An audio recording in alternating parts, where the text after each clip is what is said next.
Chapter 291. Roy felt that the icebergs around him had turned into an endless abyss.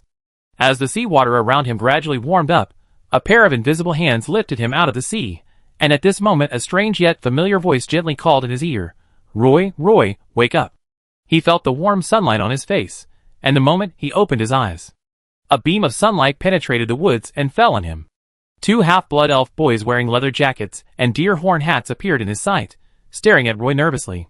When they saw Roy's eyelids trembling constantly, they immediately shouted happily. His eyes moved. "He's alive, my God. I thought he was frozen to death. He is really tenacious." Kaka was so excited that he was a little incoherent, and he kept venting his excitement to little Eugene. "Please, I saw it. Besides, it's not as exaggerated as you said. Okay, he was breathing all the time, and his heart was warm. Maybe his body was dormant in the extreme cold, just like a bear hibernating." Little Eugene analyzed calmly on the side. "I know, I'm just a little excited, Roy. You finally woke up." Kaka wiped the wet warm liquid from the corner of his eyes and said, "Kaka, little Eugene, why are you here? Where am I?"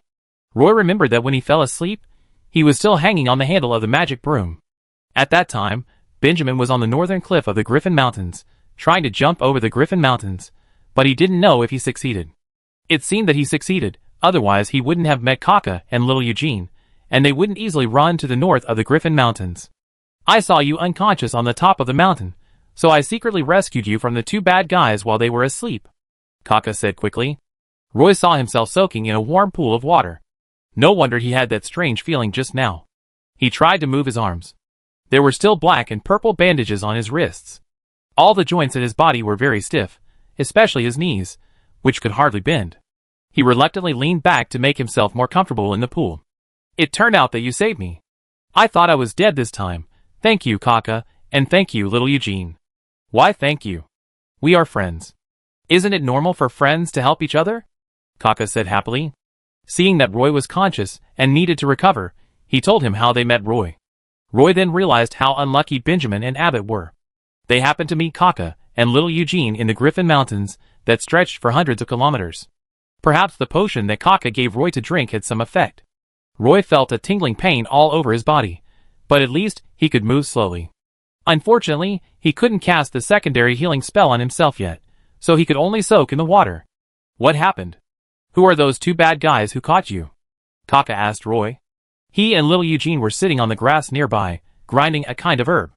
It is said that applying this herb on the body can promote blood circulation and remove blood stasis. Speaking of the grudge between me and the two of them, this topic is a bit long. Anyway, they wanted to get a key from me, but I didn't want to give it to them, so they set a trap and caught me," Roy said. Kaka heard Roy say this and said angrily, "They are really bad guys. The magician among them is a slave trader, and the other one is an exiled murderer." Roy said, "I just hope I won't cause you any trouble." "It doesn't matter. They are probably still freezing on the top of the mountain.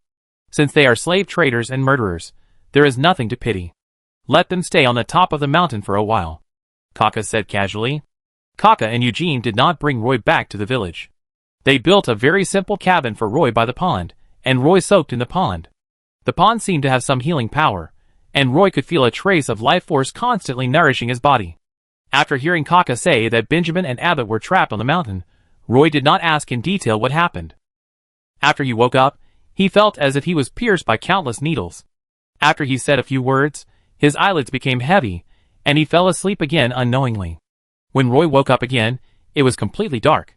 He did not continue to soak in the pool, but stayed in a very small treehouse. Roy could even smell the smell of tree oil around him. It was pitch black all around. He reluctantly moved his hands, and found that his arms were fine. He supported his body and sat up. Roy tried to swing his arms and grasp. As he recited a string of prayers, a holy light flowed from his fingers. This time Roy had a very strange feeling. He did not even need to concentrate. As the thoughts arose, the holy light naturally flowed out from his fingertips very smoothly. It was like a performer playing a skilled piece of music, smooth and natural, and even able to integrate his own emotions. Faint light. A ball of holy light floated in front of him, and the faint light just illuminated the wooden house. The wooden house was very small, and because it was built in a hurry, it didn't even have windows, only a very simple door. The whole wooden house could just lie down for one person, and it was built on a tree branch. Roy tried to climb out, and found a ladder at the door of the wooden house. There was a pool not far from the wooden house, reflecting a faint light. Sitting at the door of the wooden house, Roy cast a few secondary healing spells, and then he felt much better. Roy carefully checked his whole body. He was only wearing a thin and worn linen suit. This blanket was probably stolen from home by Kaka and little Eugene. Roy had nothing else except this linen suit. Not long after, Roy felt his stomach growling. He hadn't eaten for a long time. He was about to go downstairs to look for something to eat, when he suddenly smelled a fruity aroma around him. Following the aroma, Roy turned his head and looked at the corner, only to find that there were some fruits piled in the corner of the wooden house. It seemed that Kaka and little Eugene had prepared food for him before they left. He picked up an apple and took a few bites. The sweet juice flowed into his stomach, and he felt that all his joints were squeaky. Roy then discovered that the sacred tree that was completely integrated with his body was constantly absorbing the holy light particles around him, as if every time he breathed, he could absorb those holy light particles into his body. So he sat at the door of the wooden house, constantly absorbing the holy light particles around him, and did this for most of the night. When Roy opened his eyes energetically, the sky had already become light. This was obviously the jungle in the south of the Griffin Mountains. There were almost no traces of elves in the forest, and there were many small animals in the jungle. Most of them were not afraid of elves. When they saw Roy sitting at the door of the wooden house, they looked towards the wooden house. After a whole night's rest, Roy had fully recovered. He walked down the wooden ladder barefoot. The traces of the ropes on his ankles and wrists had completely disappeared, and the tingling sensation on his body was gone.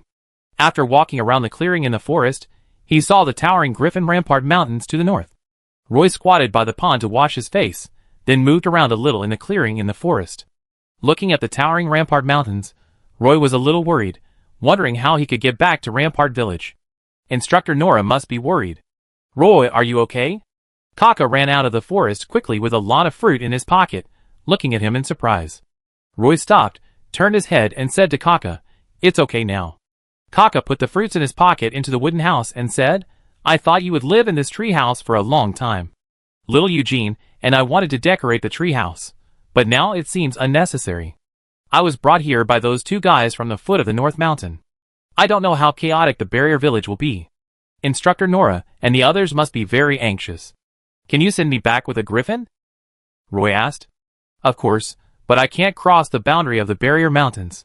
The best I can do is send you under the cliff. You may need to walk a section of the road by yourself." Kaka handed a peeled fruit to Roy, and picked one up to eat. It was slightly sour, not sweet, and had a very special aroma.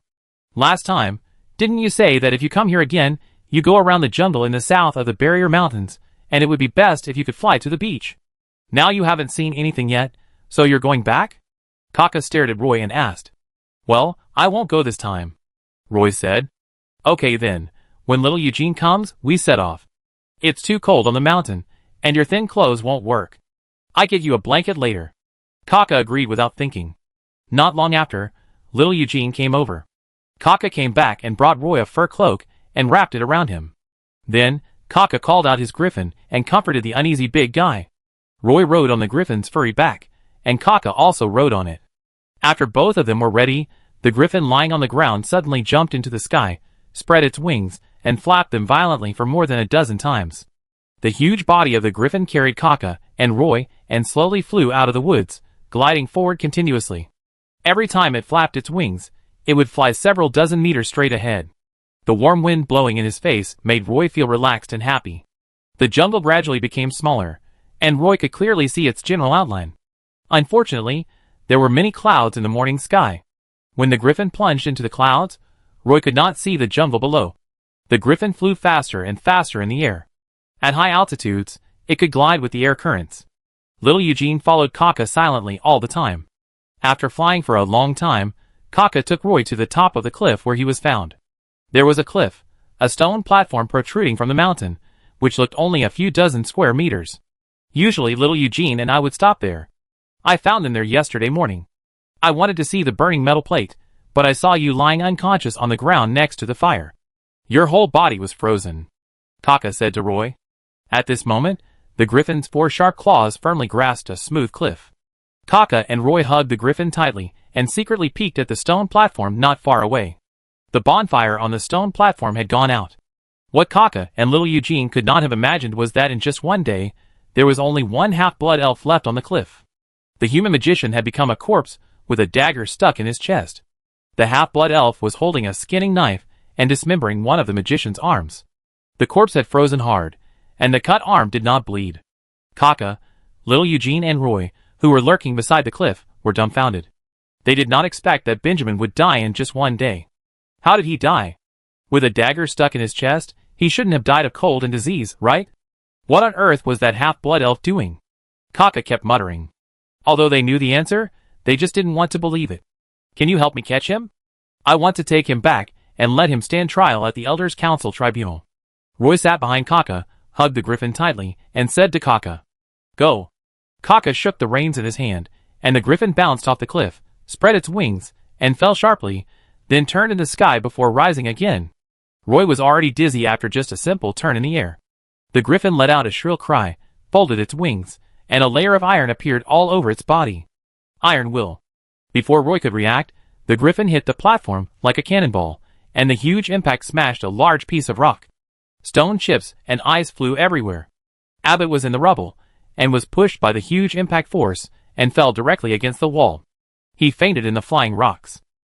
Roy, riding on the back of the griffin, experienced the power of the iron will firsthand, and almost knocked a big hole into the platform.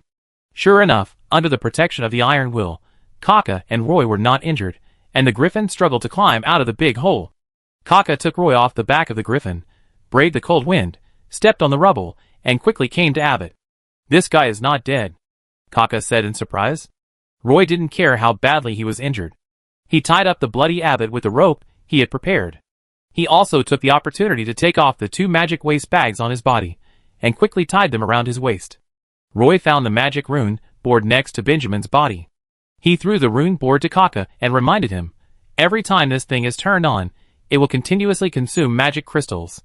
In fact, if you have firewood, it is more convenient to light a bonfire than this."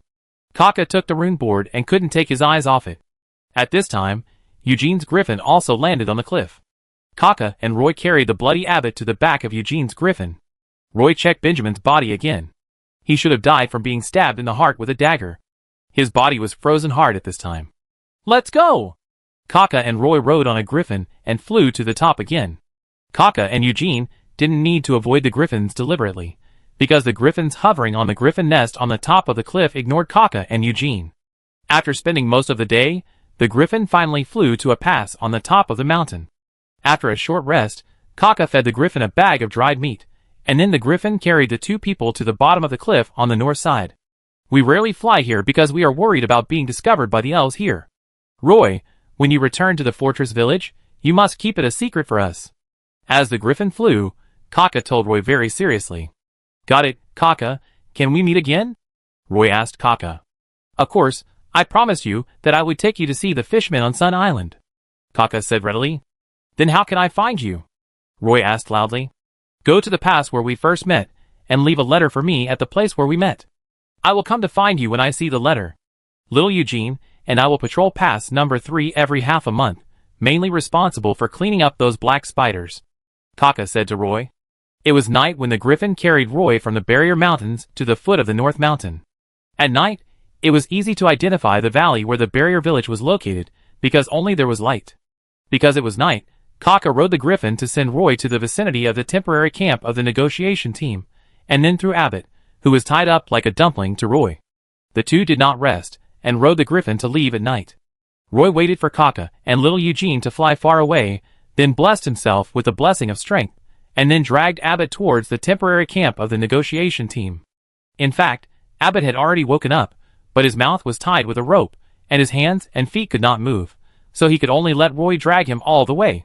Roy also took off his shoes, and when he was dragged, his feet rubbed a trail of blood on the ground. When he was dragged to the temporary camp of the negotiation team, Abbott's feet were already rubbed bloody.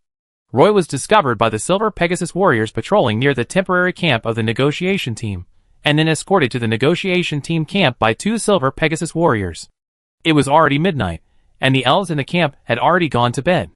Roy returned to the temporary tent of the Elf Academy Adventure Group, and several instructors had received the news.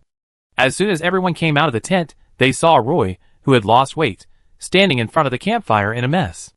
Chapter 292. Roy stood in front of the instructors, threw the rope in his hand on the ground, walked forward and hugged the instructors one by one. "I'm sorry that I didn't show up when you needed me the most. Roy." Instructor Nora looked at Roy with a guilty look on her face and said to him. Roy patted Instructor Nora on the back and said, "This is none of your business." "Instructor Nora, I was too careless." Scarlet Magician pulled Roy out of Instructor Nora's arms, hugged Roy to her full chest, put her chin on Roy's forehead, and said to him, "I'm proud of you, Roy." "Thank you for the compliment, Miss Scarlet." Roy quickly broke free from Scarlet's arms, and he felt his heart was about to jump into his throat. Then came Instructor Eleanor, whose hug was more normal. She hugged Roy's shoulders with both hands, patted him hard and said, "I really want to know what you have been through in the past 2 days. You miraculously appeared in front of us. Do you know how hard we have been looking for you in the past 2 days?" Roy's voice was a little hoarse, and he said to Instructor Eleanor, "Actually, I don't know how to put it. To put it simply, I met 2 half-blood elves. They rescued me from Benjamin and Abbott, and sent me to this place before leaving." Next came Instructor Gru, who was standing nearby. He punched Roy on the shoulder and said jokingly, "I thought I would have a funeral for you when I return this time. I have already thought of the eulogy, but it will be useless when you return. It will be useful someday. Don't forget that I am a half-elf." After saying that, Roy walked up to Instructor Gru and hugged him. Among these instructors, he had the closest relationship with Instructor Gru. Instructor Gru also liked Roy's personality very much. The only regret was that Roy was not an archer. Roy hugged Instructor Virgil and Woods again, and shook hands with Sabrina and Miss Christine. Instructor Nora then squatted beside Abbott, and turned his body to reveal his face. "Who is this?" "He is Abbott, the murderer of Jasper. The human magician Benjamin is dead. He died in the mountains. I plan to bring Abbott back to Castletown," Roy said to Instructor Nora. Abbott was tied up like a cocoon, and even his mouth was tightly tied by Roy with a rope. After a long drag, Abbott's feet were rubbed bloody. He was originally unconscious, but now he was lying by the campfire and woke up again. He opened his bloodshot eyes and looked at the group of instructors in panic. Instructor Nora squatted down and untied the cloth tied around his mouth. Then Abbott shouted hysterically, "Please, send me to the court in Castletown City. I want to stand trial. I am Abbott, the apprentice priest of the Castletown Statue of Liberty. I don't want to hear you talk nonsense to me." Instructor Nora punched him on the back of the neck, causing him to faint again. She had just untied the rope, and now she was using it to tie Abbott's mouth. It would be better for him to shut up. Instructor Gru couldn't understand Roy's behavior, and whispered to him, "You brought him back with so much effort, just to let him stand trial, and then be locked up in the island prison for life?" Roy shook his head weakly and said, "Of course not. I promised Miss Tiffany that I would let her ask Abbott in person why he killed Jasper." When Instructor Nora heard Roy say this, she tapped her head with her hand in annoyance and asked Roy, "So, you want to bring Abbott back from the Partington Plain?" Roy nodded in agreement, but he also said what he was worried about. "But I don't know if I can get the teleportation certificate." Instructor Nora looked at Miss Christine next to her and said to Roy, "I can't help you with this matter. You can ask Christine, maybe it will be better." Miss Christine heard the conversation between Roy and Instructor Nora, and then she interrupted and said, "I can try, but I can't guarantee that I can get the teleportation certificate. I will try my best to communicate with them." Roy sat down by the campfire. Sabrina handed Roy a cup of fruit tea and a tray of fruit. Roy drank the tea first, then picked a few pieces of breadfruit from the plate and ate them voraciously. Woods came to Roy, regardless of the fact that he was dirty, and put his arm around his shoulders, saying excitedly, "Roy, I thought I would never see you again. You were taken away by that magician that day, and we were all scared." Roy swallowed the breadfruit in one gulp, and then smiled and said to Woods, "Actually, I also thought that my life might be over. Fortunately, I met 2 friends who saved me from them." Roy didn't say who those 2 friends were, but Instructor Gru seemed to have guessed it. He came up to Roy and whispered in his ear, "Are they the 2 half-blood elves you met at pass number 3? "Yes, they are," Roy admitted honestly. But he also answered in a low voice. Nora and the other instructors didn't hear what Instructor Gru and Roy were talking about, so they asked curiously, "What are you 2 talking about?" Instructor Gru waved his hand and said casually, "Nothing, just a secret between the 2 of us." "Well, I really don't understand how there can be secrets between 2 men." After hearing what Instructor Gru said, Instructor Nora stopped asking. Although he was exhausted, Roy still went to the stream to take a bath before resting, changed into clean clothes, took back his magic waste bag from Instructor Nora, and borrowed a large box from Miss Christine. He directly put Abbott, who was tied up like a dumpling, into the large box and placed it at the door of the tent. If you don't untie the ropes on him, it won't be long before his limbs will die due to poor blood circulation, Sabrina reminded Roy. No, I will use the secondary healing technique to help him recover his body functions. Roy waved his hand, and seeing Sabrina still frowning, he explained, the pain he is suffering now is what I suffered 2 days ago. I just give him a taste of his own medicine. After hearing what Roy said, Sabrina stopped pleading for Abbott in the box, and even stopped asking Abbott to drink water. They took you on the run, you must have suffered a lot, Sabrina said as she sat at the door of Roy's tent. Roy was lying on the fur mattress in the tent, and said to Sabrina outside the tent, It's okay, because I was unconscious most of the time, and it felt like I had a very long dream. Fortunately you're back, otherwise, I really don't know what to say to Moira when I go back, Sabrina said. Roy didn't respond to Sabrina again, and he was already asleep at this time, exhausted. The negotiations between the negotiation team and the rebels are still going on. However, as the elf warriors of the Silver Pegasus Legion captured nearly 200 slave traders in the 5th district of the rebels, a large-scale chaos finally broke out within the rebels. The half-blood elves from Padstow in the rebel army all expressed their wish to return to the city to live. Life in the fortress village is too hard. Not only do they have to live in tree houses and eat wild fruits, but they will have to continue to suffer here in the future. The larger group of forces in the rebel army is a group organized by half-blood elf hunters in the jungles around the Partington Plain. These half-blood elf hunters now have nowhere to go, and they don't want to live in Padstow. The first condition that the rebel leader proposed to the negotiation team was to set aside a piece of territory as a public territory, which was for these half-blood elf hunters. With this public territory, the elf hunters will have a fixed hunting ground. The negotiation team actually agreed to this request of the rebels. They will set aside the territory from the south of Padstow to the Griffin Barrier Mountains as a public territory. After the first request was successfully negotiated, Earl Griffin, the chief of the negotiation team, did not agree to the second request of the rebels, to establish a half-blood elf autonomous state here, and the governor will be a half-blood elf. Once the autonomous state is established, and there is a half-blood elf governor, what is the difference between it and the current rebel army? The only difference may be that the half-blood elves organize a legion and become legal. On the contrary, the third requirement is to ensure that all half-blood elves in the rebel army will not be liquidated afterwards. Earl Griffin agreed very happily, but the negotiation team also required that the rebel leader be tried by the Buenos Elf Elders Council. The rebel leader may eventually be imprisoned for life in the Powram Island prison. Regarding the fourth requirement, which punishes the Silver Moon Elf nobles who trade slaves, this time Earl Griffin assured the rebels that he would publicly try Viscount Alvis in the Buenos Aires tribunal. As for the other elven nobles, he did not make any promises. Originally, the officials of the negotiation team thought that the leader of the rebels would not agree to this condition, but they did not expect that the leader of the rebels actually agreed to the fourth requirement. Because the elven warriors of the 17th Silver Pegasus Legion captured a large number of slave traders, the negotiation team and the rebels had a 3-day tug-of-war over the second requirement, which ended with the rebels' concession. The Partington Plain will not build an autonomous state for half-blood elves. The half-blood elves who originally came from Padstow will return to Padstow to start a new life within 2 months. The village of Rampart will rebuild a town on the original site. The rebel leader promised that at least half of the half-blood elves will live here. The biggest dispute at present is about the selection of the mayor of Rampart. The rebels originally required a half-blood elf, but the Silver Moon Elf officials disagreed. In the end, they had to relax the conditions. It cannot be a Silver Moon Elf. For the negotiation team, the town governor cannot be a Silver Moon Elf, which means that a half-blood elf is needed. This is back to square one. The reason why Earl Griffin refused to give in is that the war-loving Viscount Odster in the negotiation team refused to make the final concession on this issue. It cannot be a Silver Moon Elf, and he does not want a half-blood elf. The two sides could not reach an agreement on the candidate. Earl Griffin, what do you think of the mayor of the new town?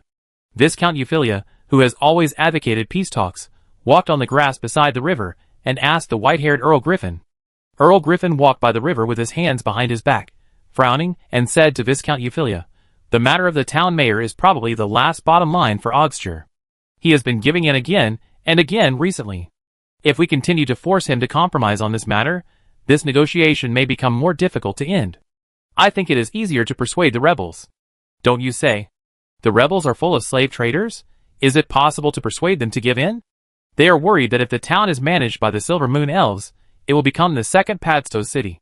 Viscount Euphilia walked forward on the soft grass, and suddenly looked up and saw Roy doing restorative exercises not far away.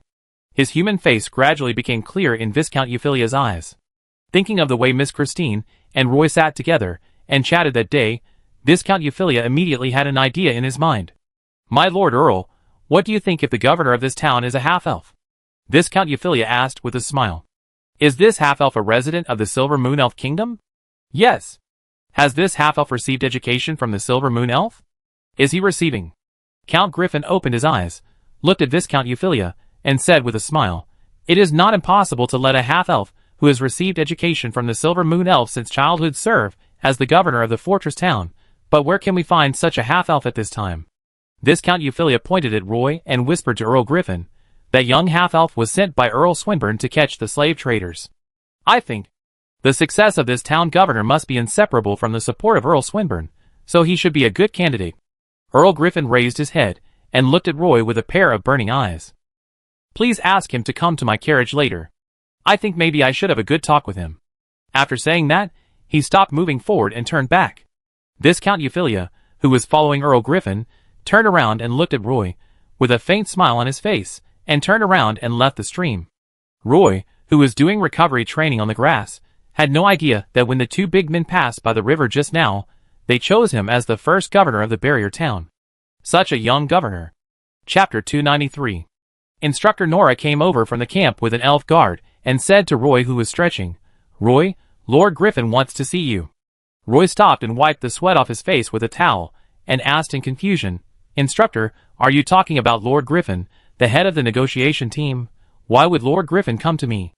Instructor Nora turned around and looked at the elf guard beside him, and replied, "He didn't say anything specific. I guess he might want to reward you. After all, you have captured so many slave traders, and it is said that the negotiations in the past 2 days have been very smooth. Go quickly, and don't keep Lord Griffin waiting for too long." Roy quickly tidied up his training uniform and said, "Oh, I see." Then Roy followed the elf guard to a luxurious carriage. The elf guard knocked on the door and said, "My lord, Roy is here. Let him in." The voice of an old elf came from the carriage. The elf guard opened the door and gestured to Roy to come in. Roy was looking at the carriage. He usually didn't pay much attention to the carriages in the negotiation group. Now it seems that there are actually big differences between these carriages. Take this carriage for example. It looks ordinary, but there are very delicate decorations and many details, especially the carvings and decorations on the outside of the carriage, which are almost all extremely exquisite dark pattern carvings. Roy couldn't recognize the family emblem on the carriage. The emblem was carved with a flying horned eagle. This kind of magical beast is now rare in the Elven continent. Most horned eagles are raised by the Elven nobles. Roy looked down at his shoes and got into the carriage. From the outside, this carriage was nothing special. It was similar to some four-wheeled carriages that he usually saw in Castletown. But when Roy walked into the carriage, he found that the space inside was as big as 4 or 5 carriages. It was obviously the space magic mastered by the elves. There is a reception room in the carriage. When you look through the window from the outside, you can only see the row of seats at the edge of the reception room. The space of the carriage extends backward along the luggage rack. There are 4 long rows of sofas in this reception room, and there are several single soft leather sofas in the corners. There is a marble coffee table in the middle. Even if there are more than a dozen elf officials gathering here, there will be no problem. In addition to the reception room, there is obviously a bedroom inside. An old elf in aristocratic clothing sat alone on the sofa, reading a report. There was a cup of steaming tea on the coffee table. Roy walked into the carriage, and the old elf raised his head and pointed to the sofa opposite and asked Roy to sit down. "Sit down, young man. Your name is Roy?" "Yes." "Earl Griffin." Roy sat on the soft sofa and touched the leather of the sofa with both hands. The leather was as soft as water, and even had waves of ripples when sitting on it. It was hard to tell what kind of leather it was made of. Count Griffin stared at Roy with a pair of wise eyes, his mouth corners slightly raised, with a strong aura of superiority. Roy's breathing became smoother, and he asked Count Griffin, "My lord, what do you want to talk to me about?" "Of course, I usually like to chat with young people, which allows me to find the youth that has long passed, but I asked you to come here today because I have some questions I want to ask you." Count Griffin smiled gently. "Roy, I heard you were born in Castleton." Earl Griffin asked casually. Yes, my mother is the Silver Moon Elf of Castleton. So did you go to school? Earl Griffin continued to ask. I am currently studying at the Castleton Elf Academy. Our adventure group is composed of the instructors and students of the academy. We only go on adventure trips during holidays. This time we came to the Partington Plain at the invitation of Earl Swinburne to investigate the slave traders hidden in the rebel army. Roy answered honestly. Earl Griffin nodded and said to Roy, You did a good job and provided great help to our negotiations. You must be very busy in the academy, right? It's true, there is almost no free time. Roy answered honestly. It's good to be able to enrich myself by learning. Roy talked a lot about his life with Earl Griffin in a daze, and then Earl Griffin ended the conversation. There was no so-called reward, as Nora said. Roy didn't understand. Did Earl Griffin meet him just to chat about family matters? After sending Roy away, Earl Griffin thought for a long time alone in the carriage. Until he raised his head again, he told the elf guard outside the carriage, Notify the other negotiators, and ask them to come to me. Yes, Lord Earl Griffin. The guard received the order, and hurriedly invited the other 6 negotiators. Not long after, the 6 negotiators came to Lord Earl Griffin's carriage one after another. Among these negotiators, only Viscount Euphilia was a lady. When she got on the carriage, she glanced at Earl Griffin and immediately guessed what Lord Earl was thinking. The other negotiators were confused as to why Earl Griffin called everyone together. Some even thought that Earl Griffin wanted to put pressure on the rebels tomorrow to make them give up the idea of rejecting the Silver Moon Elf nobles as archons. How could they reject the Silver Moon Elf as archons in the Silver Moon Elf's territory? This was simply too absurd. Everyone sat down on the sofa, and Viscount Ogster said to Earl Griffin, These rebels are too outrageous. Not only did they harbor slave traders, but they also rejected the Silver Moon Elf's administrators. What do they want to do? Isn't it enough to have a public territory? These greedy guys should be taught a lesson with whips and sticks. Count Griffin, I have now investigated the actual combat power of this rebel army. It is easy to destroy these rebels as long as a regular army is dispatched. After saying this, Viscount Ogster bowed slightly to Count Griffin. Viscount Euphilia stood up angrily and said, I know. We don't need to spend much to destroy this rebel army, and we don't need to deal with them here. But why do we still have to negotiate with them here? This is a dispute among elves. If it can be resolved peacefully, there is no need to start a war. A negotiator beside Viscount Euphilia answered. And this is a rich plain with lush forests, which is rich in various magical herbs. Once a war breaks out here, it will be difficult to restore to its original prosperity in the next few decades. Viscount Euphilia continued. With one word from us, we can dispatch troops to completely destroy this place, but who will rebuild it later? Me, you, or everyone here? Once these half-blood elves are imprisoned, Padstow may slowly become an empty city. Viscount Euphilia gave a speech with great emotion. The other negotiators sat around and said nothing. But most of the negotiators agreed with Viscount Euphilia's point of view. Now, the disagreement between us and the rebels is here. Because of the slave trade incident in Padstow, they no longer trust the governor of the Silver Moon Elves, and we can't let a half-blood elf serve as the governor of this town. So how should we choose a governor? Why don't we find a Dark Moon Elf or a Wood Elf to serve as the archon here? One negotiator suggested. I agree with this. Other negotiators expressed their opinions. Viscount Euphilia frowned and said, It's already chaotic enough. Do we need Dark Moon Elf and Wood Elf to join in? Count Griffin knocked on the table with his hand, and seeing that all the negotiators stopped arguing, the Earl said, Everyone can recommend some candidates for the town council. Viscount Ogster, do you have a suitable candidate for mayor? Sorry, Earl Griffin, I don't have a suitable candidate for the time being. Viscount Ogster waved his hand and said. Earl Griffin put his hands on his knees, glanced at Viscount Euphilia, and said, just like Viscount Euphilia just said, we want to restore the prosperity of the Partington Plain, not to completely abandon it, so we came here to negotiate with them. At this point, Earl Griffin's eyes fell on Viscount Euphilia's face. Viscount Euphilia immediately understood Earl Griffin's idea, and immediately stood up from the sofa and said to Earl Griffin, My lord, I have a suggestion. In fact, there is a half-elf named Roy in our negotiation team. I want to recommend him as the first mayor of Barrier Town. Viscount Ogster frowned and asked Viscount Euphilia, Roy, how come there is a half-elf in our negotiation team? He is a member of the investigation team arranged by Earl Swinburne of the 17th Legion. Viscount Euphilia explained. Hearing the name of Earl Swinburne, the negotiators around paused for a moment, and everyone was rethinking one thing in their hearts. Could this half-elf named Roy be deliberately arranged by Earl Swinburne? As far as I know, Miss Christine Swinburne is also in this investigation team, and Roy is Miss Christine's good friend. This information from Viscount Euphilia once again set off the whole audience. The carriage suddenly became very quiet, and everyone looked at Viscount Euphilia. After a few seconds, they all raised their hands to say, "I agree. Agree." At this time, Earl Griffin cleared his throat and said to everyone, "Well, tomorrow we will propose candidates for the new town governor." After saying this, Earl Griffin stopped talking. The negotiators also said goodbye and left. At this time, Roy, who was squatting by the campfire roasting a pineapple, never thought that he had been nominated as the governor of the fortress town. He put the crown of the pineapple into the fire and asked Instructor Nora, who was sitting next to him, "Instructor, you see, we have found the slave traders in the rebel army. When can we return to Castletown?" Chapter 294. Maybe we need to wait a little longer. Why, are you homesick? Instructor Nora was wiping her shield and sword with an oilcloth, and said to Roy with a smile, "I just want to take him back to Castletown as soon as possible." Roy looked at Abbott next to the big box at the door of the tent and said. At this moment, Abbott was tied to a big tree, and Roy would lock him in a wooden box at night. Roy found a lot of sea charts from Abbott's magic waste bag, and found that this guy was really paranoid. In order to obtain Captain Frere's treasure, he actually studied the waters of the endless sea, and left at least 200 or 300 sea charts. In fact, Roy really wanted to ask Abbott, has Captain Farrell's treasure been found? But after thinking about it, he decided not to. Many things are caused by greed, and Roy didn't want to get himself into it. Abbott's eyes were dull at the moment, and he looked like a dead man. He didn't shout or cry, and sat in a daze under the tree every day.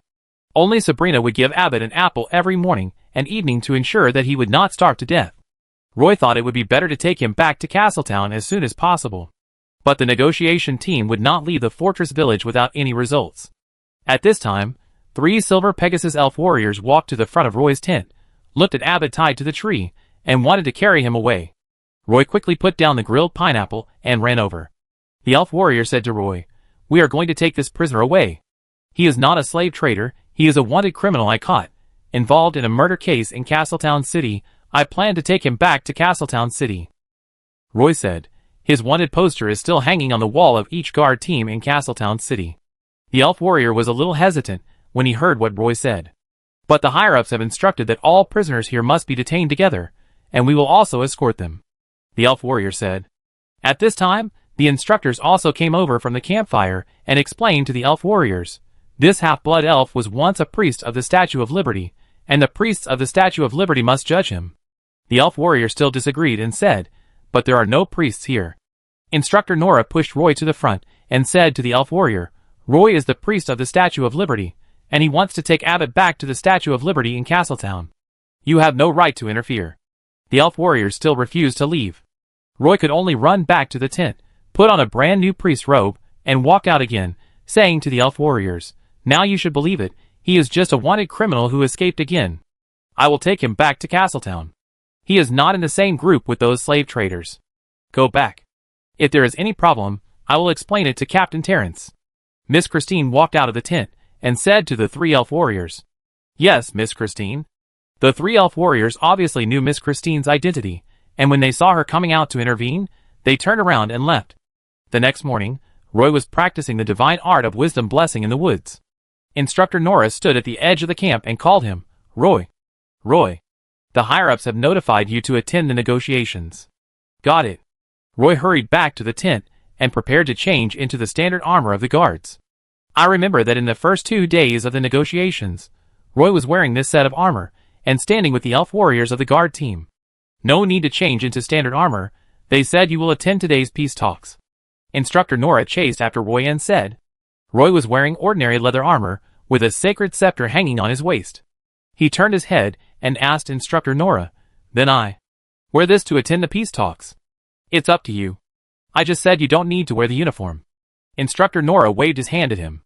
Roy ran to the negotiation team to report in confusion. This time, Captain Terrence did not arrange for Roy to join the guard team, but let him follow the negotiator. The negotiation team, led by Earl Griffin, came to the Reversal Army command post.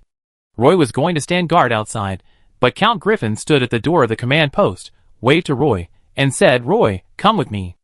Roy hurriedly followed Count Griffin into the command post. The rebel command post was very dirty and messy, and the only clean thing in the room was the negotiation table. The room even smelled musty. The negotiators on the rebel side were already sitting at the negotiation table. The negotiators on the Silver Moon Elf side sat on the other side of the square table. After everyone sat down, the room became quiet, and the atmosphere suddenly became very tense. After so many days of talks, everyone has already figured out the other party's bottom line and requirements. Regarding this peace talk, almost all the treaties have been negotiated, but the two sides have not reached a consensus on the candidate for the governor of the new town. Roy was arranged to sit on a row of benches close to the door. Sitting with him, there were also several officers from the rebel army, and several officers looked at Roy curiously. Negotiations began. Earl Griffin spoke first. In the past 2 days, we have been unable to reach a consensus on the candidate for the governor of the new fortress town. Yesterday, your side made some concessions, saying that the candidate for the governor can be anyone other than the Silver Moon Elf. So, today I brought the candidate for the governor. Everyone was looking at Earl Griffin, who turned to Roy, who was a little distracted, and said, "Roy, come here for a moment." Roy quickly stood up, walked to the negotiation table, looked at Earl Griffin blankly, and said, "Mr. Earl, you called me?" Earl Griffin nodded, then pointed at Roy and said to the negotiators on the rebel side, "This is Roy, the candidate for the governor of the fortress town. He is a half-elf, and I think he just agrees with your requirements for the candidate for the governor." The rebel negotiators sitting across the long table were a little dumbfounded at this moment. They thought that the Silver Moon Elf negotiation team might let a Dark Moon Elf or Wood Elf serve as the governor of the fortress town, but it might take a month to find a suitable candidate. Now the Silver Moon Elf negotiators actually found a half-elf, which was a bit unexpected. But he is a half-elf, and so young, he should not have served as a governor. We have reason to doubt whether he can be competent for the job of governor. An officer of the rebel army immediately raised a questioning voice. Count Griffin snorted coldly. "At the beginning, it was you who asked us to find an elf, who was not a Silver Moon Elf to serve as the governor of the fortress town. Now, it is you who question whether this young half-elf is qualified to be the governor. I think you have no sincerity in the peace talks." Roy was a little confused when he heard what Count Griffin said. At first, he thought he had heard it wrong. After hearing the following few sentences, he realized that he was asked to serve as the governor of the fortress town. "But you didn't ask me, okay?" Chapter 295. Earl Griffin did not even look at Roy standing at the square table. He set his sights on the rebel leader Addison Caesar. The negotiators from the Silver Moon Elf Kingdom also stared at the rebel leader. It was he who proposed to the negotiators of the Silver Moon Elf Kingdom 2 days ago that the future barrier town built here would require a governor who was not a Silver Moon Elf descent. He hoped that the negotiators of the Silver Moon Elf Kingdom would make concessions, and Addison Caesar would compensate in other ways. In this way, the fortress town will gradually become a real half-elf town in the future, just like Partington Town. But he never expected that the old-fashioned and harsh Earl Griffin would choose to recommend a young half-elf. Addison Caesar squinted at Roy's young face. His expression was a little uncertain, and the other rebel officials also looked very bad. Last night, they were still discussing how to convince the negotiators of the Silver Moon Elf Kingdom to get the governor of the fortress town. Roy is competent for the work of the governor. You can't make a conclusion now. You will know after he takes office. If you have no other doubts, can this resolution be passed? Viscount Euphilia took the opportunity to ask. Addison Caesar looked at the rebel leaders beside him and whispered, "What do you think?" One of the rebel leaders frowned and said, "Since the governor of the fortress town is a half-elf, I hope that the other positions in the town hall will be held by half-blood elves." Viscount Euphilia said quickly, "How is this possible? It was you who proposed that the town governor should be a non-Silver Moon Elf, so the town officials should be half-elves and half-elves. Of course, you only have the right to recommend, and the right to appoint. Should be in the hands of the new governor Roy. In such a remote plain town, no Silver Moon Elf would be willing to serve in the barrier town." The two sides started a new round of negotiations, and the candidate for the governor was determined. The leader of the rebel army, Addison Caesar, sat in the middle of the long table, with his fists clenched on the table. He suddenly realized that if this clause was passed, the peace talks would be over, and the next step would be the implementation phase. He felt a little discouraged at this moment, and closed his eyes. He would face a trial at the Silver Moon Elf Elders Council Tribunal after the negotiation. It can be said that if nothing unexpected happened, he might not be able to leave the Param Island prison in his lifetime. This time, He led the half-blood elf rebels to resist the tyranny of the Silver Moon elf noble lords, which might be recorded in the history of the modern elves. But for Anderson Caesar, his second half of life may become extremely dark. He opened his eyes again, looked at Earl Griffin and said, "I hope that the Silver Moon elves can provide material support for the reconstruction of the fortress town. Of course, the aid materials include food, building materials and construction tools, etc. These materials will be delivered by the 17th Silver Pegasus Legion to the new Archon for unified allocation." Earl Griffin agreed very happily. Anderson Caesar stood up from his chair, and the other rebel leaders also stood up. Earl Griffin asked the clerk at the conference table to bring up the drafted Fortress Village Peace Agreement, and the ink on the last page of the treaty was not dry yet. As Anderson Caesar signed the peace treaty, other rebel leaders also signed their names on it. Earl Griffin looked at the peace treaty with a hint of pride in his eyes, thinking of the worries of His Majesty Janrys before he left. Now that the half-blood elf problem has been successfully solved, the burden on his shoulders has been relieved. A faint smile finally appeared on the face full of wrinkles and serious expressions. After signing the peace agreement, the rebel leader Anderson Caesar was formally arrested by 2 elf warriors. Under the silent gaze of a group of rebel leaders, he staggered out of the command post. Other rebel leaders also returned to their residences to pack their bags. Although they had not been liquidated by the Silver Moon elves for the time being, they were unwilling to stay in the barrier village. Most of these rebel leaders were elf hunters, who lived in the jungle. Now that the rebels were disbanded, they would return to their old jobs. The peace treaty was immediately announced in the barrier village.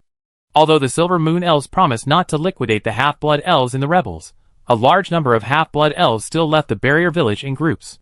Many half-blood elves who originally planned to stay in the fortress village were also panicked by the half-blood elves who evacuated the fortress village. Some half-blood elves living in Padstow City began to plan how to return to Padstow City. The 17th Silver Pegasus Legion quickly posted some notices on the bulletin board at the entrance of the fortress village, which clearly stated that the 17th Silver Pegasus Legion had set up 13 rescue stations on public land to provide food supplies for half-blood elves returning to Padstow City along the way. If they encountered monster attacks, they could also go to the rescue stations to seek help from the 17th Silver Pegasus Legion. Many half-blood elves became somewhat confused, and no one knew what to do in the future. Some of the rebels left the barrier village, and they would return to the jungle and continue their hunter life. This time, the Silver Moon elves established all the land south of Padstow and north of the Griffin Barrier Mountains as the public territory of the half-blood elves, and the half-blood elves could hunt and gather freely on this land. Another part of the rebels would stay in the barrier village. The jungle near the barrier mountains was rich in magical beasts and magical herbs. However, since the rebels had been stationed in the barrier village for nearly half a year, the nearby fruit trees and berries had almost been harvested. If the half-blood elves wanted to get some food, they had to go to the farther jungle to collect. Of course, there were benefits. All the magical beasts that threatened the elves in this area had long migrated to other places. Some of the rebels will return to Padstow. These half-blood elves have tree houses in Padstow. They are used to city life. They miss Padstow very much during their time in Rampart Village. The rebels disbanded in Rampart Village, and the elf warriors of the 17th Silver Pegasus Legion quickly took over Rampart Village. Roy walked out of the somewhat dirty command post, and he still couldn't accept that he had become the governor of Rampart Town. It seemed that from the beginning to now, no one had asked Roy whether he wanted to be the governor of Rampart Village. Roy thought about the afternoon when Earl Griffin summoned him. It seemed that they just talked about some family matters, and even asked about his life in Castletown, but he didn't mention that he would be the governor of Rampart Village. He was studying at the Elf Academy, and learning divine arts in the Statue of Liberty. How could he have the time to be the governor of Rampart Village? The instructors had just heard the news, and came to Roy to ask him why he suddenly decided to be the governor of Rampart Village. Roy explained with a wry smile that he had just learned about this, and felt it was a farce. "Roy, Lord Griffin wants to see you, come with me." The 3 elf guards found Roy again, and said to him, "We go too," Instructor Nora said. After that, the instructors followed Roy to Lord Griffin's carriage. Instructor Nora wanted to follow Roy into the carriage, but was stopped by the elf guards. "Let them all come in." The voice of Earl Griffin came from the carriage. The instructors and Roy walked into the carriage. Earl Griffin pointed to the sofas around and asked Roy and the instructors to sit down. "Are you a little surprised by this decision? And you don't understand why we made such a decision without asking for your consent?" Earl Griffin leaned on the sofa, with a faint smile on his old face, and he looked very amiable. "I do not understand it a little bit. After all, I was not notified of this matter in advance. Roy answered tactfully. Haha, actually, before we negotiated this morning, we were not sure what the reaction of the rebels would be, and we could not give you any promises. Earl Griffin said frankly. I didn't expect them to agree to our proposal, and let you serve as the first governor of the barrier town. I didn't expect things to go so smoothly. Of course, we don't think it is necessary to communicate with you in advance. In fact, considering that you are still studying at the Elf Academy in Castletown, in fact, as the governor of the barrier town, you are just a title. Of course, it is not ruled out that you will serve as the governor of the barrier town in the future, but during the construction of the barrier town, we don't need you to do anything here. The 17th Silver Pegasus Legion will send special management personnel to manage the barrier village as your assistant. The subsequent matters will be handled by the 17th Silver Pegasus Legion, Earl Griffin said calmly. After hearing Earl Griffin's words, Roy and the instructors breathed a sigh of relief. It turned out that they were just using their names. Hearing this news, Roy felt a little disappointed, thinking that he was only one step away from the mayor. Okay, tell me, what do you instructors want to tell me after following Roy to me? Earl Griffin looked at Nora and other instructors and asked cheerfully. Instructor Nora stood up quickly and said sincerely, Hearing you say this, we understand what's going on. The purpose of looking for you is very simple. After all, it was me who brought Roy to the Partington Plain, and I am responsible for him. Earl Griffin looked at Instructor Nora and nodded. Earl Griffin, since the peace talks have ended successfully, the purpose of our coming with the group this time is to find the group of slave traders among the rebels. Now that the mission has been successfully completed, we will leave the fortress village first and return to Castletown City. Instructor Nora said again. Of course, your adventure group has always been free, Earl Griffin said. Well, Earl Griffin, if you have nothing else to do, we will take our leave first. After that, Instructor Nora led the adventure group out of Earl Griffin's carriage. Then Instructor Nora said goodbye to Captain Terrence. Instructor Nora did not intend to continue waiting in the barrier village. Captain Terrence saw that the peace talks had ended smoothly, and there was no reason for him to continue to restrict the Elf Academy adventure group, so he nodded and agreed to let the adventure group leave. Not only that, Captain Terrence also lent several horses provided by the 17th Silver Pegasus Legion to the adventure group. Instructor Nora only needed to return the horses to the logistics department of the 17th Silver Pegasus Legion after arriving in Padstow City. In the evening, Instructor Nora led a group of adventure group members to leave the negotiation group camp on horseback. The horse that Roy rode had a big box tied to it, which looked very clumsy. Roy rode the horse that originally belonged to Woods. As for Woods, he did not leave the barrier village with the adventure group this time, because his uncle lived in the barrier village. After the peace talks, Woods found his uncle. The two discussed and decided to stay in the barrier village for a while. In the future, they would participate in the reconstruction of the barrier village. The Grey Druid who had been hiding his identity decided to provide some help to the half-blood elves in the barrier village. Would set everyone far away before reluctantly returning to the barrier village. This time, the return to Padstow was very smooth. Along the way, you can see teams of half-blood elves returning to Padstow. You just need to follow the team to the north. Moreover, the 17th Silver Pegasus Legion was worried that the food these half-blood elves carried was insufficient, so they set up several supply stations along the way, where fruits were provided free of charge. Because of the large number of elves, the monsters living in the jungle were too scared to show their heads, so there was no danger along the way. The adventure team successfully arrived at Padstow, which was almost an empty city. When they sent the horses to the logistics department, the officials of the logistics department told them that Earl Swinburne was currently in Padstow, and specifically ordered that the adventure team must notify him after arriving in Padstow. Therefore, Instructor Nora did not return to Partington Island immediately after getting the teleportation pass, but decided to stay in the hotel in Padstow for one night. Sure enough, that afternoon, Earl Swinburne's guards found the hotel and asked everyone in the adventure group to go to the command post of the 17th Silver Pegasus Legion, where Earl Swinburne summoned everyone. You did a great job. This time, we were able to have a smooth peace talk with the rebels. You guys have made an indelible contribution. Earl Swinburne sat on a chair, signing reports one by one, and said to the adventure group without raising his head. An adjutant held a thick stack of reports and left carefully, fearing that the pile of reports would be scattered. Everyone sat in the study and waited quietly.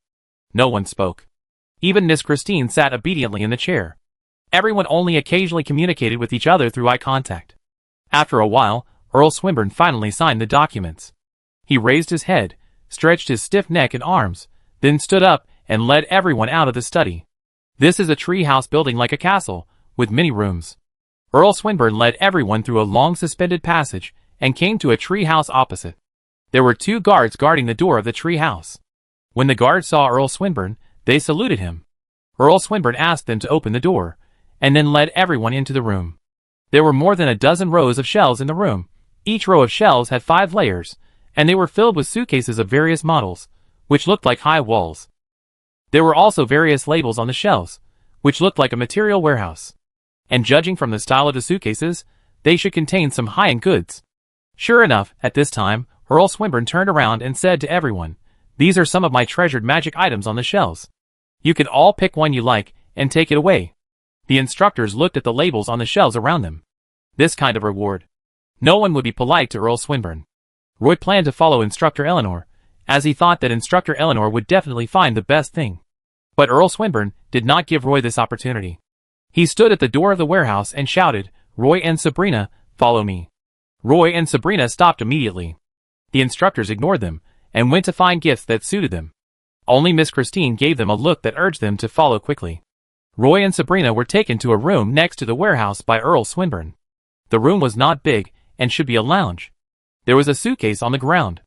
Roy knew without opening the box that there should be a set of magic pattern equipment inside. His box containing magic pattern equipment was similar to the box on the ground. Earl Swinburne stood at the door and said to the 2, "Last time on Partington Island, it was you 2 who saved Christine. I didn't express my gratitude to you 2 because I didn't think of any suitable gifts. This time Sabrina successfully advanced to a sword dancer, and this gift is specially prepared for Sabrina." After saying that, he opened the box, and inside was indeed a set of exquisite light brown leather armor. The 2 were not unfamiliar with this set of magic pattern construction. Many Silver Moon elves from wealthy families in the Elf Academy would wear this kind of thorntail crystal lion leather armor. In addition to the magic pattern construction, Earl Swinburne also took 2 heavy swords with scabbards from the weapon rack and handed them to Sabrina, and then said, "A set of thorntail crystal lion leather armor, 2 Sirlucky long swords, and in addition, there is an apple orchard 10 kilometers north of Padstow City. This is the deed to the apple orchard. Don't rush to refuse." He took out a deed from the desk beside him and stuffed it into Sabrina's hand, then turned to look at Roy. "Roy, as for your gift, it's this." Earl Swinburne took out another contract, but this should not be a deed. Roy took the contract in his hand and took a careful look at it, only to find that it was actually a letter of appointment from the governor of the fortress town, and Roy's name was already written on it. Earl Swinburne said with a smile, "No matter when, whether it is now, 10 years later or 20 years later, as long as you arrive at the Rampart Town with this letter of appointment, you will be the governor of Rampart Town. The area around Rampart Town belongs to public territory, and you will not get a salary as the governor, but only 30% of the town's tax revenue, which means that when the town's tax revenue is in deficit, you may have to pay money out of pocket. Roy, as for you wanting to open up an apple orchard, you have to find a way yourself. As long as you can clear the monsters in the Blackwater Swamp, the land over there is very fertile." Roy was a little dumbfounded. He didn't expect that Earl Swinburne's thank you gift would be this. "Okay, put away your things. Let's go see what the instructors had chosen." After speaking, Earl Swinburne turned and walked out of the room. Chapter 296. This room is just one of Earl Swinburne's treasure rooms in Padstow. Judging from the number of boxes on the shelves, there are nearly 1,000 magic items in this room, and this treasure room is just the most inconspicuous one among Earl Swinburne's dozen treasure rooms. Before meeting Earl Swinburne, Roy could not imagine that an elf earl actually had such a huge fortune in his hands. In this way, Miss Christine's usual clothes are really very simple. When she was in the academy, Roy would occasionally see her passing through the corridor of the teaching building in a white gauze dress. In the adventure group, Miss Christine only wore a set of thorntail crystal lion leather armor and carried a combat short bow. Miss Christine gathered around the instructors and helped everyone to choose what kind of gifts. She told the instructors that the boxes with green labels contained some excellent quality magic items, and the boxes with blue labels basically contained some excellent quality magic items.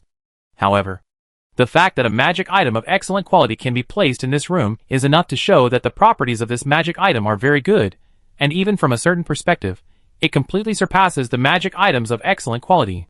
Instructor Nora opened a box that contained a dwarven hammer of strength. The enchantment attribute on this octagonal hammer is a very single strength attribute, but the increased strength is really very high. It's a pity that Instructor Nora is not used to using a hammer, otherwise, looking at her tangled face, it seems that she really wants to choose this hammer. Miss Christine checked the magic equipment area of the fighters. Elves like complicated martial arts. So many elves learn martial arts. The profession of fighters is not a minority in the Silver Moon Elf Kingdom. Because of this, the weapons and equipment of fighters are unique. Many fighters are used to heavy armor, and the weapons they use are more complicated. Many fighters only specialize in 1 or 2 weapons: swords, sticks, axes, hammers, and long handles. There are no restrictions on these weapons. Instructor Nora is proficient in swords and shields, so this hammer has become a magic weapon that must be given up in her eyes. In fact, the one-handed sword that Instructor Nora is currently using is quite good, but her shield is relatively poor, which is also because she does not pay much attention to the shield. Miss Christine pointed to a suitcase and said to Instructor Nora, "Instructor Nora, there is also a very good thorn shield in this box. Do you want to see it?" Instructor Nora put down the power hammer and opened the box containing the shield. The shield in the box was covered with a layer of oil paper. On the edge of the egg-shaped shield, there were some thorns extending outward. Those thorns surrounded the shield, which looked like a sunflower. This shield was captured by my father during the battle on the Mensa Plains. It was once the weapon of a lion-tiger orc fighter. Miss Christine introduced. Instructor Nora picked up the shield and found that it was much heavier than expected. The entire shield should be made of a piece of magic black iron. This shield does not increase the strength attribute, but comes with a very special magic attribute, wound tearing. Instructor Nora picked up the shield and felt that the size was just right. Afterwards, Instructor Eleanor and Instructor Gru also got a winding bow and a pair of light boots, respectively, under the recommendation of Miss Christine. As a ranger, Instructor Eleanor wanted to buy a winding bow a long time ago.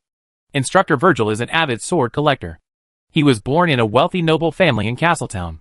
Since becoming a swordsman, Instructor Virgil always likes to buy various styles of long swords. This time he found a very good wave sword here, which can be regarded as adding another excellent quality weapon to his collection. Wizard Scarlet has been wandering around the shelves. As a water magician, she has no interest in these magic weapons and armor. After hesitating for a long time, Scarlet chose a magic box as a gift for herself. When Roy and Sabrina returned to the collection room, the instructors had already chosen their gifts. Miss Christine waved to Roy and Sabrina and said, "What kind of gifts do you two want? I help you with some advice." The two had just received a gift from Earl Swinburne, and now they wanted a double. Roy asked with a puzzled look on his face, "We have this too?" "Of course. This is a reward for catching so many slave traders during our trip to the fortress village." Miss Christine pulled Sabrina inside and asked her, "Sabrina, are you going to choose a weapon? Or armor?" Sabrina did not answer Miss Christine's question, but stood in front of the shelf and carefully looked at the catalog details on the shelf. She walked and stopped, and finally stopped in front of a large suitcase. Miss Christine walked over, took a look at the label, and said in surprise, "This is a dwarf chain mail. For a dwarf, this dwarven chain mail may be a full-body armor, but for you, it can only be a half-body armor. Let me think. What kind of trousers should be matched with it? It is suitable for heavy armor for sword dancers. The battle skirt is more convenient than the trousers." After saying that, Miss Christine pulled out a box from the shelf next to her, picked out a chainmail battle skirt from it, and put it directly into the dwarven chainmail box chosen by Sabrina. "Roy, it's your turn. What kind of gift do you want to choose?" Miss Christine asked excitedly. "I want a short sword, as light and sharp as possible, preferably with sharp armor-piercing properties," Roy said. "Did I hear you right? You actually want a short sword?" Miss Christine looked at Roy in confusion. "No, since it's a gift, of course I have to pick one I like," Roy said with a smile, and he kept looking at the labels on the shelf. Miss Christine took Roy to a row of weapon racks, pointed to a short sword on the top, and said to Roy, "How about this stabbing saber?" Roy reached out and took the stabbing saber off the weapon rack, and found that the saber turned out to have a cross-conical blade, which looked like a long bee-sting dagger with a hand guard and a blood groove, especially suitable for assassins. It is estimated that ordinary male armor should not be able to withstand the full force of the stabbing saber. After everyone chose the gifts, Earl Swinburne held a banquet to entertain the adventure group, and then Instructor Nora took everyone back to Partington Island. Nowadays, several supply ships of the 17th Silver Pegasus Legion are often moored at the dock of Partington Island, so if the group wants to leave Partington Island, they don't need to stay on the island at all. With Sabrina's help, Roy carried the big wooden box containing Abbott onto the ship. The supply ship set sail. Since it was sailing against the wind, the ship could only move forward little by little along a zigzag line. During this time in the Partington Plain, Roy hardly ate any sea fish. After boarding the supply ship, Roy took out his fishing rod and sat on the bow to fish. The box containing Abbott was placed next to him. There were 3 ventilation holes on each side of the box, and half of Abbott's face could just fit on the ventilation holes. He basically didn't eat anything these days, and judging from his condition, he seemed to be half-breathed. "Has it been a long time since you last saw the endless sea?" Roy said to Abbott, holding the fishing rod in his hand. Abbott ignored Roy and seemed not to want to talk to him at all. Roy didn't care at all. He fumbled in his magic waist bag for a long time, and finally took out the golden key that was as thick as a baby's arm. Then he put it on the side of the boat and smiled bitterly at Abbott. "I never thought. Our friendship is not as good as a golden key." After saying that, Roy picked up the golden key and threw it into the vast sea. With a plop, ripples finally appeared in Abbott's eyes. Roy took out Captain Ravel's treasure map. Although it was cut in half by Jasper, it was later in Abbott's hands. He glued the 2 treasure maps together and rolled them into a scroll. After Roy took the treasure map back from Abbott, he only took a look at it and threw it into the magic waist bag. Now Roy took it out and tore the treasure map into 2 pieces again along the original gap and threw it into the sea. Abbott finally came back to life. He put his face on the box and looked through the hole in the box, watching the 2 map scrolls flipping and falling into the sea, showing an unwilling look. "By the way, let me tell you something. Last month, Captain Ralph secretly crawled to Castletown Harbor and was dragged to the bottom of the sea by a Naga sea warrior and drowned," Roy continued. Abbott remained silent. Roy sat on the side of the ship, holding a fishing rod, as if he was talking to himself. The supply ship sailed on the sea for a night and arrived at Castletown in the early morning. Fortunately, the supply ship sailed against the wind along the east coast of the Elf continent, so it would not lose its way even if it sailed at night. The Black Pearl was still stranded on the beach on the west side of the pier. This time when he came back, Roy found that the terrace on the top of the Black Pearl ship building had been covered with lush plants, but the 5 black masts on the ship were still standing there alone, with the sails rolled up on the lowest horizontal bar of each mast. With the help of the rising sun, Roy just saw Miss Tiffany's figure on the ship. The supply ship finally stopped at the dock of Castletown Port, and the adventure group left the supply ship on their own. Several instructors found a carriage at the dock, and everyone took the carriage back to the Elf Academy. Miss Christine got into her own carriage, and the Swinburne family's carriage left the port dock in a swagger. Roy and Sabrina stayed at the dock, and the instructors also selectively forgot about the big box. The 2 of them directly carried the suitcase to the Black Pearl, and Miss Tiffany stood on the side of the ship and waved vigorously at Roy and Sabrina. Finally, Miss Tiffany personally used the crane to hoist the big box onto the deck of the Black Pearl. "Is this the gift you brought back for me?" Miss Tiffany joked with Roy with a smile, but when she saw that Roy didn't have a smile on his face, she immediately realized that something was wrong with the big box. The smile on her face disappeared little by little, and she turned around with difficulty to look at the big box, and said in a low voice, "Roy, did you bring Abbott back?" Roy didn't know how to comfort Tiffany at this time, so he could only nod and admit it honestly. Tiffany turned around and walked quickly to the big box, opened the buckles on both sides, lifted the lid, and revealed Abbott inside the box. He was tied tightly with ropes, curled up in the box, and his face was almost unrecognizable. In the sun, Abbott raised his head with difficulty and looked coldly at Miss Tiffany, whose expression was complicated, and his eyes became more and more empty. Miss Tiffany's face was already full of tears at this time. She slowly squatted beside the box, stared at Abbott and asked, "Did you kill Jasper?" Abbott sat in the box, his eyes fixed on the sea in the distance, without saying a word. "Why did you kill Jasper?" Miss Tiffany sang the second question, her voice full of charm. Her pupils were also filled with golden light. Abbott seemed to be summoned by Miss Tiffany, looking at Miss Tiffany with a wooden expression, and said word by word, "Because of that half of the treasure map, I want that treasure, but Roy and Jasper don't support me to do so. I want to kill Jasper first to get the other half of the treasure map, and then kill Roy and get the golden key from him. I killed Jasper in the dormitory first, and then I killed Roy." Roy also heard the whole story from Abbott for the first time. Miss Tiffany sat next to the box. She couldn't even maintain her elf form. A 3-colored fish tail was spread on the deck. Until Abbott finished speaking, he continued to look dull. What's wrong with Abbott? Roy couldn't understand why Abbott suddenly became senile. He just entered a state of self-hypnosis and self-protection, which can block out pain, hunger, fear, and despair. Miss Tiffany explained to Roy, Since he doesn't dare to face the fear of death, I will fulfill his wish. Go to hell." After saying that, Roy had no time to stop her, and Miss Tiffany stabbed a horn dagger into Abbott's chest. Abbott's empty expression immediately turned into pain and fear. He stared at the dagger on his chest with wide eyes, wailing and begging Roy, "Roy, save me. Roy, use the secondary healing spell to save me." Miss Tiffany ignored Abbott's call for help. When she pulled the dagger out of his heart, she stabbed him in the neck again. Then, she plunged into the sea. The three-colored fish tail rolled up a few waves on the sea's surface and disappeared. Chapter 297. Abbott died on the Black Pearl, and Roy quietly put Abbott into the box. After closing the box again, Roy sat on the bow, thinking about the first time he saw Jasper and Abbott, without any joy in his heart.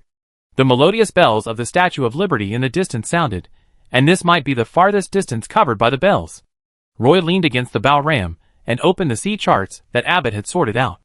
There were nearly 300 sheets of parchment charts, which were stacked together almost 1 meter high. Some of the charts had messy handwriting, while others had neat handwriting. It showed the effort Abbott put into these charts. Almost every chart had detailed notes, and there were circles and dots drawn with charcoal pencils. These charts covered the entire endless sea. Roy accidentally turned over a piece of straw paper, on which was drawn a route that ran through the entire endless sea, and there were notes on each archipelago, which clearly stated which port was suitable for replenishing what kind of supplies.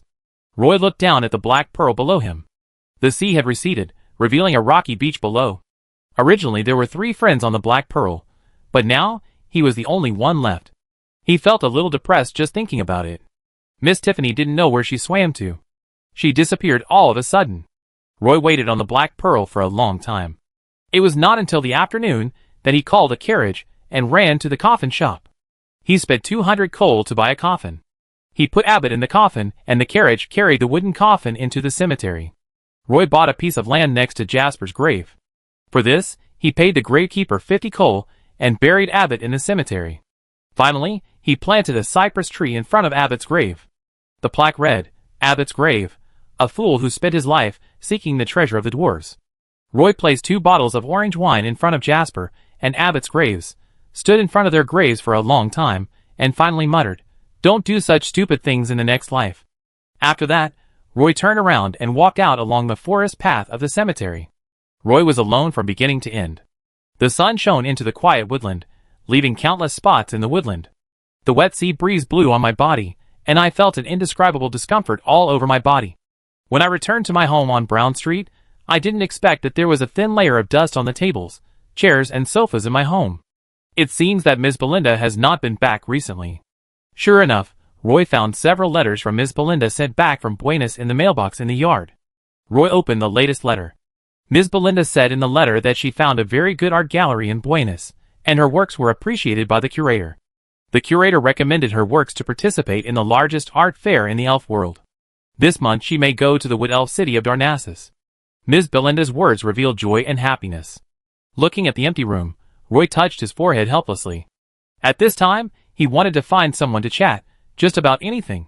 Roy took a bucket, and planned to fetch a few buckets of water to take a good bath.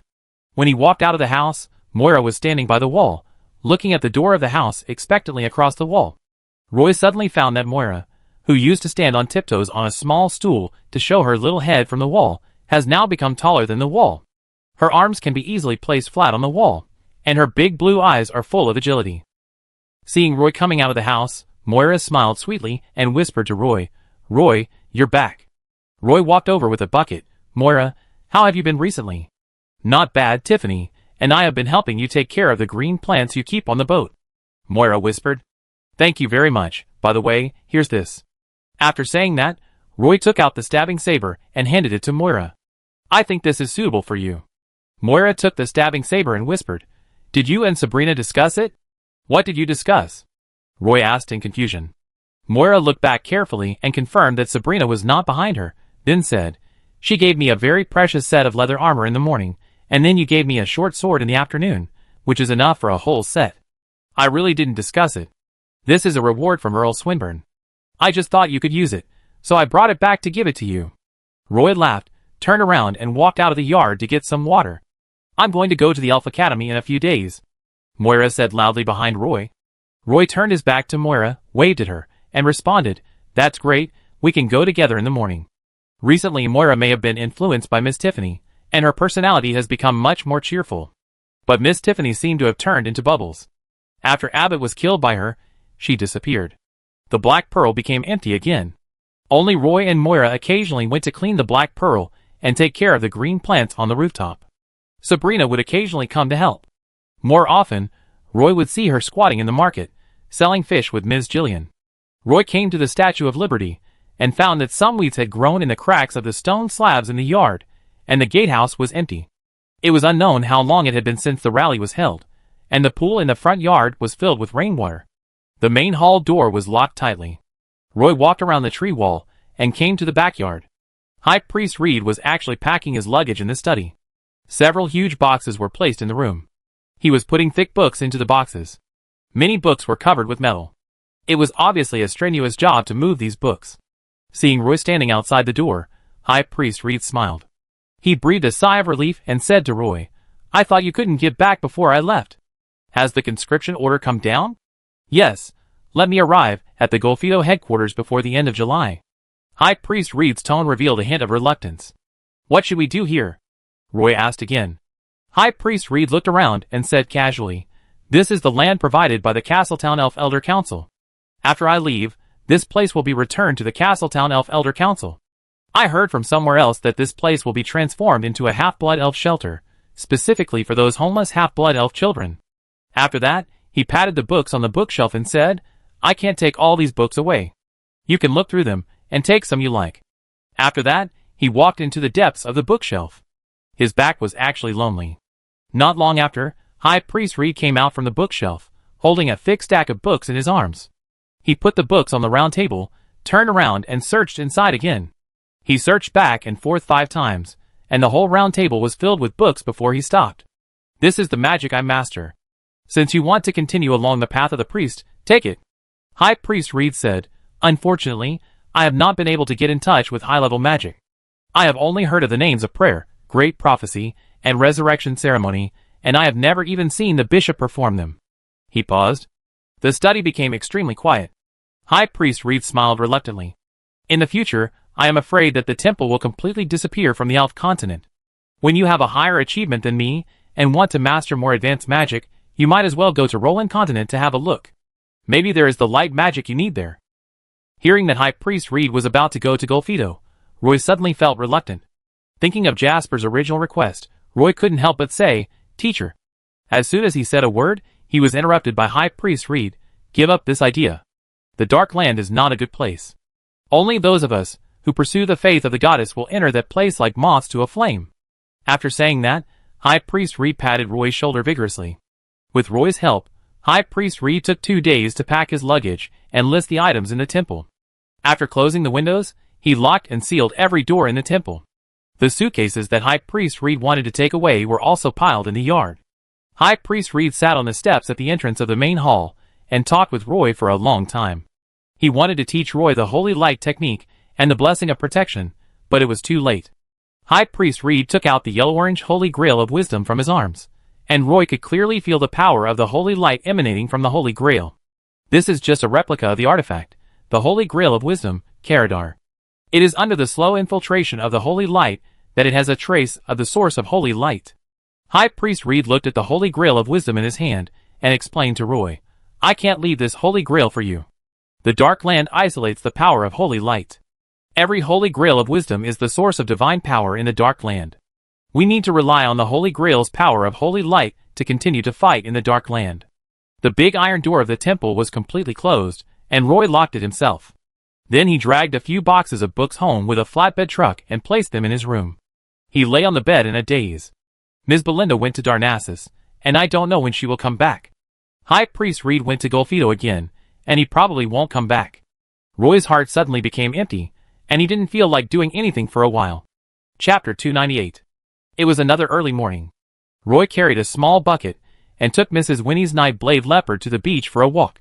The tide had just receded, and Roy was going to dig some oysters and grill them on the Black Pearl. The night-blade leopard had grown very big. One of its fleshy claws was about the size of Roy's palm. It had a slender body and could jump 10 meters away with a light leap, revealing 2 long fangs. Roy still couldn't forget how fierce it looked when it was young. It was not like the foodie it is now. Mrs. Winnie no longer dared to tie it to the door of the pharmacy, because when it was guarding the door, the pharmacy had almost no customers. They could only build a small nest on the big tree in the backyard. The night-blade leopard was not used to living in the new nest now. It would rather lie on the branches of the apple tree. Roy walked in front with a small bucket, and the night-blade leopard jumped around beside him and teased the small fish trapped in the shallow water. Roy dug a full bucket of oysters and a few abalones, filling a small bucket. Elves don't eat shellfish, only water birds and beavers occasionally come to eat some. But this coastline is too long, and oysters are all over the rocks. Roy carried 2 sea fish and a bucket of oysters, and came to the front of the Black Pearl with the night-blade leopard. Before he climbed up the ladder to enter the cabin, he saw Woods sitting on the rocks by the sea with a roll of luggage on his back, in a daze. Roy quickly put down what he was holding, ran to Woods, and asked loudly, "Woods, when did you come back?" Woods saw Roy and smiled. "The supply ship came into the port this morning." "Roy, Miss Tiffany didn't seem to be on board, so I didn't get on board." "Well, after we brought Abbott back to Castletown, she left after meeting Abbott. She didn't say where she was going at the time. It's been almost half a month since she left." Roy put his arm around Wood's shoulders and boarded the ship with him. The night-blade leopard had already jumped onto the deck swiftly and was looking down. "I went to the Statue of Liberty and found that the door there was sealed." Woods told about the setbacks he had encountered in the morning. Roy was silent for a while before saying, "High Priest Reed left Castletown a few days ago, and the Statue of Liberty was handed over to the Elf Elders Council of Castletown." Woods said with some embarrassment, "Has High Priest Reed left too?"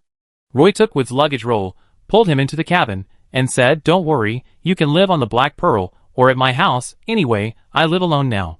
Woods looked at the big ship, pointed to the roof of the ship's tower, and asked Roy, "Then I live here. Roy, can I live on the rooftop? I like places with plants." "Of course, you can live anywhere you want, except Miss Tiffany's room," Roy reminded him. "Okay," Woods agreed readily. He threw the luggage roll on the deck, walked over the night-blade leopard, took out a potion bottle from his arms, and said proudly, "Roy, I have good news for you. I got a drop of life spring water, which was a gift from Earl Swinburne. He said that we saved Miss Christine and everyone would get a reward, so I asked him for a drop of life spring water, and now the main mast can come back to life." Roy was a little confused about Woods' idea. He had always wanted to save the main mast that had been dead for who knows how many years. Could it be that the main mast would grow into a towering tree in the future? Woods had already walked quickly to the front of the main mast.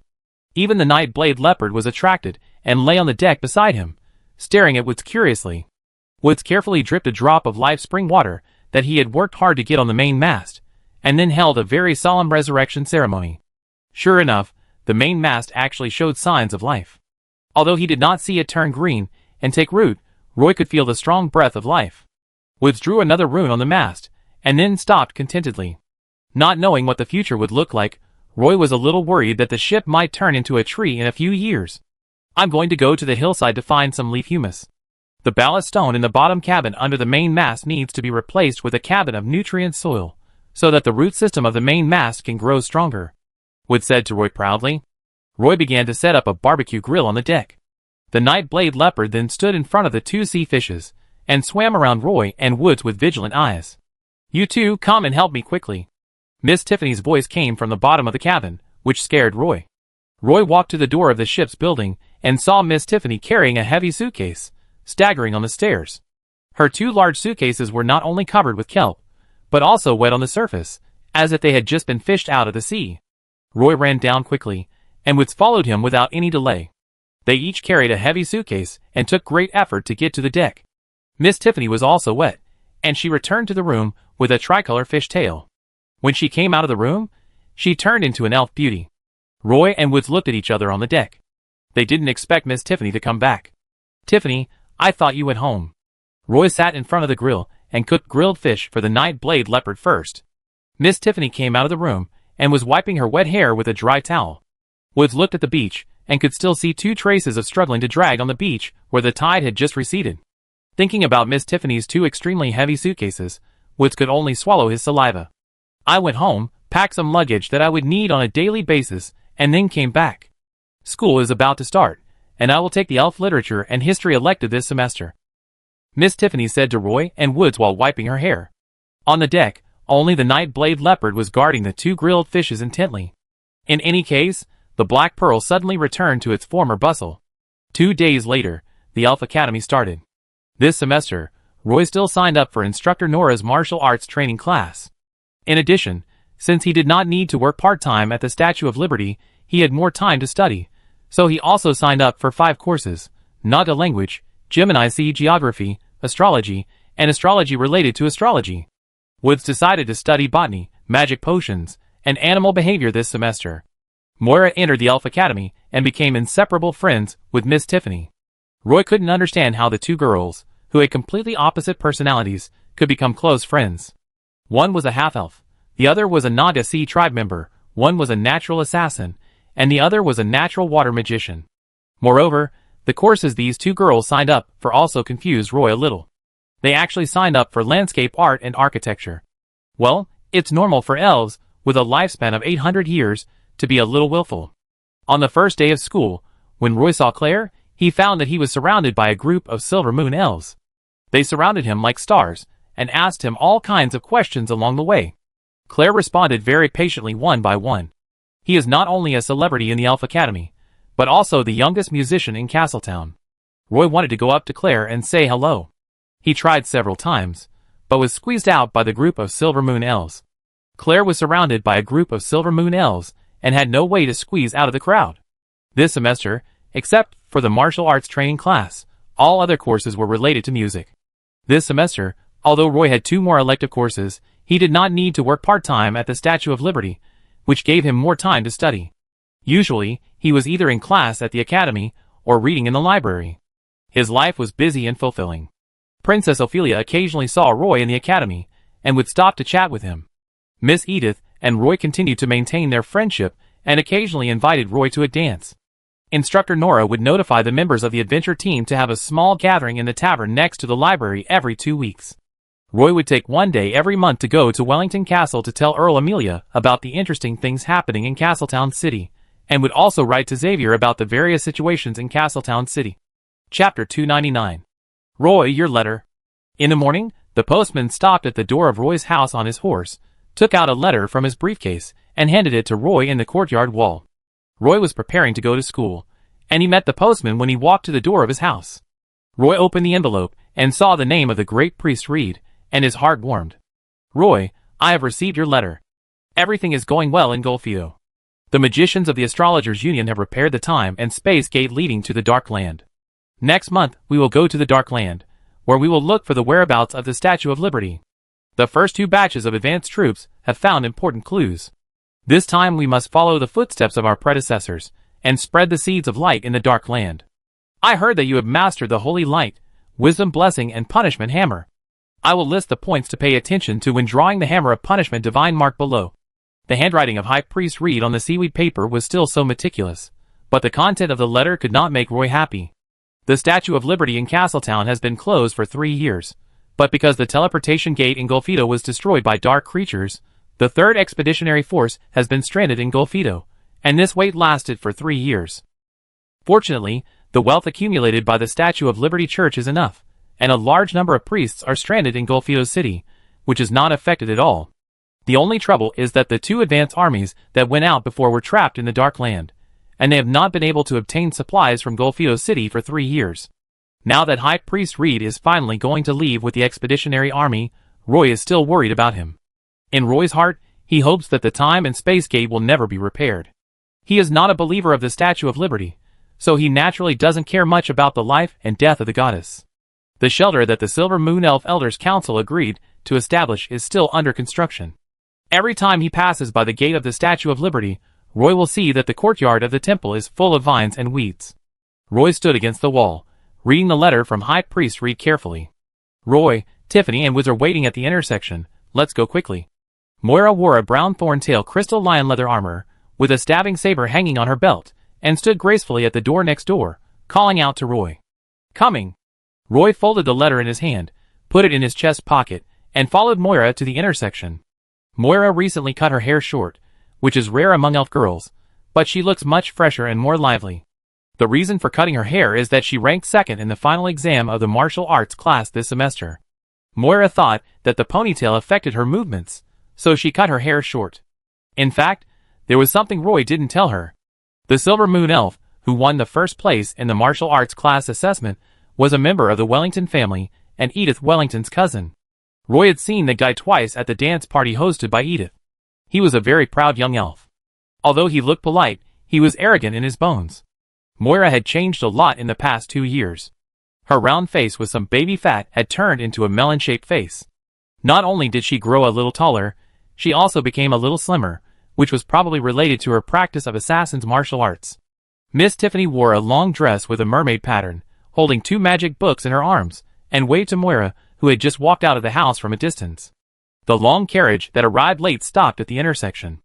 Miss Tiffany and Moira boarded the carriage first. At this time, Woods ran out of Mrs. Winnie's pharmacy, got into the carriage before the door closed, and then sat with Roy. A year ago, Mrs. Winnie discovered that there was a druid boy who was proficient in herbal medicine on Brown Street. She spent 3 days to finally convince Woods to work part-time in her pharmacy.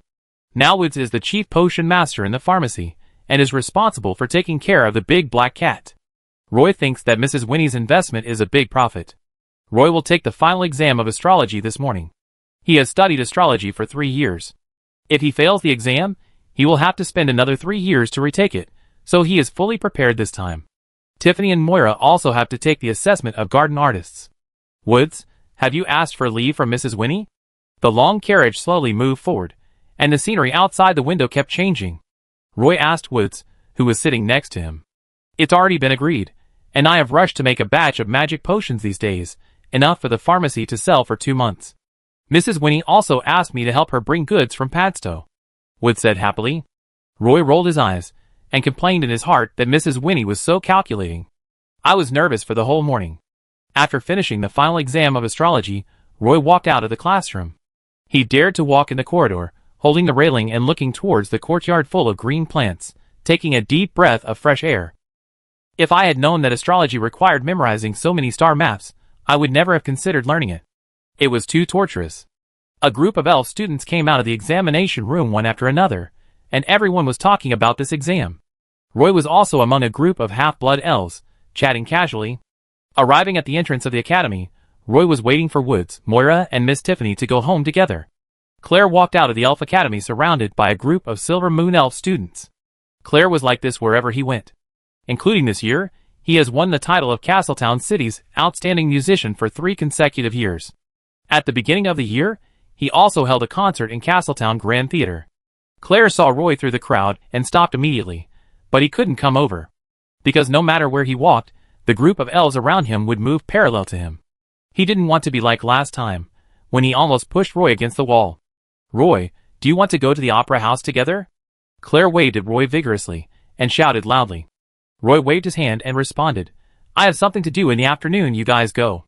Claire continued, see you at the dance tonight. Roy made an okay gesture and responded loudly, got it. Then, they watched a group of young elves escort Claire away.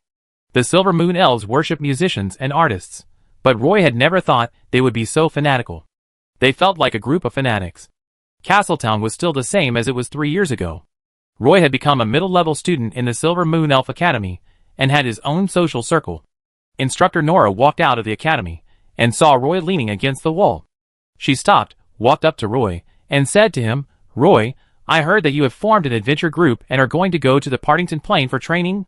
Roy stood up straight, and saluted Instructor Nora. As Roy's mentor in close combat, Instructor Nora helped him a lot in private. It's no exaggeration to say that when Roy was fighting, Instructor Nora's shadow often appeared on him. Well, we leave tomorrow.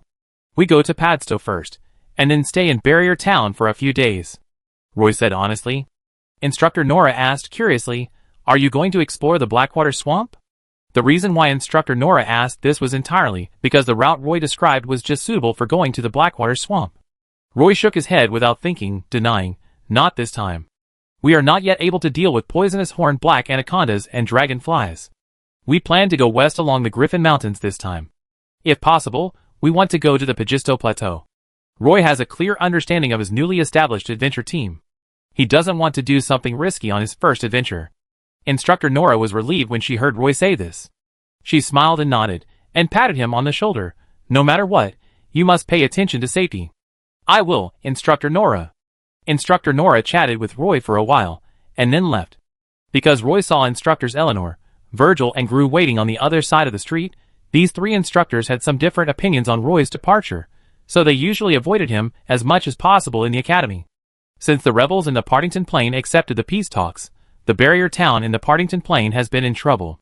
There are always some minor frictions between the half-blood elves and the Silver Moon elf administrators. Although the new barrier town was built, the management here was very chaotic. Roy still wears the hat of the Archon, and he has to mediate various disputes in Barrier Town almost every 2 holidays every year. The instructors didn't want to spend their holidays in the Partington Plain. Roy couldn't go on a plane trip with the instructors every holiday, so Roy officially withdrew from the Elf Academy Adventure Group last year. The instructors also understood this very well. The reason why they were very dissatisfied with Roy was that Sabrina and Woods also officially announced their withdrawal from the Elf Academy Adventure Group last month. As soon as they left the Elf Academy Adventure Group, they quickly joined Roy's newly formed Adventure Group. Roy's Adventure Group has a name, Zakaram. There are currently 6 members, namely Roy, Sabrina, Moira, Woods, Tiffany, and Claire.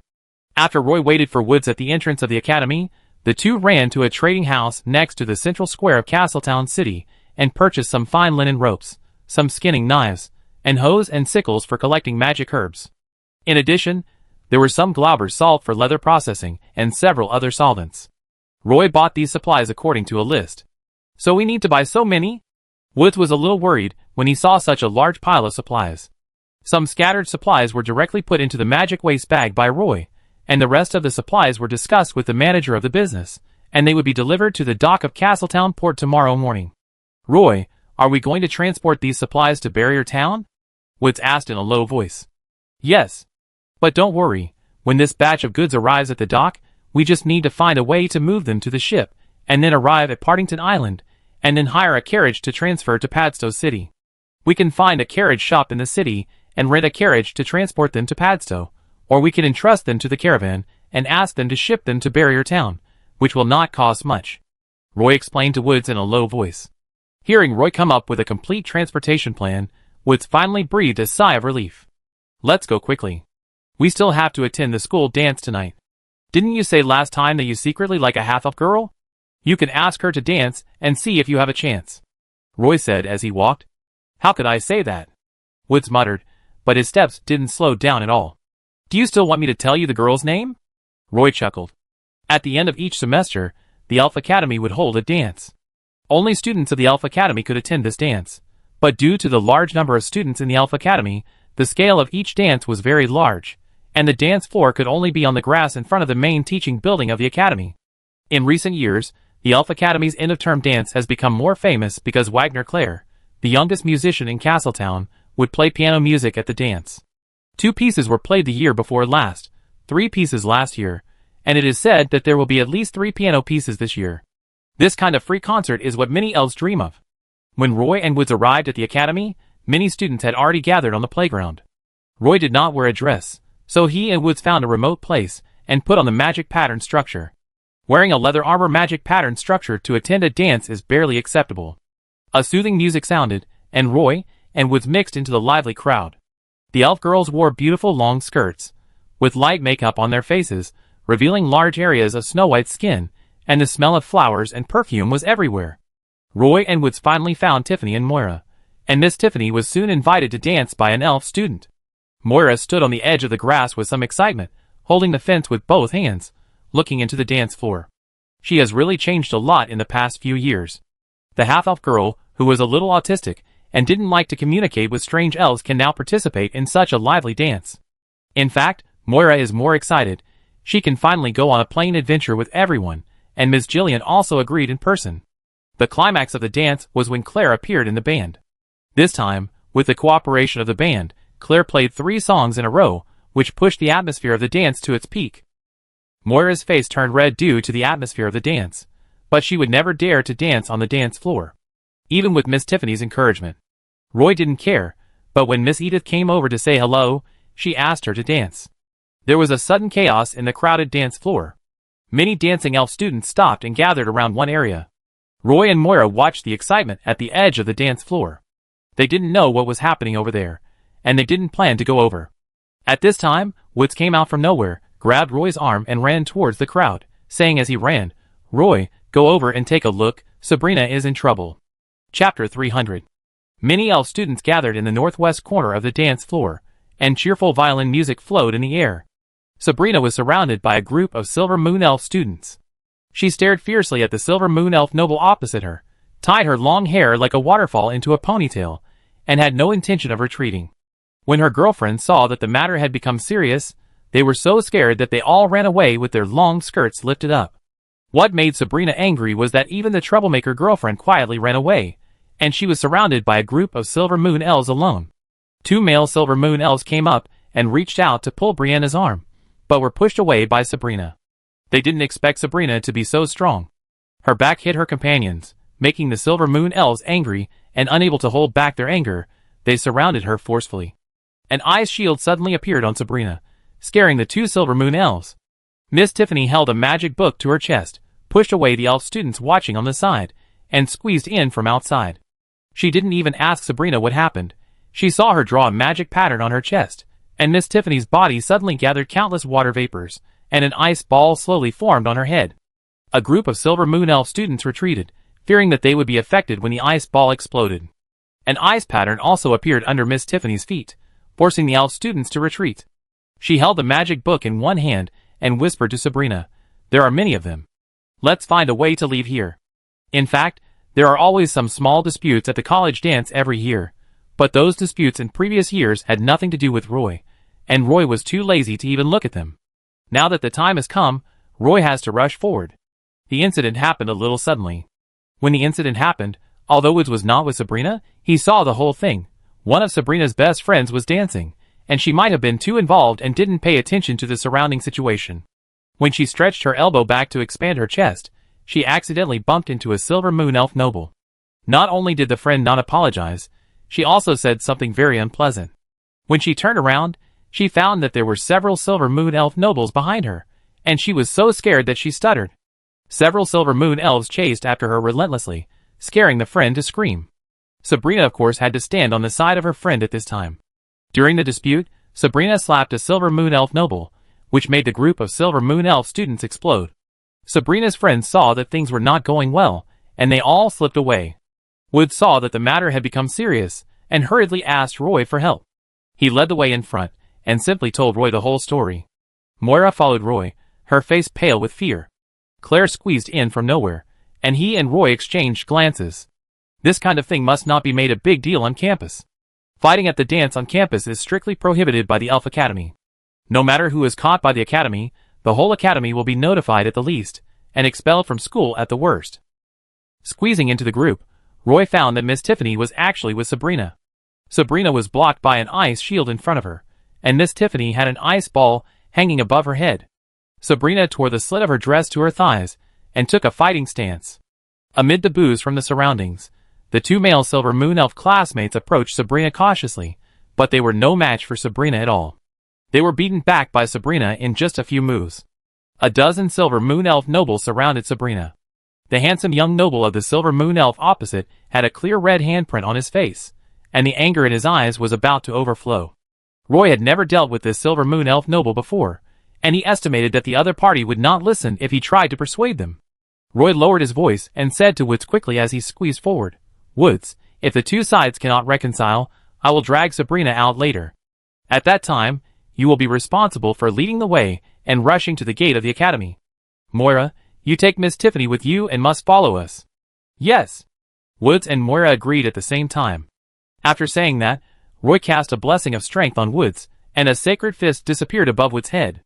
Woods pushed forward with brute force, and all the elf students who stood in front of him were pushed aside by his brute force. "Stop, Sabrina. Don't make trouble here anymore." Roy stepped forward, stopped Sabrina, turned around and said to the Silver Moon Elf noble, "I'm sorry, my friend was a little impulsive just now. If possible, I apologize to you on her behalf. I also know some healing skills that can help you reduce the swelling quickly." Then, Roy spread his hands and forced a smile at the Silver Moon Elf noble. Unexpectedly, the Silver Moon Elf noble was not grateful at all, and did not appreciate Roy's words of peace. The Silver Moon Elves on the side also had cold faces and scolded Roy, "Get out of here quickly. Where did you come from?"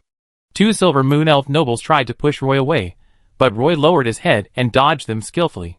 Seeing that this dispute could not be reconciled, Roy stopped talking nonsense. This kind of chaos could not be delayed for too long. Once the Academy was alarmed, Sabrina would probably not escape punishment. There are more and more Silver Moon Elves around. Originally, this was a place for half-blood elves to dance, but now it is full of elf students. Roy turned his head, grabbed Sabrina's wrist, and dragged her towards the gate of the Academy. The runes on Wood's arms lit up. His arms became thick and strong, and sharp nails grew out. His chest muscles suddenly swelled, and his arms pushed forward with force, and his body crashed into these Silver Moon Elves like a locomotive. In order to avoid chaos, he did not transform into a bear form. A group of Silver Moon Elf students originally surrounded them, but at this moment, they were knocked over by Woods. Claire was standing on the periphery. Seeing a conflict in the crowd, she immediately shouted to the crowd, "Everyone make way, the instructors are here." Some elf students, who had not yet figured out the situation, rushed to disperse, and the scene was very chaotic. Roy also took this opportunity to pull Sabrina and follow Woods, running outside. Tiffany and Moira followed closely behind. When Roy went out to deal with the emergency, Miss Phyllis received the news.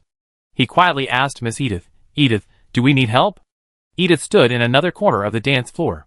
She shook her head decisively and said to Miss Phyllis, "I think they should be able to handle it themselves. This little thing is no big deal. The one who got beaten is."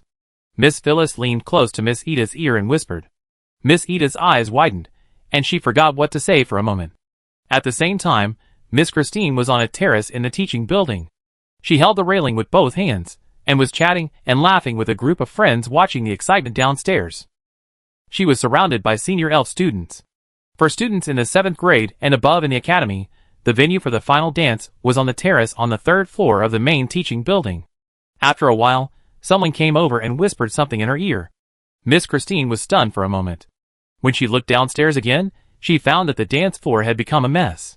Roy dragged Sabrina to the gate of the college in one breath. There happened to be a row of carriages parked on the street outside the college. He took Sabrina into a carriage, and Woods, Moira, and Miss Tiffany also followed. Roy stuck his head out of the window, and threw 10 collars to the coachman, asking him to hurry to the downtown area. At this time, the Silver Moon Elf students had already chased out of the academy. The coachman immediately drove away at full speed.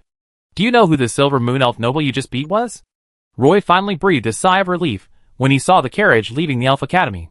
A group of Silver Moon Elf nobles tried to intercept the carriage, causing the coachman to draw an S-shaped route on the street, barely avoiding the elf students, who rushed into the street. Sabrina sat in the carriage and said in great depression, "I don't know." Roy patted his forehead and said speechlessly, "Okay, we will take a boat to Partington Island tomorrow morning, and everyone will gather on the Black Pearl tomorrow morning." Everyone in the carriage agreed at the same time, "Okay." Woods asked curiously, "Roy, who was that Silver Moon Elf noble just now?" Roy turned his head to look at Sabrina, who had a sullen face all the way, and said casually, "It doesn't matter who it is, but when making friends, it's best to be cautious. Once you make friends carelessly, you will bring yourself big trouble." Sabrina turned her head away angrily. Miss Tiffany and Moira looked at each other, and the former made a gesture to the latter to let her know that everything was okay.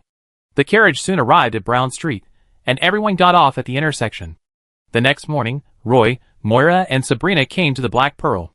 Now the observation tower on the top of the main mast of the ship has an umbrella-shaped tree canopy. Woods finally used the Fountain of Life to revive the main mast that had been dead for who knows how many years, and a lush tree canopy grew on the top of the mast. The tree roots under the mast were deeply embedded in the bottom cabin. It is also worth mentioning that when the main mast revived into a tree, it may be because of the spring of life that it has a very strange ability.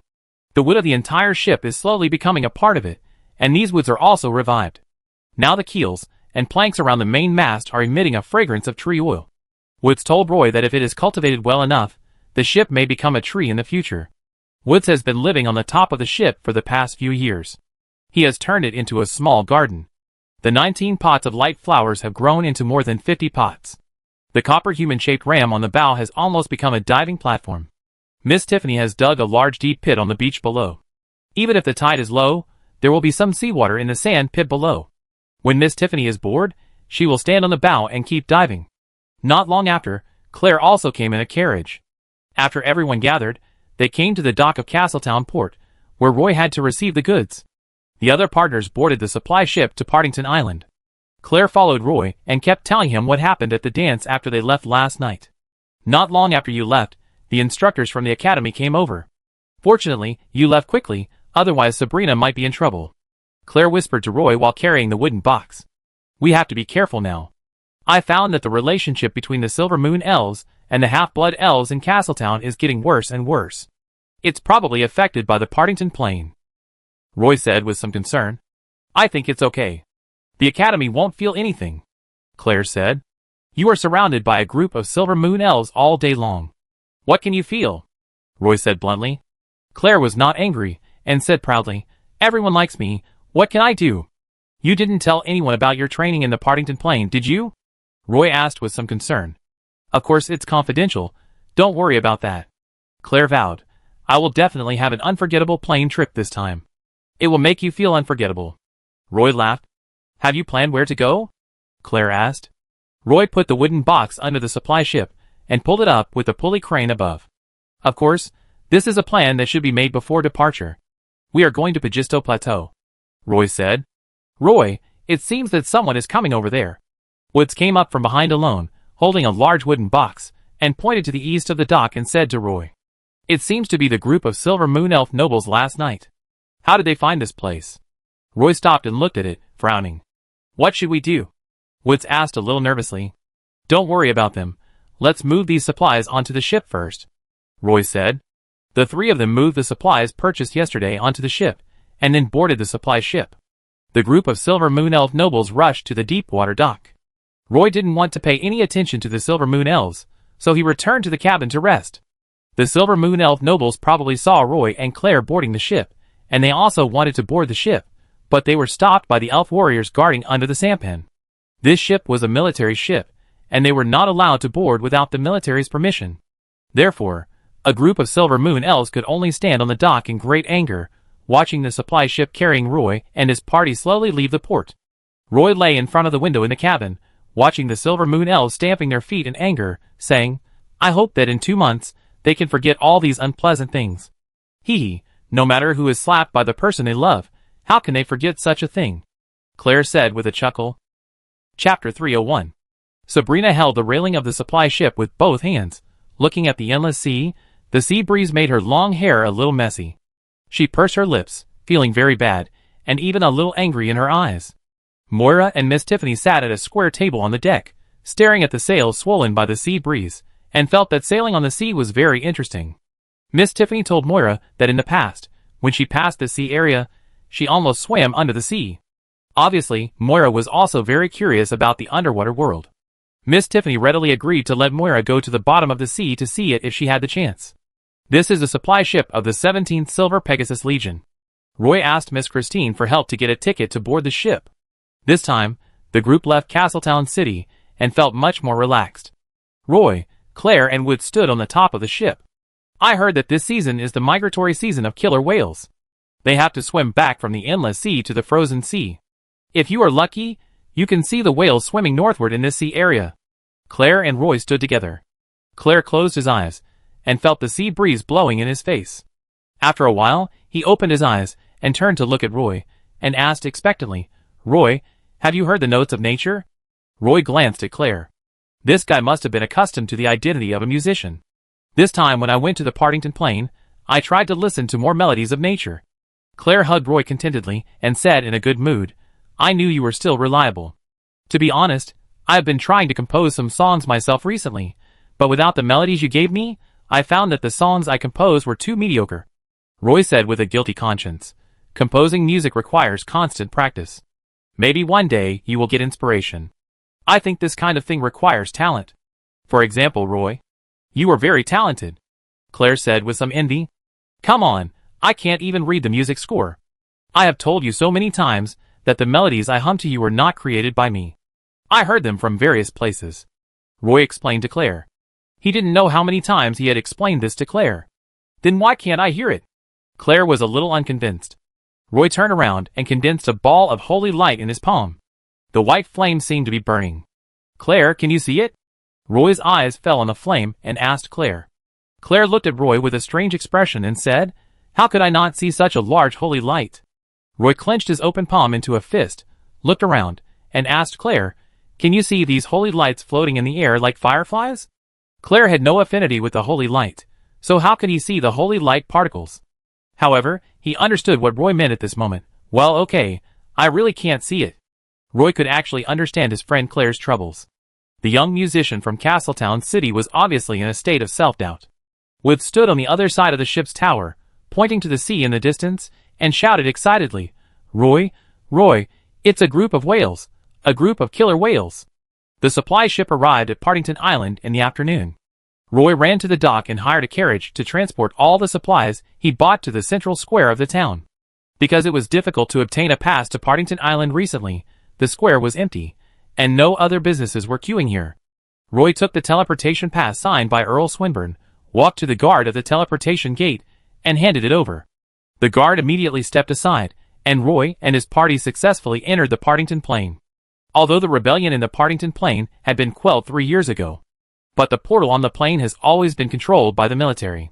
Even if the Silver Moon Elf nobles want to enter the Partington Plain, they need to submit an application to the military, and the approval system is very strict, which makes many elven nobles give up the idea of returning to Partington. After passing through the portal, Roy went to the street to find a carriage again. Claire and Woods helped Roy move the wooden boxes to the carriage, and the three of them sat in the carriage. Claire whispered to Roy, "Roy, have you heard? According to the news from Roland Continent, there have been frequent plane wars recently. It is said that the Dark Legion of the Abyss has opened some connecting channels between planes." Hearing Claire say this, Roy immediately thought of the great priest Reed, who was about to enter the Dark Land. He didn't know what the relationship between the Abyss and the Dark Land was, but when he heard the name of the Dark Legion, he felt that it should be closely related to the Dark Land. "Has the Dark Legion begun to invade various planes?" Roy asked in a low voice. Claire shook her head slightly and said honestly, "Most of these plane invasions occurred in the planes controlled by the human lords of Roland Continent. There is no sign of the elven world being invaded by dark forces." Roy said with some concern, "During this period, the priests of the Statue of Liberty in the Elf Continent formed 3 expeditionary forces to enter the Dark Land. This may be related to this. Roy, have you ever thought about becoming a warrior of other professions, such as sword dancer, sword poet, Silver Moon Ranger, etc.? Claire asked. "I don't have such plans. I think being a priest is not bad," Roy said without hesitation. Today's Padstow has returned to the way it was when Roy first came. There are only a few shops on the street, and the scale of the free market has also become much smaller. Those half-blood elves can be seen everywhere on the street, but there are very few Silver Moon elves. At present, there is no trace of Silver Moon elf nobles in this city. Half-blood elves have become the masters of this city. Without slave traders and Silver Moon elf nobles, the life of the half-blood elves here has become much better. Many half-blood elf hunters brought magic beast materials. They walked out of the jungle and came to Padstow City. The largest business here is the Pegasus business controlled by the Silver Pegasus Legion. The business buys a large amount of magic herbs and magic beast materials every day, stores these materials together, and regularly sends these materials to the Elf Continent to maintain the prosperity of Roland Continent. The half-blood elves in the city also live a peaceful life. The Silver Pegasus Corps is stationed in the Partington Plain. The good thing is that the slave traders in the city disappeared. The bad thing is that the free entry and exit of the plain is restricted. If the half-blood elves want to leave the Partington Plain, they not only need to pay a large sum of money, but also the approval of the teleportation pass is quite troublesome. Recently, Earl Swinburne is busy leading the Silver Pegasus Corps to expand northward. It is said that the Silver Pegasus Corps has advanced hundreds of kilometers northward. Earl Swinburne's territory is also expanding. Roy would stay in Padstow for a whole day, which meant he would leave the city the day after tomorrow morning, so the group found a hotel to stay in. After sitting on the ship for most of the day and tossing around in the teleportation gate for half a day, they were tired and sleepy after a day, so they all went to rest after checking into the hotel. Roy walked out of the hotel and found a carriage shop according to the description of the hotel owner. He hired 3 carriages, negotiated the price, and agreed on the time before leaving the carriage shop. He rushed to the town hall before dark, but unfortunately most of the clerks in the town hall had already left, so he failed to get the list of prisoners in the fortress town. He could only return to the hotel, and stayed there for 1 night. He rushed to the town hall early the next morning, and finally got the list of prisoners from the clerk. He ran to the guard team, and took out all the half-blood elves detained in the prison according to the names on the list. Roy is the governor of the fortress town. He comes to the Partington Plain once every 6 months. It was one of his duties, as an Archon, to bail out the half-blood elves detained here from the guards of Padstow City. After coming here several times, the captain of the guards of Partington City had known Roy. First, the list of detained persons was handed over to this side for verification, and then a sum of bail was paid before these half-blood elves could be brought out. The guards' prison in Padstow City was a tree hole dug out of a giant tree. The space in these tree holes was very small, and the prisoners could not even move freely in the prison. You could only sit or lie down inside, and these prisons are not protected from the wind, and the environment is very harsh. Going up the spiral staircase carved out of the giant tree, you can see a row of prisons that continue to extend upward. These prisons are semicircular, with dark iron bars inlaid on the outside. Many half-blood elves are locked up in the prisons. Roy followed an elf guard to the prison. The elf guard opened the door of a cell according to the number marked on the catalog. The half-blood elf inside was curled up on a wooden bed, sleeping with his face against the wall, wearing a set of gray linen clothes. Probably because he heard the sound of the cell door, the thin half-blood elf sat up quickly. Roy saw the familiar face and frowned and asked him, "Why are you here again?" The half-blood elf saw Roy standing at the door of the cell, and said with a bitter face, a little embarrassed, "I can't help it. I sent some twine over there, and was just seen by the patrolling elf warriors. I paid double the bail for you this time. When you return to the fortress village, you have to pay me back in full." Roy raised the purse in his hand, and said with a straight face. The half-blood elf nodded quickly. Roy added, "Also, if I come here next time and see you again, I will definitely not help you pay the bail. I will let you stay here for a while and calm down. Do you understand?" "Got it, Lord Archon." The half-blood elf quickly packed up the luggage in the prison and followed Roy out obediently. Roy didn't say anything more. This half-blood elf hunter had connections with some villages in the southern part of the Griffin Barrier Mountains, and often got them some daily necessities. It might have been easier before, but now the Silver Pegasus Corps is very strict, and once discovered, they will be thrown into prison directly. The elf guard didn't care what Roy said at all. According to the list on the directory, he came to the second cell and opened the cell door. Roy saw the half-blood elf with messy hair like a bird's nest, and asked casually, "Tell me, why did you come in?" The half-blood elf scratched his messy hair like a bird's nest, and said to Roy with an innocent face, "They said that I entered the territory of the elf nobles to hunt, which is an infringement of other people's property. In fact, the place where I hunted was indeed in the public territory, but I didn't pay much attention to the boundaries, and I ran out of the public territory while chasing." Roy, the elf hunter, drew a note behind his name, asking him to pack his bags and come out of the cell.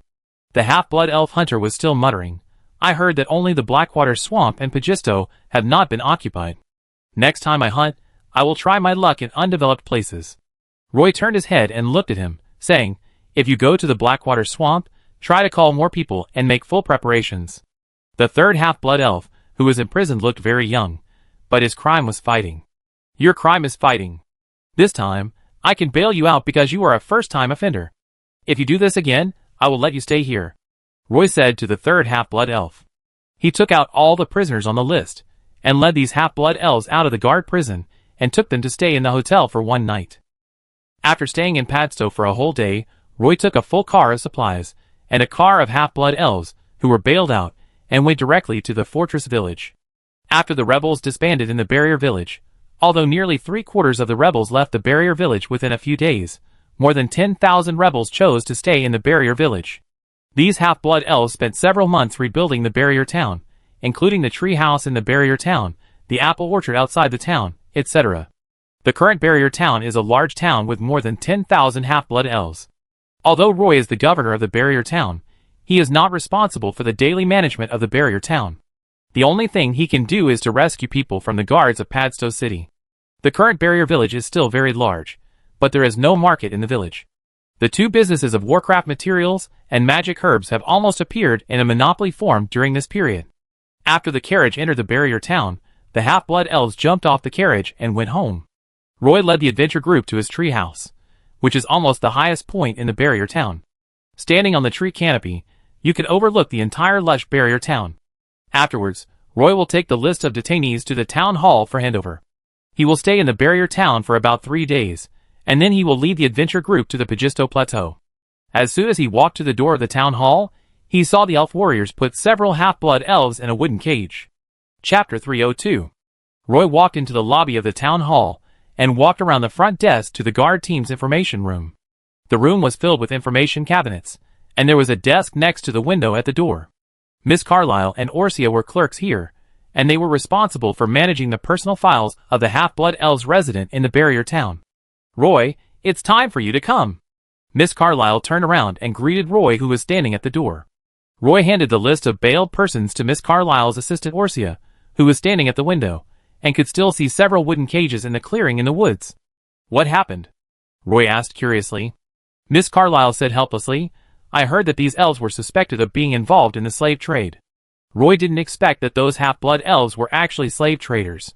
He said hesitantly, "The teleporters in the Partington Plain have been closed for nearly 3 years. Where can they sell the slaves?" Orsia walked to the bookshelf and looked for the elves' personal files in the catalog. She interrupted and said, "I heard from the young elves who were rescued that these slave traders wanted to take them to the Pagisto Plateau." Roy asked again, "Where were the young elves rescued?" "On the western border of the public territory," Orthea said. "Several slave traders escaped and are still being hunted down." "Are there any young elves that have not been rescued?" "I'm not sure about that," Orthea said. After the reconstruction of the fortress town, Wood's uncle took a group of half-blood elves to plant many apple trees and orange trees around the fortress town. Now there are several orchards around the fortress town. The half-blood elves collect magic herbs in the jungle here, hunt primary magic beasts, and use these magic materials to exchange for some living supplies, so they can maintain their lives. Many elf hunters will also form groups to enter the Blackwater Swamp to hunt poisonous black anacondas and dragonflies in the swamp. This hunting activity is very dangerous, but it can also harvest very valuable magic beast materials. Roy thought that those slave traders had disappeared completely. "I didn't expect them to appear in the barrier town." Roy walked out of the data room and pinched the corners of his eyes, which were a little sore. He really had a headache. Although the portal to the Partington Plain is still closed, the slave trade in the Partington Plain has not been completely curbed. In fact, the high-ranking members of the council and the military of Padstow City knew that there were some half-blood elf villages in the south of the Griffin Barrier Mountains, and they also knew that there were animal trainers among them. They were probably worried that these half-blood elves would become a potential threat to the Silver Pegasus Legion, so the Elder Council of Padstow City issued a ban. The elves in the barrier town were prohibited from trading with the elves in the south of the mountains, and even the most basic living supplies were not allowed to be given to them. Among the half-blood elves that Roy bailed out from Padstow this time, at least 3 elves were imprisoned for this kind of illegal trade. For this reason, the Silver Pegasus Army has always been stationed next to the town. This time, a group of slave traders appeared on the west side of the public territory, and the army stationed in the fortress town sent elf warriors to hunt down the slave traders, so there were so few garrisons in the town. Roy walked out of the town hall without stopping at his dusty office of the governor. This is the central area of the fortress town. There are several carriages parked at the door of the town hall.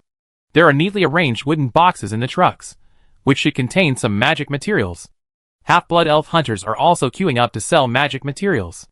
There are almost no foreign adventure groups entering the Partington Plain recently, so the elf hunters have a good harvest in the jungle.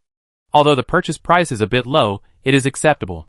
When Roy passed by the only fish stall in the town, he found a boy wearing earth-colored linen clothes made of hops squatting under the tree opposite the stall. His hair was a little messy, and it was unknown how long it had not been trimmed. There were several holes in his clothes, and they were not mended, but his little face was still clean. He squatted quietly under the tree, staring at the frozen fish on the ice on the stall without blinking. Roy stopped and walked over curiously. The boy should be a half-elf. He found that Roy noticed him, and immediately became a little nervous. When he saw Roy walking towards him, he turned and ran into the woods. He should be very familiar with this place, and soon disappeared. Roy walked to the fish stall, picked 2 sea fish from the stall, and paid for them. "Does that kid come here often?" Roy held 2 big blue fish in his hands, and chatted with the fish stall owner. The fish stall owner put some ice on other sea fish and said casually, "You mean those children? They have been here for more than half a year, and live in the town. They should live near the valley. They usually pick some fruits from the surrounding orchards. They don't eat much, and they won't waste the fruits and won't be hungry. If they want to eat fish occasionally, they will wait here. I will occasionally give them some sea fish that can't be sold and are about to rot. They are all poor children." "Don't they have any family?" Roy asked curiously. The fish stall owner thought for a moment before saying, "Probably not, at least I haven't seen any." He then looked at Roy warily. Roy then asked, "How many children like this are there in the town now?" The fish stall owner obviously didn't want to say anything more. He stammered, "Probably not many, basically just the same few faces." Roy knew that if he continued to ask, he would not get anything out of it, so he turned and left the fish stall. In the evening, Wood's uncle prepared a sumptuous dinner at home to entertain Roy and his party. Seeing that Woods had found so many friends, Wood's uncle was also very happy. When everyone talked about Wood's studies in Castletown, Uncle Wood smiled so hard that his eyes narrowed. If he hadn't stated that he was a great druid, no one would have thought that this half-blood elf with thick joints and a strong body would be a druid. He looked more like a fruit farmer who was used to doing rough work in the orchard. His tree house was the same. In addition to a few trays of flowers and plants, there were only a few scissors for pruning branches hanging on the wall. His face was slightly vicissitudes, his eyes were gentle, and he was always smiling. He talked about the things in the town of Bastion, and said frankly that the Silver Pegasus Corps did not liquidate the rebels in the town, which was also a fulfillment of the original promise. Now the half-blood elves in the town of Bastion can have such a life, and everyone is relatively content. The only inconvenience is that the portal to the Partington Plain has not been opened, and it is unknown how long it will take. Roy has no way to deal with this. Then Roy and Uncle Woods talked about the elf children in the town. "Are you talking about those foreign children?" Uncle Woods asked with a frown. Roy talked about the half-blood elf child he saw in front of the fish stall during the day. Uncle Woods nodded and answered casually, "We rescued them from the slave traders. We asked where their home was. They only said that it was on the Pagisto Plateau. They didn't know the exact place. We couldn't send them back, so we took them back to the town. Actually, they are quite pitiful. They are so young and homeless. However, they have accommodation in the town. The town arranges it for them. They are also allowed to pick fruits from the orchard. As long as they don't waste them, they can eat whatever they want. They occasionally go outside the town to collect magic herbs for money. They live very frugally in their daily lives." At first, Roy thought that these elf children were the orphans of the rebels who died in the war. He didn't expect that they were rescued from slave traders. "Are there many children like this in the town?" Roy asked. "There should be about 40 or 50. Uncle Woods answered. "How can there be so many?" Roy was surprised. Except for the few who were rescued, the others appeared inexplicably. That's the weird part. When we met the slave traders, it felt like they took the initiative to find us, and then they ran away in a flash, leaving a few children behind. Uncle Woods frowned and said to Roy. Roy had no choice but to say, "Please pay more attention to them in normal times, at least to ensure their most basic living needs. You can tell me if you need anything, and I will be responsible for coordination." When Wood's uncle heard what Roy said, he immediately relaxed his frown and said gently, "That's no problem." After leaving Uncle Wood's house, Claire asked Woods with some doubt, "Woods, is your uncle really a great druid?" "Yes, that's right." Woods answered honestly. "I really can't tell. The lives of druids are so simple." Claire sighed sincerely. "Our lives have always been like this. In fact, we just need to get used to it," Woods said on the side. He stayed here probably because he was worried about these half-blood elves. He has been developing apple orchards around the town in recent years, hoping that the town of Rampart could be self-sufficient. Roy said. "Roy, when are we leaving Rampart?" Claire asked. "Wait a minute, I have something to do."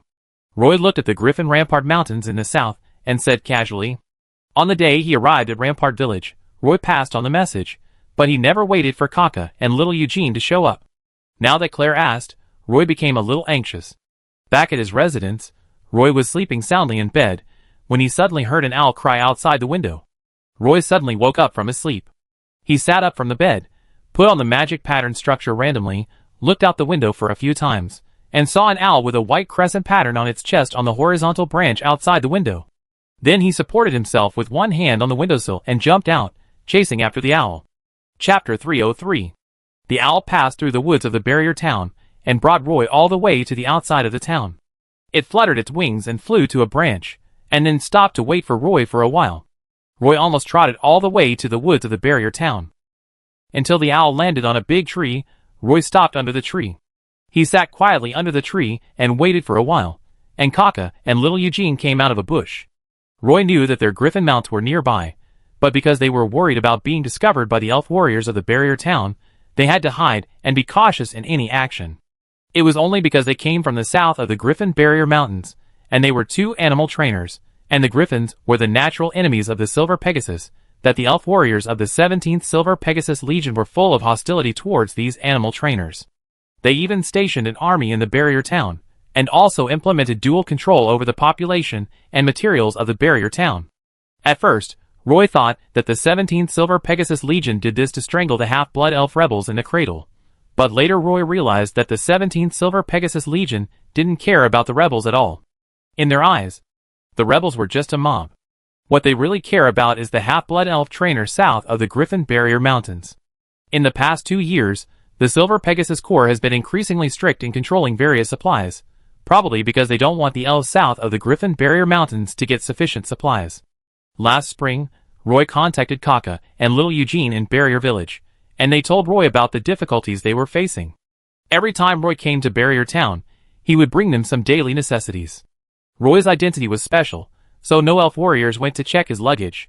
Roy, little Eugene, and I came here after receiving the news you passed on. Kaka walked up and hugged Roy. Roy also hugged little Eugene, and then lowered his voice and said, "Kaka, little Eugene, how have you been recently? The blockade of daily necessities here is very severe, so the village lacks almost everything." Kaka answered honestly. Roy was aware of this situation. 3 of the half-blood elves he bailed out from Padstow were arrested for illegal trading of materials. "We will find a way. Maybe they will withdraw the blockade order soon." Roy comforted the 2. "Come with me." The supplies Roy brought this time were not transported to the fortress town, but hidden in a secret forest outside the town. He took Kaka and little Eugene to find the pile of supplies. The 3 of them came to a hillside. Roy pointed to a pile of supplies in a bush and said, "You must move these supplies as soon as possible under absolute safety. No one can guarantee that these supplies hidden here will not be discovered by other elves tomorrow." Kaka watched Roy forcefully lift the tarpaulin and saw the piles of supplies. He stood beside Roy and exclaimed to him, "Roy, how did you bring so many supplies?" Roy smiled proudly and said, "As the governor of the fortress town, I still have some privileges. As for these supplies, you can transport them several times. Move this batch of goods to the mountain first, and then do other things." Kaka and little Eugene were counting the supplies. Little Eugene was taciturn and rarely spoke. But Kaka's personality is very outgoing. He couldn't help but ask Roy, "Roy, how long are you going to stay here? We are leaving for Pagisto Plateau tomorrow. I heard that there are some half-blood elves living there." Roy said casually. "Are you going to Pagisto Plateau? There are some half-blood elf tribes there. The situation there is very complicated. You have to be careful," Kaka reminded Roy. Roy looked around and didn't find any elf warriors approaching. The 3 of them breathed a sigh of relief. Roy delivered these daily necessities to Kaka and little Eugene, and his last task in Barrier Town was completed. When returning to Barrier Town, Roy felt that his steps were very relaxed. He knew that the blockade of the Partington Plain might be lifted soon, because the Partington Plain could not be closed like this forever. Kaka tied a bag of linen thread on the back of the griffin, and the 2 of them prepared to move these supplies to the cave halfway up the mountain overnight.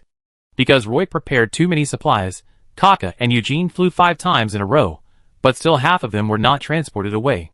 Just when Eugene was busy moving the supplies, Kaka suddenly stopped and turned to his friend Eugene. "Eugene, the plateau in the west. I also want to go and see it," Eugene said without thinking. "Kaka, the elders will not agree to you going to the plateau over there. Give up this idea. It's more chaotic over there than here." Kaka stood next to the griffin, and before riding the griffin, he said to Eugene, "Eugene, please find a way to transport the supplies hidden halfway up the mountain. I see that their adventure group needs a scout, and I think I can do it.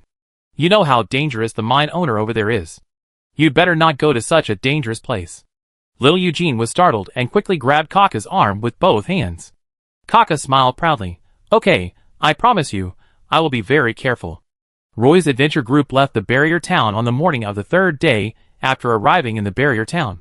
Roy and his group of 6 rented 6 horses in the barrier town and rode along the forest path all the way west.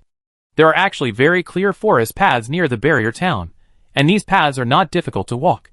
On the 3rd night after leaving the barrier town, Roy's adventure team was already at the edge of the glazed forest. Going west, they would enter the hilly area in the bushes. The forest area here was in patches, and large tracts of woods were separated by grass and bushes. The outlines of the mountains became clearer here, and this was also a hunting ground for the barrier mountain griffins. The elf warriors of the Silver Pegasus Legion rarely patrolled here. The adventure team camped in a forest. There were many wind foxes, and dire wolves in this area. It was the first time for Moira and Miss Tiffany to adventure in the jungle, and they were full of curiosity about everything here. So Roy decided that the adventure team would hunt a few wind foxes or dire wolves in this area, so that Miss Tiffany and Moira could get familiar with jungle life as soon as possible. On the grass slope ahead, there were a few wind foxes moving quickly to the north. There were 2 adult wind foxes and 3 wind fox cubs. Because Woods was in the team, he was very good at tracking wild animals in the wild. But just now, the sound that Claire accidentally made disturbed these wind foxes, so they ran northward along the grass without hesitation. Roy was not prepared to continue chasing northward, because that would expose the adventure group on the grass slope. "Hey Claire, can't you be more careful?" Watching the wind fox that was about to walk into the trap escape, Miss Tiffany couldn't help but complain. "I will pay extra attention next time," Claire said with an apologetic look on her face. Chapter 304. Several wind foxes ran very fast along the ridge for a while, then crossed the ridge and disappeared from everyone's sight. Sabrina and Moira originally planned to outflank them from the other side, but the wind foxes did not run in their direction. Seeing the wind foxes running away, Sabrina and Moira walked out from behind the boulder. The 6 companions walked towards the top of the mountain, while discussing the shortcomings of hunting wind foxes this time. Their horses were still tied in the camp, and they could not leave for too long, otherwise if they were found by other carnivorous hunters, it would be the most troublesome. In order to keep her body hydrated, Miss Tiffany had to shower herself with water every 2 hours. Moira suddenly stopped and moved her pointed ears. Sabrina noticed that she looked confused and asked her, "What's wrong, Moira?" "I heard the elves talking over there," Moira said nervously, pointing in the direction of the wind. It was her first time to join an adventure group, and she was afraid that she would do something wrong. Woods and Roy looked at each other. They were walking in the front, and did not hear the elves talking. Roy took a step forward, but was stopped by Woods beside him. Woods moved in the direction Moira pointed. Woods lowered his waist, and hid his whole body in the grass, like a cheetah lying in the grass. Standing in the grass, he could only see the grass swaying gently. Woods moved forward to investigate, and soon retreated along the grass. When he retreated from the grass, his face looked a little ugly. "Woods, what did you find in front?" Roy asked. "There is a group of suspicious half-blood elves at the edge of the woods ahead. They are carrying a few elf children. They don't look like residents of the fortress town," Woods said. "Take me to see." Roy decided to go to the front to check it out himself. Woods led Roy forward, and a small path had been made by Woods through the weeds. The weeds were a bit far away, and the 2 of them stopped when they were close to the woods. Woods turned his head and made a gentle gesture to Roy. Then the 2 of them laid down in the grass. Woods carefully pushed aside the grass. Through the gaps in the grass, Roy saw a group of half-blood elves lighting a fire at the edge of the woods. As expected, in addition to a few adults, there were also a few half-blood elf children in the team. They sat quietly under the big tree, and there was no sign of smiles on their faces. It seemed that the youngest elf girl had tears in the corners of her eyes. They were not tied with ropes, and the half-blood elves were quite gentle to the children. Judging from the attire of these half-blood elves, they should all be elf hunters. The leather armor they wear should be sewn by themselves, with wide stitches and rough workmanship. They carry swords and short bows on their backs, and a bunch of messy pockets hang on their waists. Even 2 elf hunters carry animal traps on their backs. Roy observed for a while, then retreated with Woods. "Could it be that we met slave traders?" Woods frowned and asked Roy in a low voice. Roy was also a little unsure. Originally, he thought that the half-blood elves were probably a group of slave traders after listening to Woods' description, but after he went over to check, he felt that it was not likely. "It's hard to say. Those elf children don't seem to be coerced," Roy said. Woods hesitated for a moment and asked Roy, "What should we do now?" All the members of the adventure team gathered together and stared at Roy. "Give up the trip to Pagisto Plateau for now. Let's follow them and see what they want to do," Roy said decisively. "If they are a group of slave traders, we will find a way to rescue those children. If we can confirm that they are not slave traders, it will not be too late for us to go to Pagisto Plateau." There were only 6 people in the adventure group, so naturally no one opposed Roy's decision. Especially Woods. Miss Tiffany hated slave traders. "Okay, then it's settled." As the leader of the adventure group, the decision was supported by all members, which greatly increased Roy's confidence. He took the initiative to stand up and said to everyone, "Then I will keep an eye on them first, you go back to the camp to rest, and we may have to take turns to keep an eye on them later until we find out their intentions." Claire put the skinning knife in her hand back into the sheath and said to Roy, "Let me and Woods go first, Woods, and I will learn the jungle reconnaissance methods. Roy glanced at Woods. I happen to be familiar with the situation over there. Claire and I will go over to monitor them first, and we will change shifts tomorrow morning. Woods agreed readily. This guy has always been hardworking and easygoing, but there is one thing that cannot touch his bottom line. He is the kind of half-blood elf with a sense of justice. For example, now, if Roy hadn't said that there were some suspicious points about the half-blood elves, according to Woods' idea, he would have rushed up and overturned their camp. Miss Tiffany couldn't help but remind Claire, Claire, don't be careless this time. If you really meet slave traders, you will accidentally expose your whereabouts.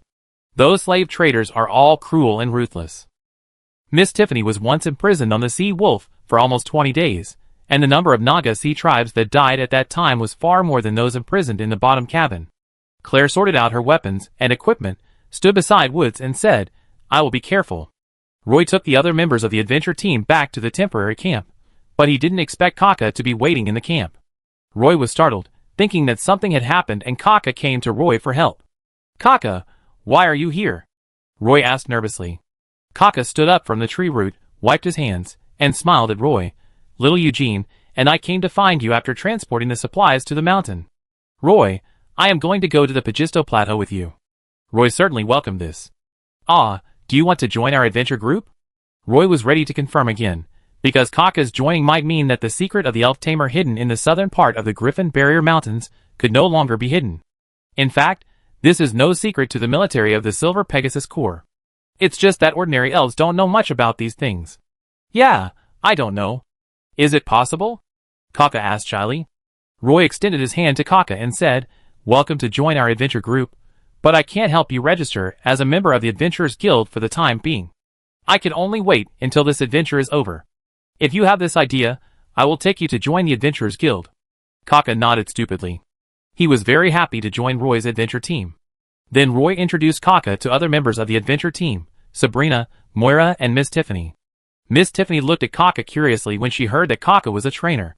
Roy said to Kaka, But for the time being, we can't go directly to Pajisto Plateau, because we have encountered something.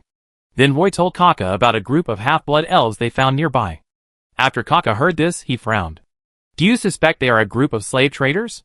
Kaka asked Roy in a low voice. Roy shook his head slightly. He also felt that this matter was a bit strange, so he said, It's just a suspicion now. Woods and Claire are still monitoring them over there. I am better at monitoring and tracking. Why don't you let me do it? Kaka patted his chest loudly. It would be best to be able to monitor this group of half-blood elves from high altitude. Roy immediately nodded in agreement. Kaka asked about the current location of the half-blood elves, then walked to the open space in the forest and blew a loud whistle at the sky. Not long after, a griffin swooped down directly from the clouds. It looked like a falling meteorite. When it was close to the ground, its wings suddenly spread, and its whole body brought a strong airflow, and the griffin also floated steadily in the air. Kaka hurriedly asked the griffin to fly lower, then flexibly jumped onto the griffin's back, pulled a rein extending from the griffin's head, and as the griffin spread its wings, Kaka rode on the griffin and suddenly soared into the sky. After it was completely dark, Kaka, who was hiding in the sky and monitoring the ground, rode the griffin back to the camp. The griffin couldn't stay in the camp, because the ordinary war horses in the camp would immediately become weak and even fall on the grass as soon as they saw the griffin. Roy asked Kaka, who had returned in the camp, How is it? Do you think they are slave traders? It doesn't look like it. I think they are very careful with those half-blood elf children. Kaka said frankly. The camp didn't light a bonfire at night. Roy sat in front of the tent and chatted with Kaka in the dark. I feel the same way. Kaka, you will continue to monitor in the air tomorrow morning. You don't need to fly around in the air all the time. Just fly up and take a look at it regularly. Roy instructed Kaka. At night, Kaka also had a simple tent in the camp, next to Roy's tent. He actually wanted to have a good chat with Roy, but Roy went to bed early, and he could even hear Roy snoring in his tent. That night, Sabrina and Moira were on duty. The next morning, Roy took Miss Tiffany to monitor the half-blood elves, replacing Woods and Claire. Kaka also flew into the sky again on a griffin. What surprised Roy a little was that this group of half-blood elves actually headed towards the direction of the fortress town, and the half-blood elf children followed the team and moved forward silently. Due to lack of tracking skills, Roy and Miss Tiffany were afraid of being discovered by the other party, so they didn't dare to follow too closely. Fortunately, Kaka was monitoring in the air, so even if they lost the chase, they could find the correct direction immediately. In the afternoon, Roy and Miss Tiffany simply retreated from the front. Anyway, with Kaka watching in the air, the adventure team only needed to follow far behind. Do you think they are going to the fortress town? Roy took out a map and traced the route of this half-blood elf team on the map. Sure enough, they were heading towards the fortress town. Claire and Wood sat aside and agreed with Roy's point of view. That should be the case. Maybe they will settle in Rampart Town, Wood said. Sabrina and Miss Tiffany disagreed, thinking that they would never go to Rampart Town. The members of the adventure group hid under the shade of a tree in the woods. Each of them rode a horse, so they were not worried that the half-blood elves would go far away and could not catch up. At this time, Woods rushed down from the sky on a griffin. He did not let the griffin get close, but ran over by himself and said to everyone, "Over there, another group of half-blood elves came. They all rode Pagisto Plateau bighorn sheep, about 7 elves, and it seemed that they were chasing them." Pagisto Plateau Argali, are you saying that the elves came down from the Pagisto Plateau? Roy asked. It's almost the same elves on the plateau. Kaka nodded. Are there also a group of half-blood elves living on the Pagisto Plateau? Roy couldn't help but ask again. Of course, although there are no large-scale gathering places, there are some scattered small villages. Kaka answered with a puzzled look in his eyes. How could you not know? I thought that the elves only occupied the area around Padstow, in the Partington Plain. Now it seems that not only is there a large area of jungle south of the Griffin Barrier Mountains occupied by you, but even the Padstow Plateau is inhabited by half-blood elves. Roy felt as if he had discovered a new continent. That's it, Kaka said in a matter-of-fact tone. Claire took the opportunity to say, what do you think those elves want to do by chasing out from the plateau? I think they are chasing the elf team in front, Woods guessed. Kaka, please work harder and keep an eye on these two teams to see what they want to do, Roy said to Kaka. Okay, I keep an eye on them. Kaka agreed readily. He took a short rest here and flew high in the sky again on the griffin. It was already evening when I received the news sent back by Kaka again. This time, the news sent back by Kaka was that the half-blood elves riding Highland Argali in the back had a fight with the half-blood elf team in front not long ago after they caught up. The half-blood elves that were chasing behind were well-equipped and ruthless. They killed 2 adult half-blood elves in the first fight. Fortunately, with the cover of the forest, the half-blood elves and the children managed to escape. Which side should we help? Claire asked Roy excitedly. Chapter 305. Where are they now? Roy asked, looking at the parchment map. Kaka identified it briefly, pointed to a canyon on the map, and said to Roy, they are still fleeing eastward, but they can't get far. The guys chasing them are riding Highland Argali, and they are very good at tracking. Take me to the battlefield over there. Roy folded the map and put it in his arms, thought for a while, and then said to Kaka. He was a little hesitant, and didn't want to get involved. Mainly because he didn't know the elves riding the Highland Argali, he wanted to go to the place where they fought to check. If the opponent was strong, he would try to avoid it. Okay, Kaka agreed. Sabrina said on the side, Roy, actually we don't need to take risks. Roy said to Sabrina, we just go to the place where they fought to take a look. If the opponent is strong, then we will retreat decisively. Seeing that Roy insisted on going to the place where the fight took place, Sabrina did not insist. Claire was full of fighting spirit and said, aren't we going to chase those elves? Just go to the place where the fight took place and check it out. Kaka walked in the front, leading everyone through a jungle, along the grass slope and over the mountain, and came to a valley. There was a small forest here. This was the hiding place of the elf children before. There were many low berry trees growing next to the forest. These low berry trees were probably the reason why they camped here. At this time, the grove was already in a mess, with broken branches and leaves everywhere, and some trees were stained with blood. Kaka led Roysiosi into the woods first. 2 elves fell in a pool of blood. One of them was almost cut in half at the waist, and the ground was covered with black and purple blood, which should have been completely cold. Another elf was stabbed in the chest by a long sword. His body was nailed to a big tree. His head was pressed against his chest, and the rough leather armor exuded a strong smell of blood. There were some luggage scattered on the clearing in the forest, mostly some rolls of linen and fur. Roy squatted beside the elf, who was cut in half, and checked the wound on his waist. The opponent's weapon was very sharp, almost cutting him in half with one sword, and even cutting the leather armor on his body neatly. And the elf, who was killed, should have no power to fight back. When Moira saw the elf's body, she covered her mouth and ran out. Miss Tiffany followed her, and seemed to be comforting her in a low voice. Sabrina came over with a serious face, and said to Roy, Roy, that one is still alive. Roy quickly stood up, ran to the big tree, and put his hand under the elf's nose for a while. Sure enough, there was still a faint breath. I didn't expect that after being pierced through the chest by a long sword and bleeding so much, he could still breathe. Roy didn't dare to pull out the sword. He immediately cast the holy light to heal the elf. The holy light spread in front of the elf's chest, turned into a little light, and disappeared on the elf's body. The wound was healing rapidly at a speed visible to the naked eye. Roy took the opportunity to pull out the long sword inserted in his chest, and then cast the holy light again. Sure enough, the wound did not bleed a lot of blood and was healing continuously. Holy light was a divine art that Roy learned after becoming a priest. It had a strong healing effect on wounds, but the power of holy light was consumed very severely. The elf had lost too much blood, his face was pale, and his breathing was extremely weak. But since he was still alive, he couldn't just ignore him. The leather he wore was even rougher than Roy had imagined.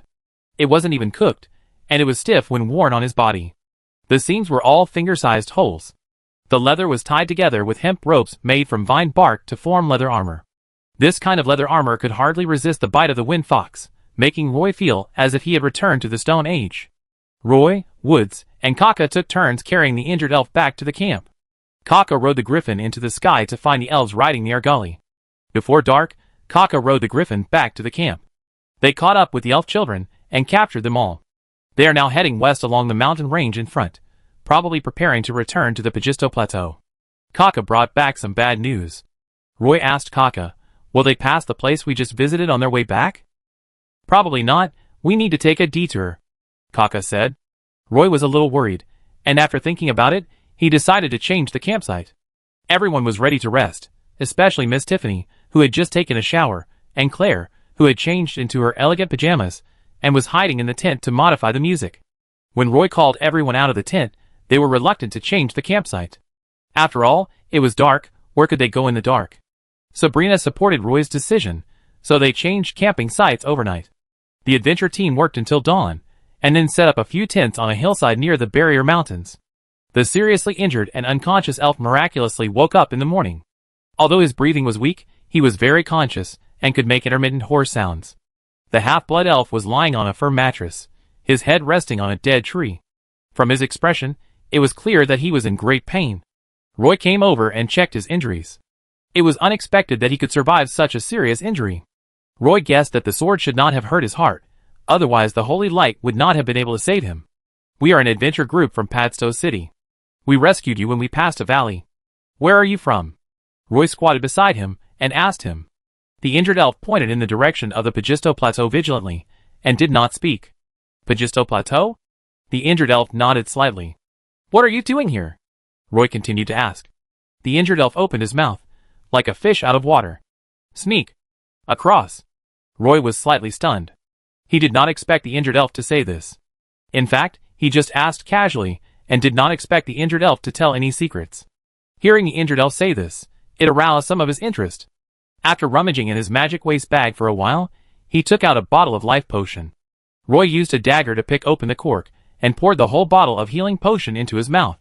Life potion is a holy medicine for blood supplement. After drinking a bottle of life potion, the injured elf's face became rosy. After a short rest, probably because of the life potion, the injured elf's face recovered a little. He calmed his breath and then said, We received a commission from the parents of the group of children on the plateau, and planned to send the children to the fortress town.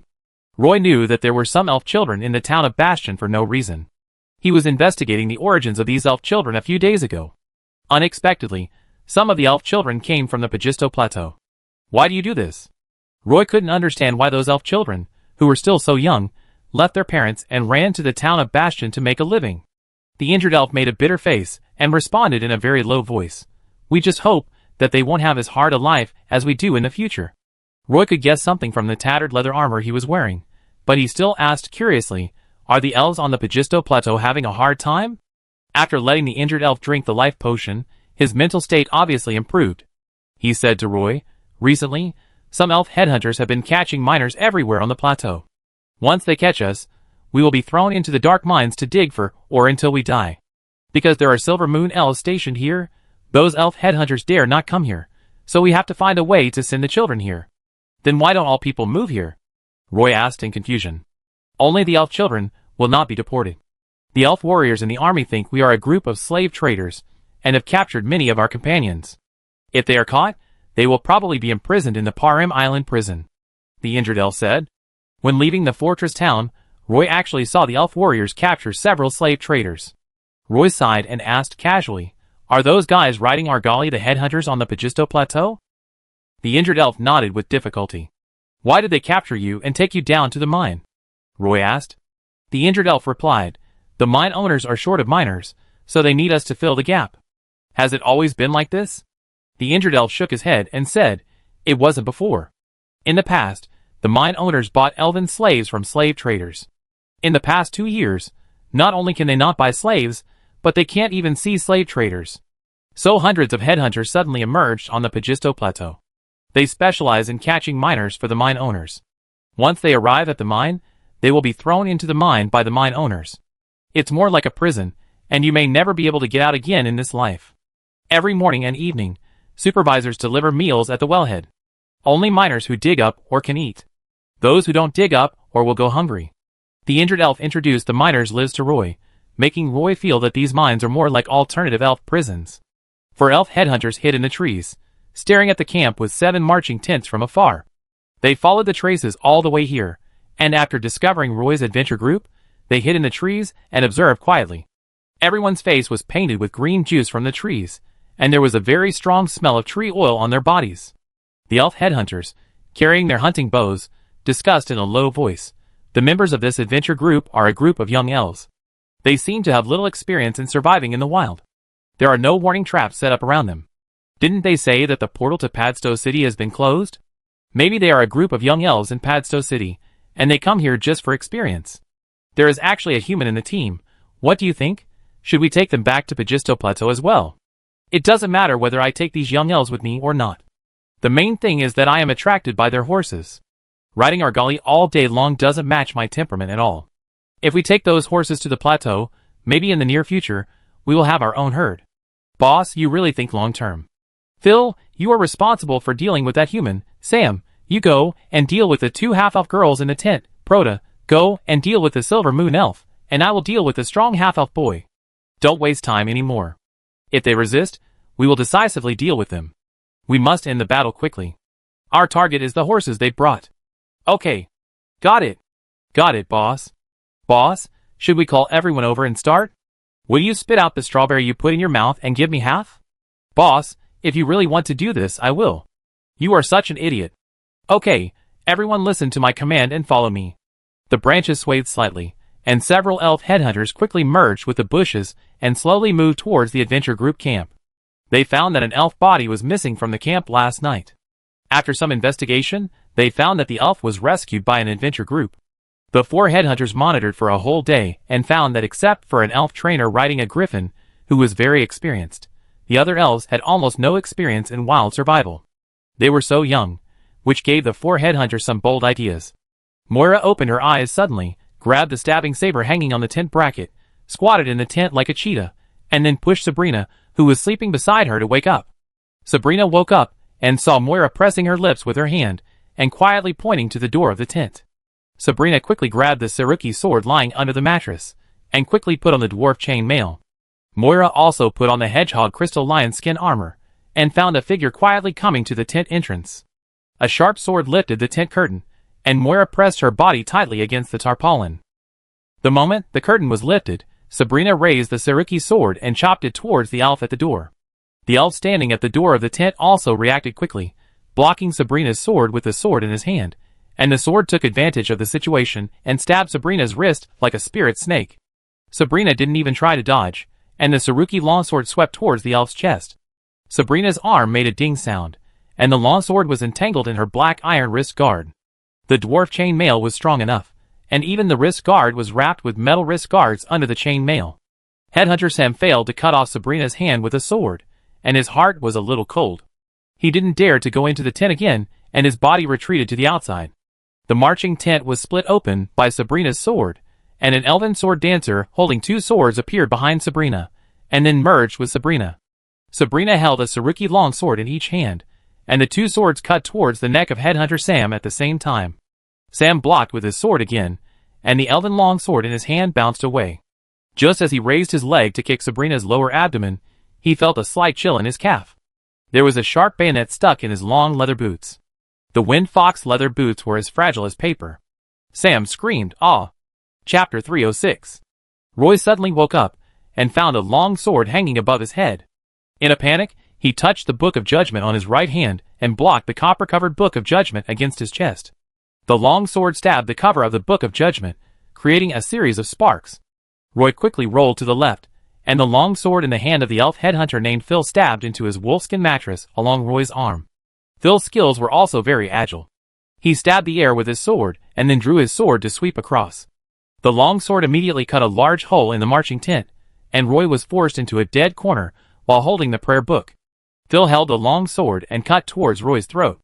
Roy raised the Book of Judgment again, and Phil's long sword stuck to the Book of Judgment and cut towards the 4 fingers of Roy's right hand. Roy had no way to avoid it. Elf headhunter Phil finally showed a hint of joy on his face. The pleasure of hunting was especially strong before killing an elf. He even wanted to squint his eyes and wait for that moment to come, but before his long sword could cut off Roy's fingers, the Book of Judgment suddenly burst into a dazzling divine pattern, and Phil then saw a small holy light hammer flying out of the holy light. This small hammer, with a silver handle, flew out from the pages of the Book of Judgment and instantly landed on his chest. Phil felt as if his chest was struck by a dwarven warhammer. He could even clearly feel the sternum breaking. A warm liquid gushed out of his throat, forcing him to open his mouth. The sticky blood flowed out of his mouth. He subconsciously wiped his mouth with his hand, and his hands were full of sticky blood. He found that he couldn't breathe at this moment. His body fell backwards involuntarily, and fell straight to the ground. The headhunter captain chose Woods as his target for the sneak attack. Woods' tent was located in the middle of the 7 tents. The headhunter felt that Woods was the most threatening young elf in the adventure group, not only because of his strong body, but also because of his wildness in the jungle. He imitated the cheetah's steps, quietly approached the tent, pulled out the dagger stuck in his boots, and the headhunter could hear the even breathing in the tent. The dagger in his hand had just been placed at the door of the tent, and the headhunter felt that the curtain at the door of the tent suddenly opened, and a huge bear rushed out from inside, staring at the headhunter with furious eyes, and a bare paw with sharp nails swept towards the headhunter's chest. The headhunter retreated backwards, but unfortunately he failed to completely avoid the giant bear's sweep. He was slapped on the left shoulder by the giant bear, and 4 cuts were immediately made on the leather armor on the headhunter's shoulder, and bright red blood flowed out. The headhunter held the dagger in one hand, and also cut a wound on the giant bear's claws. The giant bear's nearly 1,000-pound body pressed down fiercely, and the headhunter rolled on the ground repeatedly to avoid the giant bear's fierce attack. The giant bear let out a low roar. Roar! After rolling twice, the headhunter got up from the ground in a panic. He originally thought that he had met a powerful opponent. He just needed to wait for his companions to deal with the other elves, and then everyone would work together to kill the giant bear. He secretly looked at Phil, who was performing the assassination mission in the tent at the edge. Phil actually fell out of the tent and fell straight on his back. Blood kept pouring out of Phil's mouth, and a huge dent was smashed out of his leather breastplate. The headhunter was so scared that he woke up instantly. He rolled to the side again and avoided the giant bear's claws. There were screams coming from Sam's side. Sabrina and Moira chased out of the tent, and Moira's stabbing saber stabbed Sam's calf. The shadow of the sword dancer behind Sabrina actually did the same thing as her, twisting the 2 swords towards Sam's neck. The headhunter captain was so scared that his scalp numbed, and he quickly stabbed Sabrina with the dagger in his hand, forcing Sabrina to shift her target to him. Sam kept retreating with a wounded leg. These headhunters also have the strength of a first-level warrior, but they didn't expect the young people in the adventure group to be so powerful. They misjudged the opponent's strength, failed in the sneak attack, and were at a disadvantage everywhere. Proto used a rope to strangle Claire's neck. If he held on for another minute, he would be able to strangle the Silver Moon Elf, who was already unable to struggle. Claire's face was swollen like a pig's liver. He tried to hold the rope with both hands, but the rope had strangled his neck tightly. He couldn't even make a sound to cry for help. He could only make heavy gasps with his feet holding up the warm fur sleeping bag. Claire felt that his eyes were about to bulge out of his sockets, and a strong sense of dizziness followed. At this moment, in the tent next to her, Miss Tiffany emerged from the water tank and quickly drew a magic pattern with her hands. The clear water in the entire water tank gathered in front of her, and then turned into a huge wave that surged out of her tent. The huge wave directly overturned Claire's tent and knocked Proto and Claire to the ground at the same time. Headhunter Proto came out of the marching tent all wet. He didn't even have time to dodge. An ice bomb exploded on his body. In an instant, his body was covered with a thick layer of ice shell, and his limbs were frozen stiff. Miss Tiffany was wearing a suspender pajamas, her upper body sticking out of the tent, holding an ice spear in her hand. The reason why she didn't get out of the tent was because her lower body was still a fish tail. Claire also took the opportunity to break free from the rope and climbed out of his tent that was overturned by the waves, holding his neck and breathing in fresh air. At this time, Kaka also pulled out his hunting knife and ran out of the tent. Seeing the elf headhunter covered with frost, he came up from behind him and stabbed Prota's lower back with his hunting knife before the ice shell on Prota's body broke. They had just come into contact when two headhunters were laid down by the young elves of the adventure group. The headhunter captain protected Sam and was forced to retreat step by step in the face of Sabrina's overwhelming attack. "Sam, let's run." The headhunter captain saw that things were not going well, so he shouted to Sam behind him.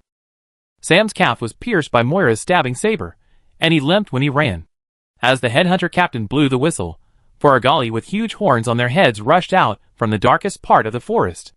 Two elven headhunters, who were slightly injured, skillfully jumped onto the backs of the Argali.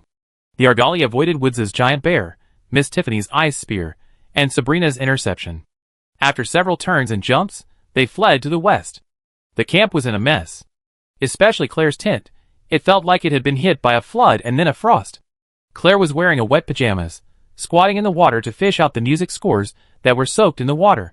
The mark on his neck was very eye-catching. Kaka wanted to call the griffin to chase the two fleeing headhunters, but was stopped by Roy. Woods got into the tent, and as the tent slowly fell, Woods' body slowly turned into an elf. Woods changed into a linen suit, walked out of the tent, looked at the mess on the ground, and said to Roy angrily, "Damn it, these guys actually dared to come up to us." Roy walked to Claire's side, first looked at the ligature on his neck, and found that it was just some bruises, then he breathed a sigh of relief. They should have discovered our whereabouts in that forest and followed the footprints we left behind. So if you ask me, in the jungle, we don't know whether we are prey or hunters. We must take the initiative. Claire's voice was a little hoarse, but her emotions were stable. Let's catch up. We catch up with them tomorrow morning.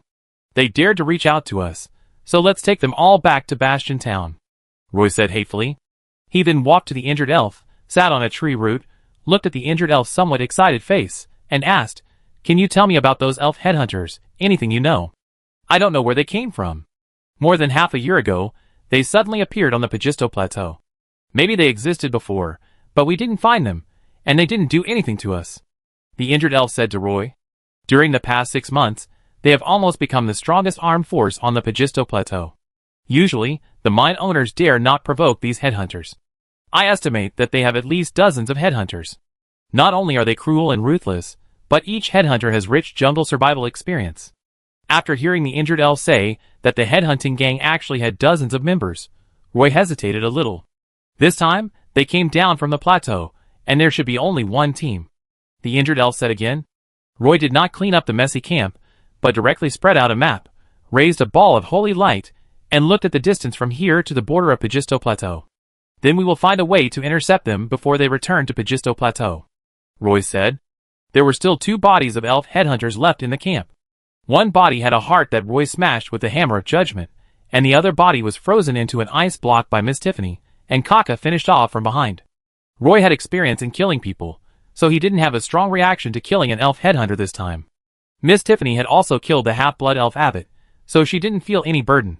Kaka, who was following behind to finish off the elf, didn't react either. In the adventure group, only Moira had no such experience, and Miss Tiffany had been comforting Moira. Woods and Claire dug 2 large pits in the woods, then wrapped the 2 unlucky elf headhunters in linen and buried them under 2 trees. Roy also scraped a clean area on the tree trunk. He didn't know the names of the elf headhunters, so he could only carve the profiles of 2 elf headhunters on the tree. After all this trouble, a morning star soon lit up in the sky, and at the same time, a hint of white appeared in the sky. When it was still dawn, Kaka rode a griffin to the sky. He didn't want to put the remaining elf headhunters back to the Pagisto Plateau, so he needed to know the whereabouts of these headhunters as soon as possible. Kaka rode the griffin in the sky for 2 circles, and soon found the whereabouts of the elven headhunters in a forest. After discovering the traces of the headhunters with the children, Kaka rode the griffin back to the temporary gathering place of the adventure group. "Roy, I found their headhunters," Kaka took advantage of the griffin flying at a low altitude and jumped directly from the griffin, landing steadily on the ground. Roy gathered the members of the adventure group together and began to arrange tasks. In fact, yesterday evening, Roy was still hesitating about this matter, whether to cause this trouble or not. Sabrina's advice to him was not to cause this trouble, so he ran to the battlefield to check the situation on the spot. Unexpectedly, he saved a seriously injured elf. Hearing that the headhunters had taken away a group of elf children, Roy had been hesitant. It was not until the headhunters raided the camp that Roy felt that he should teach them a lesson, lest they get used to it, and always run down from the plateau. The injured elf must stay in the camp, and no one will stay to take care of him. All members of the adventure team rode on horses. Under Kaka's guidance, they chased the headhunters who were about to return to the Pajisto Plateau. The road was not easy to walk on, so Kaka could only lead everyone to avoid the woods as much as possible and gallop forward on the hillside covered with weeds. All along the way, Sabrina rode in the front. Her riding skills were the best in the adventure group, and she was also a heavily armored warrior in the adventure group, so it was natural for her to walk in the front. Her flowing long hair reflected a faint golden light in the sun. Although the group of headhunters were also on the road, they walked very slowly. There were not only a group of elf children in their team, but also several stowaways. When they realized that Roy's adventure group was catching up from behind, Roy and his group were not even 500 meters away from them. There happened to be a very gentle grass slope ahead. Roy urged the warhorse to run faster, but Sabrina still rushed forward. The headhunters also saw the young elves chasing from behind. They found that the plateau Argali could not outrun the warhorse on this kind of barren grass slope. Seeing the adventure group approaching quickly, the headhunter captain asked everyone to stop. Then he turned around and drew his weapons to fight the adventure group members, who were chasing from behind. The battle between the two sides was about to break out on this nameless grass slope. Sabrina, wearing a set of dwarven chain mail, rushed forward first, and Saruki slashed at the elf captain with his long sword, and there was even a faint white sword energy on the heavy sword. Woods also abandoned his horse at the same time. He threw himself into the grass, raised his head again, and turned into a giant bear, and pounced on the face of a headhunter with his claws. The headhunters lined up on the grass slope, each holding a long sword in his hand. They did not get off the back of the Argali, but rode on the back of the Argali to fight against the members of the adventure group. Chapter 307. A giant bear ran wildly on a hillside covered with weeds, roaring angrily as it ran. On its shoulders were runes unique to the wood elves. When its sharp claws touched the ground, its body would curl up tightly, and then suddenly bounce away. Although it looked like a clumsy giant bear, it could still leap 7 or 8 meters with such a leap. Behind Woods, on the right was Sabrina holding the Saruki sword, and on the left was Roy holding the Book of Judgment in one arm. The chain on the Book of Judgment was connected to the belt, but when Roy ran, the heavy Book of Judgment swung around and was very inconvenient, so Roy could only hold it in his arms. When the three of them ran, they stood in a triangular shape. Behind them followed a timid Moira, her big blue eyes full of water vapor. Claire on the side seemed a little excited. He even pulled out the long dagger tied to his thigh and stared at the elf headhunters riding on the backs of Argali opposite. Miss Tiffany rode a horse behind everyone, holding a very short magic wand in her hand. A magic pattern array appeared in front of her, and then 3 ice shields appeared on Woods, who turned into a giant bear. The headhunters rode on the backs of Argali, pointed their hunting bows at the sky, and shot arrows in a parabola, flying towards the adventure group. The giant bear rushed forward against the arrows falling from the sky. 2 arrows landed on the giant bear's back, and 1 ice shield broke. 1 arrow flew out, and the other arrow hung on Wood's body, but it was only hanging on the skin and flesh. Sabrina knocked away a falling arrow with a long sword and followed closely behind Woods. Roy simply held the Book of Judgment on his head. Claire and Moira also avoided the falling arrows with their flexible movements. The distance between the two sides was reduced to less than 100 meters, and then the second wave of arrows shot by the headhunters followed one after another. The remaining 2 ice shields on Woods blocked 2 arrows, and the other 3 arrows pierced Woods and had no effect on him at all. The headhunters were still thinking about shooting the third wave of arrows, and Miss Tiffany controlled a huge ice spear to fly from afar, but before the ice spear flew to the headhunters, it exploded in front of these elf headhunters.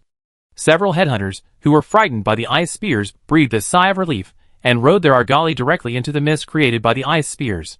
Above their heads, a griffin broke through the thick clouds, like a meteorite falling from the sky, and swooped down at the not-so-large ice mist.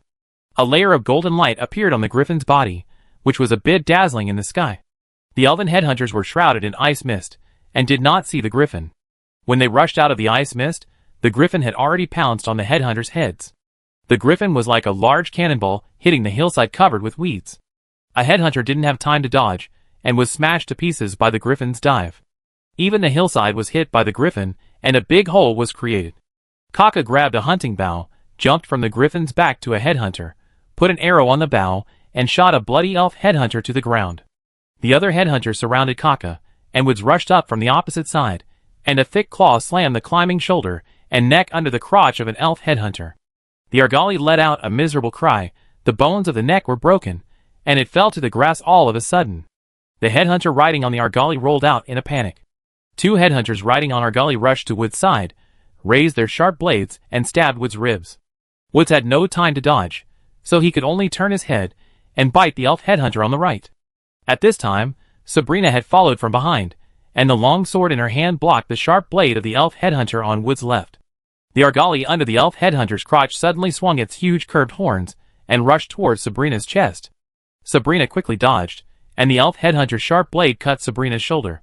Fortunately, the dwarf chainmail was strong enough, and only a small cut was made, and the bright red blood flowed out all of a sudden. The giant bear that was transformed into pressed the elf headhunter on the right under his giant claws, and the headhunter cut a cut at the root of Wood's right front claw. The Argali's giant horn hit Sabrina's chest again, and this time she had no way to avoid it, and was knocked away by the Argali. Roy took the opportunity to open the Book of Judgment, and a small hammer condensed by holy light appeared in front of Roy. The Argali once again hit Sabrina, who had fallen to the ground. It lowered its head very low, and the headhunter on the Argali took the opportunity to bend down, intending to kill Sabrina with a knife. The hammer of judgment thrown by Roy just hit the shoulder of the elf headhunter, causing him to fall off the Argali. Roy rushed forward with the Book of Judgment, and wrestled with the elf headhunter. The Book of Judgment in his hand hit the elf headhunter's face, and immediately hit him with blood all over his face and stars in his eyes. The elf headhunter held the sharp blade tightly in his hand, and Roy hit his wrist with the Book of Judgment, and the sharp blade immediately fell from the elf headhunter's hand to the grass. Sabrina on the side thrust the Shisaruki sword into the Argali's neck, a stream of blood spurted out, and the Argali immediately fell to the ground. Seeing another elf headhunter riding an Argali rushing in front of him, with a sharp blade in his hand pointing at Roy's neck, but Claire, who had been waiting for a long time, jumped off the ram's back directly, and the long dagger in Claire's hand stabbed into the elf headhunter's lower back and pierced his kidney. Although the battle scene was very chaotic, the members of the adventure group were firmly in the upper hand. An elf headhunter pounced on Moira, and Moira dodged quickly. She was as agile as a dancing butterfly on the battlefield. The elf headhunter chopped and slashed, but couldn't even touch the corner of Moira's clothes. Moira was a little timid. Although she had several opportunities to counterattack in the battle, she gave up all of them. Finally, Miss Tiffany caught up from behind. She couldn't bear it anymore. She froze the elf headhunter in place with an ice bomb. Kaka shot an arrow from a distance, which hit the elf headhunter's forehead. Sabrina turned around with her long sword in hand, and while Woods was throwing the elf headhunter to the ground, she pressed the Surluki long sword against the neck of the last elf headhunter.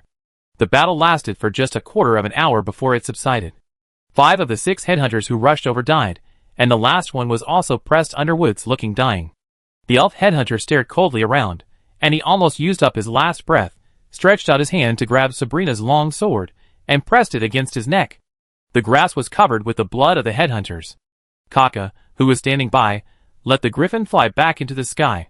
Roy had intended to leave 2 alive, but the last headhunter saw that there was no hope of victory, so he decided to commit suicide.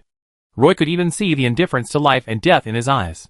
Woods changed from a giant bear back to an elf, with 2 arrows hanging on his back. He sat on the grass, almost exhausted, gasping for breath. Sabrina and Moira walked through the grass on the hillside, and found the captives thrown into the bushes by the elf headhunters. 2 adult half-blood elves, and 6 young elf children. They were tied together by rough hemp ropes. When Sabrina and Moira found them, they looked at Sabrina in horror. The 2 adult half-blood elves were injured, and the 6 elf children also looked very weak. Sabrina used the long sword in her hand to cut the ropes that tied them, ignored them, turned around and walked back with Moira. The adult half-blood elf silently moved his wrists and ankles, and checked the conditions of several elf children. He found that everyone was only slightly injured, so he walked over timidly. The adventure team members were still cleaning up the battlefield. 4 of the 8 Argali of the elf headhunter died in the battle, and the remaining Argali did not run too far, just nibbling on the grass on the hillside. Woods and Sabrina were slightly injured, and Roy only needed to use the lesser healing technique to treat them slightly. The most unexpected thing in this battle was Kaka, who was able to use the Griffin's iron will to dive. If Kaka hadn't rushed up first, Woods, Sabrina, and Roy might have been injured to some extent. These headhunters were all quite skilled. They were just blinded by the ice fog and did not notice the Griffins in the sky. The swooping Griffins broke up the headhunters' formation, giving Woods an opportunity to take advantage of them. The weapons these headhunters held were almost all magic weapons of the lowest quality, which were not worth much in the magic market, and their leather armor was also severely worn. Before the two half-blood elves could say thank you, they saw Roy waved at him, pointed at the Argali on the hillside, and said, "Go and bring those Argali back, and then follow us." After that, he picked up a war blade and dug a pit on the gravel-covered hillside. After the pit was dug, he buried the dead elf headhunters in the pit and pressed some stones on top. The bodies of the dead elf headhunters were not abandoned in the wilderness, but they were not buried under the tree according to the elf funeral ceremony. Moira was a little depressed. Elves died one after another in the past 2 days. She was even a little reluctant to talk. She even secretly said to Sabrina in the morning, "Sister, I miss home. Solve the trouble here, and I take you home." Sabrina agreed without hesitation. Now that the troubles were solved and the elf children were rescued, everyone rode back to the temporary camp in the woods. The seriously injured half-blood elf was still lying there. Along the way, the two adult half-blood elves kept thanking Roy and the others. Roy didn't say anything until they arrived at the temporary camp, and the two half-blood elves found their companions, who were seriously injured but not dead. Only then did everyone know that they had really survived this time. A bonfire was lit in the camp, and Roy took out some apples and breadfruits to share with the two half-blood elves and the 6 elf children. These elf children are also half-blood elves, for boys and 2 girls. These elf children look like, if they are judged by the appearance of human children, they are probably about 5 or 6 years old. In fact, these elf children are much older. They are still children in mind, and their eyes are full of innocence and ignorance. In the past 10 years, the population of the elf continent has been decreasing year by year. In addition to the low fertility of the elves, another reason that cannot be ignored is probably that the elves' growth period is too long. Everyone sat around the campfire, and each of the elves held an apple in their hands, and everyone was chewing the apple silently. The older half-blood elves wanted to say a few words of thanks, but Roy stopped them with his hand. He didn't want to hear their explanation. "How many elves like you live on the Pagisto Plateau?" Roy asked casually. "We know. There are probably nearly 1,000, but the headhunters have been catching people like crazy recently, and now there are less than 500 people." The half-blood elf hesitated for a moment, but still said, "Do you have a map?" "Yes." The half-blood elf took out a roll of worn animal skin from his arms, and placed it in front of Roy. Roy unfolded the animal skin, and inside was a simple map drawn with a stone pencil. Although it was not the complete Pagisto Plateau, at least the southwest corner of the Pagisto Plateau was very clear. The distribution and direction of these mountain ranges were almost exactly the same as the map in Roy's hand, but the map in Roy's hand was much more detailed. Since it was useless, Roy returned the hide. After thinking for a while, Roy asked the half-blood elf, "Do you know the location of the mine?" The two half-blood elves looked at each other and replied, "We can probably find 2 mines." "There is more than 1 mine on the Pagisto Plateau?" Roy asked in surprise. The younger and older half-blood elf replied, "There may be more than a dozen. The headhunters are more familiar with these things." "So your living area is only in the southwest corner of the Pagisto Plateau?" The older half-blood elf looked a little embarrassed and answered, "In fact, the real scope of our living area is even smaller, just here." He unfolded the leather map and pointed to a small area on it. Roy nodded. The bonfire dispelled the darkness and cold wind. Several elf children sat obediently in front of the bonfire. Roy paused and introduced himself. "We are an adventure group from Padstow City. We came here to take a look at the Padstow Plateau. If possible, I would like to ask you 2 to be guides and take us around the plateau." "No problem, but we still have to complete the smuggling and send them to Rampart Town," said the older half-blood elf. Roy suddenly set his eyes on the faces of several elf children and asked, "Why do you want to go to Rampart Town?" One of the elf children held a half-eaten apple and answered innocently, "Because there will be no headhunters there, and there are apples to eat." 5 days later in the morning, Roy and other members of the adventure team stood in the misty woods, watching the 6 elf children running quickly towards Rampart Town. Roy did not return to Rampart Town this time. Everyone just stayed outside the town, and then walked west along the Griffin Rampart Mountains with 3 Highland half-blood elves. At this time, Roy discovered one thing firsthand. Rampart Town in Roy's eyes, although there are so many bad places, is a place that many half-blood elves yearn for. Chapter 308. The older half-elf was named Rosander. These stowaways brought 6 elf children from the Padstow Plateau. Let's call them stowaways for now. The slightly younger half-elf was named Ricardo, Rosander's nephew. The adventure team rescued the 2 of them, and the 6 elf children from the elf headhunters. The injured half-elf was Rosander's son Rambo. They lived in a small village in a valley. They usually collected some magic herbs, and sold them to the caravans that came to the plateau from Padstow City in exchange for some daily necessities. Life here is very dull, and the food is also very simple, with only one kind of deep purple berries, which are available all year round. They are all half-blood elves who left the city of Padstow, and want to live a peaceful life. There are some magical beasts living on the plateau, but they will chase the bison or antelopes, migrating around on the huge plateau, and they are not a big threat to the elves living in seclusion in the valley. In the dusk, a layer of orange smoke covered the horizon, and the sky above was a strange lavender. The temporary camp of the adventure group is located in a hilly area near the Padstow Plateau. The mountains of the plateau hidden in the mist can be seen from afar. After the flames burned out, only some flickering charcoal fires remained on the bonfire. The charcoal ash, like white frost, had long disappeared under the night wind. The members of the adventure group sat around the charcoal fire, listening to the elder Lysander telling everyone about the Padstow Plateau.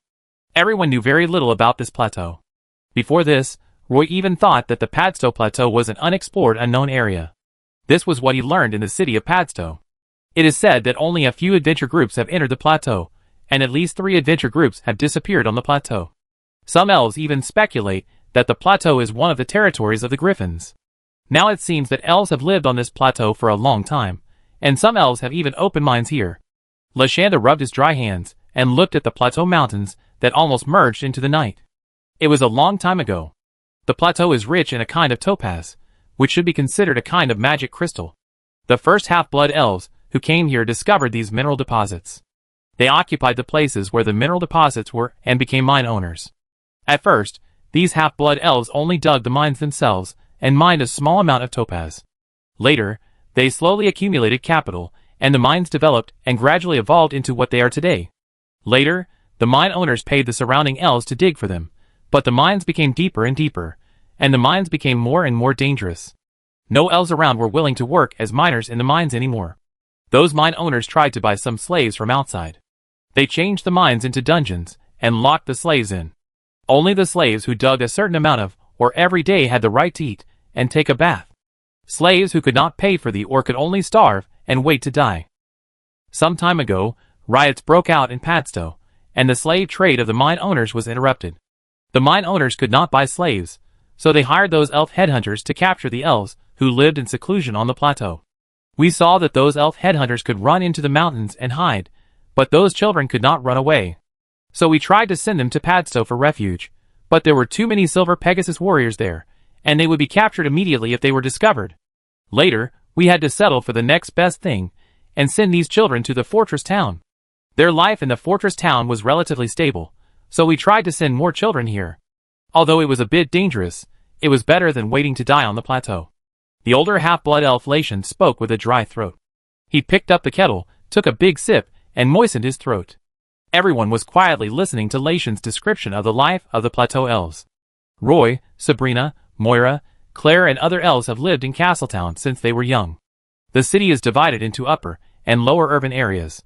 For a long time, everyone felt that the half-blood elves in the lower urban area were treated unfairly. But now, they think that the half-blood elves living in Castletown are the happiest. Roy asked in confusion, "Why haven't I heard about the mine on the Padstow Plateau in Padstow City?" Lysander smiled bitterly. Before the headhunters wanted to catch us, this was indeed a good place.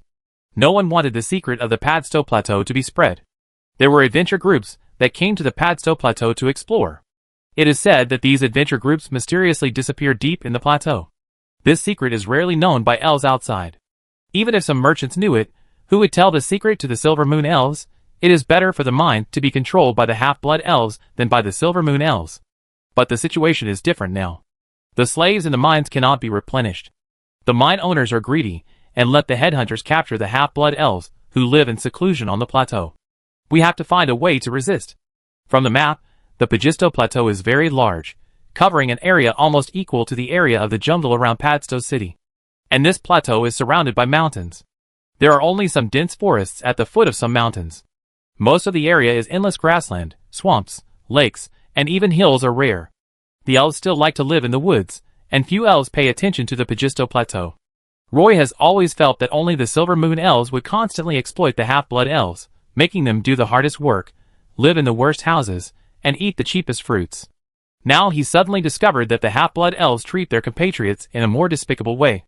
There are many mountain roads leading to the Pajisto Plateau, and each one is difficult to walk on. The dirt road on the ridge is narrow and rugged. If you are not careful, you may slide down the steep slope. The members of the adventure team only dare to lead the horses and walk over these ridges. However, those Argali like to walk on steep mountain roads very much. The half-blood elf Lysander led the adventure group through a hilly area, and then followed a canyon and broke into the outermost mountains of the Pajisto Plateau. There are some black jagged rocks everywhere, and there are many forks in the valley. There are gullies everywhere washed out by abundant rain, making this place like a maze. Even though Roy was drawing a map carefully along the way, he turned around and found that the map in his hand was useless. After passing through the canyon, Roy found that the adventure group had officially entered the outermost mountains of the plateau. The mountains here were higher than one another, and they were piled up layer by layer. The plant species in the mountains were extremely rich.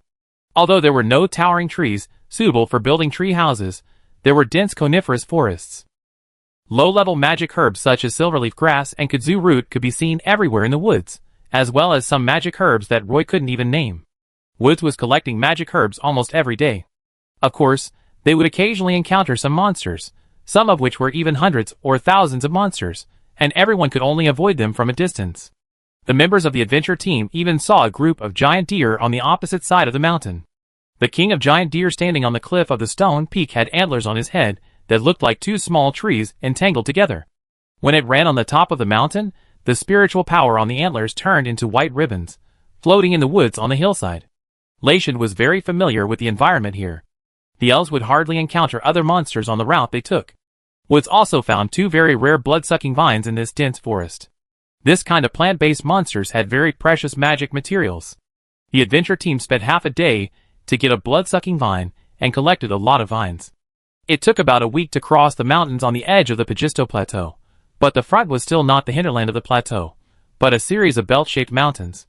The backs of these mountains were all exposed with gray rocks, and only below the middle would there be grass and moss, and only at the foot of the mountain would there be dense vegetation, but there were rarely large tracts of forests, and only around some puddles and lakes could some trees be seen. Lation rode on the Argali, and said to the members of the adventure team, "We have passed through the mountains on the edge of the Pajisto Plateau. From here, we have officially entered the Pajisto Plateau. If elves who are not familiar with this place want to cross this mountain range, they will have to walk at least twice as much. If their luck is a little worse, they may be stopped by the monsters in the mountains, and don't even think about coming in," Lation added. They walked along the ridge for another 2 days before they came to a narrow canyon. Lation led everyone upstream along the only river in the canyon, until Roy saw several low stone houses by the river. However, there were fences and flowers around those stone houses, and even bushes full of fruits. Before Lation could speak, Rigard and Rambo rode their Argali, and rushed out first. They rushed directly into this small village.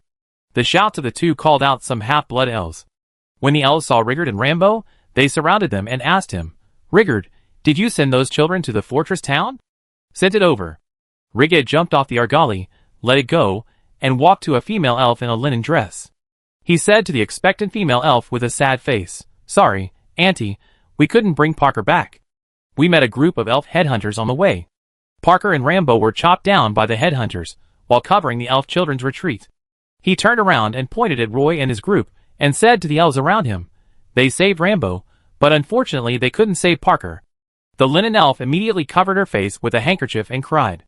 A group of elves surrounded her, and kept comforting her. It turned out that this was the village where they lived. Roy found that this small village had only a dozen stone houses, which were scattered by the river. Lysander let the Argali go, and let them drink water by the stream. He turned to Roy and said, "I can take you around the village. This is our gathering place. There are only 11 houses here. These stone houses were almost all covered by vines, with only windows and chimneys exposed. The yard was tidy, and it was obvious that the elves here knew how to enjoy life. The elves in the village knew that the adventurers had saved all of Lashand and his companions, and they all expressed their gratitude to Roy and his companions. They also vacated a riverside hut for the adventurers and invited them to stay in the village. The dinner for the group consisted of some berries that looked like raspberries. Apparently, these berries were what they usually ate. There was not even a fruit tree around the village. It can be seen that these elves live a very hard life. Roy's magic waste bag is filled with a lot of apples and breadfruits for easy storage, and he took some out to share with everyone. The elves in the village gathered together. After nightfall, a small-scale bonfire party was held by the river. At the beginning, everyone had to recall some of Parker and talk about some past events in life, and then Lysander publicly told Parker's cause of death, enemies, etc. Later, the atmosphere here was not so heavy, and some elves hummed the folk songs of the elves. Claire, the youngest musician in the Elf Academy, naturally joined in the singing, playing an accordion. He even helped everyone to sing the chorus. The singing became more beautiful with the melody. There were also elves blowing the leaves, and the loud sound in the middle was immediately full of magic. These young elves want to travel around the plateau. I will be their guide for the next 2 days, and go into the heart of the plateau. Lysander said to the elves around him. You can see headhunters everywhere, Lashand. You have to be careful when you go to the heart of the plateau, said a female elf on the opposite side. I will, Lashand said calmly. The adventure group stayed in this elf village for 1 night, and left the next morning. Lashand was the only one who left with the adventure group this time. He did not lead everyone back along the valley, but crossed the valley. The view on the plateau is extremely wide. Kaka can easily avoid the herds of animals on the grass, while riding a griffin to patrol in the sky. This land is much larger and more spacious than Roy expected. 2 days after leaving the elf village, there is not even a shadow of an elf on the plateau, let alone those elf headhunters. There is an elf village in the valley ahead. We can stay in their village tonight. Lysander stood on a hillside, and pointed to the valley ahead and introduced. Are the distances between each elf village so far? Claire couldn't help asking Lysander. This is still close. After Lysander finished speaking, he shook the reins in his hand and rushed down the hillside on the Argali. Chapter 309. The members of the adventure team rushed down the hillside under the leadership of Lashand. On the edge of the Pagisto Plateau, there are many narrow valleys, like the one in front of us. The mountain ranges are almost all extensions of the mountains on the edge. After the snow on the top of the mountains melts, it converges into streams that meander in the valleys. These streams are the source of life for each valley. All vegetation is close to rivers and streams. The closer to the rivers and streams, the greener it is. The ridges of many mountains are exposed weathered rocks. These rocks are carved with horizontal stripes by the wind in the valley, making the valley full of quiet and mysterious beauty. In these valleys, there are almost no trees, and the occasional small tree grows crookedly. Some are even not as good as some low shrubs. The plateau Argali can jump back and forth on such a mountain full of boulders, which is much more convenient than the horses in the adventure group. Lashanda told everyone in the adventure group that there is a mine a few hundred kilometers away from the elf village. He does not want the adventure group to go too deep into the heart of the plateau. In addition to some high-level monsters on this plateau, the biggest danger to the adventure group is the elf headhunters on the plateau, who are often supported by the mine owners. If you just want to stroll around the Pagisto Plateau, it's best to walk around the mountains on the edge of the plateau. Whether hunting monsters or collecting magic herbs, the mountains on the edge of the Pagisto Plateau are also a good choice. Speaking of which, among the elf children we sent to the fortress town this time, 4 of them are from this village. This time we stay here for 1 night, and wanted to bring their news. Lashanda picked up the water bag, opened the lid, took a sip of water, moistened his throat, and said to Roy. Roy felt that Lysander had been leading everyone around the edge of the Pagisto Plateau, but he probably thought about everyone's safety. This plateau was much larger than Roy had imagined, and the elves lived in very scattered places. If it weren't for Lysander leading the way, Roy estimated that it would be difficult for him to find these elf villages in the mountains. Everyone rode up to the top of the hillside, and saw a white column of smoke coming out from a distance. Lysander's face became a little solemn, and without saying a word, he whipped the Argali under his crotch. The Argali rushed forward and instantly fell behind everyone. Roy hurriedly led everyone to chase after it. After running for several kilometers in one breath, they saw the elf village described by Lysander, but now one house in the village has turned into ashes, and the rest of the houses are built with rocks, but the doors and windows are broken. The village is in a mess, the fences have been trampled flat, and there are some Argali hoof prints everywhere. Kaka rode a griffin in the air, and arrived here first. He waited outside the yard of a stone house. Woods followed Roy, and when he approached the village, he whispered to Roy, "I smell some blood, but it's very faint." Lysander rode his argali and ran around the dilapidated village shouting, but no elves responded. Seeing Kaka waving at them in front of a small house, Roy rode over. There were more than a dozen half-blood elves lying in the yard. They must have been massacred together. There were not even many signs of fighting in the yard. When Moira rode to catch up from behind, Sabrina leaned over and hugged her in her arms, and covered her eyes with her hands. "Don't look over there, Miss Tiffany, you and Moira can go somewhere else," Sabrina said to Miss Tiffany, who caught up with her. Miss Tiffany quickly pulled Moira out of the yard. Lysander came to the front of the yard and walked in with a sad face. Looking at the elf villagers lying in a pool of blood in the yard, he squatted in front of a male elf, took out a handkerchief, and wet it with water, and helped him wipe off the blood and mud on his face. Perhaps he was extremely angry and painful before his death. His face was a little distorted. The fatal wound on his body was the wound on his neck. His throat was cut, but there were also several knife wounds on his body. The tendons at his joints were cut by those headhunters. He must have been tortured before his death. Bauer was also a very good hunter, good at hunting demon antelopes. "I didn't expect him to die here." Lysander's voice was low. He dragged the body of another elf lady over and placed it next to Hunter Bauer. He continued, "This is his wife Selena. The red berry jam she made tasted the best, sour with a hint of wine. Every time I came here, they entertained me." Lysander chattered about each dead elf. He actually knew all of them. "Do you know the name of every elf in this village?" Roy was a little surprised. "Of course, we have a party every few months. After so many years. We all know each other so well." "Oh!" Lysander sighed as he spoke. He wiped the faces of the dead elves with a handkerchief, then walked into a stone house and brought out some blankets. Roy, Woods, and Claire came over to help, and everyone worked together to wrap the elves in blankets. Although they had been dead for some time, the bodies did not smell like corpses. There were almost no decent trees in this valley, and there were many transplanted bushes in the village. Roy, Woods, and Claire dug a row of earth pits next to the bushes, and then everyone worked together to bury the dead elves. Lysander found some stones, and carved a line of simple words on the flattest side of these stones with a dagger. In addition to the names of these elves, there were also some brief biographies on the stones. Everyone was busy in the village for most of the day, until it got dark, and then they chose to live in an empty house at the head of the village. Roy and others set up tents in the yard outside, and did not live in those low stone houses. Miss Tiffany takes a bath every night. She is a water magician, so this is not difficult for her. Sabrina and Moira picked a lot of red berries in the village. Lysander found a jar of berry jam from somewhere. The taste was just as he said, sour with a strong smell of wine. The headhunters on the plateau began to attack the village, which was something no one expected. It must have been done by the elf headhunters. No one else would do such a thing, Lysander said confidently. "How many elves live in this village?" Roy walked around the village before dark. There were at least 20 stone houses in this village. "There are about 50 elves," Lysander said. Roy breathed a sigh of relief. Things didn't seem so bad, so he said, "We only buried 16 bodies. Maybe some of the elves escaped." Claire sat next to him and took the opportunity to say, "Maybe they were all captured by headhunters. Roy, I think these elves have just died not long ago. Should we chase them?" Roy looked at Claire speechlessly.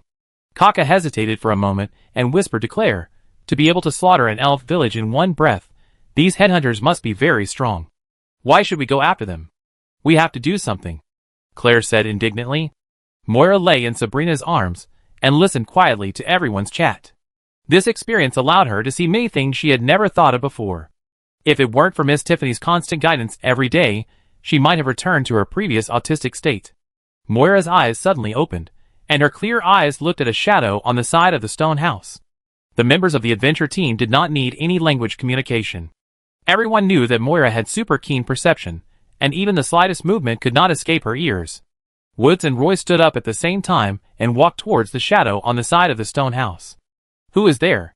Roy walked a few steps before trying to ask.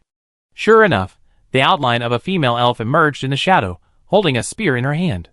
Roy and Woods were both cautiously on guard against the female elf. "Uncle Lysander." The female elf shouted at Lysander. Lysander rushed over, holding a torch, and after seeing the half-blood female elf clearly, he asked, "Mulin, is that you?" He moved the torch closer. The female elf tucked her scattered hair behind her ears, revealing a clean face. Lysander immediately threw away the torch in his hand, hugged the female elf tightly, and asked repeatedly, Mulan, where are the other elves in the village? Are you with everyone? How did this place become like this? The female elf was wearing simple handmade leather armor, and holding a spear in her hand. She looked like a spear warrior. She said to Lysander with some shame, yesterday morning, a group of headhunters came to the village. They broke into the village and started to arrest people everywhere. We fought with them, but unfortunately we lost. The scene was quite chaotic at the time. We took some elves in the village and left first. Uncle Bauer and his men stayed to cover our evacuation. Everyone sat down by the campfire again. Roy saw that she was wrapped in linen, and her sleeves were stained with blood. She must have been injured. Now the headhunters in the heart of the plateau are trying to capture elves like us who live in seclusion in various villages. In order to fight them, we have united with the elves in several nearby villages. Uncle Lashand, have you been to Padstow? Can you contact the merchants there? We want to buy some weapons and armor. We need to be armed and fight those elf headhunters to the end. The female elf named Mulan said. Even in Padstow, I'm afraid there won't be any merchants. Now the Silver Moon Elf army has very strict control over the materials in the Partington Plain. Not to mention Padstow. Even if you want to get close to the fortress town, it's very difficult. Besides, what are you going to use to exchange weapons and armor with them? Lashanda introduced to Mulan. Mulan looked around with some caution. They are an adventure group from Padstow. They are all good young elves. They helped me when I was at the foot of the mountain, Lashand explained to Mulan. Mulan then retracted her vigilant look and said to Lashand, we have been lobbying in various villages and collected some leather and herbs, but we can't find a caravan. Lashand hesitated for a moment and said dully, I will help you think of a solution for this matter. If you need the Silver Moon Elf army to intervene, I can help you contact them. Roy took the opportunity to say. Lashand and Mulan looked at each other, but Lashand refused immediately. Forget it, if you can get some weapons and armor, it will be a favor to us. Roy thought about it, and thought that he should be able to buy some magic weapons from the merchant in Castletown. He actually wanted to help these elves. Although he had no good way to deal with the elf headhunters, it would be no problem to provide some necessary help to the elves in the village. So Roy responded, if there are fewer people. It's still possible. Mulan returned to the village, this time to wait for the headhunters to leave, and collect the bodies of the dead elves in the village. But Uncle Lashand had done everything she wanted to do, and then she quietly left the village at dawn. The next day, Lashand led the adventure group out of the village, and headed straight for the heart of the plateau. He wanted to take Roy and his friends to see the mine on the plateau as soon as possible, so that the adventure group could leave here quickly. Because Roy promised to help get some magic weapons, Lashand naturally became the recipient. Lashand finally stopped wandering around the mountains. Kaka rode a griffin in the sky to scout the surrounding situation. He could see far away in the sky, especially in this valley without any trees. After slaughtering the elf village, the headhunters did not go far. They split into several search teams, and searched for other elf villages in the mountains. When one of the headhunter search teams stopped on the ridge, they were discovered by Kaka, who was scouting in the sky. These headhunters were riding Argali, standing on the ridge, which was too conspicuous. Kaka was so scared that he quickly raised his flight altitude and turned back to report to Roy. On the grass slope on the other side of the valley, Roy heard Kaka say that he had found a team of elf headhunters in front of him, so he asked, Kaka, did you see how many headhunters there are in their team? 8 headhunters, each riding an Argali, are coming towards us. Kaka replied. Kaka, keep monitoring them, be careful not to be discovered by them. Roy said to Kaka. Got it. Kaka rode the griffin up into the sky and disappeared in a blink of an eye. Woods couldn't help but ask Roy, what should we do this time? Since they've come to our door, let's teach them a lesson. This time we be hunters too, so that they can feel what it's like to be prey, Roy said to everyone while riding on his horse. Chapter 310. A team of elven headhunters rode on Argali sheep on the northern slopes of Jailing. The headhunter leader at the back narrowed his eyes, and looked up at the sky in the glaring sun. When did griffins appear on the plateau? The headhunter leader muttered. If it dares to come down, I will peel off its skin and sew a new travel bag. A headhunter walking in front of the leader grinned and said in a sinister voice. Forget it, the griffin skin is as brittle as paper, it can't be used to make a travel bag. His companions quickly retorted. The headhunter retracted his gaze, pulled the reins, urged the Argali to move forward quickly, and responded, Don't talk about these useless things. We have been searching around here for nearly 2 days. It's time to change places. Have other search teams sent any news? Not yet. A headhunter responded. The headhunter waved the whip in his hand and rode the Argali up the mountain. The rocky north slope could not stop the Argali at all. The headhunter leader looked around on the ridge and saw a black column of smoke rising to the sky in the south. Other headhunters also climbed up the mountain and saw the column of smoke. The headhunter leader identified the direction and said to the other headhunters, "The 3 teams should be responsible for searching that valley. They should have found something. Since we are here, let's go and take a look." A group of headhunters rode on Argali and ran down the south slope. Because it was a downhill road, the Argali ran faster and faster. But after walking for a while, the headhunter stopped with a strange look on his face. He looked behind him suspiciously, then looked around again, but found nothing. Then the headhunter led everyone to speed up and ran nearly a kilometer in the direction of the smoke column before stopping again. The headhunter suddenly rushed to the front of the team and raised his right hand. All of a sudden, all the headhunters grabbed the reins and stopped behind the headhunter, looking at him with some confusion. The headhunter suddenly changed direction and ran back along the original route, but when they ran back to the mountain, they still found nothing. The other headhunters couldn't understand why the captain led everyone to run back and forth in this mountain range, so they asked the headhunter, "Captain, what happened?" The headhunter looked around vigilantly and said in a low voice, "I always feel that something is following us. This is an intuition that only old headhunters have. Could it be the elves in the surrounding villages?" A headhunter said, "They are not afraid of the elves in the surrounding villages, but some elves have jumped out recently and started jumping around, which has affected their normal hunting." The headhunter captain shook his head and turned to several team members and said, "It feels different to me. Let's wait and see if they will run out by themselves." After saying this, the headhunter captain rode the Argali and hid behind a boulder. Several headhunters also hid behind it. The adventure group has been following this headhunter team from a distance.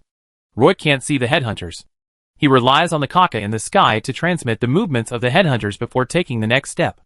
Then he discovered that this headhunting team was actually circling around the mountains. Apparently, the headhunters had discovered some clues with their keen sense of smell, but they were just some clues. Roy did not rush to chase them, mainly because he wanted to understand the strength of the headhunters. If all the warriors in this headhunting team had reached the peak of the first turn, then their adventure group would just be sending food. Before that, he had the courage to chase the headhunting team because he learned about the general strength of those headhunters from the injured elf Rambo. The adventure group also saw the thick black smoke column. It was obvious that the headhunting team was approaching the smoke column, but changed their minds halfway and turned back. Kaka, who was constantly wandering in the sky, rode a griffin and rushed up to the clouds. Not long after, he made a big circle and appeared from behind the adventure group. The news Kaka brought this time: the headhunters were ambushed on the mountain in front, waiting for the adventure group to fall into the trap. Roy could only stop and rest on the spot. Looking at the black smoke column in the distance, Roy asked Lysander, who was full of worry, "Is there an elf village chief over there too?" Lysander nodded bitterly and said in a hoarse voice, "There is a small village over there. There is a sunny grassy slope. There are 4 elf families living by the pond. They usually make a living by gathering and hunting." It can be seen that Lysander wanted to rush over to help, but he also knew that if the group of headhunters were still there, he would not be able to help even if he rushed over. "Roy, what should we do?" Kaka asked. "They should be waiting for us to show up, so we might as well take a detour to get ahead of them and find an opportunity to ambush them along the way," Roy said, and then said to Kaka, "Kaka, you have to work harder and go to see the situation in the village over there." "Got it, then you have to be careful." Kaka let the griffin rest for a while, then rode it into the sky again, flying towards the black smoke column. The weather on the Pajisto Plateau is unpredictable. At noon, the sky was still sunny, and there were only a few cotton candy-like white clouds floating in the distance. By the afternoon, clusters of cumulonimbus clouds appeared in the sky, and at the same time a gust of southwest wind blew, with a lot of water vapor in the wind, blowing on the body, and the leather armor felt very wet. The adventure group just rested for a while, and then, led by Lation, they took a detour to the road that the headhunting team had to take. Just halfway through the journey, the sky was covered with dark clouds. A gust of wind blew, and cold raindrops fell like beans, hitting the face cold and painful. Everyone could only ride horses in the rain. Although they were wearing cloaks to keep warm and rainproof, the mountain road became extremely difficult to walk, and it was difficult to identify the direction in the rain. Lation had to stop after walking a distance. "Will Kaka be in danger?" Sabrina rushed to the front and said to Roy. Roy looked up at the sky and said, "I hope he will fly to the clouds to avoid the rain." Claire also shouted at this time, "The rain here is really cold." He was still wearing a thick cloak to protect against the cold, but his face was still blue from the cold. After Roy's hands holding the reins were wet, the cold in his body made him shiver uncontrollably. Fortunately, there was a ball of holy light burning in his body, which was constantly dispelling the cold for him. Moira and Sabrina rode on the same horse, and the two of them squeezed under a cloak, but even so, their little faces were frozen white. Woods, on the other hand, looked energetic and full of spirit, even though he was wearing a thin cape and his face was covered with cold rain. Miss Tiffany was not wearing a cape, but was exposed to the rain in an ordinary long skirt. Her wet long hair stuck to her face, but she didn't feel cold at all. She put a cape on her horse to prevent the horse from getting sick from the cold rain. "I thought it would be a shower, but I didn't expect the rain to get heavier. There was even a rain curtain in front of me, completely blocking my sight." Led by Lation, everyone continued to move forward along the ridge. The rain on the hillside gathered together, forming a torrent that flowed to the low-lying area, and the stream under the hillside suddenly became a wide river. In this heavy rain, the only person who was not affected was Miss Tiffany. Edward, the headhunter captain, looked very bad. The cold rain fell on his face, making him feel a bone-chilling cold. After he found this small village, he led his headhunters to quickly capture all the elves in the village. Only when he was about to evacuate the village did he find a large group of half-blood elf hunters rushing outside the village. These half-blood elf hunters carried hunting bows and blocked their headhunting team in the village. Headhunter Edward lay on the haystack, holding a longbow in his hand, alert to the elf hunters outside the village. The smoke column he lit in the village was completely extinguished by the rain. After waiting for so long, none of the headhunting teams around could arrive in time. Although he had captured 13 half-blood elves, the elf hunters did not seem to compromise. There were more than 100 elf hunters who surrounded the village. 3 headhunters had been shot and injured by the elf hunters. If it hadn't been for the sudden heavy rain, the elf hunters would have already rushed in. Now they could only wait for other headhunting teams to come in the rain. Roy and his adventure team finally got to the ambush site. There were several black rocks on the hillside, which looked like a naturally formed Stonehenge. The adventure team members led their horses to the bottom of the boulders to take shelter from the rain. They worked together to prop up a tarpaulin and covered the horses under the tarpaulin. It's like this every year at this time. The weather is like a child's face. It cries when it wants to cry, laughs when it wants to laugh, and is always moody. Lashanda explained to everyone.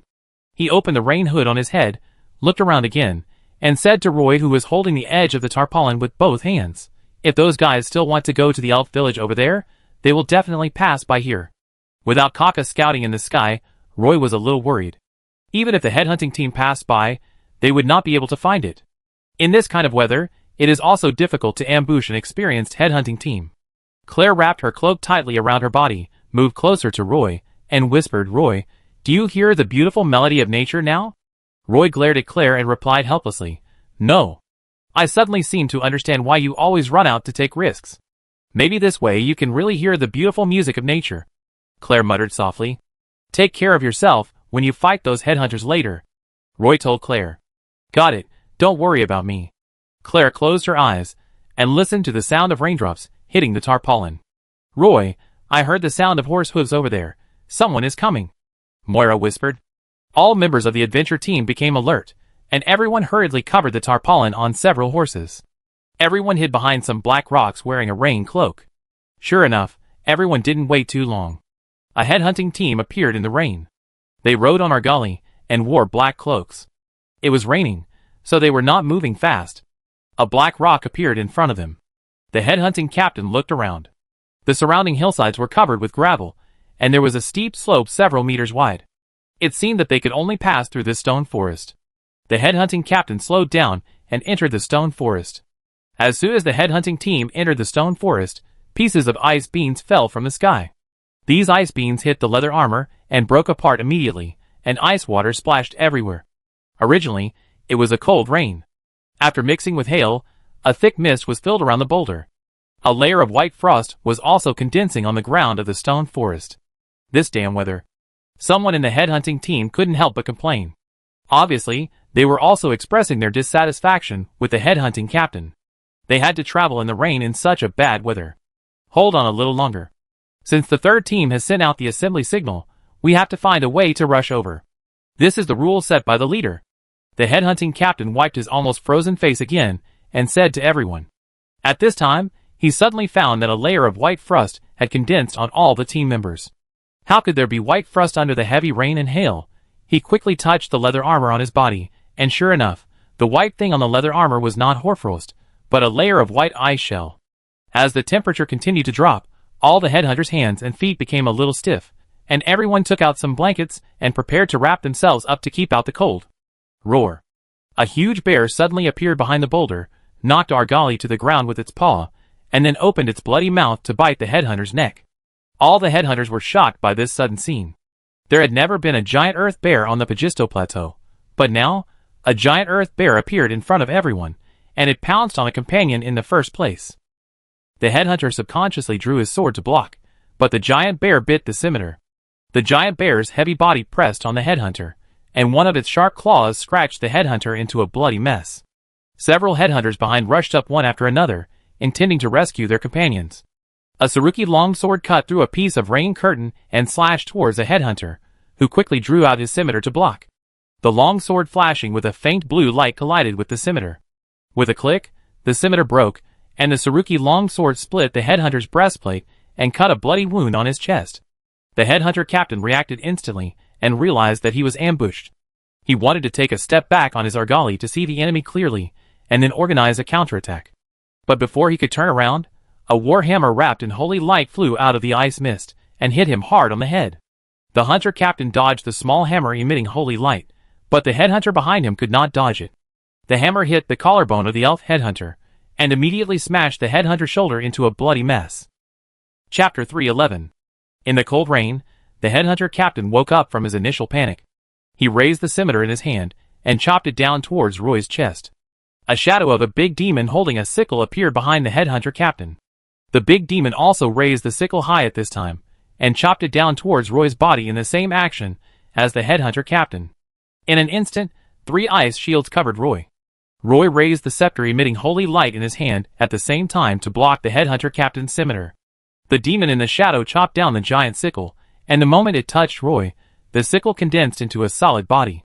The giant sickle chopped down Roy's head, splitting the hard leather helmet on his head, but the blade of the sickle was dispelled by the holy light that surged out of his body before it touched Roy, and even the shadow behind the headhunter captain became dim and almost transparent.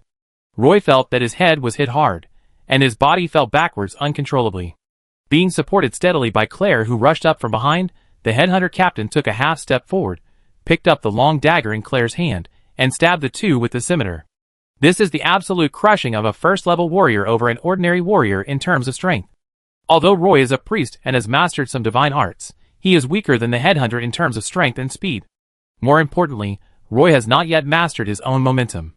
The headhunter just burst out the power of momentum and hit Roy head-on. When the scimitar pierced the ice shield, the speed slowed down a little. Roy still had a book of judgment hanging on his left arm. He held the book of judgment horizontally in front of him and blocked the headhunter's pursuit. The headhunter found that Roy's strength was not as good as his. When the scimitar pressed the scepter, he took the opportunity to hit Roy with his shoulder. Claire was behind Roy, and the scepter in his hand was pressed tightly by the scimitar, and there was no escape. The headhunter captain's shoulder guard with iron spikes just hit Roy's shoulder, and with just a full-strength collision, Roy and Claire fell backwards at the same time, and the two rolled into a ball in embarrassment. Although Roy's magic pattern structure was fully activated, Roy still couldn't withstand the headhunter captain's impact with the blessing of these reinforcement effects. After rolling on the water-filled grass for a few rounds, Roy struggled to get up from the mud. Claire was also covered in mud. The headhunter captain stepped on the mud and rushed towards Roy, ready to give him and Claire a knife each, and then deal with them both, and then deal with the giant bear. At this time, Sabrina and Woods were already fighting with the headhunters, with Woods' huge body in front. Sabrina held the Surluki sword and chopped a headhunter back repeatedly. Only Roy's side seemed to be in danger. The headhunter captain rushed up to finish off the opponent, but when he chopped down with his scimitar, he was blocked by the Book of Judgment again. Roy quickly recited a spell. The headhunter captain obviously didn't understand what Roy was saying, and he had never fought with a priest before, so he lacked experience in this area. He was obviously slow to react to Roy's spell. When he realized that something was wrong, a small holy hammer had appeared in front of him. The small hammer flew out from the Book of Judgment. At this moment, The headhunter captain was very close to Roy. The moment the hammer flew out, he was destined to be unable to dodge. He only had time to turn sideways to avoid the chest and head, and the small hammer hit the headhunter captain's shoulder directly. The shoulder armor with sharp spikes on his shoulder was smashed to pieces, and the headhunter captain's body fell backwards. He stared at Roy with wide eyes, a little confused about what kind of magic this was. The current battle situation did not allow him to think too much.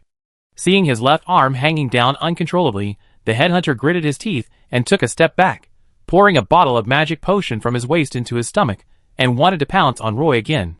But he only felt a chill coming from his side, and the scimitar in his hand chopped out based on his feeling, and it just happened to chop on an ice spear. The ice spear exploded in front of the headhunter, and the ice mist that spread out instantly blocked the headhunter's sight. Roy quickly pulled Claire up from the ground and retreated to a boulder.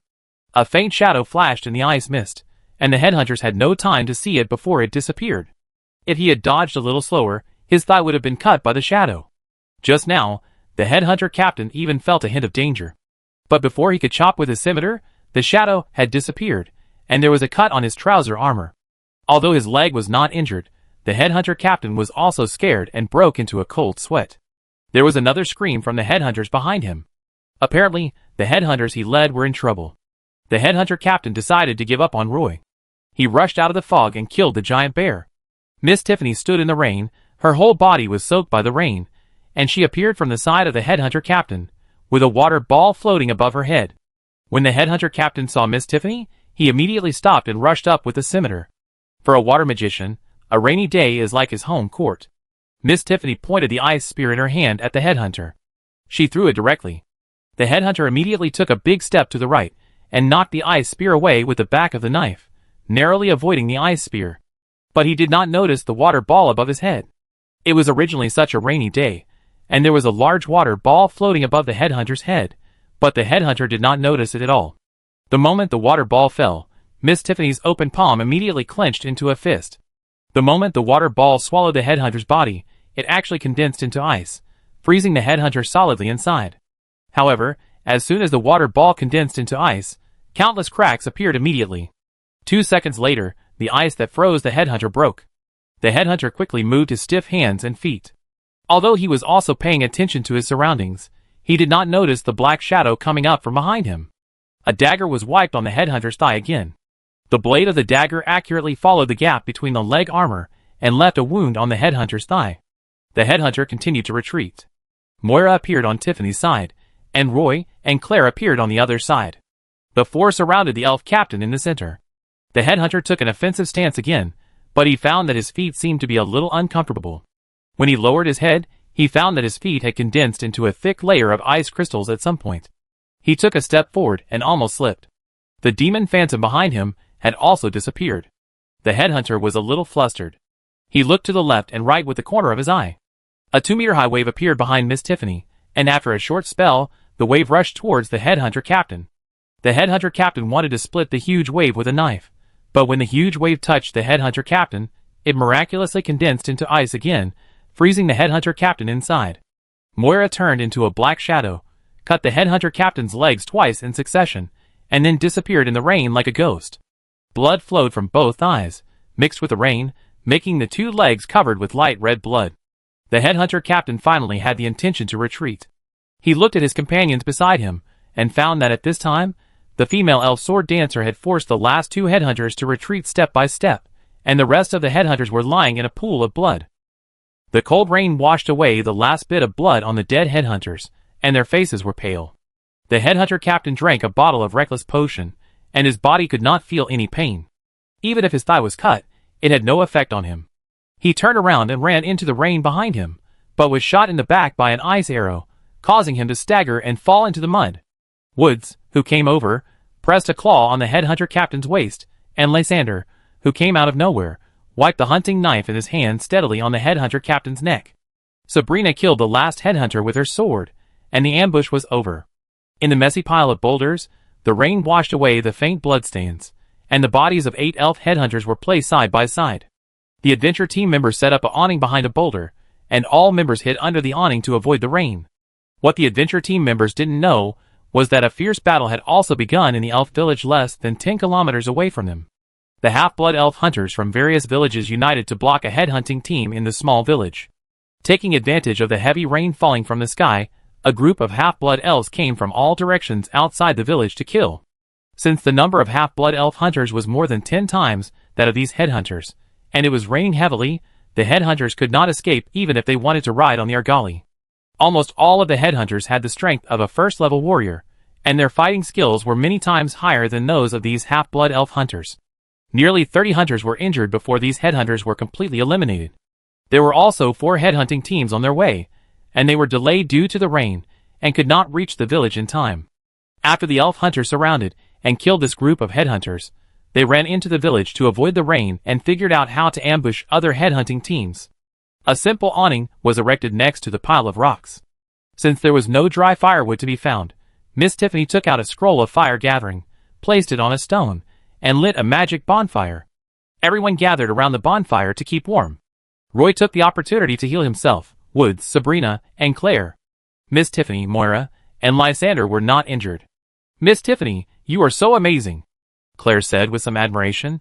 "It just happened to be a very cold and rainy day. It would be easy for me to release water magic in such weather." Miss Tiffany tied up her wet hair and explained. It was wet everywhere, and everyone's feet had to step on the cold muddy water. Fortunately, everyone was warming themselves by the fire, and Roy was still using the secondary healing spell to treat everyone's injuries. Roy didn't expect that the battle would end so quickly. "I thought it would take some effort to defeat this group of headhunters. This time we were able to win easily, thanks to Woods, Sabrina, and Miss Tiffany," Roy said. After that, he bandaged the wound on Woods' scarred arm. "Are all the headhunters on the plateau so strong?" Roy asked Lysander. Lysander shook his head and said, "These headhunters are just members of the search team. The real headhunters are much more powerful than them. We have to be more careful on our next trip," Roy said. When the rain finally subsided, Kaka, who was hiding in the clouds, flew down on a griffin. He found the adventure group on the pile of rocks, and discovered that the ambush was over. Roy got some weapons and armor from these headhunters, as well as 5 Argali. Roy planned to give them all to Lation because Lation could contact Mulan. In addition, he also received some gemstones and magic cores from them. These headhunters were very rich. Each headhunter had a money bag, which contained not only some gemstones, but also some magic cores. Putting all the magic crystals and gemstones in the money bags together, Roy actually harvested more than 60 magic cores, making a small fortune. Then Kaka flew out to investigate in the light rain. The battle in the elf village had just ended, and half-blood elves could be seen everywhere in the village. Kaka quickly told Roy the news, and Roy knew that there was more than one team fighting in the heavy rain. This was also good news, but he didn't know if Mulan was among those half-blood elves. But then Kaka discovered several headhunting teams around. These gem mines should be the rewards paid by the mine owners to the headhunters. Lashanda came over and said, "They are all not very valuable gems. Now that the Partington Plain is still banned, these gems are even less valuable. The more valuable mine is the one that can dig out moonstone." Roy treated the injuries of several members and sat down to rest. Then he unfolded a hand-drawn map and carefully modified the markings on the edge of the map. On this hand-drawn map, the Pagisto Plateau is almost a blank area. Unconsciously, the rain stopped. After being washed by the rain, the sky and grass on the plateau were particularly clean, and some streams in the valley expanded many times. At this time, it was extremely dangerous to cross the stream. The black smoke column over the elf village had disappeared without a trace. Kaka brought a message that another headhunting team was heading towards the pile of rocks. It is estimated that they will arrive here in half a day. Originally, Roy planned to set off tomorrow morning, but after hearing Kaka's news, he changed his mind and planned to stay at the pile of rocks for another half a day. Chapter 312. After the rain, the sky was clear on the Pagisto Plateau. Lu Chi, the headhunter of the 6th search team, wiped the cold rain off his face, stared at the rising stream in front of him with a gloomy face, and asked a headhunter beside him, "Is there any new news from there?" He looked up at the scattered clouds in the sky, and then looked at his men who were wringing out their wet clothes behind him. A headhunter hurriedly walked to Lu Chi's side and answered carefully, "Captain, the smoke column from the 3rd team has not appeared yet." Lu Chi's temper was notoriously bad, and everyone in the search team knew it. Lu Chi stood up with his eyes narrowed, took the reins of the Argali from the hands of the team members around him, and said to the headhunters around him, "No more waiting, let's go and see what happened." "Yes." The headhunters did not dare to question anything, and they all stood up, leading the Argali, and followed Lucci. They had to walk up along this stream for a while, and reach the shallow and slow-flowing river section before they could lead the Argali across the river. Argali sheep are far inferior to war horses in weighting, but their advantage is that they can easily climb cliffs and are particularly good at walking on mountain roads. Argali sheep live deep in the mountains of the Pagisto Plateau. The dwarves left some methods to tame Argali sheep, but now there are only a few elves with this skill. Bypassing this fast-flowing river, the headhunters rode Argali sheep on the muddy road. After crossing 2 mountain ranges, the headhunters of the 6th team came to the foot of a mountain range. There were fault cliffs on both sides of this mountain range. It was quite troublesome to climb over the cliffs, so they could only find a mountain pass to bypass it. Lucci came to the nearest mountain pass to the elf village, and looked at the pile of rocks on the hillside without saying a word. The headhunter walking in front suddenly pulled the reins and stopped. He was the best ranger in the team. Lucci asked the headhunter who stopped in front loudly, "What's going on?" The headhunter quickly pulled the reins, turned back to Lucci, and replied, "Captain, there is a smell of blood ahead." Lucci hesitated for a moment, jumped off the Argali, squatted on the muddy grass, and checked the hoof prints washed by rain. Under the heavy rain, the hoof prints on the ground were very blurred, but Lucci could determine that a search team passed by here not long ago. He looked at the pile of rocks on the hillside again, and said to the headhunters beside him, "A search team passed by here. They should have passed through in the rain. They are probably in front of us. Everyone cheer up." After saying that, he jumped on his horse, and continued to move forward. In the pile of rocks less than 2 kilometers away from the headhunters of the 6th search team, Kaka was comforting the griffin. In front of it was a freshly killed Argali. Kaka even peeled off the skin of the Argali, and cut the meat from the thigh of the Argali, and placed it in front of the griffin. This is his mount, and also his fighting partner. This adult male griffin is a big guy, even bigger than the golden-armored male lion in the elf continent. In recent days, Kaka has been responsible for the adventure group's alert and sentry work. The griffin opened its mouth and licked the Argali leg meat with its scarlet tongue, and occasionally made a low roar. Kaka was carefully wiping the griffin's wings with a dry towel. Roy came over, and the griffin stopped eating and roared at Roy, as if to warn him. Kaka quickly approached, hugged the griffin's furry head, whispered a few words of comfort, and let it continue eating. Roy tried to move forward again, but the griffin ignored him. "Does everyone in your village have a griffin?" Roy asked Kaka curiously. Kaka shook his head and said, "Not really. To be more precise, it should be that in our village, every trainer has a griffin, because they are easy to feed and can find food for themselves." Kaka waved to Roy and asked him to come closer. Roy squatted beside the griffin and reached out to touch its soft wings. These wings were not feather wings, but more like bat wings. This was completely different from the royal griffin of the Grimm Empire.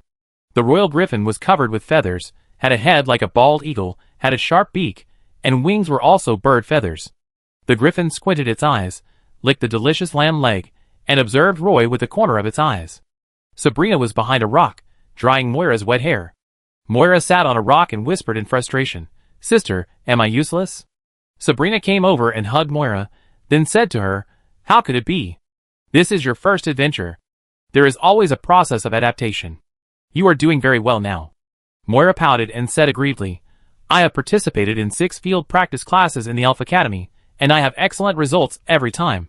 Sabrina patted Moira's back and comforted her. "How can the outdoor practice class of the Academy be compared with the adventure trip? This is the real adventure." Moira turned around, stared into Sabrina's eyes, and asked curiously, "Sister, you just killed 5 headhunters. Will you have nightmares at night?" Sabrina patted Moira's fair and delicate face and whispered, "No, after knowing the evil deeds they committed, even the last bit of worry is gone." As a shape-shifting druid, Woods usually needs to meditate to restore his mana. He sat in a low-lying area of a black rock, where he could observe the situation outside through the cracks on the edge of the rock. He woke up from his meditation, and saw the headhunting team gathered at the bottom of the hill. Woods quickly jumped down from the black rock, ran to Roy quickly, and whispered to Roy, "Roy, they are coming." Roy quickly stood up and said to the members of the adventure team around him, "Everyone, get ready for battle." Sabri quickly pulled Moira up, tied her hair up again, hugged her, grabbed the long sword beside her, and walked quickly towards Woods. Seeing a cut on Roy's thick leather shoulder armor, Sabrina took the opportunity to ask, "Roy, how is your shoulder?" "It's almost completely healed, nothing serious," Roy replied. Miss Tiffany was walking at the back with her staff, and she couldn't help but say to Roy, "The sky is clear, My water magic may be greatly weakened, so you guys be careful later. Got it, Roy replied. Woods had already found an ambush point and hid on top of a rock. Roy began to bless all members of the adventure team with strength and wisdom. Even Lation was not left out. Feeling the power blessing of divine magic for the first time, Lation stared at Roy with wide eyes and asked, "Why is this happening?" Roy smiled, pointed at his chest, and whispered to Lation, "Because I am a priest." When Lucci led the headhunters into the pile of rocks, he felt that it seemed very messy here. He cheered up and carefully paid attention to the movements around him. The headhunters behind him also held their weapons in their hands, each responsible for a direction. When they were at the bottom of the hill, the smell of blood was still very faint, but when they came to the pile of rocks, the faint smell became clearer. Captain Lucci felt more and more depressed because he did not find the body of the half-blood elf near the pile of rocks. He thought about it, and decided to leave the Argali, and walk out of this area on foot. Several headhunters behind him followed suit. If it weren't for the gathering signal from the third search team, Lucci would not have wanted to go here at all. In fact, he also knew that the elves in the nearby villages had formed a fighting team to resist the headhunters. If he had his personality, he would lead the search team to the mountains immediately, instead of doing a carpet search after attacking an elf village. Woods hid behind a boulder. Last time when he raided the headhunting team in the rain, he turned into a giant bear and knocked a headhunter unconscious. This time the rain cleared up, and the headhunter's reaction speed was obviously much better. This time Woods also jumped down from the top of the boulder, but the headhunter captain, who was holding the reins with one hand, raised his head calmly and slashed a scimitar at Woods. Woods turned into a giant bear. A sharp blade flashed, and a wound was cut on the chest of the giant bear. The giant bear, which encountered blood, suddenly became very violent. It didn't care about the wound on its body, and opened its bloody mouth to bite Luke's neck. And behind Luke, a demon holding a sickle appeared at the first time. Then the shadow of the demon merged into Luke's body, and the illusory giant sickle also appeared in Luke's hand inexplicably. Luke retreated half a step back, holding the giant sickle, and twisting his body to swing. This time, Woods clearly felt the killing intent, and he quickly rolled to the side, narrowly avoiding Luke's sickle. The ambush of the adventure group was easily resolved. Sabrina saw the headhunter captain Luke holding a sickle and chasing Woods, and quickly chased him with the Saruki sword, and the long sword firmly blocked Luke's scimitar. 2 ice bombs passed through the rocky area and exploded above the heads of these headhunters, turning into a piece of ice powder flying everywhere. This layer of light ice mist almost covered the entire battlefield.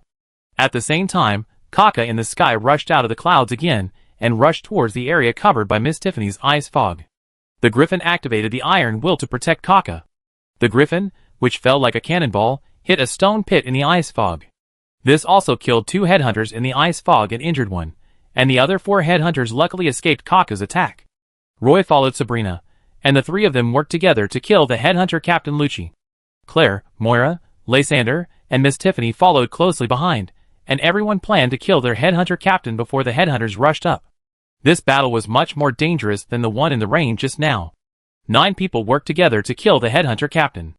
Under Lucci's dying counterattack, he used the giant sickle in his hand to cut a hole in Wood's chest, and rolled out from under the 2 claws of the giant bear. A 1-meter-long wound appeared on the chest of the giant bear that Woods transformed into, and blood gushed out from the wound. Roy was frightened by this scene. He only had time to throw out a hammer of judgment, and ran to check Woods' injuries. The sickle in the headhunter Captain Lucci's hand almost cut his chest open, but fortunately, the earth bear that Woods transformed into had thick skin and flesh, and the sickle did not cause fatal injuries to Woods. Roy breathed a sigh of relief, gave him a bottle of life potion, turned around and joined the battle again. The experienced Lysander hid behind the rock, and took the opportunity to shoot an arrow at the headhunter captain, which just hit the headhunter captain's left eye socket. Miss Tiffany's ice spear exploded on the headhunter Captain Lucci, almost freezing him into a block of ice. But even so, Lucci seemed to be possessed by a demon, not caring about the wound on his body at all, and fled towards the headhunting team with the sickle in his hand. His body was as fast as a ghost, and he just dodged and jumped a few times, and returned to the center of the headhunting team with a feather arrow in his eye socket. But before he could stand completely, a phantom like green smoke emerged from the crack of the stone next to him, and only paused behind him for a moment, and then inserted a dagger into his spine at the back of his waist. The headhunters saw an elf girl suddenly appear behind the captain and stab the captain. The headhunters were eager to show off, and they all stabbed Moira with their scimitars. Moira dodged in the gaps between the blades and narrowly avoided the siege of the headhunters. Roy and Sabrina rushed to Moira at the same time, blocking the headhunters chasing behind him. The elves in the elf village naturally didn't know that just a few kilometers away, an adventure group helped them block two headhunting teams. The battle on the pile of rocks ended, and after a short rest, Roy got up and bandaged the wounds of the injured members. All members of the adventure group sat down against the boulder to rest exhausted, and the bodies of the headhunters lay in the mud between the rocks. Roy's adventure group had experienced 3 battles with the plateau headhunters. This time, everyone cooperated well and rushed up to kill the headhunter captain. Even though everyone was well prepared, they were injured in the battle. Woods was the most seriously injured. He drank the life potion and recovered very quickly under the treatment of the holy light. The sky gradually darkened, and Lation led the adventure team out of the pile of rocks. They did not go to the elf village immediately, but camped next to a cliff. After a night, everyone was almost done with repairs, and then rushed to the elf village. At this moment, the elf village was already empty, leaving 4 abandoned stone houses and a pile of haystacks that had completely turned into ashes. In the small courtyard in front of one of the stone houses, there was a row of brand new graves. There were no tombstones or trees in front of these graves, but some broken scimitars were inserted. These were the weapons used by headhunters. Lation was a little bit unconvinced that the elf headhunters were lying in the graves, and he dug a grave with a broken scimitar. Seeing that the bodies buried in the soil were indeed the bodies of the headhunters, he breathed a sigh of relief and sat down on the pile of soil next to him. Chapter 313. It should be Mulin and the others who did it. After a long while, Lation finally cheered up and said, although this small village was abandoned, there was a group of headhunters lying in the mud, which made Lation feel a little better. The adventure team risked their lives to ambush 2 headhunting teams in the pile of rocks. Everyone came to the elf village and found that the elves living in the village should have evacuated safely, which was something to be happy about. Woods had a bandage on his chest and looked like a mummy. He leaned his head back against the stone wall and closed his eyes. It was obvious that the 2 battles had severely overdrawn his body. After a while, Woods took out a bottle of potion from his waist bag, held it in his hand, hesitated for a moment, pulled out the cork from the bottle mouth, carefully poured a drop of potion into his mouth, and then covered the cork with great care and put the potion into his waist bag. Sabrina, Moira, and Miss Tiffany found an empty house with a bathroom that could still be used, so they planned to take a bath here. Especially Miss Tiffany, she was eager to soak in the bathtub. And this time she brought a bag of sea salt, which she could add to the bathtub while taking a bath. This time Kaka did not patrol in the air. He let the griffin out and patrol freely in the air. The adventure group did not stay in this elf village for long, and soon the griffin detected the whereabouts of the headhunters and kept warning Kaka. Kaka quickly told Roy the news. Roy, 2 headhunting teams are approaching us. Kaka came to Roy and whispered to him. Hearing Kaka's voice, Rosander and Claire immediately looked at Roy. Where are they now? Roy asked Kaka. Kaka pointed to the west and replied, currently, the 2 teams of headhunters are in the northwest and are constantly approaching here. They are acting alone. Roy, should we continue to look for an ambush site to snipe them? Without thinking, Roy decisively said to everyone, prepare to evacuate. We should try to avoid fighting with them. Claire stood up and chased Roy and said, Roy, we have successfully ambushed 2 headhunting teams. Why are we avoiding the battle this time? I guess these 2 headhunting teams are probably coming for us, and they have also figured out our approximate strength. They acted alone, and were not far away from each other. I guess they just wanted to lure us out. Roy explained to Claire while packing his luggage. Sabrina had just taken a shower, changed into dry clothes, and walked out of the stone house. Her hair was still wet. When she heard Roy say that they were going to evacuate the elf village, she hurried back to the stone house to inform Miss Tiffany, who was still taking a bath. Sabrina was not wearing dwarf chain mail. In the previous 2 battles, she was injured in many places on her body, and the wounds were also tightened with bandages. Soon the adventure team packed up their luggage and rode away from the elf village with only 4 houses. Sure enough, the 2 headhunting teams met up in the elf village. They did not stay in the elf village, but followed the traces left by the adventure team and followed behind the adventure team all the way. The headhunters also rode on Argali, and the adventure team could not rely on the advantage of horses to get rid of them. Moreover, some of these headhunters were good at tracking, and they could follow closely behind the adventure team with the help of the horseshoe prints left on the ground. Originally, Roy wanted to go to a mine in the heart of the plateau to see the real situation of the miners there. But now this road has been completely blocked by the headhunters on the plateau. The adventure team can no longer go west. He led the adventure team to make a long circle in this mountain area, but failed to successfully get rid of the two small teams of headhunters. Roy didn't even dare to stop the team. He was worried that the two headhunters would keep closing the distance and then rush up all of a sudden, and the adventure team would not be able to cope with it, so he could only spread out the map while riding his horse, and said to Lashand, who was riding an argali, "If we go in now, we will probably run into their reinforcements. Now we can only retreat to the valley at the edge of the plateau." Lashand nodded. He didn't quite agree with Roy going to the heart of the plateau to explore the situation of those mines. Now Roy took the initiative to propose to go to the edge of the plateau, which was naturally what he wanted. Lashand identified the direction and led the adventure team to the east side of the hillside. When crossing a mountain, Roy rode his horse and stopped on the ridge. He looked down the hillside and finally saw the two headhunting teams at the foot of the mountain. The two headhunting teams joined together and walked up the hillside. The distance between them and the adventure team was only 2 or 3 kilometers. Once the adventure team stopped, it would take less than a quarter of an hour for the two headhunting teams to catch up from behind. Roy looked at the headhunters in the distance and stayed there quietly for a while. After a while, he turned around and leapt on his horse. The headhunters in the valley also found Roy, but the distance between the two sides was too far, and only some vague figures could be seen. The two headhunters immediately sensed that they had been discovered by the other side. They quickly called all their men to rush up the mountain. On this kind of gentle slope, the argali can never outrun the warhorse. Moreover, the advantage of the argali is the explosive power in short-distance sprints, and the disadvantage is that they lack endurance and are not suitable for long-distance raids. The headhunting team followed the trail of the adventure group and followed all the way. After climbing over countless gentle slopes, the headhunting team walked until the surrounding mountains gradually became steeper. The headhunting captain realized that they had entered the mountainous area of the plateau. "Captain, if we go any further, we will enter the southern mountainous area. We don't know much about the situation there," a headhunter reminded the captain. "Stop!" The two headhunting captains gave orders at the same time.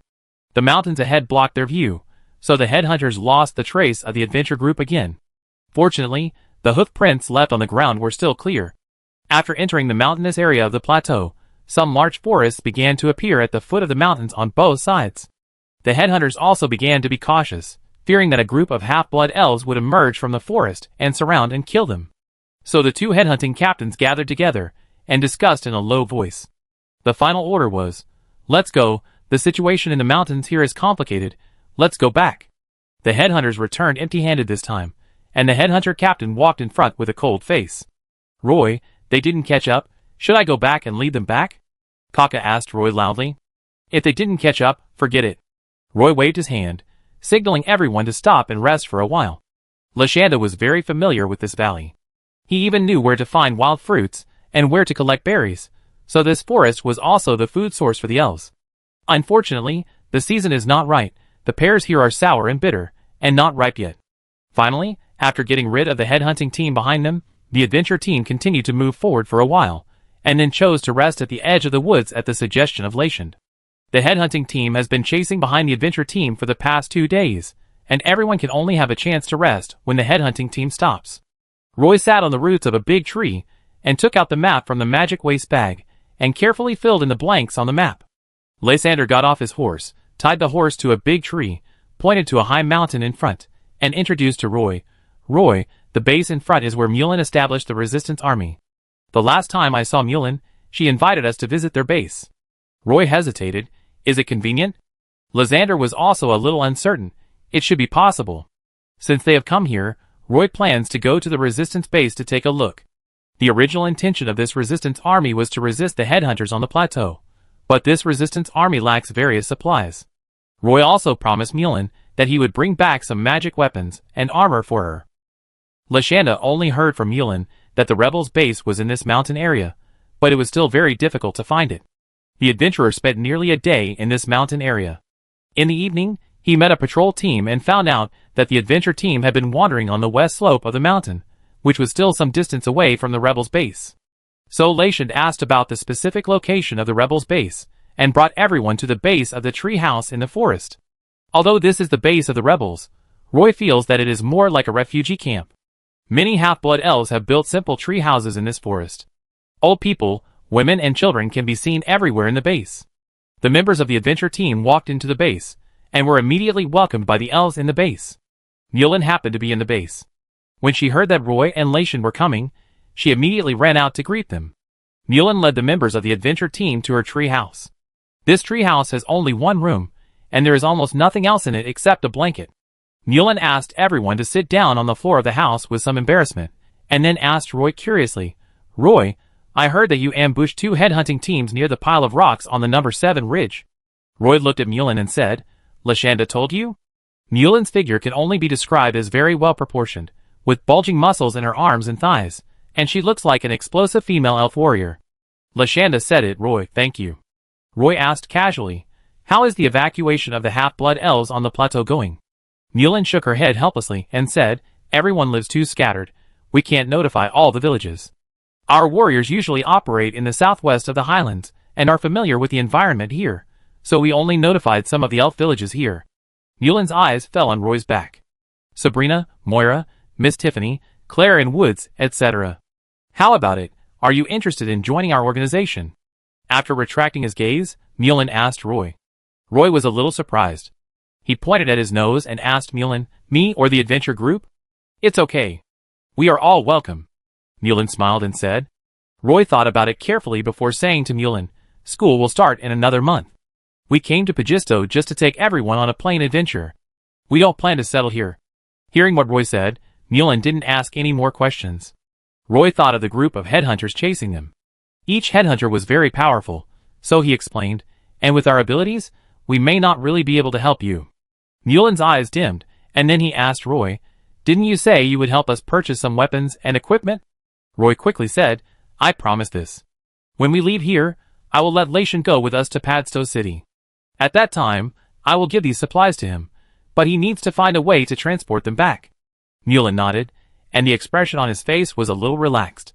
When Roy came to the resistance base, he deeply felt that the elves here were not having a good time. Obviously, these weapons and armors are very important to the rebels. Roy once again wanted the Silver Moon Elf army to help. He asked Mulan, "Have you ever thought about letting the Silver Moon Elf army enter the Pajisto Plateau?" Mulan waved his hand and said to Roy, "Don't do that. Now those mine owners have squeezed us so much that we have no living space. Once the Silver Moon Elf army enters the Pajisto Plateau, our situation may become worse." Thinking of the various methods used by the Silver Moon Elves in governing the city, Roy no longer wanted to continue. "Then you must be careful," Roy warned. "I will be careful," Mulan responded. Roy did not go to see the leader of the rebels. He just sat in Mulan's house for a while, and then took the adventure group away from the rebel base. Before leaving, Mulan took out some magic herbs and magic crystals, and gave them to Roy. The elves here did not have kolar, but they had magic herbs and magic cores, which were considered hard currency in Castletown City and enough for magic weapons and protective gear. Lation followed the adventure group and left the rebel base. Since there was no way to go to the heart of the plateau, Roy decided to leave the Pajisto Plateau. Chapter 314. The rebels did not choose any elf village as a gathering place. These elves chose to build a village in the mountains to avoid being hunted by headhunters on the plateau. The elves built many tree houses here. The trees here are mostly fir and red pine, with straight trunks. After cutting off the extra branches, if you want to build a tree house on the tree, you have to nail some base brackets on the trunk, so the wooden houses are very short, but these tree houses look neat and tidy. Obviously, these elves are proficient in carpentry. Some old elves were sitting on wooden chairs at the door of the wooden house, basking in the sun. There were also many elf children and elf women in the gathering place. When the elves saw Lysander, they all surrounded him. "Uncle Lysander, how long will you be out this time? Can you take Jim with you? I heard that life in the fortress town is relatively stable."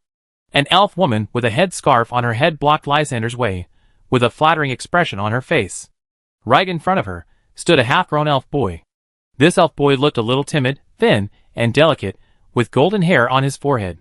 The boy was obviously reluctant to leave his mother, and tried to break free from the arms of the elf daughter, but was tightly hugged by the woman.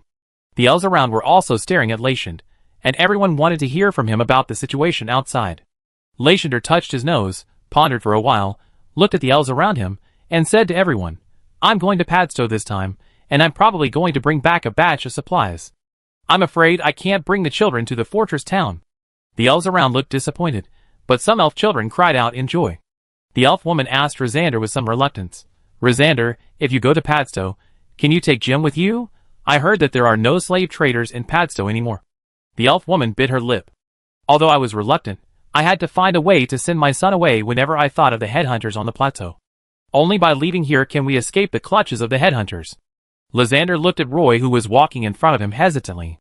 Seeing that he did not show any displeasure, he softened his heart and said to everyone, "Okay, but I have to explain in advance that the last time I took the children to Barrier Town, we encountered a headhunting team on the way. In order to stop us, they even chased us out of the Pagisto Plateau. If it weren't for this adventure group saving us, I'm afraid I and the children would have been escorted to the mine by those headhunters. No one can say whether this kind of thing will succeed. Anyway, the decision is in your hands. Think about it carefully." After hearing what Latian said, some elves who were originally tempted to do so suppressed their thoughts. Roy stopped at an open space in the village, where a group of young elves were practicing martial arts. They were also wearing leather armor made of Warcraft leather, but due to the production process, the leather armor was sewn very roughly, almost made of pieces of leather, and each piece of leather was connected by some thick hemp rope. The leather was very good Warcraft leather, but the production process was too poor. The hunting bows they carried were also for hard bows. This kind of hunting bow was okay for hunting, but it was obviously not enough to fight against headhunters, and the range was too short. Most of the weapons in their hands were short daggers and spears, and it seemed that long swords were scarce. Sure enough, there was a row of hardwood swords on the wooden rack next to the training ground, which should be used for training. Seeing these young elves learning martial arts, Roy remembered the scene when he was in the Elf Academy. After learning martial arts every day, he would go home and practice hard with Moira. He turned his head to look at Moira, who was chatting quietly with Sabrina, and didn't notice him at all. Not long after, Mulin brought a group of young elves to move bundles of magic herbs to the clearing in the forest. These magic herbs had been dried and bundled, piled on the ground like haystacks. Roy had heard that the Partington Plain was rich in magic herbs, but he had never seen a large-scale herb trade. This time, Mulin moved 50 bundles of magic herbs from the warehouse, and piled them, like a small mountain, on the open ground. The magic waste bag on Roy's waist could only store 1/10 of these magic herbs at most, but in the adventure group, Claire, Woods, Sabrina, and Miss Tiffany also have magic waste bags. Claire's magic waste bag is the largest, but he also carries a lot of sundries, so the space he can spare is very limited. Why are there so many? Roy looked at the magic herbs in front of him, and felt a little worried. In fact, ever since the half-blood elves rioted in Padstow City, and the portal to the Partington Plain was blocked by the Silver Moon Elf army, the magic herb trade in the entire plain has come to a standstill. It's not so bad in Padstow City and Barrier Town. Although the military buyers monopolize the herb trade, at least they can still sell it at a lower price. Half-blood elves like Kaka, who live south of the Barrier Mountains, and those on the Pagisto Plateau will face a problem. That is, the sales channel of magic herbs will be interrupted. They didn't dare to expose themselves to the sight of the Silver Moon Elf army, so they could only store the magic herbs they collected. We just moved some out of a warehouse. We can't pay Kohler, and we don't have many magic crystals. These magic herbs are all we can pay you. Mu Lin said to Roy with an apologetic look. I didn't pay much attention to magic herbs before, and I don't know much about the market. How do you calculate the price of these magic herbs? Roy said, as he tried to lift a bundle of magic herbs. It felt heavy, probably because it was packed tightly. Mulin said, in the past, a bundle of magic herbs like this could be sold for 20 magic crystals. Now I can sell it to you at half the price, but I don't need you to pay us magic crystals. What I need is standard weapons and armor. The weapons are preferably long swords and combat short bows, and the armor is preferably standard light armor. Roy knew that Claire's family ran a protective gear store in Castletown, so he whispered to Claire, Claire, how much does a set of light armor cost in Castletown? Claire was slightly stunned. Although his family had a protective gear store, he really didn't know how much the armor in the store sold for. He was the youngest musician in Castletown, the youngest master of the Claire family, Wagner. I don't know, but if you want to buy it, I can definitely give you the lowest discount. Claire responded in a low voice. Sabrina, who was standing next to him, said to Roy, the price of an excellent level light armor that does not require magic patterns is 15 magic crystals per set. If it is an exquisite level light armor, it can be bought with about 8 magic crystals. If it is a magic pattern structure, the worst magic pattern structure also requires 60 magic crystals. Roy nodded and walked back to Mulin. How many bundles of magic herbs are here? Mulin quickly said, 100 bundles. If you can take more, I can go to the warehouse to get some more. Roy was very upset. He just asked how many bundles there were, not because he felt that the herbs were not enough. This is all for now. I'm not sure if I can take all of them. If 100 bundles of magic herbs are converted into magic crystals, that's 1,000 magic crystals, which can be exchanged for about 125 sets of exquisite light armor. Roy said. Mulan's eyes lit up. She didn't expect that she gave Roy a 50% discount on the price of magic herbs, and Roy also made the price of light armor lower than the price of the merchant group. Moreover, in the current Partington Plain, the Silver Moon Elves have been blocking the plane's teleportation gates to prevent the Half-Blood Elves from rebelling again. Even if you have money, you can't buy these weapons and armor. She quickly untied a leather bag from her waist, and when she took it in her hand, the leather bag made a rustling sound. Roy took the leather bag in his hand, only to find that the bag was very heavy. After untying the knot, Roy found that it was actually filled with magic crystals. Mulan said to Roy, "This bag contains 400 magic crystals, and we still need some weapons." Her eyes were fixed on Roy. Roy raised the purse and shook it beside his ear for a while, and couldn't help asking, "Aren't you afraid that we will run away with the money?" Mulan gritted her teeth. Of course she was afraid. But in fact, these magic crystals and magic herbs were useless if they were left in the gathering place, so it was better to take them out and gamble. "If that's the case, even if I'm mistaken, I know you won't." After saying that, Mulan actually walked forward and gave Roy a big hug with her strong arms. Although she is a female elf, to be honest, Mulan is not beautiful, and she is tall, with a strong body, and very obvious muscles in her arms and abdomen. Here, Claire, Woods, Sabrina, and Miss Tiffany were busy sorting out their personal belongings in the magic waste bag. Obviously, the ladies carried a lot of things, and they couldn't just throw them away, so the space was very limited. Claire's magic waste bag had more space than Roy's. Although he also carried a lot of personal belongings, he did carry a lot of bundles of magic herbs. After packing more than 80 bundles of magic herbs in one go, all the space in the magic waste bag was finally occupied. The rest couldn't be put into the magic waste bag, so Lysander suggested, "The magic belt is full, let's use the argali to carry the rest." The weapons and armors that were exchanged also need to be transported back with these argali. There were not many argali in the gathering place, but Lysander brought back 12. The remaining 17 bundles of magic herbs were tied on the backs of 6 argali. There were 6 argali. Lysander and his son Braun rode one each. The 4 remaining argali could carry some elf children. According to Lysander's idea, one argali could carry 2 elf children, so he could take 8 children this time. Many elves were waiting in the open space in the forest with their children. Seeing that Lysander was ready to set off, they quickly came up and hoped that Lysander would take their children away. Latian could only select some children, who were young enough to be independent, and carried them on the back of the argali. The moment of separation is always full of sadness. Mulan sent the adventure group to the pass, and then climbed to the highest mountain top and watched the adventure group leave.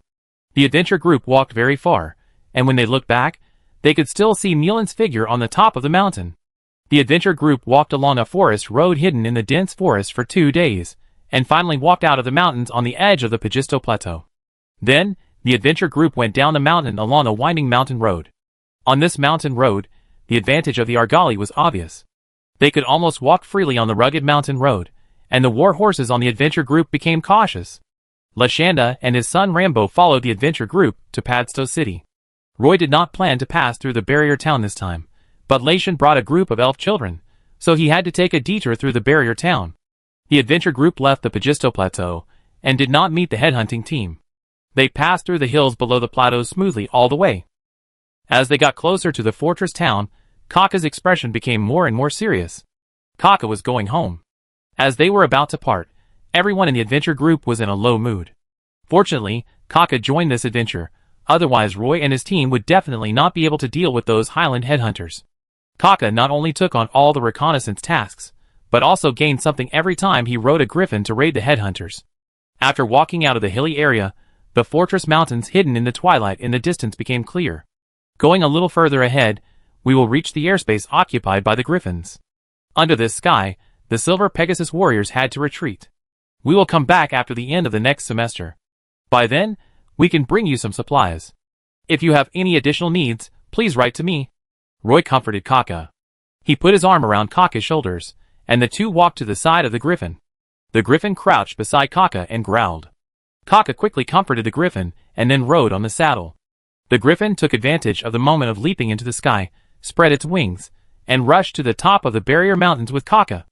Kaka leaned down and looked down, waved to Roy, and shouted, "Roy, Don't forget to notify me when you go on an adventure next time. I know. Soon, under the full force of the griffin, Kaka turned into a small black dot in the air. Roy's adventure team continued to move east along the Griffin Barrier Mountains. After walking for 7 days, they finally arrived at the barrier town. This time, Roy also became a stowaway. He led the adventure group to the outskirts of the barrier town, and then released several elf children, telling them to walk east along the stream, and they would reach the barrier town. The elf children could only hold hands nervously, and walk towards the barrier town in the dim twilight. Wood secretly followed behind these elf children, and made sure they entered the barrier town before returning the same way. Chapter 3:15. Roy did not return to the fortress town. The adventure team took the magic herbs along the forest path in the public territory and rushed directly to Padstow City. The previous trade route is now basically empty of trade groups, let alone any adventure groups. The road is full of weeds on both sides, and these weeds have even swallowed up the road. Roy is very familiar with this road and leads the adventure team all the way. Occasionally, the adventure team will meet the patrol team of the 17th Silver Pegasus Legion. Almost everyone in the patrol team knew Roy and Sabrina. When the elf patrolmen saw them in the team, even if there were some Argali carrying magic herbs in the team, these elf patrolmen would turn a blind eye. No patrolman would come up and do routine inspections on the adventure team. At the beginning, when Lysander and Rambo saw the patrol team, they would become nervous, fearing that they would come over and check every elf. After a few times, they could face the elf patrolmen of these patrol teams calmly. Why don't they come to check us? Laishan's son, Rambo, asked Roy. Roy couldn't say, I'm a classmate of Miss Christine Swinburne. He could only touch his nose and said vaguely, not all half-blood elves need to be checked. We have legal hunting and exploration certificates. Rambo was a little surprised, because in his eyes, those Silver Moon elves would never be so kind. After 3 years of restoration of the public territory, the magic herbs and primary magic beasts in the woods have increased significantly. The adventure group passed through the glazed forest and past the most dangerous area. Going further north, you can often see some abandoned elven villages. These villages have become dilapidated, and the half-blood elves are dead or scattered. The current Partington Plain is at least a lot worse than the Partington Plain in its heyday. There are almost no high-level monsters here. It's great. When Laishan saw some fruit trees full of fruits along the way, he would slow down and squint his eyes to take a good look. Roy pointed to the large forest and said, this place has long been designated as public territory. To the west, it reaches the Pagisto Plateau, to the east, it reaches the Blackwater Swamp, and to the north, it reaches the city of Padstow. In fact, this forest area is still very large. Public territory? Lashanda's eyes widened. It was the first time he heard Roy talk about this forest. Roy explained, well, this forest will not become private territory. Anyone can gather and hunt in this forest. It's actually possible, Lombard said in surprise. Lysander and Lamborghini looked at each other, but said nothing more. There are orchards everywhere in the suburbs of Padstow. Most of them are planted with apple trees, orange trees, breadfruit trees, etc., and these orchards are basically owned by the 17th Silver Pegasus Legion. Roy passed by some orchards, and saw some farmers pruning branches in the orchards. It is said that these fruit trees need to be pruned every year so that the apples grown next year will be big and sweet. The adventure group crossed a mountain before dark, and the city of Padstow suddenly appeared in everyone's sight. The hillside was full of tree houses, and it was evening. The tree houses on the hill were lit up, and the hillside was full of lights. Although the scene was far less prosperous than Castleton City, it was already the most prosperous place in the Partington Plain. The lights on the hillside and the stars in the night sky reflected each other from a distance. The beauty and noise made people hold their breath. A gust of night wind blew, making people want to shout out loud. Let's camp here today. We will reach Padstow tomorrow morning, Roy said to everyone. Roy, Padstow is right in front of us. Why don't we walk to the city in one go and rest? Claire came from behind and asked when she saw the lights all over the hillside opposite. We can also walk to the city in one go, but we will have to walk until midnight. Roy jumped off the horse and said to his friend. He removed all the saddles from the horse's back, tied the horse to a big tree surrounded by weeds, and fed the horse some water. The other members also tied their horses to the trees. The ground was full of green grass, so they just needed to drink some water. At this time, Woods had tied up the horses and started to build a tent on the open ground. In recent days, Claire always stayed close to Roy. After hastily setting up the tent, Claire ran over and sat in front of Roy's tent, looking at him expectantly. Roy set up the tent very carefully, and then spread the mattress in the tent. He turned around and looked at Claire, who was sitting next to him. "Roy, have you heard the moving melodies in nature recently?" Claire asked in a low voice with a smile. Roy patted his forehead, and then he realized that this adventure trip was about to end, but he had not done what he promised Claire. Since Claire couldn't wait any longer, Roy patted Claire's shoulder and took him to the edge of the camp. There happened to be a huge granite here, and the two climbed up the boulder.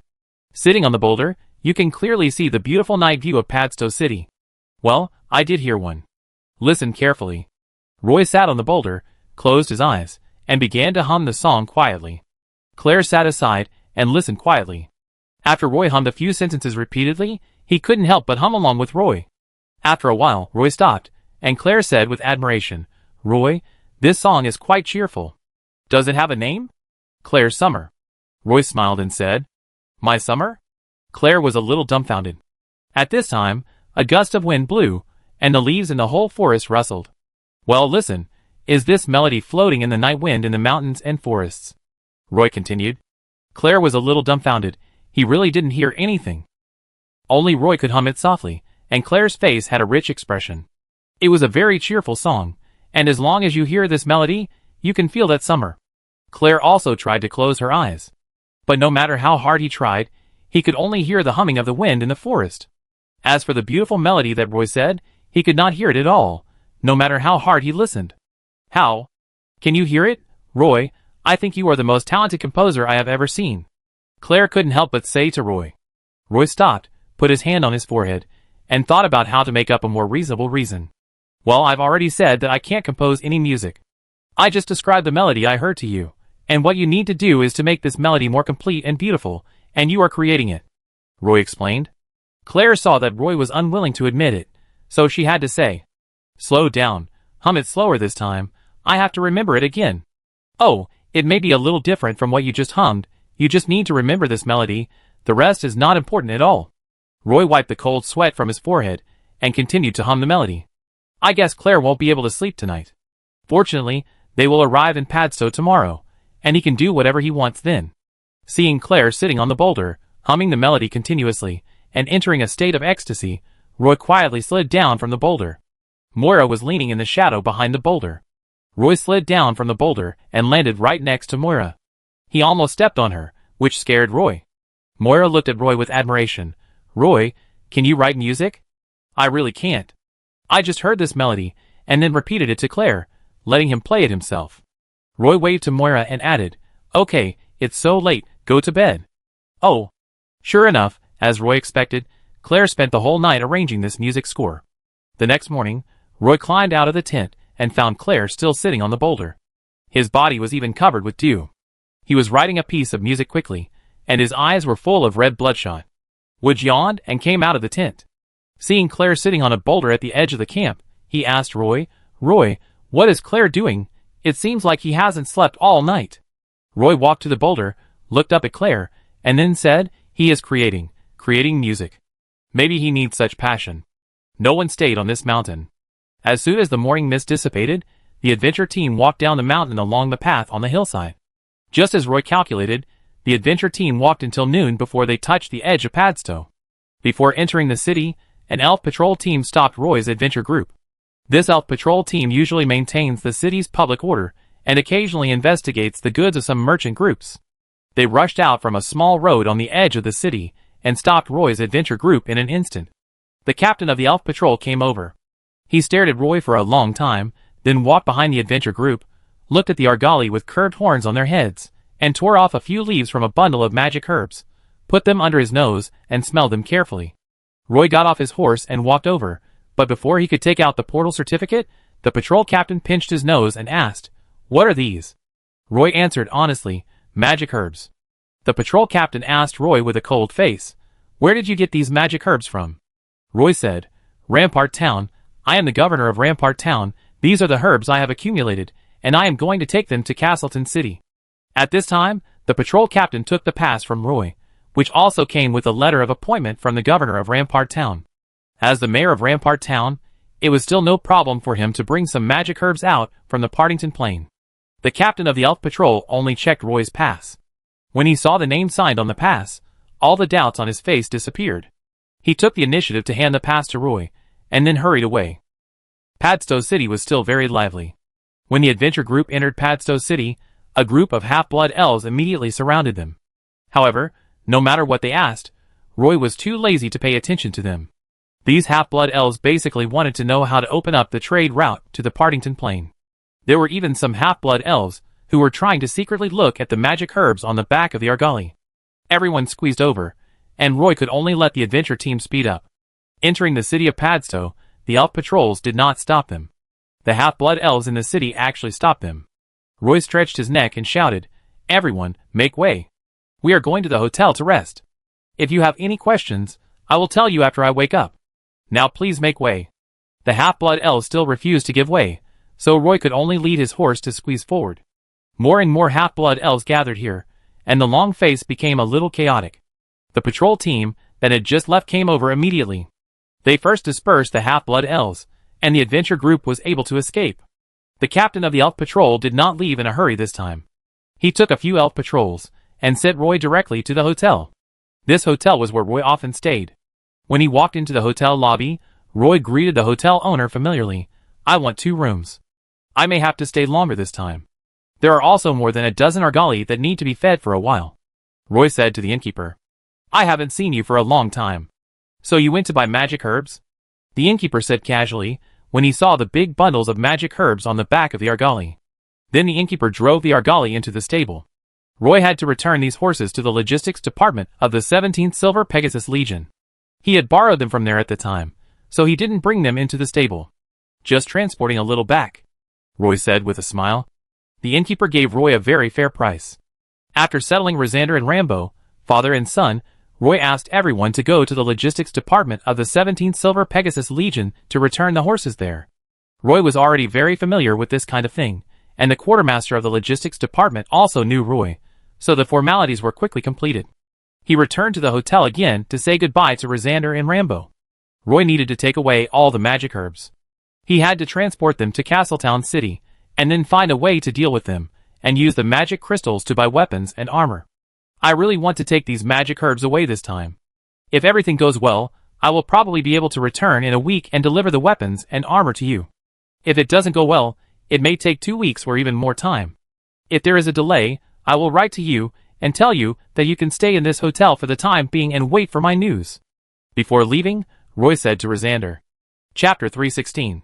The adventure group appeared in the central square of Padstow with a team of Argali, attracting the attention of many elves.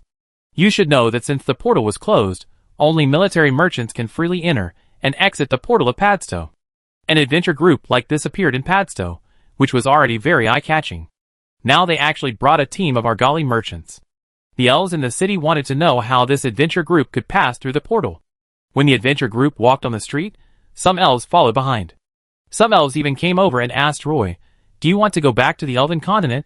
Can you take me with you? If you are willing to take me with you, I can pay a toll." Roy immediately declined politely. Although he had obtained the permission of Earl Swinburne, it did not mean that they could use such convenience to bring half-blood elves to the Elven continent at will. Lashanda and Rambo also followed the adventure team. They could not pass through the portal, but they needed to drive the Argali that was transporting supplies back to the hotel.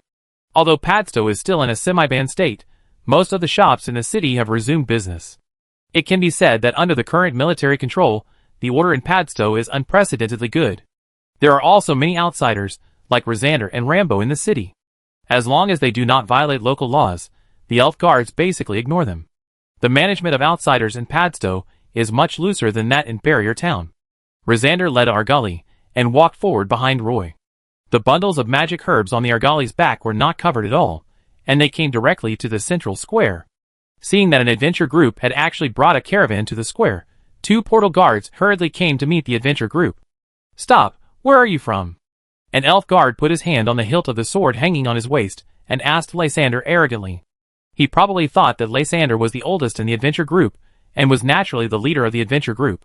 Roy stood up from the side, took out the teleportation pass given to him by Earl Swinburne, and handed it to the elf guard. "We are an adventure group from Castletown City. We want to return to Partington Island. Here is our teleport pass." The elf guard took the teleport pass, and didn't rush to look at it. He walked around the caravan. The Argali were tied with bundles of magic herbs without any cover. Are you going to take these magic herbs back to the elf continent? The elf guard asked. Yes. Roy wanted to explain, but an elf guard came over and whispered a few words to the companion holding the teleport pass. The serious and arrogant expression on the elf guard's face disappeared immediately. He immediately opened the teleport pass and took a look. The eye-catching and dazzling red seal seemed to pierce his heart instantly. The elf guard couldn't help but complain in his heart. Since you have the relationship with Lord Swinburne, why didn't you say it earlier? Well, since you have the teleportation pass, you can line up over there. There is a batch of supplies ready to be transported back to Partington Island. You can line up behind the supply transport team. The elf guard quickly pulled back the words. He turned around and pointed to the place where a large number of supplies were piled in the central square. Oh, okay. Roy agreed immediately. Unexpectedly, they got the pass so easily. Lachand and his son Rambo looked at each other and felt relieved. The adventurers unloaded the dozen bundles of magic herbs in the central square. Then, Roy asked Lachand and Rambo to leave the central square with the Argali and wait for news in the hotel. The elves watching around the central square were discussing what this adventure group was like, and how they could pass through the portal with a batch of magic herbs. Some half-blood elves came up curiously to ask if the ban on the Partington Plain had been lifted. The answer was undoubtedly very frustrating. The ban was still far away, and the reason why this adventure group could freely enter and exit the Partington Plain was because they had military status, and they belonged to the 17th Silver Pegasus Legion. Obviously, such an answer could not satisfy everyone, but the other information, the transmission guard refused to say a word. Roy's adventure group left the Partington Plain smoothly. It was already evening on the Partington Plain, but they arrived at Partington Island in the morning. Roy didn't have time to adjust to the time difference, so he rented a carriage on Partington Island and transported the magic herbs directly to the dock of the island. They still had to take the 17th Silver Pegasus Legion supply ship back to Castletown City. Since the war on the Partington Plain had long been settled, the output of the Partington Plain was basically self-sufficient. Therefore, the 17th Silver Pegasus Legion supply ship was gradually reducing its flights. When he arrived at the dock, there was a ship ready to leave. Roy jumped off the carriage and ran to the dock, waving to the crew members. This ship was not the 17th Legion supply ship, but a transport ship from Partington Island. Roy wanted to take these magic herbs back to Castletown City. Not only did he need to buy tickets based on the number of people, but he also had to pay a transportation fee for these magic herbs. After paying the freight, the crew members would be responsible for carrying the supplies into the cargo hold, and the adventure group members would board the ship, hoist the sails, and set sail. It has been nearly 6 weeks since we left Castletown. When everyone stood on the deck and could see the Silver Moon Elf statue on the top of Castletown, a group of young people cheered at the same time. Especially Moira, who was so excited that she almost cried. Claire was also very excited. She stood at the front of the deck, holding the railing with both hands, her face full of joy. The ship broke through the waves and approached Castletown Harbor. The exterior of the Black Pearl is now covered with green vines, and the top of the ship is lush and green. The umbrella-shaped tree canopy is propped up on the observation deck of the main mast. From a distance, it looks more like rocks on the seashore. This time we have a lot of harvest. Roy, how are you going to deal with these magic herbs? Claire asked Roy. I plan to sell it to the magic potion store in the city. Someone will want it. Roy was confident about this. Since he had brought these magic herbs back, he planned to sell them to Mrs. Winnie's house first. Do you need my help? Claire asked in a low voice. Not yet. Let me try it first, Roy responded. Roy wanted to continue trading magic herbs, so he not only needed to open up transportation channels, but also sales channels. He couldn't ask Claire to find connections at home every time he brought them in. When the ship was about to enter the port, Roy found a large star ship anchored at the deepwater dock. The flag flying on it was completely different from the Elf Kingdom. Roy could see the sword, shield and eagle lion on the flag, and the shape of the hull was also different from the elf style. This large ship was very similar to the Black Pearl, and the deck was full of various supplies. When entering the port, he saw some human crew members on the ship. These crew members were wearing the same style of leather armor. They were on the deck of the big ship, busy carrying supplies. Because of the Black Pearl ship as a precedent, Roy did not trust these ships with human crews. After docking, he waited for the crew to move the magic herbs to the dock, and then hired a carriage to transport the magic herbs to the Black Pearl. After 6 weeks away, no one visited the Black Pearl. The magic traps set by Miss Tiffany, and with before leaving were not triggered, and there was only a lot of bird droppings on the deck. After storing all the magic herbs in the cabin of the Black Pearl, Claire could not wait to leave. After storing all the magic herbs, Roy, Sabrina, and Moira returned to their home on Brown Street. Ms. Belinda was not at home. The furnishings in the house were still the same as when Roy left, except that there was a layer of dust on them.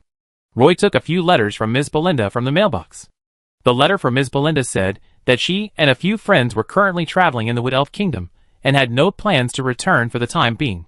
Ms. Belinda is now a well-known sculptor. She has been traveling outside for more than a year. Every time she goes to a place, she will send Roy a letter introducing the local customs and some of her insights during the journey. It can be seen that Ms. Belinda enjoys this kind of life.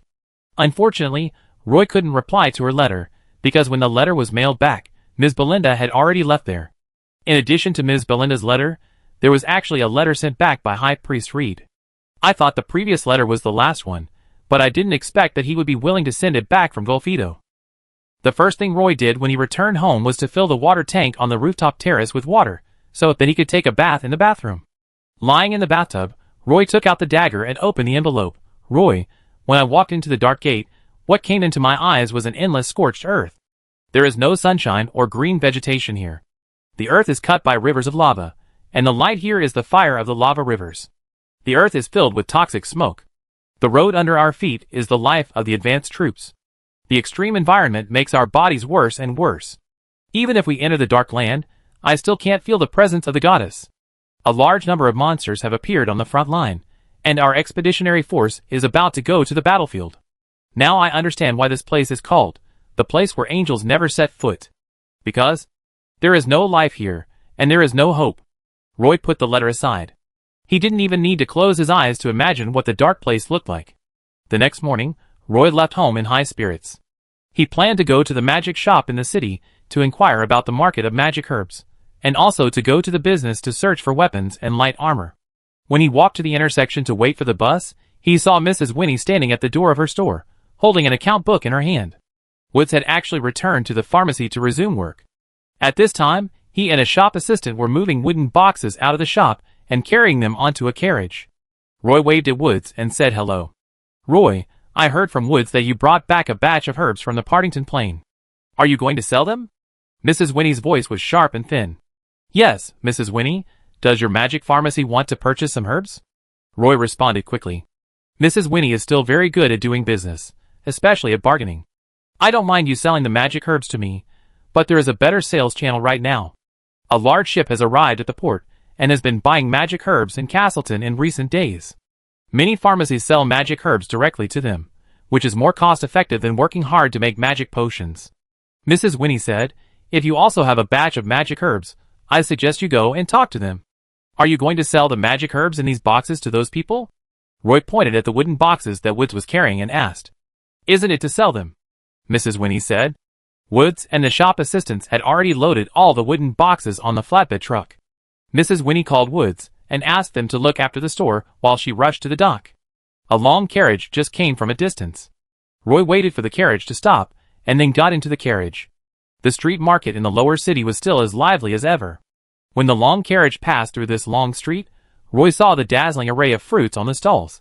Roy got off the carriage at the entrance of the Magic Guild, walked into the lobby on the first floor of the Magic Guild, and came to the magic potion store where the Nightmare Vine was sold last time.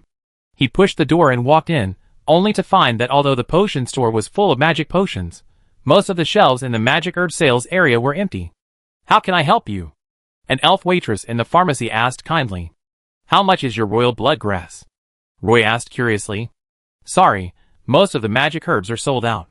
If you want to buy magic potions, our store has the most complete ones. The elf waitress replied. Roy nodded without saying a word, asked the price of several magic herbs casually, and then turned and left the store. Roy then went to several more magic potion stores. As expected, all the magic herbs in these potion stores were sold out. It should be like what Mrs. Winnie said, a big buyer appeared at the port dock, and they have already searched all over Castletown. Roy then went to the trade house to inquire about the price of exquisite weapons and armor. He then returned to Brown Street from the city. Chapter 317. Roy returned to the Black Pearl ship, with 100 bundles of magic herbs. Each bundle was as thick as an oak barrel, and the magic herbs inside were pressed very tightly, almost filling the bottom of the ship. The magic herbs worth 1,000 magic crystals were piled in the bottom, which looked quite spectacular. Miss Tiffany was wearing a towel, only a cool swimsuit, wet all over, and barefoot as she walked through the corridor. Seawater kept dripping from her seaweed-colored curly hair, and she was holding a string of colorful sea fish in her hand. Seeing Roy standing at the door of the lower cabin, Miss Tiffany wiped the seawater off her face with a towel, held the door frame, leaned over to shake the sea fish in her hand to Roy, and said, "I go to the deck to light a fire first. Remember to come to the deck to grill the fish later." "Got it. Remember to prepare some more oysters and mussels." Roy waved his hand to show that he got it. "Didn't you go to the magic potion store in the city? Did you sell this pile of magic herbs?" Miss Tiffany didn't rush to go up, and leaned against the door frame to ask Roy. Mermaids have famously slender waists. The hips have become somewhat wide, and there are clear waistlines on both sides of the abdomen. "No." Roy retracted his gaze and answered. Just as Miss Tiffany frowned, Roy said again, "Because I found that almost all the magic herbs in these magic potion shops have been sold out. I heard that the merchant group on the sea ship at the dock is constantly eating up the goods, so I also plan to sell these magic herbs to this merchant group. I plan to go to the dock later to inquire about the news." Miss Tiffany asked, "Is there anything I can help you with?" "There is one thing, but it may be a little troublesome." Roy chuckled. "Tell me, as long as it is something I can do, it's fine," Miss Tiffany said generously, looking in a good mood. "Then I tell you," Roy said. "In those magic potion stores, almost all magic herbs are placed in different categories, but the bundles of magic herbs Roy brought back are mixed and tied very tightly. Among these bundles of magic herbs, there are cheap silverleaf grass, slightly more expensive concentration grass, kudzu root that can be seen everywhere in the jungle, and slightly rarer swift grass. Occasionally, you can see the more precious magic king grass, heather grass, and golden thorn grass. The value of each of these plants can be exchanged for a magic crystal stone. The most important thing for Roy now is to pack these magic herbs separately into wooden boxes. Even the cheapest silverleaf grass and kudzu root should be put into wooden boxes separately." Roy found out the price of silverleaf grass at the magic potion store. That whole bundle of magic herbs is the least valuable silverleaf grass. This bundle of magic herbs can be sold for at least 22 magic crystals. If some valuable magic herbs are selected, the profit will be even higher. This is probably the profit point of those business groups in the Partington Plain. In addition, what Roy got was only the purchase price of the magic potion shop. Roy believed that if the magic potion shop could sell out all the herbs in the store, the purchase price of the merchant ship in Castletown Port would be much higher than the price Roy got. "I would like to ask you to help me classify and store these magic herbs," Roy said a little embarrassedly. "No problem, this is easy for me. I have learned how to identify these magic herbs." Miss Tiffany agreed readily.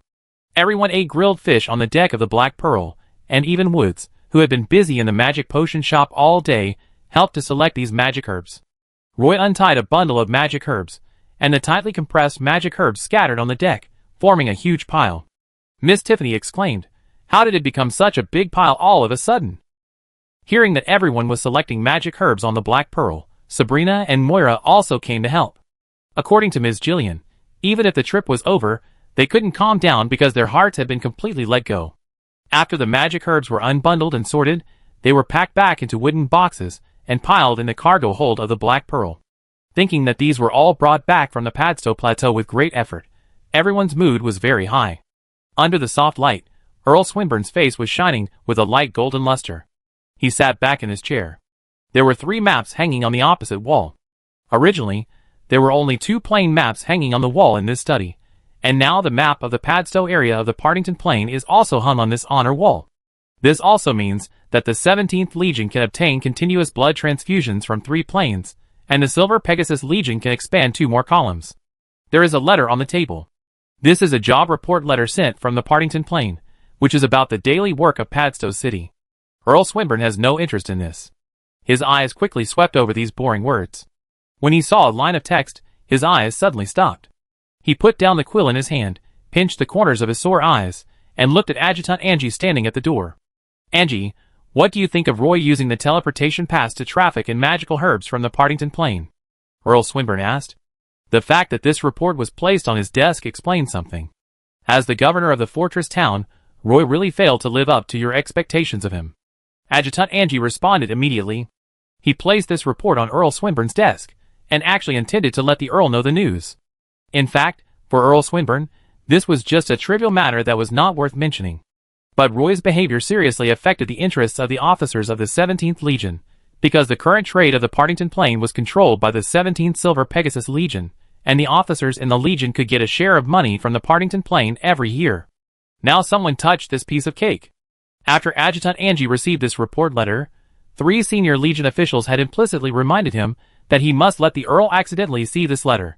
Earl Swinburne smiled, threw the quill in his hand into the ink bottle, turned around, stood up, walked to the bookcase, and said while searching for documents, "If this child has such convenient conditions, but doesn't know how to use them, it would be really disappointing." Adjutant Angie was slightly startled. Earl Swinburne continued, "I asked him to be the governor of the barrier town, not just to let him ease the conflict between the Silver Moon Elves and the Half-Blood Elves. If that's all, wouldn't it be better to just choose a Half-Blood Elf as the governor of the barrier town? Now it seems. He still has some brains, at least he dares to try, not bad." Adjutant Angie knew that Earl Swinburne rarely praised others. "Come here," Earl Swinburne said loudly to the door. The wooden door of the study was opened from the outside by an elf guard. "Go and call Miss Christine," Earl Swinburne ordered the elf guard. "Yes." A series of footsteps sounded in the corridor. The echo of the footsteps fell into Miss Christine's ears. It should have been a crisp and pleasant sound, but it made her a little irritated at this time. The wooden door at the end of the corridor made her feel a little nervous. Christine had heard about Roy from her cousin. He was such a troublesome guy. In fact, Miss Christine hoped that Roy could stay in the Elf Academy adventure group. Wouldn't it be great if everyone followed Instructor Nora to travel the plane together? After he became the nominal governor of the barrier town, this position became a hindrance to him, requiring him to go to the barrier town twice a year to handle some official business. Now, somehow, the interests of the officers of the 17th Legion have been affected. Knock, knock, knock. Miss Christine knocked lightly on the wooden door with her fingers, standing outside the door with some trepidation. "Come in." The voice of Lord Swinburne came from the room. Miss Christine pushed the door open a crack, poked her head in and whispered, "Father, did you call me?" Lord Swinburne waved to Miss Christine, motioning her to come in and sit on the chair opposite the desk. "Did you gain anything from your adventure to the Rocky Mountain Plain this time?" Earl Swinburne asked. The reason why he liked his youngest daughter Christine was simple. He could see the shadow of his youth in Christine. Miss Christine blinked and said cunningly, "Are you referring to the monsters that our adventure team hunted in the Rocky Mountain Plain? Or the scenery we saw along the way?" Obviously, Earl Swinburne heard that Miss Christine was not willing to share this adventure. "Haha, it seems my Christine has grown up," Earl Swinburne said with a big laugh. "I remember that 2 years ago, Miss Christine would occasionally run to Earl Swinburne to cry, and now she actually hides some little secrets from this old father." Earl Swinburne handed a paper roll to Miss Christine and said casually, "If you have time, please give this to Roy." Miss Christine took it and unfolded the paper roll. It turned out to be a business certificate signed by Earl Swinburne himself. "What are you doing?" Miss Christine used a surprised expression to hide the surprise on her face. Earl Swinburne rubbed his sore wrist and said, "He is the governor of Barrier Town. If he really wants to take charge of Barrier Town, this certificate will save him a lot of trouble." Miss Christine seemed to feel the temptation in Earl Swinburne's eyes, and quickly pushed the parchment scroll back with disdain, saying lightly, "You can just arrange someone to give it to him. Why do you need to call me?" Earl Swinburne didn't care. He pinched the scroll with 2 fingers and said, "I just thought you might be interested in doing this since you asked me to, I go there." Miss Christine interrupted Earl Swinburne, snatched the business certificate from him, and said, "If you have nothing else to do, I go and entertain Miss Edith." She turned around and ran out of Earl Swinburne's study. Chapter 318. Roy and Woods came to the port together. There were a lot of goods on the dock next to the big ship, and even some wooden boxes had samples on them. Many half-blood elves were crowded in the stalls, picking out some handicrafts. The elves seemed to be very interested in these handicrafts that only human countries have. Of course, there were other goods, but they were not as popular as handicrafts. For example, candlesticks made of made statues, tabletop ornaments carved into royal eagles, sets of knight chess pieces, etc. Roy didn't have any artistic talent, so he had no interest in these things. He thought the kitchen utensils on the stall were great, such as the pan for making pancakes, the hanging pot for cooking broth, and the seasonings in bottles and jars. He almost forgot the taste of steak. On a wooden box, he actually saw a milky white-brown pancake with a faint milky smell. It turned out to be a large piece of cheese. The human crew members in front of the stall saw Roy and greeted him cordially, but they spoke in the Imperial language, which Roy couldn't understand at all, so he could only smile politely in response. Another troublesome thing is that the elves only have Kohler, and not everyone can take out magic crystals. But the human crew members don't seem to want to trade the goods they sell with Kohler. Perhaps it is for this reason that there are many elves watching, but few deals can be made. Roy also stood in the crowd, and the elves were talking about this merchant ship. I heard that these people came here to buy magic herbs. The merchants on the ship have talked with the merchant group in Castletown many times. Almost all the magic pharmacy stores in the city sell their magic herbs in stock to them. A large number of goods are delivered to the ship every day, and all transactions are settled with magic crystals. After hearing this news, Roy's eyes lit up little by little. Andre, the merchant ship manager, was not the captain, but he was fully responsible for all the business on the ship. In the past week, Andre had cleared out all the magic potion stores in Castletown.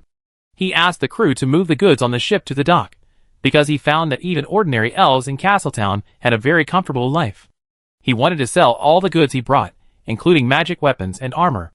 However, the elves looked down on them. They thought that these magic weapons and armors were not exquisite enough, without fine carvings and hollow patterns. Those handicrafts were okay. Although they lacked artistry and beauty, some interesting ideas were still very popular with the elves. In fact, Andre was also reviewing this trip to the elf continent. He actually wanted to sell these weapons, shields and armors to the elves. In fact, in his opinion, the armors worn by the elf guards at the port docks were all works of art. Andre even felt that if he purchased a batch of magic weapons and magic pattern structures in the elf kingdom, he would definitely be very popular when he returned to the Green Empire. However, the magic crystals he brought here needed to be used in the purchase of magic herbs, so there was no way he could get a discount on this matter. In fact, in the first 2 days after arriving in Castletown, the sea ships were restricted to the port docks. The elves not only refused to trade with the human caravan, but also refused to allow the crew to disembark. Fortunately, Andre brought a lot of magic pattern cloth this time. He relied on this to knock on the doors of several upper-class elf nobles, and was allowed to trade in Castletown. The elves here have a very bad impression of humans. Although humans and elves have always been allies, the elves here are very repulsive to humans. Andre actually knew in his heart that one of the biggest reasons was the maritime slave trade. The imperial nobles always liked to raise a few elf slaves in their manors. This had become a new trend in the Green Empire, just as if anyone who didn't have an elf slave at home couldn't be considered an aristocratic family. It was this trend that made the maritime slave trade develop rapidly. Many adventure groups and merchant groups formed fleets and went to the elf kingdom to buy and sell slaves, not only elves, but also Naga sea tribes, dwarves, lizardmen, etc. Some nobles with heavier tastes would even buy subhumans, such as werewolves, dog-headed men, fishmen, etc. Fortunately, they were well prepared this time and brought a variety of goods, so they finally had something to please the upper-class elf nobles. The goods displayed on the dock now were almost all things that the elf nobles looked down upon, but it seemed that the ordinary elves liked them very much. Andre began to think. How could he trade with these elves smoothly? Roy had long noticed a human merchant in a silk robe. He looked white and fat, with his hair and beard meticulously groomed, and looked like someone who could make the decision.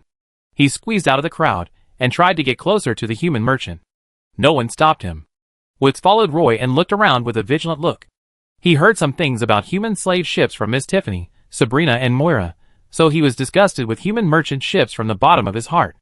Roy came to Andre and asked tentatively in Elvish, "Do you want to buy magic herbs?" Andre could only understand a few words in Elvish, including the word magic herbs. He turned around and waved behind him. A crew member who understood the Elvish language came over quickly and signaled Roy to tell him if he had anything to say. Roy asked again, and the crew member translated Roy's words to Andre. Andre nodded quickly and said a series of words. Of course, as many as you can get, preferably silverleaf grass, kudzu root, royal blood grass and golden thorn grass.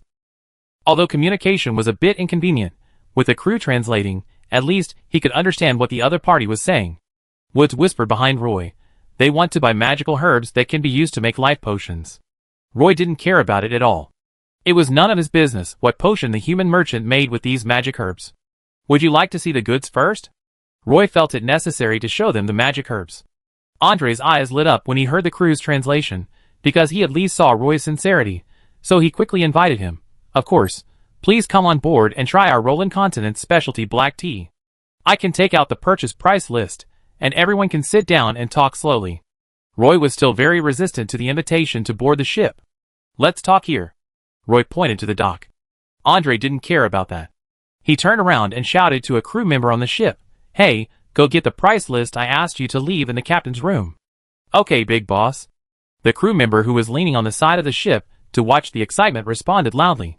Not long after, the crew member handed Andre a booklet full of elven words. Andre unfolded the price list, which clearly marked the prices of magic herbs such as silverleaf grass, tranquilizing flower, and magic king grass, which were 2 levels higher than the purchase price given to Roy by those magic pharmacy stores. Sure enough, the purchase price here is higher. Roy looked through it twice and felt that the price was quite satisfactory, so he said to Andre, "Come with me, I will take you to see my magic herbs, which are on the ship on the west side of the dock. My name is Andre, not your name." Andre introduced himself in a very poor Elvish. Roy simply responded, "Roy." Andre stared at this human who didn't understand a single word of the Imperial language, and asked the crew beside him to translate. "Excuse me, are you a human?" "Half-elf, my mother is an elf, and I have lived in Castleton since I was a child," Roy said. Andre immediately stopped the topic. Then he and the crew member who could speak the elven language followed Roy out of the port dock and stood on the west beach. Andre saw the sea ship covered with vines and was shocked by it. He originally thought that what was placed here was a huge ship-shaped stone sculpture, but it was covered with vines. Now it looks like a real 5-masted sailing ship. Moreover, the half-elf boy had the ingenuity to open a door at the bottom of the ship. Everyone went directly into the bottom cabin through this door, and then climbed 3 stairs to reach the deck of the sea ship. On the deck, there were more than a dozen wooden boxes piled up on the side close to the ship's tower. There were a lot of magic herbs piled on the deck. 3 elf girls were talking and laughing as they put the magic herbs into the wooden boxes. From time to time, some dry leaves broke and fell at their feet. Andre walked to the front of these wooden boxes, grabbed a handful of silver leaf grass from a wooden box, and found a lot of royal blood grass from a wooden box next to it. "The quality of these goods is fine." "Are these the only goods?" Andre asked. "Well, there are some, but they have not been sorted out yet." Roy pointed to the cabin under the nail plate and took them down the stairs to the bottom cabin full of magic herbs. Roy opened the cabin door and Andre saw bundles of magic herbs piled up in the bottom cabin, a whole cabin. These magic herbs were mixed together and tied together. No wonder they had to pick them on the deck. Seeing so many magic herbs, Andre thought of the 3 elf girls on the deck. He wondered how long it would take them to sort out all these magic herbs. Thinking about it, the day of the transaction seemed far away, so Andre said to Roy, "If you don't have enough manpower, you can let us do the sorting of magic herbs." That would be great. Roy could still accept that the other party was willing to help with this matter. In fact, Andre was also very happy. If he sent people to sort, at least he wouldn't have to worry about the inclusion of this batch of goods. Andre suddenly realized that this should be the largest magic herb transaction since he came to the elf continent, and hurriedly asked with a serious face, "These are some primary magic herbs. I wonder how you want to sell them." Seeing that Roy didn't say anything, Andre continued to explain, "We can trade with magic crystals, or barter. We brought a lot of goods. As long as you like them and agree with the price we offer, we can exchange them." Chapter 319. "No problem. I'm also interested in some of the goods you brought," Roy said to Andre, the manager of the merchant group. The two of them hit it off almost immediately. Andre checked a few more bundles of magic herbs and felt that there was nothing wrong with them, so he asked his entourage to go back to the merchant ship to find 10 crew members who could identify magic herbs. Roy felt that the armor needed by the rebels could be purchased from the merchant ship, so bartering would be more cost-effective. Roy invited Andre back to the deck of the Black Pearl and asked him, "Are you from the Green Empire?"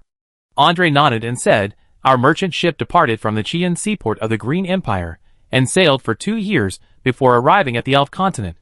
Although Roy knew that the Elf continent was very far away from the human continent, he had never thought about sailing on the sea for 2 years. "It takes so long?"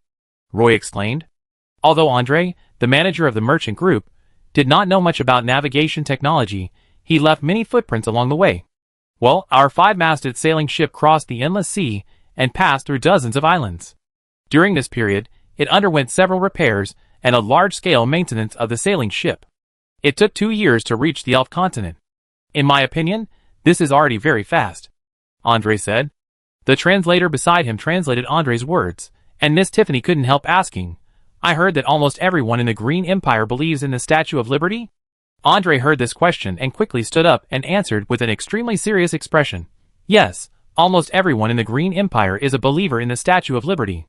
In our place, almost every town has a Statue of Liberty, and some cities even have several Statue of Liberty at the same time.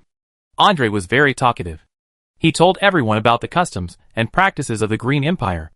It was not until the 10 crew members came from the merchant ship that Andre assigned them work, mainly sorting magic herbs on the deck. With the help of these 10 crew members, the sorting of magic herbs became much faster. Roy wanted to see the goods on the merchant ship, so he asked Andre, "Can I see your goods?" Andre immediately smiled and said, "Of course, just list what you need, and I will calculate it according to the lowest selling price." After that, the merchant group manager Andre and Roy got off the Black Pearl together. Wood stayed on the Black Pearl. He and Sabrina looked after so many magical herbs together. Miss Tiffany, who was very curious, stopped Roy and said that she wanted to go to the merchant ship with him to have a look. So Miss Tiffany and Moira followed Roy back to the port dock. Accompanied by the manager Andre, Roy came to the stalls at the port dock again. This time, Andre introduced these products to Roy. Roy first stood in front of the pot stall. The elves usually only eat fruits and fish, and basically have no demand for pots. These pots and pans can't be sold in Castletown. Roy first picked a set of kitchenware, and then found some spices with Andre's introduction. Miss Tiffany and Moira followed Roy, watching him open different bottles and jars, smelling the spices inside, and couldn't help asking curiously, "Roy, you actually know about spices?" I saw some introductions about spices in a book. It is said that these spices sprinkled on food will give the food a unique flavor." Roy introduced in a low voice. "Just like when you eat guava, you need to sprinkle salt?" Miss Tiffany asked back. "Almost." After saying that, Roy put the selected products together. As for the handicraft area surrounded by many elves, Roy didn't even go there. He walked to the weapons and armor stalls, where there were not many elves. The crew standing behind the cargo box looked at the steward Andre awkwardly, fearing that Andre would scold him. These weapons and armor can be said to be the most troublesome products for steward Andre. He has been trying to sell these weapons and armor to the city merchants these days, but unfortunately the elves don't like the weapons and armor they brought, thinking that these armor and weapons are not beautiful enough, and no elves will buy them even if the price is cheap. Roy came to a row of weapon racks, where some exquisite long swords were placed. Although there were no complicated patterns on the scabbards, these long swords looked okay. He tried to pull a sword out of the scabbard. There was a thoughtful pop-up design at the spring, which made Roy easily pull out the long sword made of fine steel. The cold light on the blade could clearly reflect half of Roy's face. Although he didn't know whether this long sword could be considered an exquisite long sword, Roy still asked Andre, "How much are these long swords?" This type of weapon does not have magic attached. When the blade was forged, some magic black iron was mixed in, 3 magic crystals per piece. Roy casually took out a piece and put it in the pile of goods he was going to buy. He then asked Andre, "What about the chain mail?" These chain mails are woven from steel wire, without any magic materials, and they will not be inscribed in the future. If this chain mail is matched with trousers and combat boots, it will cost 4 magic crystals per set, Andre said. Roy didn't even choose, and picked up a chain mail at random. This thing is heavier, and it feels heavy in his hand. He passed the spear weapon rack and shield area, and stood directly in front of a row of short bows made of metal. The elves made bows and arrows from various precious trees, and it was rare to see such short bows made of metal. The bow arms of the alloy bows were 2 springs with good elasticity, but Roy didn't know much about them. "What are these?" Roy pointed at the alloy bows, and asked the crew member in charge of selling alloy bows. "Alloy bows, this kind of bow is much better than ordinary hardwood bows." The crew member in charge of sales explained seriously. "How much is this bow?" Roy didn't want to buy it, he just asked casually. 1 magic crystal stone for 2 bows. Each bow is equipped with 2 quivers. Each quiver has 50 feather arrows. The crew member's answer made Roy stop, and Roy's eyes fell on the alloy bow with a frosted surface. The crew member saw the surprise in Roy's eyes, and hurriedly added, "If you want to buy it, the price can be reduced a little." Roy only took one of each of the long sword, chain mail, and alloy bow. Because he didn't know how to identify these weapons and armor, he only bought one. Obviously, both weapons and armor were much cheaper than those in the Castletown weapon shop. Seeing Roy buying things here and there, and only buying one of each item, Andre didn't pay much attention. He just thought that Roy might find a novel, and wanted to buy something at random. Andre didn't adjust the price quoted by the crew at the stall. After all, he bought less. Then, Roy quickly made a detailed list, and handed it to Andre, telling him that he could use this receipt to deduct the magic herbs when trading them. Manager Andre wanted to say, "As long as you are willing to sell those magic herbs to me, I will give you these goods." But after thinking about it, Andre held back. The Elf Academy is about to start. Before each school starts, the Elf Academy Adventure Group will hold a small gathering in the tavern next to the library. Although Roy, Sabrina, and Woods officially withdrew from the Elf Academy Adventure Group, their contact with each other did not decrease at all. Roy pushed open the wooden door of the tavern and walked in. He happened to see the bartender at the bar. The bartender wiped the cups and waved to Roy, pointing to the corner of the room. Roy hurried over and saw Instructor Nora, Instructor Eleanor, Instructor Gru, and Instructor Virgil playing cards in front of a small table. "Oh Roy, why are you here?" Nora looked up and greeted Roy. "I came here to ask the instructors for advice." After Roy finished speaking, he sat down quietly beside the small tea table. Instructor Nora had a bad hand of cards. When she saw Roy running over, she quickly threw the bad cards in her hand into the pool, stirred them, and said, "Let's stop here today. Now let's see what Roy wants to do with us." "Hey, Nora, you are so cunning," the other three instructors shouted. Roy pulled out a long sword from his magic waist bag and handed it to Instructor Virgil, smiling and saying, "Instructor Virgil, can you help me check the quality of this weapon?" Instructor Virgil took the long sword, pulled it out of the scabbard, and kept tapping the blade with one finger. The crisp sound was endless. "The sound of the blade is very crisp. The steel is not bad. It's a bit ugly, but it can still be used." Instructor Virgil answered. "How do you think of this long sword if you want to rank it?" Roy said. "It can only be considered an exquisite long sword at best." "Roy, haven't you been using the Holy Scepter recently? Why do you plan to wear a long sword?" Instructor Virgil asked. Roy shook his head and explained, "I just want to see the quality of this weapon. It's an exquisite weapon," Instructor Virgil said with certainty. Roy took out another set of chain mail and placed it on the small table. Instructor Nora frowned and said, "I can't feel any magic aura. This should be an ordinary chain mail." Roy handed an alloy bow to Instructor Gru and asked him to help identify it. "Oh, it's a metal bow. It has a strong pulling force, much better than ordinary hardwood bows," Instructor Gru said. Sure enough, the instructors are more knowledgeable about these things, and the price is also very cheap. Roy then asked the instructors a few more questions, and finally decided to buy a batch of weapons and armor on the merchant ship. "Roy, how was your plane trip this time?" Instructor Nora asked curiously. "It went pretty smoothly," Roy answered honestly. "Roy, after the start of the school, the martial arts training class is no longer suitable for you. Which martial arts course do you want to learn?" Instructor Nora asked him. Roy replied, "I haven't decided yet." Instructor Nora continued, "Since you have now formed an adventure group, I suggest you learn some ranger skills from Eleanor." Roy and the four instructors were chatting. Miss Scarlet, Miss Christine, and the two new members of the adventure team walked into the tavern one after another. This time, Instructor Nora and his team went to the Rocky Mountain Plain and gained a lot. After the party, everyone walked out of the tavern. Roy also drank 2 glasses of fruit wine and felt a little dizzy. Miss Christine, wearing a long white gauze dress, stood next to Roy and said to him, "Roy, wait a minute." Roy imitated the elf warriors of the 17th Legion, saluted Miss Christine, and asked with a smile, "What can I do for you?" Miss Christine. "Here you go." Miss Christine's hand emerged from her long sleeves, and she held a parchment scroll in her palm. Roy took it, unfolded it in his hand, and asked a little dully, "What is this?" Then he saw a line of words written on the scroll, and he sobered up immediately. "Business certificate of the Partington Plain. How did you know I needed this? Thank you so much," Roy said excitedly. "Nothing." Miss Christine waved to Roy casually, turned around and got on the carriage waiting on the street. It has been 4 days since Roy's adventure team returned to Castletown from the Partington Plain. After yesterday's hard work, these magic herbs finally completed the final sorting and are now neatly packed into wooden boxes. These wooden boxes are affixed with simple nameplates, which introduce the types and quantities of magic herbs. Roy ran to the Black Pearl this morning, and Andre, the manager of the merchant group, was waiting on the West Beach early. Then he began to calculate the price. After some calculation, the price of this batch of magic herbs was as high as 3,653 magic crystals. This price really shocked Roy.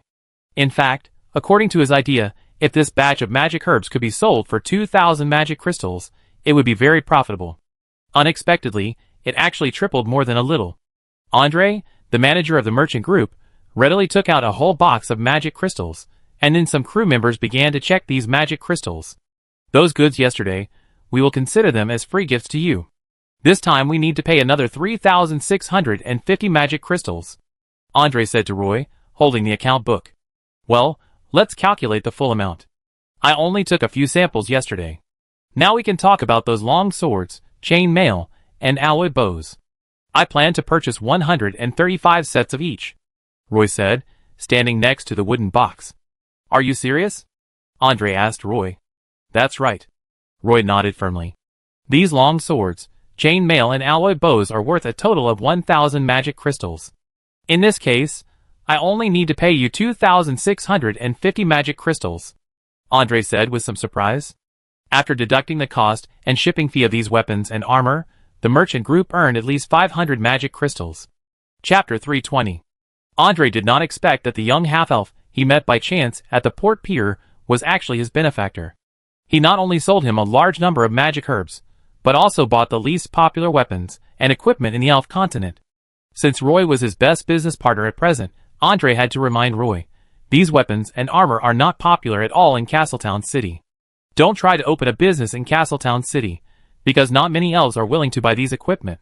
Roy stepped on a wooden box and repeatedly said that he would not do such a stupid thing. A group of crew members came down from the ship and loaded the wooden boxes onto the carriage and transported them directly to the Black Pearl. By the way, they also transported the boxes of magic herbs on the Black Pearl back. This was the 4th day since Roy returned to Castletown, and it was less than a week before school started. Roy also had to find a way to transport these weapons and armor to the Partington Plain, because Raysander and Rambo were still waiting for him in the inn there. That night, Roy ran to the trading hall on the first floor of the Magic Guild and bought 4 triple-space magic waste bags from the largest magic shop with 800 magic crystals, and then gave them to Moi, Brianna, Woods, and Tiffany. The magic belts he and Claire are currently using are triple-space, and there is no need to replace them. The main purpose of replacing the magic belts for everyone this time is to use the space in the magic waste bag to store these weapons and armor. Although Roy got the business certificate given to him by Earl Swinburne, he did not want to openly trade weapons and armor on the Partington Plain to avoid causing dissatisfaction from the military. The waitress in the magic shop smiled and escorted Roy out the door, and kept bowing to him before leaving. Roy originally wanted to continue shopping in the trading hall. After all, he had a huge sum of money in his hand.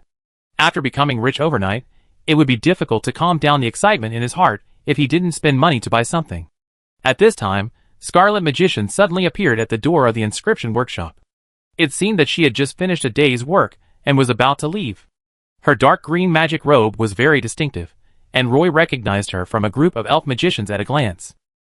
Roy took the initiative to step forward and greeted Scarlet Magician. Magician Scarlet was walking down the stairs with several other magicians, chatting and laughing.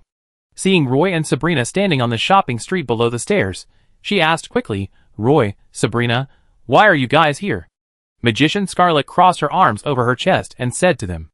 Roy found that there was an extra silver 5-pointed star on the magic badge on her chest, which was a sign of successful promotion. No wonder she was in such a good mood. Nothing, just accompanying them to buy a magic waste bag. Roy pointed at Moira, Miss Tiffany, and was behind him.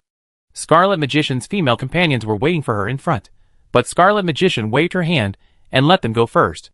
Then Scarlet Magician pulled Roy to a secluded corner and asked him quietly, Roy, I heard that Nora wants you to continue to learn combat expertise. What do you think? Roy thought about it and decided to tell the truth. Scarlet Magician, I plan to learn one-handed blunt weapon combat skills. Magician Scarlet was slightly stunned and immediately thought about it and asked uncertainly, are there any masters who are proficient in this kind of weapons in the Elf Academy? I don't know yet, Roy said. The Elf Kingdom is different from the Dwarf Kingdom. If this is the Dwarf Kingdom, there will be a lot of weapon masters who are proficient in hammers and axes. In the Elf Kingdom, it is easier to learn swordsmanship and bows and arrows. Magician Scarlet knew that the Statue of Liberty had closed down, and she waited until now to tell Roy her opinion, which was also influenced by instructors Nora and Eleanor. So she said to Roy, if you ask me, you have learned some magic, haven't you? In fact, there is a certain commonality between divine patterns and runes. You can't go down the path of a priest anymore. I suggest you learn magic. With your talent, learning magic won't be too difficult. If magic and martial arts can be practiced at the same time, magic and magic are not as simple as Scarlet said. He may need to completely forget the magic before learning magic. Got it, Scarlet. Let me think about it, Roy said tactfully. Everyone returned to Brown Street, and Roy called everyone to the Black Pearl. Now some tables and chairs have been added to the captain's room of the Black Pearl. Everyone usually has dinner on the ship here, and they also get together to discuss things here. I called everyone here mainly because I want to ask for your help. Roy said to everyone, I hope you can accompany me to the Partington plane again. This time it will take about 4 or 5 days. Before Roy finished speaking, Miss Tiffany waved her hand impatiently and said, We know it even if you don't tell us. Since you bought us such an expensive magic waste bag, you naturally want us to help you transport the goods. Sabrina turned her head to look at Roy and agreed, There are still 7 days before school starts. We should have enough time to run back and forth. I have no problem. Moira also said readily, I have no problem. Woods, who was a little distracted, quickly expressed his opinion. Well, then we take the supply ship tomorrow morning to Partington Island. We have to put all the goods into the magic waste bag later. Roy clapped his hands and said to everyone. The wooden boxes filled with weapons and armor were placed on the deck. 135 exquisite swords and alloyed bows were placed in the wooden boxes. Although they were heavy, they didn't take up much space. Chain mail was more troublesome. There were more than 40 large boxes packed together. Fortunately, it was chain mail. Only the chest, shoulders, back, front and sides of the thighs had metal armor plates. The rest of the place was woven with chains and was very soft. Otherwise, there might be more wooden boxes. Roy and his magic waste bag had limited space, so they didn't bring anything extra this time when they went to Partington. They could only fit all the goods into their magic waste bags. To express his gratitude to everyone, Roy held a grilled fish dinner on the Black Pearl, and he specially called a big cat from Mrs. Winnie's house. During the time when Roy was not in Castletown, the big cat would walk around Roy's house and the Black Pearl every night to prevent some naughty children and ignorant thieves from climbing onto the ship. It turned out that this big cat was still very conscientious. During the time when everyone left Castletown, nothing was lost on the Black Pearl. Early the next morning, Roy and his companions were at the port dock. They boarded the 17th Legion supply ship to Partington Island. They arrived at Partington Island smoothly in the afternoon. Everyone did not stay on the island, but directly entered the Partington plane through the portal and then took a carriage to the hotel where Rosander and Rambo were staying. Roy walked into the hotel, and the hotel owner, who was guarding the bar, immediately greeted Roy. Hi, Roy, how come you guys came back so soon this time? I remember you usually come to Partington every few months. I have some unfinished business this time. Are Rosander and Rambo here? Roy put his hands on the bar and talked to the hotel owner in a familiar way. They are in the backyard. The weather has been too hot recently.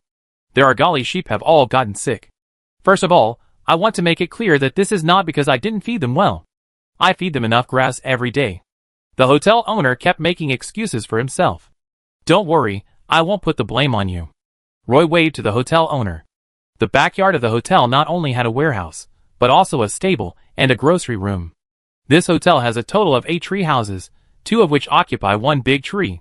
The hotel owner surrounded these 4 trees with a fence of bushes, and the open space inside became a very private yard. After the hotel owner's continuous renovation, this small yard has become what it is now. If they didn't run a hotel, the elves would rarely fence off the open space in the forest. Because in the eyes of the elves, these open spaces in the forest should belong to public areas. Roy walked out of the tree hole and shouted, Lysander. Lysander was shearing the wool of the Argali in the backyard of the hotel. When he heard Roy shout, he thought it was his illusion. When Roy walked in front of him, he was sure that it was really Roy who came back. He stood up with a look of surprise. The wool of the Argali in front of him was sheared by him, and it kept bleeding. Roy, did you guys get it done so quickly? Lashanda couldn't help asking. Let's go up and talk. Roy didn't want to talk about this in public. Yes, let's go up and talk. Lashanda quickly agreed. Rambo, you stay here to shear the sheep. Oh! The weather here is a bit hot and humid, and the Argali on the Pagisto Plateau can't stand the climate here. Several of them have fever, so they decided to shear the sheep. Woods walked to a somewhat wilted Argali. He half squatted down, put his hand on the neck of the Argali, closed his eyes, and communicated with it spiritually. A rune lit up from his chest, and the Argali immediately looked at Woods and called from time to time. Soon, Woods released the Argali, stood up and said to Lysander, Neither the fodder nor the climate here is suitable for these Argali to live. Take them to the plateau as soon as possible, and add some summer grass to the fodder, and they will get better soon. That's good, Lombard said gratefully. After Woods finished speaking, he ran to the stable and found a large wooden basin. At this time, he realized that his magic waste bag was full of goods, and he didn't bring his waste bag with him at all. He said to Rambo a little embarrassedly, "Sorry, I forgot I didn't bring that kind of herb with me." "Is that herb rare? Can it be bought in Padstow?" Rambo asked Woods. "It should be possible. Let's go to the innkeeper to think of a way," Woods said casually. Woods and Rambo found the innkeeper and asked him where they could buy the heat-relieving herb. The innkeeper said, "Do you want to buy some heat-relieving herb? This thing is sold at the herb store, and the price is very cheap." After that, he was worried that the two of them would not be able to find the herbal medicine store, so he drew a simple map on the counter with his finger dipped in water. Lombard had no legal status in Padstow, so Woods let him stay in the hotel. He wanted to go buy the herbs alone. Miss Tiffany was a little bored waiting in the hotel. When she saw Woods walking out of the hotel, she quickly followed him. "Wait for me, Woods, let's go together," Miss Tiffany called from behind. Woods quickly stopped and waited for Miss Tiffany. In Padstow, more than 95% of the people are half-elves, so Woods and Miss Tiffany walking on the street did not seem out of place. Miss Tiffany looked around curiously, while Woods followed the instructions of the simple map and came to a herbal medicine store. There was no military logo of the 17th Legion at the door of this herbal medicine store. The store was not too big, and it seemed a bit deserted when you walked in. The clerk in the store saw two guests coming to the door, and he quickly cheered up and came out to greet them. "What do you two need?" The young half-blood elf spoke with a heavy accent. Woods looked around the store and found that the shelves were mostly filled with low-level magic herbs. The number was not large, but the variety of low-level magic herbs was quite complete. So Woods asked, "Do you have any heat-relieving herbs?" "Yes, one plant is 20 coal," the young half-blood elf in the store answered casually. After that, he walked to the shelf, took out a handful of heat-relieving herbs, and casually placed them on the counter. A bundle of 10 heat-relief grasses cost exactly 200 coals, which means that one magic crystal can buy 25 heat-relief grasses. This price made Woods a little stunned. He clearly remembered that when he and his uncle first came to Padstow City, one heat-relief grass was worth 45 coals, and the boss did not allow bargaining. He did not expect that the price of this magical herb is now even cheaper than a half-price discount. Woods did not rush to pay, so he asked the young half-blood elf, "How much does your silverleaf grass and tranquilizing grass cost per plant?" "These primary magic herbs are all 20 kolar apiece," the shop assistant answered. Woods nodded and asked about the prices of several other herbs. The answer he got was, "Other low-level magic herbs are also very cheap." Woods then paid for 10 summer relief herbs and walked out of the herbal medicine store side by side with Miss Tiffany. The magic herbs here seemed to be very cheap too. Miss Tiffany couldn't help but say, "We should discuss it with Roy. We can buy a batch of low-level magic herbs to bring back to Castletown." Woods was a little confused. Why are the magic herbs here so cheap? This place is rich in magic herbs, but the portal is closed. If the official business does not buy these primary magic herbs, these magic herbs may not be sold. So do they have any other choice besides lowering the price? Miss Tiffany answered confidently. Chapter 321. 135 sets of chain mail, standard long swords, and alloy bows were delivered in the hotel. When Roy placed boxes of weapons and armor in the tree house, the wooden boxes filled 2 rooms. Seeing so many weapons and armor, Rambo finally let go of the worry that had been hanging in the air for the past few days.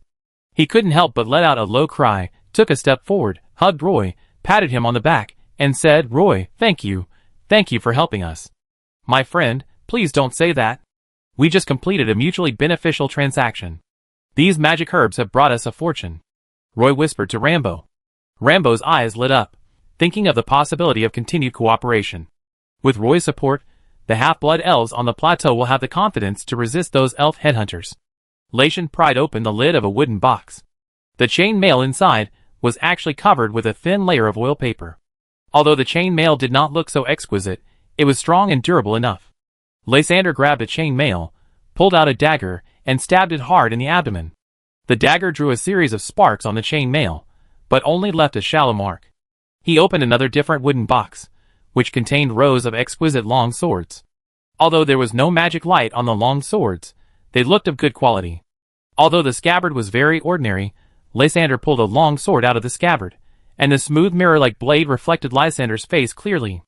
Rambo took out a silver alloy bow from another wooden box, touched the metal bowstring with his hand, and found that the bowstring was very sharp. It is said that archers can use bows to strangle opponents in close combat, and it is very likely this kind of bow. It is a metal short bow. The elves don't have such craftsmanship. Rambo sighed softly. Lation frowned at this time, and said silently, "But how can we bring these weapons and armor to the Pagisto Plateau? The Argali we brought this time can't carry so many supplies." The wooden boxes in the room were indeed not something that the Argali in the backyard could carry away. The Pagisto Plateau was so far away from the city of Padstow that it would take at least 1.5 months to go back and forth. Roy was reluctant to take out the magic waste bag that High Priest Reed had given him. Facing the difficulties in front of Lysander, he could not ignore it. Roy still hoped that the herbal trade could continue, so he ran to the hotel yard to discuss with other members of the adventure group. Before Woods and Miss Tiffany came back from their trip, Sabrina and Moira were sitting in the lounge area on the first floor of the hotel lobby chatting. Roy walked over a little embarrassedly and told him about the problem that Lysander was facing. The two women looked at each other, and Sabrina asked, "Roy, what are you going to do? Do you want to give them 2 magic waste bags?" "I plan to give them the magic waste bags you have, and when we return to Castletown, I will give you 2 new ones," Roy said. Sabrina and Moira took off the magic waste bags very happily and handed them to Roy. "Are you sure that giving them 2 magic waste bags will get more rewards, or do you never think about asking them to repay you?" "I plan to start a trade in magic herbs. They have sufficient supply, and we only need to transport these magic herbs out of the Partington Plain to make huge profits. This is definitely a business that is sure to make money," Roy explained to Sabrina. Sabrina stuffed 2 magic belts into Roy's hands and said, "Take them." Roy gave the 2 magic belts to Lysander, and with the Argali they brought, they could barely transport the goods. Woods brought back some summer relief herbs, and boiled a large pot of medicinal soup for the Argali to drink. The Argali recovered quickly. The Elf Academy was about to start, and Roy did not plan to stay in Padstow. Lysander and his team left Padstow in the evening. With a business license signed by Earl Swinburne, the elven guards in the city also let them go. Lysander and Rambo, one in front and one in the back, quickly disappeared into the jungle outside the city with a group of Argali. Seeing that they left Padstow smoothly, Roy was relieved. Watching Lysander's Argali team disappear into the twilight, Woods couldn't help asking, "Roy, did you just order another batch of magic herbs from Lysander?" Roy turned around and led everyone to the city. They had to rush back to Castletown overnight and didn't want to delay in Padstow. Padstow seemed very quiet under the night, and the occasional sound of a harp added a touch of gentleness to the quiet night. Roy said to Woods, "Of course, the 2 magic belts can't be given to him for free. If you want to do magic herb business, you need a cheap and stable source of goods. Lation is our source of goods." Hearing Roy talking about the source of goods, Woods blinked his eyes. He hesitated for a moment before saying, "In fact, when Tiffany and I went out to buy summer heat grass just now, we found that there are also many cheap low-level magic herbs for sale in the magic herb store in the city. The price is really very low." Roy immediately became interested and said to Woods, "Take me to have a look. If possible. We will bring back another batch of low-level magic herbs this time." Miss Tiffany hesitated and asked, "Roy, do you think low-level magic herbs can be sold? I heard that they are things that only magic pharmacist apprentices use." Roy said confidently, "What do you think is the reason? That the merchant ship traveled thousands of miles to the elf continent to purchase magic herbs?" Miss Tiffany frowned and thought seriously before answering. "It may be that there is a huge gap in their demand for magic herbs, or it may be that the magic herbs here are cheaper than theirs, and they are profitable in trafficking these magic herbs." Roy nodded and said excitedly, "That's about it, and I also found that they have no restrictions on the types of magic herbs they purchase, which means they are short of everything.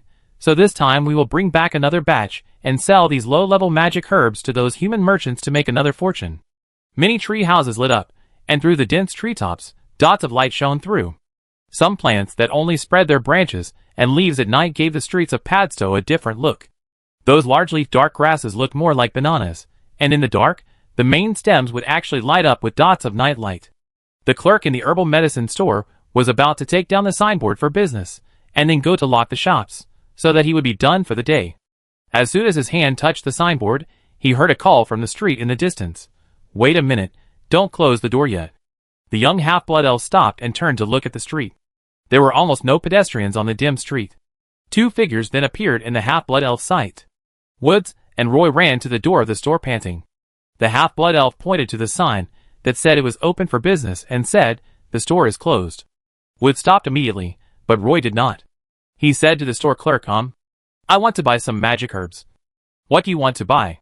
The shop assistant could only stop what he was doing silently and invite Roy and Woods to enter the shop. Silverleaf grass and tranquilizing flowers are fine, and you can also buy some other magical herbs, Roy said as he walked into the herbal medicine shop. The ceiling of the hall was inlaid with several moonstones.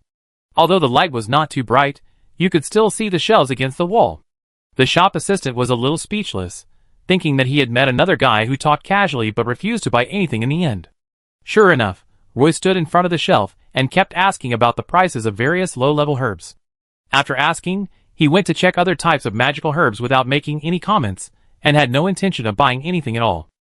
The merchant's clerk had a dark face, and could only suppress his impatience and answer Roy's questions one by one. Until Roy said, Okay, just give me 10 bundles of each of the magic herbs I just mentioned. The merchant's clerk opened his mouth and stared at Roy with wide eyes. He didn't remember how many magic herbs Roy mentioned.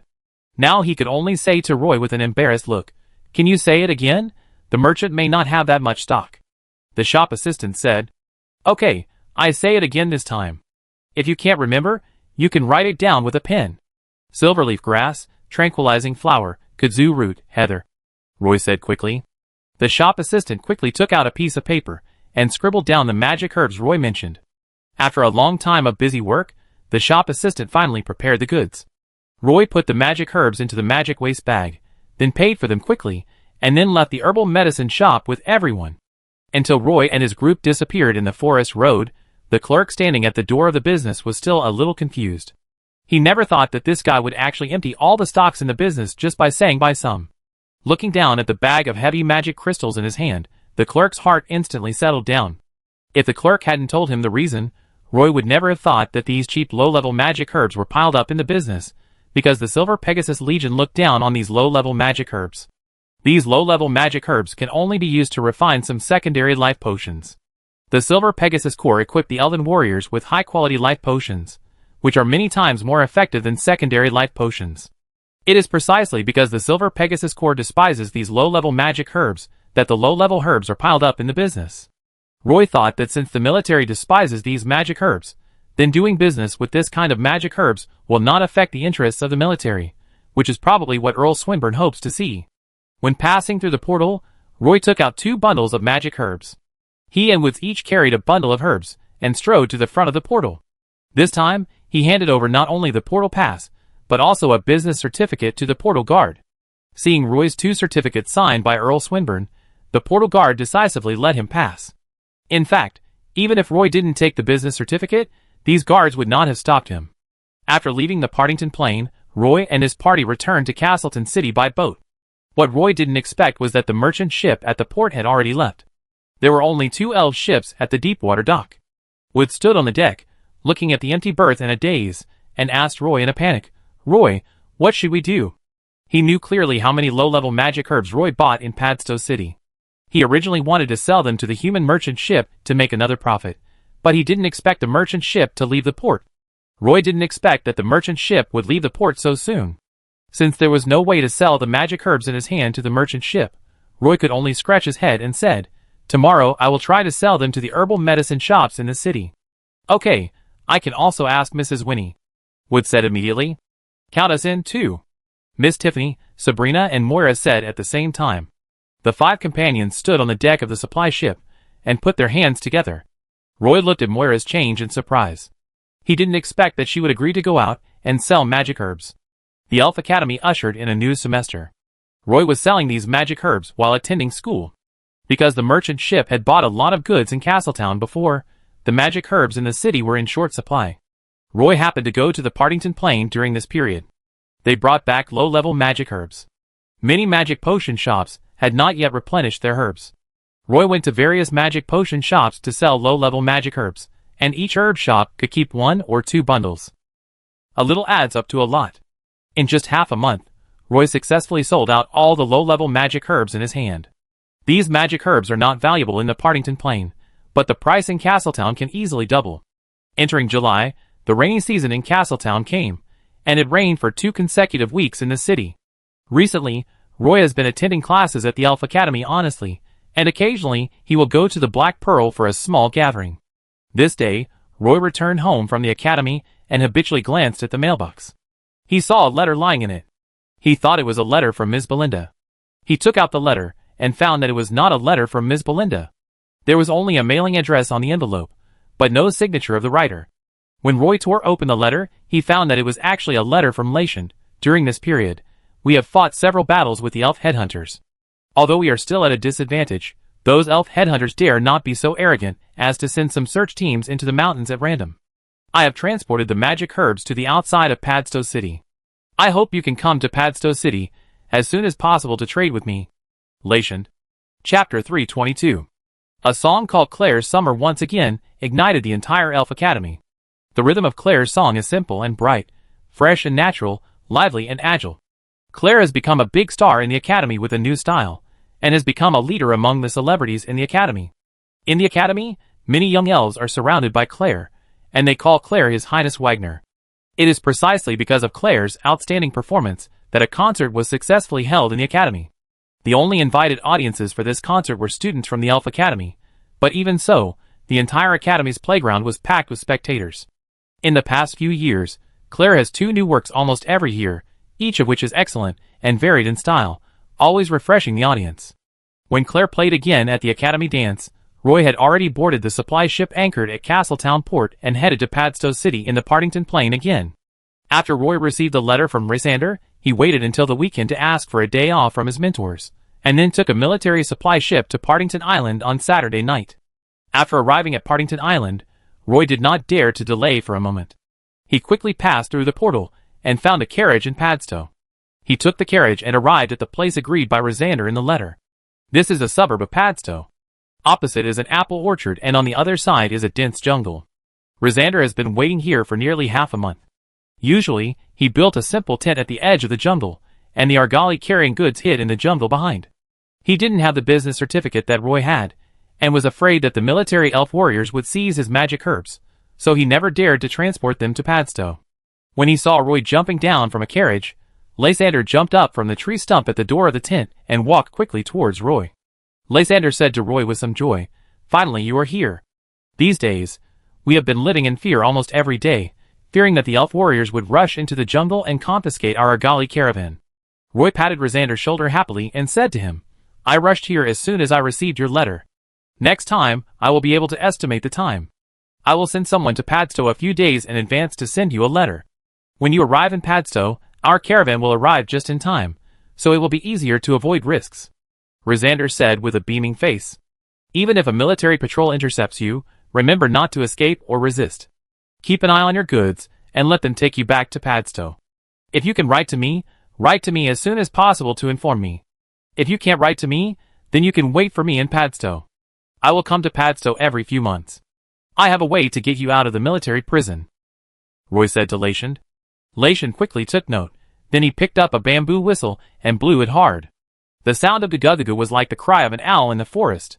Soon, the branches and leaves in the jungle were shaking, and Rambo led a big sheep out of the woods first, followed by a group of big sheep carrying a large number of magic herbs, and Lation's nephew Rigade followed at the end. Rambo seemed very happy when he saw Roy. Soon all the magic herbs were unloaded, and there were a full 100 bundles, and they were still mixed with various magic herbs. Roy checked the bundles of magic herbs, pointed at the golden thorn grass inside, and said to Lation, "I wanted to say last time that magic herbs, like golden thorn grass and royal blood grass, can no longer be considered as primary magic herbs. They are more valuable. When you bundle magic herbs in the future, try to pick out these intermediate herbs, and put them separately, so that they can be sold at a higher price." Lation smiled and said, "Those herbal merchants have always purchased in this way when they enter the plateau. Everyone is used to doing this." Since Lysander said so, Roy didn't say anything more. After checking the magic herbs, Roy took out the shields, traps, and 50 boxes of elf cookies he had bought, as well as 6 precious magic weapons, 2 Paglio spears with flowing magic light, 3 magic swords with runes engraved on the swords, and a storm bow with wind control magic. Roy spent nearly 300 magic crystals on these 3 magic weapons alone. Seeing these magic weapons, Lysander seemed overjoyed, and he hoped that Roy could bring more of these magic weapons. The total value of the supplies Roy brought was about 1,000 magic crystals, which just covered the payment for the magic herbs this time. After successfully completing the transaction, Everyone sat together in front of the simple tent. When Roy talked about the rebels' battle on the Pagisto Plateau, Lysander introduced the battle situation on the plateau to everyone with a frown. On the Pagisto Plateau, the group of elf headhunters were all brave cavalrymen who were good at fighting. They were good at using wolf pack tactics. If they could beat them, they would chase them to death. If they couldn't beat them, they would turn around and flee on their argali. They ran around like a swarm of bees, flexible and mobile, and very difficult to deal with. In addition, the headhunters had the support of many mine owners. The rebels and the headhunters fought several battles, but each time the rebels suffered heavy losses. In fact, Roy had expected this a long time ago, and he was not surprised to hear Lation say this. Looking at Lation's bitter face, Roy knew that he should say something comforting at this time. He thought about it carefully and said to Lation, "Since the war has started, we must continue." Recently, he has also been reflecting on why there are so many half-blood elves living in the Pagisto Plateau, but it is still unknown. After repeated discussions with Claire, he discovered that the elven nobles in Padstow City were not unaware of the existence of the half-blood elves on the Pagisto Plateau. They just wanted to sell the elven slaves to the plateau, so they deliberately concealed some news about the Pagisto Plateau. Roy continued to say to Lysander, "In the past, before the Silver Moon Elf army entered the Partington Plain, Padstow City was actually controlled by the elven nobles headed by Lord Alvis. At the same time, they are the largest slave traders in the Partington Plain. In addition to selling elven slaves to slave ships on the sea, they also sell them to mine owners on the Pagisto Plateau. Because of this, they will not tell the secret of the Pagisto Plateau, but now it is the elven military that controls the Partington Plain. The truth cannot be hidden, and I estimate that it will not be long before the Silver Moon Elf military will know about the war on the Pagisto Plateau. At that time, whichever side the military stands on will be destined to win, so you should make plans early. I can't make a decision on this matter. I have to go back and discuss it with everyone."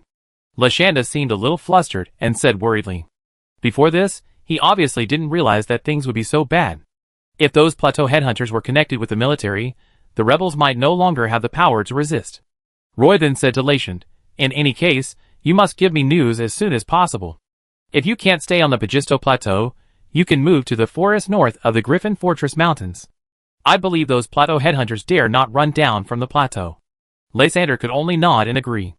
After the transaction was completed, Roy quickly returned to Padstow and left the Partington Plain through the portal in the square. It was already Monday afternoon when Roy returned to Castletown with this batch of magical grasslands. After getting off the ship, Roy asked Woods and Miss Tiffany to return to the Black Pearl, while he, Sabrina, and Moira returned to their homes on Brown Street. The teachers at the Elf Academy punished students who were absent from class very severely. Although they had asked for leave in advance, everyone had to make up for the missed courses and submit a neatly copied class note. Roy has been spending time in the library recently whenever he has time. When he was studying the geography of the Endless Sea, he discovered that the sea charts left by Abbott actually covered all the islands in the Endless Sea. Some nameless islands and islands hidden under the sea were not even recorded in textbooks. Now he is in the library, mainly looking up information in this area to verify Abbott's inference about the many islands in the Endless Sea. Every afternoon is the busiest time for Castletown Library. Elves always go to the library in groups of 3 or 5 to borrow books. Some elves sit at the desk with books in their hands to read, and some elves simply lean against the bookshelf and read quickly. Roy was flipping through a geography book, sitting on a bench, and carefully comparing it with an archipelago drawn by Abbott. He was sure that Abbott must have read this book when he drew this archipelago. The names of the book were even clearly written in the brackets under the names of several islands. It must be said that Abbott drew the many islands of the Endless Sea in great detail. As long as these sea charts are spliced together, it is estimated that an extremely detailed sea map of the entire Endless Sea can be obtained. Miss Tiffany and Moira sat quietly opposite Roy. Miss Tiffany held a water magic book. Every time her fingers drew complicated symbols in the air, a magical halo of water element flashed by. This was an overload performance of extremely high affinity with water element. Miss Tiffany always kept a cold look, but the more so, the more elves came to chat with Miss Tiffany. Every time Roy saw the helpless look of those elves being turned away, he felt bad for them. Moira was in the library, usually catching up on the day's class notes. Every time he saw her biting a quill and frowning, Roy would stop for a while. Roy put a geography book back on the bookshelf, and saw Claire appear at the door of the library, looking around inside. From time to time, Silver Moon elves came up to greet him, and Claire could only force a smile to respond to them. Until Claire saw Roy sticking his head out from a row of bookshelves, She held the elven classical music score, casually dismissed the elves around, walked quickly to Roy, and chased him and asked, "Roy, why didn't I see you this weekend?" Miss Tiffany and Moira both looked up and looked at Claire. Roy whispered back, "I took some time to go to the Partington Plain, and this time I brought back some magic herbs." "Aw, Roy, are you really going to do the magic herb business?" Claire stared at Roy in disbelief and said. Roy nodded and responded, "Of course, I have already opened up this trade route, and I will regularly transport some magic herbs from the Partington Plain in the future." Claire lowered her voice. "I heard that several magic herb suppliers are targeting you. In short, you have to be careful recently. If you want to do magic herb business, it's better to join the Magic Herb Merchants Association in Castletown. That way, it will be more convenient to do things, and the business will be supported by the Magic Herb Merchants Association," Claire suggested to Roy. "Is there a Magic Herb Merchants Association in Castletown?" Roy asked with some doubt. "Yes, and I heard from my friends that the president of the Chamber of Commerce is a big herbal merchant," Claire introduced to Roy patiently. "Okay, I will try to join the Chamber of Commerce," Roy responded. He plans to distribute the goods in various magic potion stores in Castleton next week. Before that, it is not a bad idea to join the Magic Herb Chamber of Commerce. Roy walked out of the Magic Herb Merchants. This time he successfully sold 3 bundles of magic herbs. Recently, the magic herbs in Castleton have been saturated, and magic potion stores do not have too high demand for magic herbs. Especially in the rainy season, once the magic herbs get damp and rot, they will become worthless. So Roy really wants to sell these magic herbs. He has been busy with this matter in recent days. When he walked out of the magic potion shop, Roy found that the elf across the street pressed down the hood on his head and sat on a round table on the street. When he saw Roy walk out of the magic potion shop, the elf turned around and turned his back to Roy. Roy stood on the street for a long time and finally waited for a long carriage. After boarding the carriage, Roy sat by the window. As the carriage slowly moved, Roy turned his head to the window and saw the elf with a hood on his head. He left the round table quickly and jumped into a carriage. The carriage followed Roy's long carriage all the time. It followed him to the intersection of Brown Street before Roy got out of the carriage. As soon as he stepped on the cobblestone road, an arrow shot silently. Roy didn't even have time to react. He could only dodge sideways, but it was too late. The arrow pierced the Book of Judgment in his arms. Chapter 323. On the metal cover of the Book of Judgment, the tail feathers of an arrow were trembling constantly. The half-elf lady who got off the car behind Roy screamed in fear, and the elves around him scattered, but there was no more rain of arrows. Roy looked in the direction where the arrow came from, and a hooded elf figure slipped away from the corner of the street. Roy took a deep breath and chased after the figure. While running, he took the sacred scepter and shield in his magic waist bag in his hands, but unfortunately, he couldn't put on the magic pattern structure, and he didn't have time to cast a blessing of strength on himself. The assassin ran too fast, so Roy could only catch up first. Most of the residents on Brown Street are half-blood elves who live on the port. Even in the evening, there are still many half-blood elves busy at the street corner, and there are some vendors setting up stalls on the street. The arrow stuck in the book on Roy's chest shocked the half-blood elves on the street. Everyone gathered around Roy, wanting to see if he needed help, but saw Roy put down the Book of Judgment in his arms and ran towards the corner of the street. Some strong half-blood elves stopped when they saw assassins committing crimes on the street. These half-blood elves followed Roy and chased after the assassin. Elves have a long lifespan. Unless they die accidentally, they can basically live to about 800 years old. Elves have a weak reproductive capacity, which leads to their extreme respect for life. Therefore, there is no death penalty in the court of the elf continent. So the neighbors on the street saw the arrows shot from the dark and rushed forward without saying anything. Some elves standing on the street kept observing the assassin's escape route and kept pointing their fingers in the direction of the assassin's escape. Some elves even shouted loudly, "He ran over there, just in front of him and fell into the yard. Right over there." For a moment, the whole Brown Street was boiling. A big cat jumped down from the tree in Mrs. Winnie's yard. At the moment it landed, its almost transparent figure could be seen. After it landed on the grass, the big cat immediately disappeared. It landed steadily on the grass in the yard, leaving only 2 plum blossom-shaped footprints on the grass. When it disappeared without a trace, everything in the backyard of the pharmacy returned to peace in an instant. No elf noticed that a night-blade leopard that blended into the twilight ran over the wall, and following the remaining faint breath, the assassin's figure was soon seen. The night-blade leopard ran very fast and quietly. The elf assassin didn't notice that there was another night blade leopard chasing him on the left wall behind him. Seeing the whole street behind him boiling, he knew that his reckless behavior had completely angered the half-blood elves on Brown Street. After shooting an arrow, the assassin didn't even have time to check Roy's injuries. He turned and rushed to the corner of the street, along a cobblestone road that had been scouted long ago, and ran towards the rocky beach on the sea. That's the easiest place to hide. Just hide for a while. After crossing a stone bridge over the Dane River, the elf assassin couldn't help but look under the bridge. He only felt a series of ripples on the surface of the Dane River beside him, like a dragonfly skimming the water, which looked like a water spider crossing the river. It was already late, and the elf assassin couldn't see clearly. In a flash, the elf assassin ran across the stone arch bridge and ran towards the riverbank a few dozen meters away. Mrs. Winnie's big cat suddenly jumped out from behind the stone pier on the right side of the bridge head, and a pair of fleshy big claws pounced on the assassin's chest. The elf assassin was unable to dodge, and was pounced on by the big cat. The elf assassin and the big cat rolled into a ball on the stone road beside the bridge. During the rolling process, the night blade leopard opened its bloody mouth, and its long fangs almost stuck to the neck of the elf warrior. The elf assassin held a fur bough in his hand. He used the bowstring to strangle the night blade leopard's neck to prevent the night blade leopard from biting off his head. Although the night blade leopard in Mrs. Winnie's house is very young, it is not light in weight. It almost reaches the standard of an adult night blade leopard, and can pounce on an adult Maine beast from the front. A bowstring got stuck in the throat of the night blade leopard, preventing it from moving its head closer.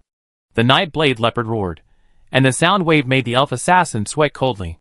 The sharp teeth of the night blade leopard stuck to the elf assassin, and the hot air from its nose sprayed the elf assassin's face. The elf assassin was pressed down by the night blade leopard, and the sharp claws of the night blade leopard often stretched out from the pads of the meat. The elf assassin was wearing a set of light leather armor. The claws of the night blade leopard pierced deeply into the thin leather armor, and the two hind claws kicked the stone floor fiercely, even leaving 2 lines of deep claw marks on the stone floor. A black tail was raised high, and the erect green pupils revealed a strong killing intent. The elf assassin held the fur bough tightly with both hands. He only needed to unleash his power, to use the bowstring to strangle the night blade leopard's neck. But the footsteps had clearly run onto the stone bridge. He had no time to strangle the night blade leopard. He could only use the bowstring to scratch a wound on the night blade leopard's neck, and kick the night blade leopard's lower abdomen with one foot to kick it away from him. Mrs. Winnie's night blade leopard was a little young after all, and the elf assassin kicked it in the lower abdomen. As the night blade leopard flew back, it rolled on the ground, and a faint blood line was left on its neck. The fur of the night blade leopard was very tough, but it still couldn't stop the strangulation of the bowstring, leaving a wound. The night blade leopard turned around and growled at Roy, who was running over the bridge. Roy was running in the front. When he got on the bridge, he saw the big cat from Mrs. Winnie's house running across the river, but it had little hunting experience and hid behind the bridge pier. When the elf assassin passed by, it suddenly pounced out and was just seen by the elf assassin. The most threatening attack of the night blade leopard is the fatal pounce hidden in the dark. This time, the big cat could only intercept the elf assassin, but failed to pounce. Roy ran across the bridge at a rapid pace. The elven assassin had already kicked over the night blade leopard, got up from the ground, and ran towards the sea. Roy took a deep breath and chanted a prayer while running. As he unfolded the Book of Judgment in his hand, a dazzling divine pattern appeared in front of Roy. In the center of this divine pattern, a holy hammer suddenly flew out from it, and flew towards the elven assassin. Hammer of Judgment. The elven assassin had a bad feeling almost as soon as he ran. Before he could turn around, he felt a heavy hammer hit his back. His body flew forward involuntarily, and fell on the seawall in a mess. His face rubbed against the stone floor. Although his hands and feet were flat on the ground, it was useless. He felt as if his spine had lost consciousness, and he could not use any strength in his body. The elf assassin raised his head in panic. His left face was rubbed bloody by the ground, and the blood left a clear mark on the stone slab. Ah, it's a Silver Moon Elf. The Silver Moon Elf actually ran to the lower city to assassinate the half-blood elves.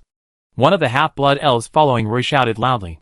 For a moment, the half-blood elves on Brown Street were in an uproar. Chapter 324. The elf assassin raised his bloody hands, and tried to struggle to get up from the ground. But then he felt his hands and legs being held down by the half-blood elves rushing up from the surroundings. He was still carrying an elf bow, and a quiver hanging on his waist. Roy stood in front of him, and pulled out an arrow from the elf assassin's quiver. He compared it with the arrow that hit the Book of Judgment. The 2 arrows were indeed from the same blacksmith's workshop. A group of indignant half-blood elves wanted to continue beating up the elf assassin, but Roy took the initiative to stop them. If anyone can help the elf guards at the port, Roy would be grateful, Roy said to the half-blood elves who were watching. Some of these half-blood elves knew Roy. Little Roy, wait patiently, the elf guards will be here soon. An elderly half-blood elf shouted. The half-blood elves wanted to take the opportunity to beat the elf assassin, but Roy quickly blocked them with his arms and said, the elf guards are coming, don't beat him anymore. The dagger, fur bow, quiver and magic belt on the elf assassin were all taken off, and 2 more half-blood elves came up and took out a piece of hemp rope to tie up the elf assassin tightly. Roy wanted to take a look at the big cat, but the proud big cat jumped onto the high wall early, shook its tail, jumped into the shadow and disappeared. Many half-blood elves around saw the night-blade leopard attacking the elf assassin. Some elves knew that the night-blade leopard was Mrs. Winnie's pet, so they started talking. That leopard must be Mrs. Winnie's pet. A half-blood elf next to him continued, I think so. I haven't seen it for a long time. I saw it on the beach a few days ago. Another companion continued. The elf guards came very quickly, obviously not wanting any accidents to happen. This place is not far from the mouth of the Dane River, and is only separated from Brown Street by a river. In front of it is a crescent-shaped seawall extending into the sea. 3 elf guards wearing uniforms and leather armor squeezed into the crowd. The leading elf guard was an old acquaintance of Roy. He glanced at Roy and asked, who can tell me what just happened here? The elf guard stared at Roy. He thought Roy would answer, but a half-blood elf next to him answered first. Our neighbor Roy was assassinated. This guy shot an arrow in the street. If Roy hadn't been lucky and had a book in his arms, he would probably be lying in a coffin now. The half-blood elf next to him also pointed at the elf assassin lying on the ground and said loudly, yes, it was him who shot the arrow. We can all testify. The half-blood elves gathered around the elf guards, and some even shouted at the top of their voices. He wanted to provoke a dispute between the Silver Moon elves and the half-blood elves again, so he ran to the lower city to assassinate. Under the sea breeze, the emotions of the half-blood elves were high. Some of them even surrounded the elven assassin again and loudly accused him. Who assigned you? Tell us quickly, otherwise we will keep watching you from now on, watching you go to the Inquisition for trial, and finally go to the Parim Island prison to dig a dungeon. Seeing that the group of half-blood elves around them seemed to be unwilling to give up until the other party said something, the elven guards could only bite the bullet and scold. Okay, he has been taken over by us, and no one who has nothing to do with him should stand over. The 2 elf guards took the opportunity to help the elf assassin up from the ground. The surrounding half-blood elves became even more excited. Some half-blood elves even questioned the 3 elf guards on the spot. What's wrong with you? He was just assassinating the residents of the lower city, and now he is being protected by you elf guards. The elf guard looked at Roy helplessly, pointed at the elf assassin and asked Roy, Roy, do you know him? Roy answered honestly, no, I saw him at the door of the green herb store this afternoon. He was sitting in a carriage across the street. I walked out of the herb store, and he just returned to the carriage. I guess we met once. The elf guard turned around and looked at the elf assassin with blood all over his face, and asked, why did you shoot Roy? The elf assassin didn't want to say a word, staring at the elf guard.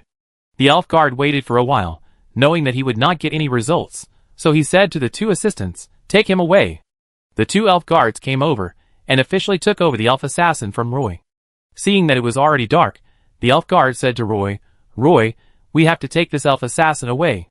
If you have any new clues, please contact us in time. Okay, I will. Roy agreed without any hesitation. The elven assassin was taken away by 3 elven guards. The half-blood elves on the seawall quickly dispersed when they saw that there was nothing to watch. Only Roy was left standing alone in front of the rocky beach of the seawall, looking at the estuary of the Dane River. The night sky was dotted with stars, and the sea breeze drove waves to hit the seawall, splashing countless white foams, and the sea breeze was filled with a faint fishy and salty smell. Roy thought of Claire's warning yesterday. He heard that some magic herb merchants were very dissatisfied with Roy and thought that Roy had disrupted the market order. But what can he do? The magic herb market in Castletown is so small. Now he came in and prepared to share the cake with everyone. This will definitely affect the interests of some elf merchants. Claire suggested that Roy join the Magic Herb Chamber of Commerce.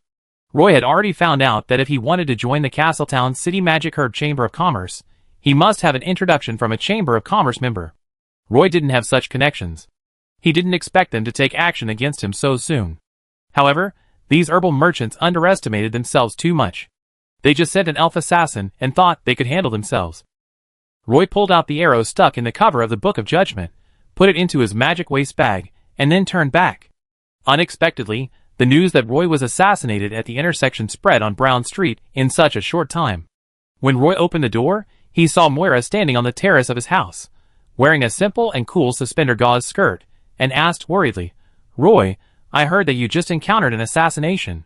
Roy waved to Moira on the terrace, indicating that he was fine and had no injuries anywhere. "Well, a silver moon elf came out and shot an arrow at me for no apparent reason. Fortunately, I was lucky and the arrow hit my Book of Judgment," Roy explained in a low voice.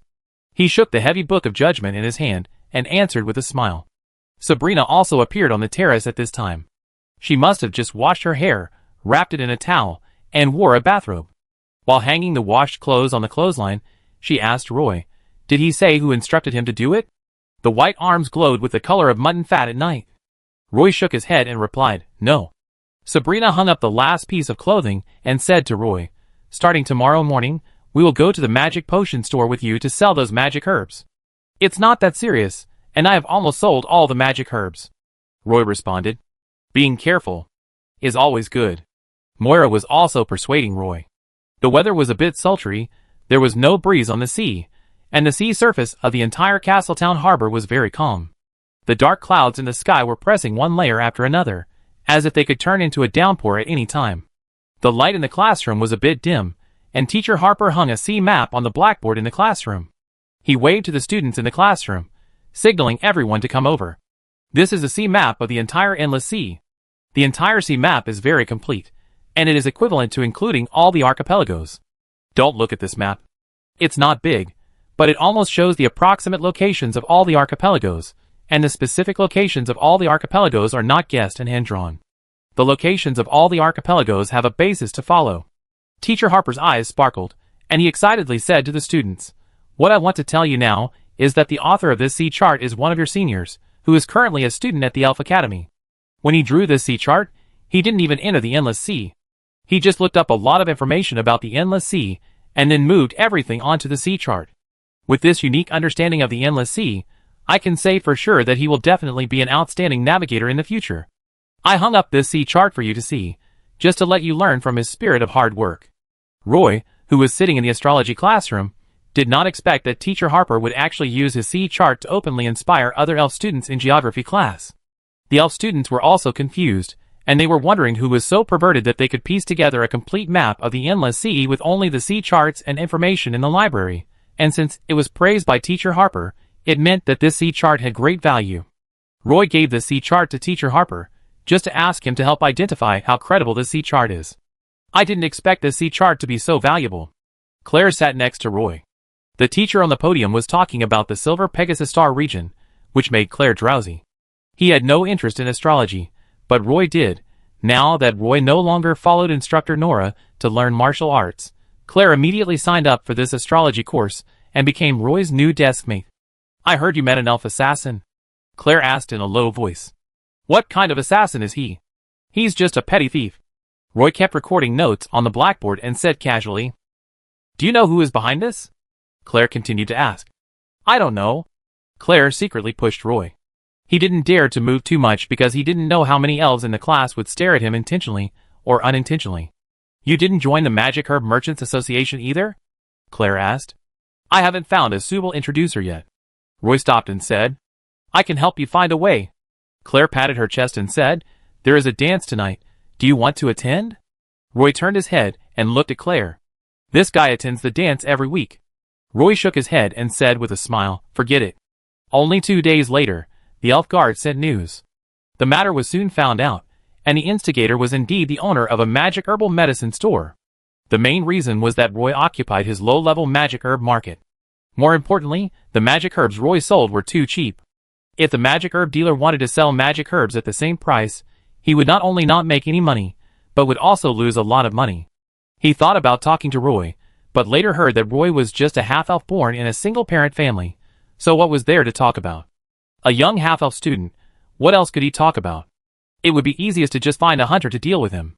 So the herbalist found a hunter who just happened to receive this mission in the city. He planned to assassinate Roy and then go to the Emerald Forest Plain with the group that night. Even if there were clues, there would be no way to find him. Who would have thought that Roy always had a thick book in his arms? He could not have imagined that he'd lost to a Nightblade Leopard in terms of speed in his carefully designed escape route, and was knocked to the ground by Roy with a hammer. He couldn't run away even if he wanted to. This was really unlucky. At first, the owner of the magic herb store was still trying to explain how innocent he was. Later, he realized that he couldn't deny it anyway, so he took the initiative to find Roy a week before he was sent to the court. That day, Roy had just walked out of the Magic Academy, accompanied by Claire and Woods. The three of them crossed the road, chatting and laughing, and were about to go to the library across the street to read some books. The owner of the magic herb store was a Silver Moon elf, sitting in an exquisite carriage, which was parked on the roadside in front of the Elf Academy. After Roy walked out of the academy, the business owner jumped off the carriage. He was wearing a set of noble clothes and took the initiative to walk towards Roy, forcing a smile on his face. "You must be Roy, right? I'm Santos. Sorry to take up some of your time." Before Santos finished speaking, Claire reacted. He pointed at Santos' nose and asked angrily, "You are Santos, the owner of the magic herb business. You are the one who paid for the murder. How dare you come to the academy? Why didn't the guards arrest you?" Boss Santos didn't know Claire. He saw a Silver Moon elf pointing his finger at his nose and questioning him, and he was a little angry. "Who are you? Why do you talk to me like that?" Boss Santos frowned and looked at Claire, with a bad face. The coachman who drove the carriage for Boss Santos had been paying attention to the movement here. Seeing the anger on Boss Santos' face, he immediately came up and grabbed Claire's shoulder, trying to push him aside. Claire was completely unprepared and was pushed back by the coachman. If there was no one holding him from behind, he would have fallen down. This was not a big deal, but it was like poking the biggest hornet's nest in the academy. The surrounding elf students surrounded him all of a sudden. Chapter 325. A group of Silver Moon elf students surrounded the merchant Santos at the gate of the academy. As the elf students continued to walk out of the academy, more and more students gathered around. The merchant Santos could only protect his hands in front of his chest and kept retreating in the shove. The strong coachman stood in front of the merchant Santos, and even the sleeves of his clothes were torn by the irritable elf students. The coachman clenched his fists and wanted to fight back, but there were too many elf students around him, and countless hands grabbed him, not giving him a chance to fight. I don't know who secretly kicked him, which made his leather pants full of footprints. The coachman groaned in pain as an elf student punched him in the ribs, which made him feel like his stomach and intestines were twisted together. He gasped twice in pain. Even the merchant Santos, who was hiding behind him, was attacked. The coachman could only protect the merchant Santos and retreat again and again, and finally fled back to the carriage in a panic. The merchant Santos had been beaten by the elf students and his nose was bleeding. His noble clothes were covered with footprints. He was still grimacing in pain while sitting on the sofa in the carriage. The coachman blocked the door of the carriage. The elf students were still hitting the carriage with their hands, but they did not smash the window glass, just to vent their anger. The coachman almost climbed onto the driver's seat, then raised the whip and made the carriage move slowly, and then slowly got rid of these elf students. The coachman also saw several instructors from the academy calming down the chaos. Those students did not chase him all the way, which made him slightly relieved. He turned his head and glanced at the students behind him. He really didn't understand why the boss bothered them. In fact, the Silver Moon elf merchant Santos, who was sitting in the carriage, was also very confused. He suddenly felt that he was old and couldn't understand the elves in this city. He thought that the half-elves living in the lower city were just some poor and down-and-out families. He hired an elf assassin to deal with this young man, but he didn't expect that the elf assassin not only failed to complete the task, but also got himself involved. Merchant Santos thought of this, and couldn't help but look back. Many elf students were still standing at the entrance of the academy. The young Silver Moon elf, who looked inconspicuous, turned out to be the youngest musician in Castletown. His coachman just pushed him, and was beaten up by a group of elf students. Fortunately, he escaped from the danger zone. Merchant Santos picked up the water cup and took a big sip of water. At this time, he remembered the purpose of his visit. He just wanted to persuade the half-elf, and hoped that the young half-elf would withdraw the accusation against him. At the worst, he would write a letter of understanding. However, not only did these things fail, he almost got beaten. Merchant Santos's attempt to persuade Roy was a complete failure. Failed to persuade Roy to withdraw the charges, businessman Santos will attend the trial next week. Once the charges are confirmed, it will have a significant impact on his business reputation. who would be willing to cooperate with a businessman with a criminal record? Businessman Santos felt that he must not be shrewd at this time. He sat in the carriage, thinking about the friends he usually made, and after thinking about it, he found that there was no one who was trustworthy. He opened a drawer in the carriage, and there was a visiting letter in it. He had never thought of using this relationship before, but he felt that the price was a bit high, and he was a bit reluctant. Some favors were used once, and could not be used again next time. But now there is really no elf who can help him, so the merchant Santos can only ask this big man for help. Asking him to put pressure on the court from above may make the court withdraw the charges against him. Thinking of this, the merchant Santos immediately moved a mirror in front of him, looking at his embarrassed appearance. It should not be suitable to visit this big man, so he could only go home and change clothes before visiting.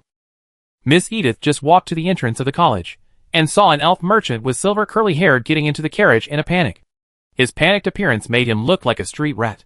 The angry elf students around were still knocking on the car windows, demanding that the elf merchant get off the car and apologize. Unfortunately, the elf merchant had no intention of doing so, and the carriage could only move forward slowly surrounded by the elf students. Several instructors from the academy noticed the chaotic scene at the door, and immediately ran out to maintain order at the door. They confirmed that no students were injured, but only one student was pushed. Only then did they stop the angry elf students, and let the carriage merge into the traffic on the street. Miss Edith was not in the mood to watch the excitement, but her best friend Miss Phyllis standing next to her was very curious. She reached out and called 3 Silver Moon Elf girls to ask curiously about the reason for this matter. After the 3 elf girls explained, Miss Edith finally understood that it was an elf merchant who came to the entrance of the college to make trouble and pushed Wagner Claire, angering his followers. It turned out to be that guy Wagner. Phyllis covered her mouth with a handkerchief and whispered, "Claire's fame in the academy has surpassed Miss Edith's. Her outstanding musical talent has made Claire a new banner in the Elf Academy. At this time, there are still elf merchants who come to provoke him. They are really blind." Speaking of which, Miss Edith and Miss Phyllis always see Claire at the recent dances, but Roy rarely attends the dances recently. "Didn't the elf merchant say why?" Miss Phyllis asked. "It's a bit funny to say." One of the 3 Silver Moon Elf girls replied with a smile, "I heard that the elf merchant hired a killer to kill someone, but the other party not only caught the assassin, but also sent the assassin and the elf merchant to the court. This merchant came to the gate of the college this time. It seems to be for this matter. How can there be such a thing in Castletown?" Miss Phyllis was shocked and patted her chest. Not only that, the person the elf merchant wanted to kill happened to be Wagner Claire's friend. Wagner Claire stood up to speak up for his friend, so he was pushed down by the merchant's followers. The Silver Moon Elf girl described it vividly. "Claire's friend? Could it be Roy?" Miss Phyllis said to Miss Edith with a smile. "It's the guy named Roy, who always takes Claire away and does some inexplicable things that make people confused." The Silver Moon Elf girl complained, and it seemed that he was an elf who liked music. Miss Edith was a little surprised. She wanted to know how Roy had a grudge with the elf merchant. But it seemed that the Silver Moon Elf girls didn't know much, so she didn't bother to ask, but just followed the departing carriage and looked at it silently. Just as Miss Edith boarded the carriage, she saw Roy and Claire walking across the long street, chatting and laughing. They seemed to be going to the library across the street. "I heard that Roy recently formed an adventure group and has completed a very good adventure." Miss Phyllis followed behind and added, "Has Princess Ophelia never contacted him again?" Miss Edith asked casually. "No, but I always feel that Princess Ophelia has something special about him. Every time she sees Roy, she will stop and chat with him," Miss Phyllis said. Miss Edith turned her head to the window, her eyes passing over the red hibiscus trees on the street. The two did not say anything else. The carriage stopped in front of the Duke of Wellington's huge tree house. Merchant Santos walked out of the carriage and looked up at the towering ancient tree in front of him. This umbrella-shaped ancient tree almost occupied an acre of the surrounding area. There were almost no other elf nobles in the nearby woodlands. This big tree occupied the highest position on the south slope. It was said that the tree house in this big tree was built as luxuriously as a palace. This place is called Wellington Mansion. There is a clean wooden staircase at the door, and there are some pools and flower beds on both sides. Several Silver Moon Elf maids are trimming the flowers and plants in the flower beds. Merchant Santos straightened his collar, took a deep breath, and walked towards the elf maids who were talking and laughing. "Excuse me, is Butler Norton Boris here?" Merchant Santos said with a smile on his face very elegantly. "Are you looking for Butler Boris?" The elf maid stopped her work and turned to ask Merchant Santos. Merchant Santos quickly handed over the visiting letter in his hand and said to the elf maid, "Please help me pass this to Butler Boris." The elf maid took the visiting letter and looked at Merchant Santos again, then turned and walked into the tree house. Merchant Santos waited patiently outside. Not long after, the elf maid came out of the tree house, waved to Merchant Santos, and took him to the side of a flower bed. There was a pool next to it, and spring water was constantly flowing down from it. These pools were like stairs, and clear spring water was winding from above. "Please sit here for a while. Butler Boris is a little busy now, so you may have to wait for a while." The elf maid left after she finished speaking. Merchant Santos could only sit on a bench by the pool, looking at the delicate flowers around him. From here, through the gaps in the woods, he could see Castletown Harbor in the distance. The blue sea and blue sky made people feel relaxed and happy. This wait lasted for 2 hours. Merchant Santos leaned on the bench and took a nap. He was awakened by a series of footsteps. When he opened his eyes, he just saw 2 brisk figures walking into Wellington Mansion. Miss Edith and Miss Phyllis walked into Wellington Mansion together. After the door was closed, Miss Edith walked to a spiral staircase and looked at the elf merchant in the flower bed through a glass window. Miss Phyllis came over and took a look at the elf merchant. She immediately recognized that the elf merchant was the one she had seen at the entrance of the academy at noon. "Why is he here?" Miss Phyllis asked in surprise. "How should I know? I don't know him," Miss Edith complained, and then she asked an elf maid at the door, "Who is the elf merchant outside looking for?" "He is here to visit Butler Boris," the elf maid said. Miss Edith and her bestie walked along the spiral staircase into the castle-like tree house. Roy sat in the library for another whole afternoon. He was going to a dance with Claire in the evening, so he was not in a hurry to go home. For a young elf like him, it was not considered rude to wear a magic pattern armor when attending a dance. However, Roy's petrified lizard-thick leather armor was obviously worn out. Although it had been maintained once, the leather in many places had different degrees of wear.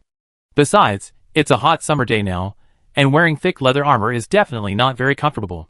"Roy, I prepared a dress for you, which is more comfortable than wearing a magic pattern suit with thick leather armor." Claire sat opposite Roy and whispered, "I think wearing a magic pattern suit is also good, at least I can dance 2 fewer dances." Roy responded with a smile. "Don't worry, I've talked to Belle, she shouldn't push her bestie to our side again," Claire said, and took out a pile of neatly folded dresses from her magic waist bag and pushed them in front of Roy. Roy did not refuse. He and Claire were about the same size. Claire's waist was a little thinner than Roy's, that was all. Roy picked up the dress, walked into a secluded corner of the library's lounge, quickly changed into the silver dress, and immediately looked very elegant. Walking back to the preview room of the library, Claire nodded repeatedly and said to Roy, "This dress has no patterns. I didn't expect it to suit you. We go to the dance later, you have to follow me. I find a chance to introduce you out." Claire closed the book and told Roy, "Okay, I keep watching your arrangements." Roy agreed. He followed Claire to the ball this time. In fact, he wanted to find a recommender so that he could join the Magic Herb Merchants Association. Seeing that the time was almost up, Claire and Roy returned the books and walked out of the library. The two got on a carriage and drove towards a manor outside the city. Merchant Santos sat on the bench by the pool for a whole afternoon, and Butler Boris had not come out yet. He put the empty cup in his hand on the bench, stood up and walked around the bench for a while. When his legs were no longer numb, he sat down again. "Santos, it's really you. Why did you come here to find me?" A voice sounded by the pool. Butler Boris hurried out of the mansion, and complained to the businessman Santos in a low voice. "Boris, I'm in trouble. I will be tried in court next weekend. I came here this time hoping that you can help me. You also know that I am a businessman. Once I am tried in court, it will have a great impact on my reputation." Businessman Santos walked over and said, "Trial? What did you do to be targeted by the elf guards?" Butler Boris asked softly. Chapter 326. Merchant Santos stood at the door of Ellington Mansion and told Butler Boris about the troubles he encountered. Butler Boris smiled reservedly and asked Merchant Santos, "Santos, how do you want me to help you? Can you help me cancel the trial next week? Boris, I know this matter is not a difficult problem for you," Merchant Santos said, handing over a purse in his hand. Butler Boris looked to the left and right, and there were no elves around. Those elf maids had left at some point. He took the purse without making a sound, weighed it in his hand, and put it in his pocket. "Well, since you are in trouble, Santos, I will certainly help you. I will help you with this matter in the next 2 days. There should be no problem in canceling the trial," Butler Boris said confidently. Merchant Santos was overjoyed to hear what Butler Boris said, and thanked Boris repeatedly. Remember not to do such stupid things next time. If you want to crush your opponent, you must understand the opponent's trump card. Butler Boris put on a preaching look and said to the businessman Santos. Merchant Santos nodded repeatedly, saying that he would be cautious next time.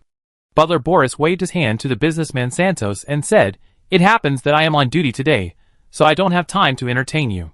If there is nothing else, you can go back first." Merchant Santos had to say goodbye to Butler Boris.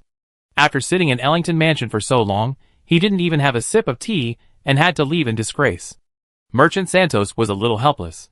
Butler Boris walked into Ellington Mansion and hid the purse in his arms. Dinner is ready, but he needs to confirm it. Butler Boris is one of the 3 butlers of Ellington Mansion. This job is decent and easy. He only needs to be on duty 10 days a month, and the rest of the time is at his disposal.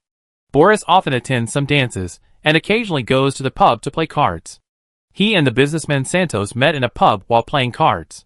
When the businessman Santos heard that he was the butler of Ellington Mansion, he often showed his courtesy to him, and often invited him to drink.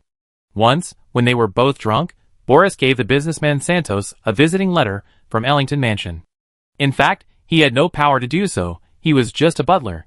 If Earl Ellington knew about this, Boris estimated that he might lose his job. He didn't expect that Santos would really come with a visiting letter. Fortunately, he was on duty and stopped Santos outside the mansion. He hurriedly walked through the spiral staircase into the treehouse, which was a magnificent palace like a castle. Butler Boris walked through a long corridor and walked directly into the restaurant. Several maids were busy in the restaurant, some were busy arranging the dishes, some were busy laying out clean tablecloths, and some had already brought up colorful fruits. Butler Boris confirmed the types and freshness of the fruits and nodded. Dinner began, and the family members of the Ellington Mansion entered the restaurant one after another, and each member had a fixed seat. Before the meal, everyone was whispering about the news outside. Miss Edith also followed the team of women and sat down with everyone. She sat quietly on the chair and did not join in the conversation. Miss Edith's father, Earl Dimps Ellington, sat at the host's seat at the table. Earl Ellington usually lived in Buenos Aires and only returned to the Ellington Mansion for no more than 2 months each year. This kind of family dinner was not held every day. Although the Ellington family gradually declined, the family's various rituals and etiquette were still preserved. Earl Ellington put down the parchment roll in his hand and looked at the long dining table, which was already full of family members. He turned his head and nodded to Butler Boris, who came out with a row of elf maids and began to add various fruits to everyone's plates. Butler Boris was only responsible for serving Duke Ellington. Duke Ellington seemed to like this lively scene very much. He turned to Butler Boris and asked, "Boris, did anything interesting happen outside today?" Butler Boris was well prepared. He stepped forward and poured a glass of fruit wine for Earl Ellington, saying, "I heard that the little princess of the Stanley family was favored by the silver unicorn. In the future, this little princess of the Stanley family should become a unicorn knight." "I've heard about this too. The Stanleys are really lucky," Earl Ellington said. He turned his head and glanced at his eldest son. Seeing that he was indifferent to the news, he took the initiative to ask, "Owen, I remember that the little princess of the Stanley's family is your classmate?" Owen sat next to Earl Ellington, sitting upright, looking like a soldier. "Yes, father," Owen Ellington said. "He is such a boring elf, always speaking seriously and rarely smiling." Earl Ellington leaned back and said to Owen, "Recently, a large number of human merchant ships have appeared on this coastline of the Endless Sea. It is said that plain wars have broken out in various parts of Roland continent, which has directly led to a shortage of magic herbs in the human kingdom. Therefore, many merchants came to the Elven continent by ship to purchase magic herbs, but recently there have been frequent sea storms, and those merchant ships can only temporarily dock in the safe harbor in the outer sea. These merchant ships have not yet entered the port docks of the Elven continent." Owen Ellington was very interested in this. He said to Earl Ellington, "Is the plain war going to break out again?" "It is not certain yet, Owen. You should also pay close attention to the 2 planes of the family. Once there are signs of invasion by dark forces, you must solve them as soon as possible." Earl Ellington reminded his son Owen. "Owen is the kind of elf who will do everything meticulously." He said to Earl Ellington, "I know, father." Earl Ellington nodded and asked, "You have been working at the Inquisition for about half a month. How do you feel?" Owen raised his head and replied, "It's not bad. It's busier than the logistics department. There are trials every week. It's better to be busy. You are still young and need to accumulate some experience." Earl Ellington said. Miss Edith sat in front of the dining table, looking like a good girl, eating the fruit on the plate silently, and occasionally chatting a few words. After dinner, Earl Ellington left the restaurant early. When Earl Ellington left, the atmosphere in the restaurant suddenly became twice as strong, and everyone began to chat casually. After dinner, Owen Ellington did not think about sitting in the restaurant and listening to everyone's chat. Just as he put the napkin on the table in front of him, stood up and turned to leave, Butler Boris came over and whispered to Owen Ellington, "Master Owen, do you have time?" Owen Ellington stopped and frowned and asked, "Butler Boris, what do you want?" Butler Boris saw that Owen Ellington was a little impatient, so he immediately said, "Master Owen, I have a cousin named Santos. He has encountered some troubles recently. I heard that he was sent to the court. The trial will be held next week." Owen hesitated for a moment, but still said casually, "Okay, if I am in charge of the trial, I will reduce his sentence to the lightest." After that, he turned around and walked out of the restaurant. Butler Boris quickly followed behind him, and said to Owen, "Master Owen, my cousin was obviously framed by others. He is a law-abiding businessman, and usually attaches great importance to his reputation. Can you suppress this trial?" Owen stopped again. He looked at Butler Boris, saw his eyes flickering, and said, "Tomorrow I will check the files to see what happened, and then give you an answer." Boris, the butler, was a little disappointed when he saw Owen Ellington walking out of the restaurant. If it was Earl Ellington who heard his request, he might have readily agreed to it. After dinner, Miss Edith was reading a copy of Travels of Lyon under a camphor tree in an inner courtyard. There were footsteps in the corridor, and then Owen's voice, "Edith, I heard that the guy named Roy is from your elf academy. Do you know him?" "Well, when Princess Ophelia was teaching modern elf history, he happened to sign up to study for a period of time. That's when I met Roy," Miss Edith said casually without even looking up. "What's this guy's personality like?" Owen sat down next to Miss Edith. "He's a bit soft." Miss Edith's evaluation of Roy. "Got it." Owen Ellington didn't ask any more questions, because some things didn't need to be asked at all. Owen Ellington turned and left the inner garden, leaving Miss Edith alone sitting on a bench reading a book. Roy followed Claire into a large manor with many apple trees planted in it. At this time of year, these apple trees are already full of green fruits. Through the dense apple orchard, you can see that the buildings in the manor are all lit up. The carriage stopped at the gate of the manor, and Claire opened the door and walked out first. As soon as he appeared, a circle of silver moon elves surrounded him, constantly asking him questions. Claire was surrounded by a group of elves, so Roy had to get off from the other side of the carriage. He did not go to Claire, but wandered around the dance floor by himself. He walked to a fruit plate area, where various fruits were placed. Roy grabbed an apple and ate a few bites. It seemed a bit deserted here. Roy needed to wait for Claire, so he wandered around this area. He also saw some tables filled with various fruit wines and life tree sap. Roy stood quietly in front of a wine rack. He looked closer at the fragrant fruit wines, but did not reach out to take them. Just then, a group of noble ladies and noble ladies came over. Roy saw that they were also coming towards the wine rack, so he prepared to let them go to the side. "Give me a glass of wine," the elven noble lady, who was walking in front of him, said to Roy. Roy did not try to explain, and obediently handed over a glass of wine. Other elven noble ladies also took the opportunity to choose their favorite fruit wine and life tree juice, and let Roy pass them to them. Until Miss Christine stood in front of Roy and smiled at him. Roy handed a glass of life tree juice to her, and then took a glass of fruit wine from the shelf according to the instructions of an elven noble lady. Roy acted as a waiter until all the elven noble ladies left, and then he breathed a sigh of relief. Miss Christine did not leave with the noble ladies, but stood beside the wine rack, waiting for Roy to come over with a glass of life tree juice, and then the two of them walked casually along the corridor in the manor. "What are you busy with recently?" Miss Christine has not seen Roy much recently. Roy smiled and said, "I have been selling magic herbs recently. I plan to transport low-level magic herbs from the Partington Plain to Castletown City." "You want to do business?" Miss Christine stared at Roy in disbelief. Roy nodded, then shook his head. "It's not really business. I just want to promote the low-level magic herbs in the Partington Plain. This time, I went to the Partington Plain, and first saw the hard life of the half-blood elves in the fortress town. Later we went to the Pagisto Plateau. The half-blood elves living there didn't live a good life either." As he said that, Roy also introduced some half-blood elves living in the mountains to Miss Christine. "Is there such a place?" Miss Christine couldn't help but be surprised.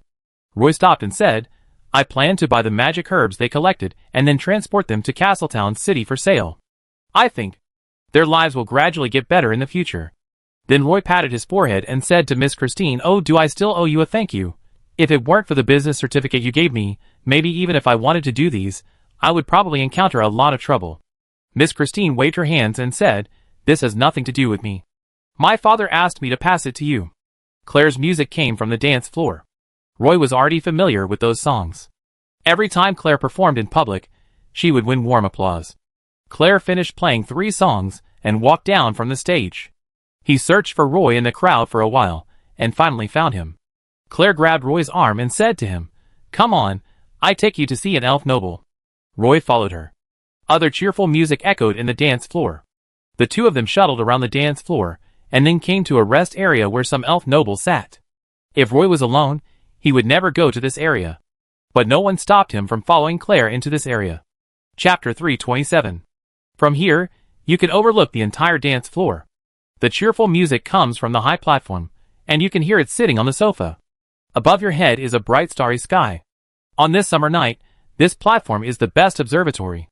Some elf nobles were sitting on the sofa chatting. They saw Claire coming in from outside, and elves kept greeting Claire. Claire was also very familiar with these Silver Moon elf nobles. He kept nodding in response. He took Roy through some chatting Silver Moon elves and brought him to a group of sofa boos. Some elven nobles were sitting here, and they seemed to be discussing the current situation in Castletown. 2 elven attendants were standing by with fruit wine and fruit. Claire walked over and took Roy to sit in front of a set of sofas. An elven waiter brought the tray of fruit wine over and asked Claire to choose a drink. Claire took a portion of life tree juice for herself and a portion of orange juice for Roy. Roy looked at the other Silver Moon elven nobles and saw Captain Simpson. The last time Roy saw this captain was at the ball at the seaside castle. It had been about 3 years since they last saw each other. Captain Simpson had a little mustache, which made him look much more mature.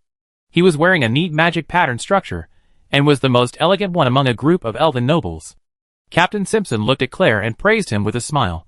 "Claire, your performance has improved a lot. Not only are you an excellent composer, but you also have the talent of a performer.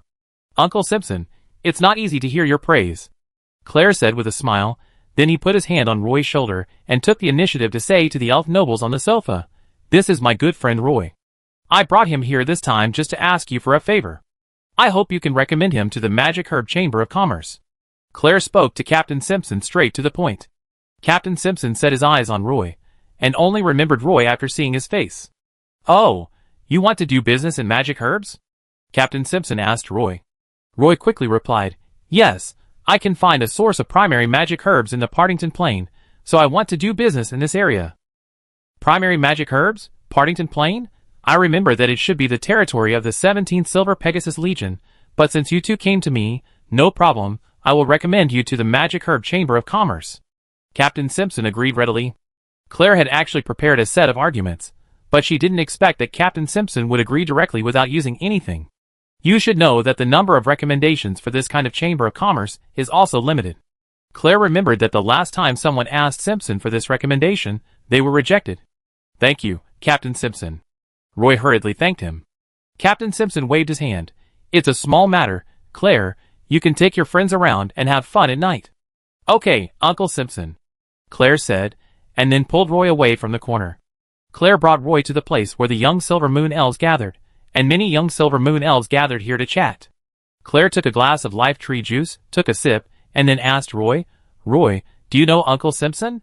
Roy nodded and said, "Yes, he is the chief guard of Princess Ophelia. It was because of his help that I was able to meet Princess Ophelia in the seaside castle." The two stood by the fence. The cheerful dance music on the dance floor had turned into soothing music. Pairs of young elves were spinning freely on the dance floor. Several beautiful Silver Moon elf noble ladies were constantly peeking over. Needless to say, they all wanted to dance with Claire, but they were very reserved and didn't want to appear too proactive. Claire said to Roy calmly, "Roy, which girl do you like? I ask you to come over." "Forget it. They only want to dance with you. Why do they always involve me?" Roy took a sip of orange juice. This orange juice is also made by diluting the juice of the Tree of Life and adding some orange water. Drinking this kind of drink regularly will have many benefits for elves. Claire smiled slightly, put her arm around Roy's shoulders, and walked towards the 2 Silver Moon elf ladies, saying as she walked, "What does it matter? This kind of dance is for us to expand our social circle. Isn't it good to make more friends? Roy did not refute. Seeing Claire walking towards her, the blue eyes of the silver moon elf lady in a light blue dress were full of brilliance. She excitedly pulled her best friend and stared at Claire's face, not wanting to leave for a moment. She walked forward and said to her best friend calmly, "Whether Claire chooses you or me, the other one has to cover for the chosen one, understand?"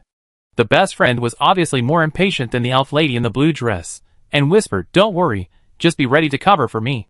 Claire chose the noble lady in the blue dress, and Roy took advantage of Claire's help. He held the delicate hand of the silver moon elf lady next to him, and danced a song on the dance floor.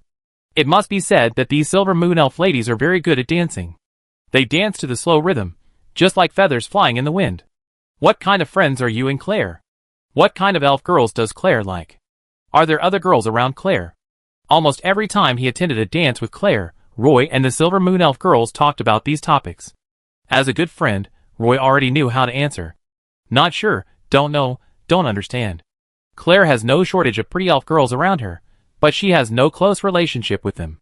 Martina and Shirley are also among the elf ladies around the dance floor. They actually want to get close to Claire and chat about anything. Unfortunately, there are too many competitors around, and they can't squeeze in at all. And at the last dance, the two of them intentionally or unintentionally ignored Roy, which made Claire look cold and almost smile. Martina and Shirley did not go to the party this time. Standing in the crowd, they realized how popular Claire was. "Shirley, how did that guy named Roy establish a deep friendship with Claire?" Martina crossed her arms and complained quietly. "I heard that when they first entered the Elf Academy, they often fought together." Shirley pouted and whispered to her bestie, "Is it because of this?" Martina was confused and found it difficult to understand their friendship. Roy knew that Claire had asked him to attend the dance this time in order to help him find a recommender to join the Magic Herb Chamber of Commerce. Secondly, it was to better integrate into the circle of Silver Moon Elves. The noble dance was mainly used for socializing and expanding personal connections. However, Roy was not very good in this regard. With the last cheerful song Claire's Summer, the summer night dance finally ended. Early in the morning, Owen Ellington took a carriage to the Elf Council Trial Hall. He had worked in the trial hall for half a month and had adapted to the work rhythm here. As a newly appointed judge, what Owen Ellington has to do every day is to review the files and get familiar with how the judges in the past conducted the trial. Castletown is a port city, so the court is also very busy. Entering the court, the assistant Miss Sissai, who was waiting at the door, came up quickly and reported the day's work plan to Owen Ellington with a notebook. Owen Ellington followed the footsteps and said to Miss Sissai, "Go and give me the files of the assassination case instigated by the businessman Santos later." "Okay, Mr. Judge." Miss Sissai wrote it down quickly. Owen Ellington sat on the desk and drank a cup of sweet fruit tea. Before he put the cup down, Miss Sissai came in with a pile of files. Owen Ellington took the file and opened the confession record book inside. He found that the case was very clear. It was basically an assassination case. The mastermind, the merchant Santos, hired an elf assassin to try to assassinate the half-elf Roy. The reason turned out to be that Roy sold low-level magic herbs, which affected the business of the merchant Santos. The most important point is that this matter has become a hot topic, and it even involves Wagner Clare, the young musician who will also attend the trial this weekend. Owen Ellington's face was gloomy, thinking of the butler Boris's request. He actually wanted to withdraw this case. He is not the chairman of the Elven Elders Council. How can he have such great power? The day after the ball, Roy received an invitation letter from the Magic Herb Merchants Association. This means that Roy can join the Magic Herb Chamber of Commerce at any time. Since he is destined to do the magic herb business in the future, it is necessary for him to join the Castletown Magic Herb Chamber of Commerce. Roy has classes all day, so he can only take time to go to the Magic Herb Chamber of Commerce to register for membership at noon. Fortunately, the Magic Herb Chamber of Commerce is not far from the Elf Academy. Roy took advantage of the lunch break and hurried to the Magic Herb Chamber of Commerce. This Magic Herb Chamber of Commerce is actually a tree house. Roy showed the invitation letter to the elf guard at the door. The elf guard opened the door, walked into the tree house, and passed through a long and narrow passage. At the end of the passage was an open-air square. The square was surrounded by giant wooden walls, making the square look like a gladiatorial arena. However, Roy could clearly realize that this was not the elf continent. At least the colorful sky above his head was different from Castletown. I didn't expect that after passing through a passage, the other end of the passage would actually connect to another place. And there was no sense of portals or space rifts at all. In fact, Many elf tree houses have this design, but the tree house of the Magic Herb Merchants Association is designed very directly, allowing Roy to clearly feel the spatial difference. The square is divided into many areas. Roy looked at the square and had no idea where to go. Welcome to the Magic Herb Chamber of Commerce. A silver moon elf came up and took the initiative to greet Roy. Seeing Roy's confused face, the silver moon elf smiled and said to Roy, "Is this your first time here? It doesn't matter. Being able to enter here means that you have been formally recommended by the recommender and are eligible to become a member of the Magic Herb Chamber of Commerce. You will come here often in the future. I am the receptionist of the Magic Herb Chamber of Commerce. If you need anything, just let me know." Roy glanced at the very polite silver moon elf and said, "I want to register as a member of the Chamber of Commerce." The silver moon elf didn't find it strange at all, nodded to Roy and said, "Please follow me." He took Roy to a room, took out a form from a file cabinet, and asked Roy to fill in some information. Mainly the name of Roy's business, business scope, magic herb production area, etc. Roy quickly filled in the form. The silver moon elf put the form away and said to Roy, "The most direct benefit of joining the magic herb business is that the business will occasionally issue some magic herb acquisition tasks. If you can accept these tasks, you are bound to make a fortune. In addition, in order to ensure the interests of the members of the Magic Herbal Medicine Chamber of Commerce, the Chamber of Commerce has some measures to protect the members of the Chamber of Commerce. I will introduce them to you one by one later." Roy turned his head to look around the square, pointed to the colorful sky above his head, and asked curiously, "Is this also the inner space of a tree?" The silver moon elf didn't expect Roy to ask this, but he still answered patiently, Actually, it's not. To be precise, this is a demiplane.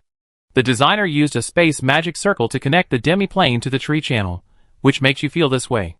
Roy became a member of the Magic Herb Chamber of Commerce, and then he realized that the Chamber of Commerce had very strict qualifications for herb merchants. However, when he heard that Roy only dealt in primary magic herb business, the various restrictions became very loose. Roy did not expect that there were so few herb merchants who dealt in low-level magic herb in the Chamber of Commerce. In a rest area, Roy saw a group of elf merchants sitting together and chatting, probably estimating the prospects of magic herb. Roy hurried back to the Elf Academy for class, got the nameplate of the Magic Herb Chamber of Commerce, and hurriedly left the Chamber of Commerce. After leaving the Chamber of Commerce, Roy looked back at the tree with a unique look, and felt that the space magic mastered by the elves was really amazing. Sunday came in a flash. Roy was going to attend the trial of the elf assassin today. It was said that the businessman Santos would also be tried. A few days ago, the businessman Santos personally went to the Elf Academy, and was driven into a carriage by a group of elf students. Roy rushed to the trial room of the Council of Elders, and saw Claire at the door. The two chatted while walking into the trial room. Chapter 328. Merchant Santos received a message from Butler Boris 3 days ago. Butler Boris made it clear on the letter that he had helped Santos settle the matter. So when the Elf Council trial received the trial news, Merchant Santos did not feel uneasy. He even looked forward to it, and hoped to witness the exciting scene of the trial with his own eyes. Santos walked into the trial, and explained his identity to the elf guard at the door. Immediately, an elf guard invited him to a separate room. Before he entered the room, he tried to ask the elf guard about the specific details of the trial. The elf guard didn't say much, and it was certain that the trial was not cancelled. A slight chill came from the soles of Santos' feet, and he was a little flustered at this time. He wanted to push the door open and walk out of the single room, but was stopped by the elf guard outside. There were bursts of footsteps in the corridor outside, and the atmosphere became more and more depressing. In the courtroom, Roy sat in the first row at the bottom again, and Claire sat next to him. After the two sat down, some more elves came in. The seats in the courtroom were not full, but there were many silver moon elves sitting overhead, which still put a lot of pressure on Roy. The biggest difference from the last trial was that the presiding judge became younger, and looked like a silver moon elf with an extraordinary background. Roy was a little surprised why the presiding judge kept staring at him. He thought about it, and felt that he had not done anything out of the ordinary recently, so he was not afraid that the presiding judge would keep staring at him. Sitting opposite Roy were 3 elf guards from the Castletown Harbor Guard. They were the real accusers this time. Roy did not accuse Santos and the elf assassin. When the audience seats in the trial hall were full, 2 elf guards brought up the elf assassin with heavy shackles on his hands and feet. The elf assassin's chest was still wrapped like a mummy, and his face looked bad. After walking out of the iron cage, the elf assassin raised his head and looked around the audience seats, then lowered his head in disappointment. Judge Owen glanced at the elf assassin. At this time, the big iron door on the first floor of the courtroom creaked again. Merchant Santos was escorted to the courtroom by 2 elf guards. When the elf assassin saw Santos, his eyes became dull. Apparently he did not expect. Merchant Santos was also arrested. This was a little different from what he expected. The elf assassin did not look at the Merchant Santos, and the two did not even have any communication. Judge Owen Ellington announced that the trial officially began. He did not ask Santos, but asked the elf guards at the Castletown port terminal to provide testimony. The elf guards and the guard team were clearly well prepared. The elf guard sitting in the middle stood up and said to Owen Ellington, "Mr. Judge, after our extensive investigation, we can confirm that the elf assassin Tracy assassinated Roy, a student of the Elf Academy, at the intersection of Brown Street on the afternoon of July 11th. He first shot an arrow at Roy from the corner, and the arrow hit the magic book on Roy's chest, and the assassination failed. Afterwards, Tracy was about to flee the scene along the pre-designed escape route, but was stopped by the half-blood elves on Brown Street on the seawall, and was finally arrested." The elf guard of the Castletown Port Guard told Owen Ellington what happened. "After our follow-up investigation, we found that the reason why the elf assassin assassinated Roy was completely instructed by the Merchant Santos. Roy's recent magic herbal medicine business affected the business of the Merchant Santos, so he held a grudge and hired the elf assassin Tracy at the door of the Adventurers Guild to ask him to help assassinate Roy." After the elf guard finished speaking, his eyes fell on the face of the Merchant Santos again. When the Merchant Santos heard the elf guard say this, his head exploded. Butler Boris had made it very clear in the letter that he had told Santos that the trial had been settled. Santos came to the trial this time just to watch the excitement. But the words of the elf guard were obviously accusing Santos. Santos felt his legs go weak, and he sat down on the chair. The Chief Judge, Owen Ellington, stood on a vine and flew around the hall of the court. Then he lowered his head and stared at the somewhat distraught Santos and asked him, "Santos, do you have anything else to defend yourself?" Merchant Santos had lost the last bit of his sanity. He raised his head and said loudly to Judge Owen Ellington, "I didn't mean to kill him. I just wanted to scare him and make him give up the magic herb trade. I really didn't mean to kill him." Owen Ellington frowned and asked Santos, "So, Santos, do you admit that you ordered Tracy to assassinate Roy?" After a series of questions, Merchant Santos really didn't know how to answer. Finally, he could only bow his head and say, "I plead guilty. I am willing to accept the punishment, and I am willing to compensate Roy for some losses to make up for the mistakes I made." Judge Owen immediately flew in front of Roy. He looked at Roy again. He was a little confused as to why his sister Edith looked at this half-elf with a new look. Judge Owen coughed lightly, then stared at Roy and asked, "Roy, do you accept out-of-court mediation?" Roy and Claire beside him looked at each other. Although the elf assassin and the elf merchant looked pitiful at the moment, as long as he thought of Santos's appearance at the gate of the college at noon, Roy said firmly, "I don't accept it. I hope the laws of Castletown can teach them the lesson they deserve." Judge Owen nodded, and then the jury discussed. After another argument, the verdict for Santos and the elf assassin was finally made. Judge Owen personally pronounced the verdict. Santos is guilty of murder and sentenced to 150 years in prison. Tracy is guilty of attempted murder and sentenced to 100 years in prison. Merchant Santos was dumbfounded at this time. Butler Boris vowed to help him withdraw the lawsuit, but now his crime has been determined, and Butler Boris has not been able to help him get rid of the crime. The elven assassin, who was still wrapped in a lot of bandages, Trixie, didn't say a word at this moment, because he knew very well that as an assassin, if the mission failed, being imprisoned was the best outcome. After the trial, the businessman Santos was detained by the elven guards. The elven guards escorted him from the trial to a prison car, and the elven assassin sat opposite him. Santos stared at the elven assassin Trixie with a gloomy face, his eyes full of deep resentment. The elf assassin was also staring at Santos, shouting at him, "You said, even if we are caught, there will be no trouble, but now we can only sit in the prison car and wait for them to send us to the Param Island prison." Merchant Santos immediately responded, "You also said that this assassination operation is absolutely foolproof. Idiot, look at what you have done." If the two were not shackled, they would have fought. The elf guards in the prison car hurriedly stopped them. At the door of the trial, Owen Ellington left first. But when he passed by Roy, he unexpectedly stopped, turned his head and stared at Roy and asked, "Do you know Edith?" "You mean Miss Edith Ellington?"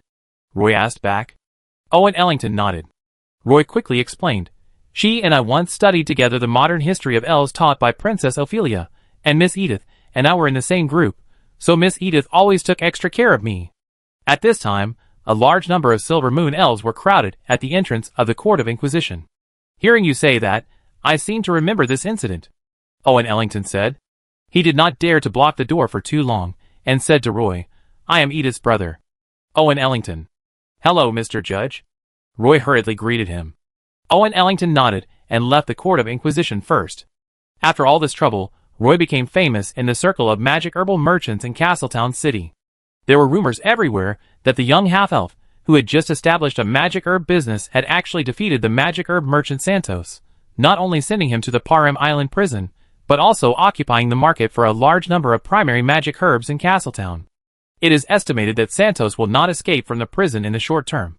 Afterwards, Roy, who had obtained the source of low-level magic herbs from the Partington Plain, took the opportunity to bring a large number of magic herbs to Castletown and prepared to distribute them in large quantities. The source of goods Roy got this time was almost all the leftovers from Padstow. These primary magic herbs were cheap, but they were in large quantities. After this trial, Roy did not plan to promote them in the future. Primary magic herbs were the least popular, but indispensable magic herbs in magic shops. This time, Roy delivered the magic herbs directly to the shops and lowered the selling price again and again. With a low selling price, Roy successfully delivered a large number of low-level magic herbs to the magic pharmacy. Because Roy had to deal with a large amount of magic herbs every day, he was too busy to handle it himself, so Woods began to help Roy deal with these magic herbs. The Black Pearl became a magic herb warehouse, and the cabins were just dry enough to store these low-level magic herbs without any problems. The only trouble was that the supply ship of the 17th Silver Pegasus Army was no longer docked in Castletown City recently. If Roy wanted to go to the Partington Plain, he could only take the large sailing ship at the port dock. At the same time, the Magic Herb Chamber of Commerce also sent a notice to Roy, saying, Roy is prohibited from lowering prices and engaging in malicious competition. When he received this notice, Roy happened to be on the Black Pearl. They got a batch of magic herbs from Latian in the Partington Plain. The biggest problem with these magic herbs was that they were not systematically classified. What did the letter say? Wood saw Roy sitting at the bow with a frown, so he asked loudly. It was a notice handed over by the Chamber of Commerce, asking us not to maliciously lower prices, and it also attached a page of magic herb price details. Roy shook the notice in his hand. Do we need to adjust the price? Woods asked. We still have to adjust it. At least we have to give an explanation to the Chamber of Commerce, Roy replied. During this period, the rebels and the elf headhunters on the Pagisto Plateau are still fighting. Although Roy secretly supports the rebels, there are a large group of plateau mine owners behind the elf headhunters, so the situation on the rebel side is very bad. When Latian brought the magic herbs, there was no smile on his face. It is estimated that they have already made a decision, but Roy needs to expose this matter. Roy personally visited Earl Swinburne and told him about the half-blood elves, mine owners, and elf headhunters on the Pagisto Plateau. Are you saying that there are actually more than a dozen mines on the Pagisto Plateau? Earl Swinburne sat at his desk with his fingers crossed and asked Roy seriously. Yes, Lord Earl, Roy admitted. Earl Swinburne's eyes lit up, and he continued to ask. Those mine owners can't buy elf slaves, so they ask elf headhunters to catch half-blood elves on the plateau? Well, they have been doing this recently, Roy said. Chapter 329. Partington Plain, Padstow City. The portal in the central square continuously transported various war supplies out, and the entire square seemed to have turned into a huge warehouse. The large amount of war supplies that the 17th Silver Pegasus Legion continuously mobilized to the Partington Plain immediately caused panic among the residents of Padstow City. The Partington Plain has never recovered since the riot 3 years ago. Whether it is the economy, population, or other politics and religion, it is far inferior to the past. The Moon Temple didn't even plan to build a temple here. In recent years, the city of Padstow has been under military control, and the Plain Portal is in the hands of the 17th Silver Pegasus Legion. The military's control over the Partington Plain is extremely strict. Although there is no slave trade, oppression and discrimination, the entire city of Padstow looks like a huge prison, and the half-blood elves living here can't feel free at all. Every breath of air flowing here is filled with the smell of rust on the shackles. Now the 17th Silver Pegasus Legion has once again begun to stockpile war supplies, apparently preparing for a war. However, the 17th Silver Pegasus Legion has no plan to expand its territory, so many half-blood elves believe that the military may conduct a cleansing campaign against the half-blood elves. On the streets of Padstow City, The elven army ready to go can be seen everywhere. The vanguard of the cavalry vanguard of the 17th Silver Pegasus Legion has left Padstow City. Their team is very long. The front team has entered the jungle, but the team behind is still staying in the clearing in the woods of Padstow City. In the open-air tavern in the corner of the square, some idle half-blood elves gather together to drink. There will be another war. After drinking a glass of amber fruit wine, a half-blood elf said vaguely. The bartender was wiping the glass stained with wine and listening quietly to the chatter of the drinkers. I heard that the Silver Pegasus Legion went to the Pagisto Plateau this time to help the half-blood elves there to encircle and suppress those headhunters on the plateau. A young half-blood elf said. He was probably the only sober one among this group of drunkards. Another half-blood elf, who looked like a consumptive, took the opportunity to say, in my opinion, their target is actually the mines on the plateau. Cough, cough, cough. He started coughing violently before he finished speaking. Anyway, this will really help those half-blood elves. Lashanda sat in the corner holding a glass of iced fruit wine, and said silently. It sounded like he was talking to those elves, but in fact, he was just comforting himself. Then he fell silent. He didn't know whether it was right or wrong to do so. In short, the half-blood elves on the Pagisto Plateau were dying. If nothing was done, they would slowly die. The elf headhunters had already begun to slaughter the half-blood elf villages crazily. Seeing the cavalry vanguard of the Silver Pegasus Legion heading to the Pagisto Plateau, Lysander breathed a sigh of relief. Roy sat opposite Lysander. At another table not far away, Sabrina, Woods, Moira, and Miss Tiffany sat together. I'm afraid I won't be able to send magic herbs over in the near future, Lashanda said to Roy with apology. He knew that Roy had registered a magic herb business in Castletown and joined the Magic Herb Chamber of Commerce in Castletown, but the situation on the Pagisto Plateau was not stable.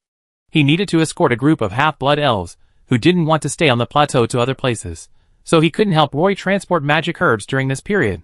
Roy turned his head and looked at the long army on the street. The elf warriors were wearing exquisite armor, carrying long swords and hunting bows. This was the regular army of the Silvermoon Elves. The cavalry vanguard has already rushed to the battlefield of Pagisto Plateau. It is estimated that the headhunters there will soon be driven out of the plateau, Roy said. Lation nodded bitterly, without a smile on his face. Roy knew very well what Lation was worried about, so he comforted him. If you can't stay in Pagisto Plateau, you can move to the fortress town. Lation shook his head and said, many elves are unwilling to leave the Pagisto Plateau. They would rather hide in the mountains than leave the plateau. Uncle Lation, are you worried that the military will launch a siege against the half-blood elves on the plateau? Roy asked Lation what he was thinking. Lashanda smiled bitterly, and took a sip of the sour and bitter fruit wine, saying, how can I not be worried? Once the vanguard of the Silver Pegasus Legion joins hands with the elf headhunters, we will really have no chance of survival. Roy said with certainty. The military will not take any action against the half-blood elves. For the Silver Moon Elf military, their target this time should be the dozen mines on the plateau. The plateau headhunters are actually the minions of the mine owners. If the sharp teeth and claws are not knocked off, the mine owners will definitely not be honest. Therefore, these headhunters are destined to stand on the opposite side of the military. Recently, the topic between the Silver Moon Elves and the Half-Blood Elves is extremely sensitive. They will not take any action against the Half-Blood Elves. In fact, before coming to the Partington Plain, Roy had a long chat with Instructor Nora, and these suggestions were also given to Roy by Instructor Nora. When Rosander heard Roy say this, his melancholy face relaxed a lot, and he forced a smile. Then Roy said, the 17th Legion is probably interested in the dozen or so mines on the plateau. What mines did they take a fancy to? The worry in Rosander's eyes became more intense. The mine owners just want to keep the mines running normally, so after losing the source of slaves, they stretched their claws to the half-blood elves living on the Pagisto Plateau. If the military has set their sights on those mines, they will still have a shortage of miners after acquiring them. It is estimated that by then, the military will likely become the new headhunter of the plateau. Roy said something he had heard from Instructor Nora. The current situation in the Silver Moon Kingdom is very delicate. The relationship between the Half-Blood Elves and the Silver Moon Elves is becoming increasingly tense. I believe that the 17th Silver Pegasus Legion will not deepen the conflict between the two sides. Hearing Roy say this, Lysander felt a little relieved. After sitting in the tavern for a while, Roy followed Rosander to a remote forest outside Padstow. Because a large number of Silver Pegasus troops had appeared in Padstow recently, Rosander had to be more careful. The forest where the transport team was hidden was half a day's journey away from Padstow. After Roy got the magic herbs, Rosander and Rambo immediately returned to Padstow Plateau. Roy and several friends returned to Padstow. Although it was dark, they did not plan to find a hotel to stay overnight. Today we must return to Partington Island and then take a sailboat back to Castletown. If we are delayed at any place along the way, we will not be able to return to Castletown on time. The teachers at the Elf Academy will not listen to their hundreds of reasons for being late. Everyone rushed to the central square. Luckily, there was a long queue in front of the portal, which happened to be the one entering Partington Island from Padstow City. Roy took out the teleportation pass and lined up behind the long queue with Sabrina and others. "We are lucky, we just made it," Roy said to everyone. Sabrina and Moira looked at the piles of supplies on the square and whispered to Roy, "Is the 17th Silver Pegasus Legion really planning to march to the Pagisto Plateau? It has caused such a big fuss, it should be true." Roy responded, "I heard that it was you who told Earl Swinburne about the mine owner and the elf headhunter on the Pagisto Plateau that day, which made the Earl think of going to the expedition." Moira stared at Roy with her big watery eyes and asked, "Maybe, I think Earl Swinburne should have done some special investigation." Roy responded in a low voice, "Roy, there are elf guards coming up ahead." Woods poked Roy beside him and reminded him in a low voice. Roy turned his head and looked at the Silver Moon Elf guards. The Silver Moon Elf guards walked directly in front of Roy. It was obvious that the captain of the guards knew Roy. He saluted Roy and then said, "Archon Roy, Earl Swinburne wants to see you. Please go with us to the military headquarters." Roy was a little dumbfounded. He came here just to deliver the last batch of magic herbs, but he didn't want to stay in Padstow. He didn't even ask for leave from the teachers of the Elf Academy. Once he was delayed in Padstow, he would be unable to return to Castletown on time. "Lord Swinburne wants to see me?" Roy pointed at his nose and asked. "Yes." The captain of the guard answered affirmatively. Then, "Did you say you wanted to invite my companions?" Roy looked at Sabrina, Moira, Woods, and Miss Tiffany behind him and asked. The elf guard hesitated and replied, "No." Roy took out the teleportation pass and said to the captain of the elf guard, "Then let them return to the elf continent, and I will go with you to see Lord Swinburne, okay?" The captain of the guard nodded and agreed, "Okay." Then the captain of the elf guard brought a few people to the teleportation gate, and was able to cut in line through the teleportation gate. Several people looked at Roy with some worry, and refused to enter the portal. Roy said to Sabrina, "It's okay, Earl Swinburne probably wants to know something about the Pagisto Plateau. After all, I have been to the Pagisto Plateau. You guys should go back to Castletown first. After all, the courses in the Elf Academy cannot be delayed." He turned to Woods and said, "Woods, remember to deal with our magic herbs in time." "I will, Roy," Woods said. "If I need to stay in the Partington Plain for a while, I will write to you." Roy walked in front of Moira and said. Unexpectedly, Moira hugged Roy tightly, and then followed Sabrina and walked into the portal. Chapter 330. Roy followed the elf guards to the military headquarters of the 17th Silver Pegasus Legion in Padstow City. The hall here was also in chaos. The officers ran back and forth with documents in their hands. It was unknown how many orders they had to convey to the outside. It seemed that the chariot of the 17th Silver Pegasus Legion had started to move again. Led by an adjutant, Roy came to the door of Earl Swinburne's office. The adjutant knocked on the door first, then pushed it open and walked in. Roy waited at the door. Not long after waiting, 3 Silver Moon Elf officers came out of the room. Roy recognized one of them as the military chief of Padstow City. The military chief looked at Roy in surprise, nodded to him in a friendly manner, and left with the other 2 elven officers in a low voice. They were talking about the development plan of Padstow City. It sounded like the management system of Padstow City would be gradually relaxed in the next period of time. Unfortunately, the 3 officers chatted for a few words, and then turned a corner in the corridor and disappeared. The door of the office was pushed open from the inside, and the adjutant stuck his head out and told Roy to come in. Roy hurriedly followed the adjutant into the office. Earl Swinburne's desk was filled with various documents waiting for approval. When Roy came in, Earl Swinburne raised his head and put the quill pen in his hand into the ink bottle. He pinched the corner of his eye and pointed to the chair opposite to indicate that Roy could sit down. The adjutant also brought Roy a cup of lemon tea. Earl Swinburne looked at Roy and said to him, "The intelligence officer at the portal sent a message saying that you happen to be in Padstow, so I called you here. This time, I called you here to ask you about the Padstow Plateau. I heard that you have been to the Padstow Plateau some time ago." Roy took a sip of lemon tea, then looked into Earl Swinburne's eyes and said, "Well, my adventure team's summer plane journey is to adventure on the Padstow Plateau." Earl Swinburne nodded and motioned for Roy to continue. Roy thought for a moment before saying, At that time, the elf headhunters on the plateau were capturing half-blood elves everywhere.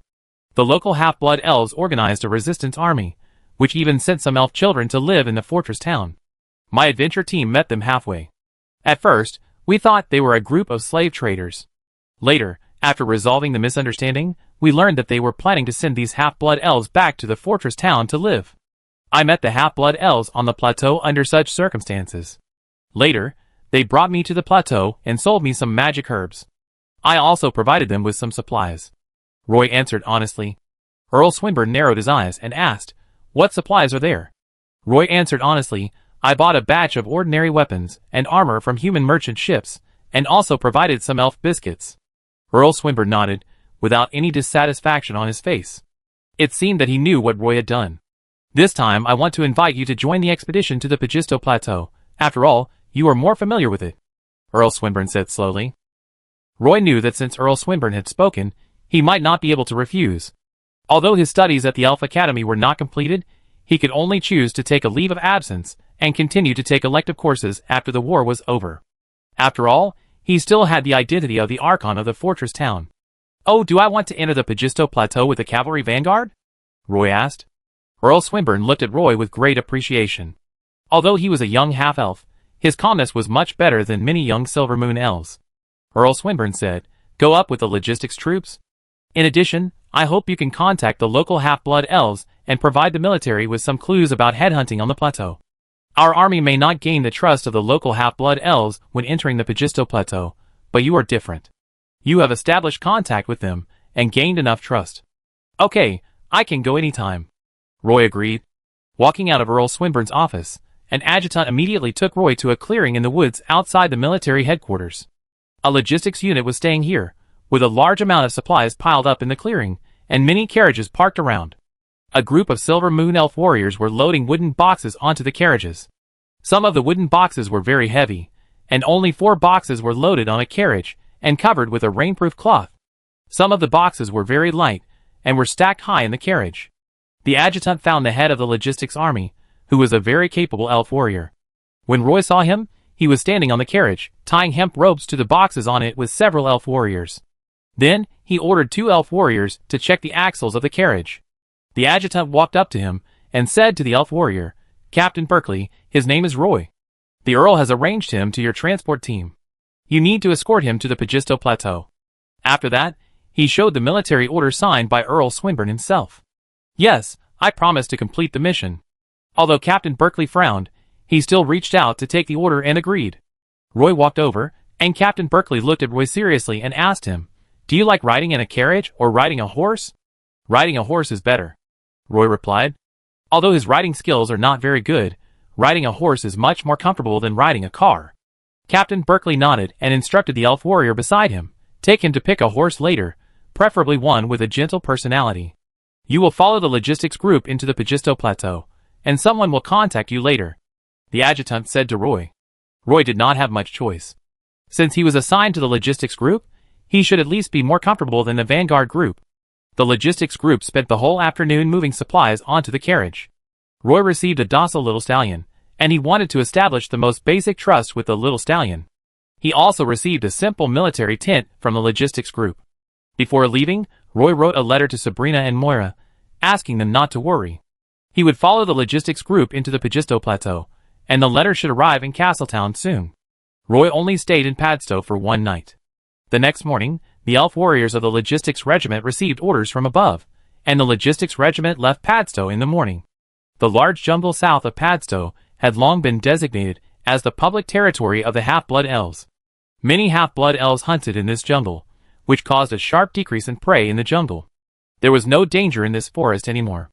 The marching route chosen by the logistics regiment was the road that the cavalry vanguard regiment had taken. The logistics group carried a total of 40 carriages of supplies, and each campsite was chosen to be a place that the cavalry vanguard group had reached before. Roy followed the logistics group for a week. When the logistics group entered the hilly mountains, there were endless mountains in front of them, and there were the edge mountains of the Pagisto Plateau. The logistics group of the 17th Silver Pegasus Legion carried abundant supplies. Roy rode a small stallion in the team, and had a very comfortable time along the way. Roy rode a small stallion to climb a hill, and a group of Argali appeared in the distance. Roy guessed that it should be Lation's material transport team. Chapter 331. The Silver Moon Elves in the logistics group get up early every day to travel, and camp at sunset. The food is very simple every day. In addition to the elf biscuits they carry with them, they often collect wild fruits in the forest. At night, everyone will sit under the tree to play the piano and sing. The Silver Moon Elves know how to live very well. Even when they are marching, they are used to having a cup of lemon tea every morning. Roy lives and travels with the logistics group. He is also good at setting up tents, cutting grass to feed horses, and picking berries from the berry bushes. Occasionally, he also gets up early to boil a pot of lemon tea for everyone to drink. At first, the Silver Moon Elf warriors were wary of the new half-elf, and their eyes and words were very unfamiliar. But after a week of contact, everyone found that this half-elf boy was a diligent and smart child, and often helped everyone to do things within his ability. The elf warriors and Roy gradually became familiar with each other, and often sat together to chat. "Roy, have you always lived in Castletown?" A Silver Moon Elf warrior asked Roy curiously. "Yeah." Roy was chewing on a breadfruit. Compared to those dry and tasteless elf biscuits, Roy preferred breadfruit that gave him a strong sense of fullness. Another elf warrior said, "He is still studying at the Elf Academy. If it weren't for the battle on the Pagisto Plateau, he should be sitting in a clean and bright classroom, listening to the teacher's lectures." This elf warrior has been feeding horses with Roy in recent days, and knows a lot about Roy. A female Silver Moon Elf warrior came over with an unknown wild fruit, sat down on a rock, and asked Roy with a smile, "Roy, I heard that you have been to the Pagisto Plateau?" The elf warriors of the logistics regiment sometimes took good care of Roy. His tent was almost always inside the camp, and he had never been on duty all these days. Every time food and other supplies were distributed, his share was always there. Every night, the elves would play some soothing music, and then other elves would sit under the tree and hum those beautiful songs together. Every Silver Moon Elf had an extraordinary musical talent, at least they all hummed songs in a very good manner. At this time, Roy would sit under the tree with everyone and sing together. Roy felt that this might also be a way to enhance feelings. Each elf warrior in the logistics group was very good at fighting. They did a more detailed reconnaissance work around the camp. Generally speaking, the route of marching was based on the path taken by the cavalry vanguard group in front, and they moved forward slowly. As the elf dragon disappeared from the elf continent, the Silver Pegasus Corps became the most powerful flying army in the elf continent. Although most of the cavalry vanguard regiment were ground cavalry troops, there were also 2 teams of Silver Pegasus warriors accompanying them. During the march, the main task of these Silver Pegasus warriors was to scout the enemy, so the roads chosen by the cavalry vanguard regiment were basically the best. The logistics regiment followed behind the cavalry vanguard regiment, and the safety issues were greatly guaranteed. However, this situation took a sharp turn for the worse when approaching the Pagisto Plateau. After entering the hilly mountains, the road chosen by the logistics regiment became difficult to walk. In particular, the logistics regiment is a huge convoy consisting of 40 carriages. In this hilly area, it needs to go up and down the hills constantly. If it goes around some hills, it will have to walk a long way on the mountain road. Sometimes there will be swamps and cliffs in the valley, and the road will become more difficult to walk. The Cavalry Vanguard Regiment is an elite cavalry unit with strong mobility. The mountains that the war horses can climb over are sometimes impassable for these carriages. Many times, the wooden wheels of the carriages get stuck in the mud, which will cause congestion on the mountain road. This situation happens every day and every moment. The emergency support team of the logistics regiment has been so busy these days that they are covered in mud and have no time to rest. There are distress signals everywhere, and there are always injured horses. The mountain roads in these hills and mountains are difficult to walk on. When encountering uphill, everyone often pushes the carts together and pushes the carts to the top of the slope. You have to be more careful when going downhill. When going uphill, at most you can't pull it, but when going downhill, it's different. Once the horse in front can't keep steady, the heavily loaded carriage will rush down with the horses. If things go wrong, the whole carriage will be destroyed and the horses will be injured. Although the elves brought some magical herbs, it was difficult for the injured horses to heal quickly, which would cause the carriage to be unable to move forward. The best way was to transfer the supplies to other carriages, then abandon the damaged carriages on the roadside and take the injured horses with them. Although horses were constantly replenished later, the logistics regiment was still moving slower and slower in this hilly mountain area. In recent days, Roy has been pushing the cart with the elf warriors of the logistics regiment, and his little stallion has also been requisitioned to transport supplies. The logistics regiment has lost more than a dozen horses, but the application for horses submitted by Captain Berkeley has never been approved. Roy dragged his tired body into the tent, not even wanting to take off the magic pattern structure on his body, and fell asleep wrapped in a blanket. He hadn't heard the singing for several nights. In the middle of the night, Roy suddenly woke up from his sleep, and a crackling sound of beans pouring came into his ears. Roy quickly stretched his hand out of the tent, and the cold rain immediately hit his palm. Roy quickly got up from the tent. It was raining outside. He rushed into the rain wearing his magic pattern suit. He found the stallion tied to a tree in the dark, and put a rain cloak on it. The rain was very cold.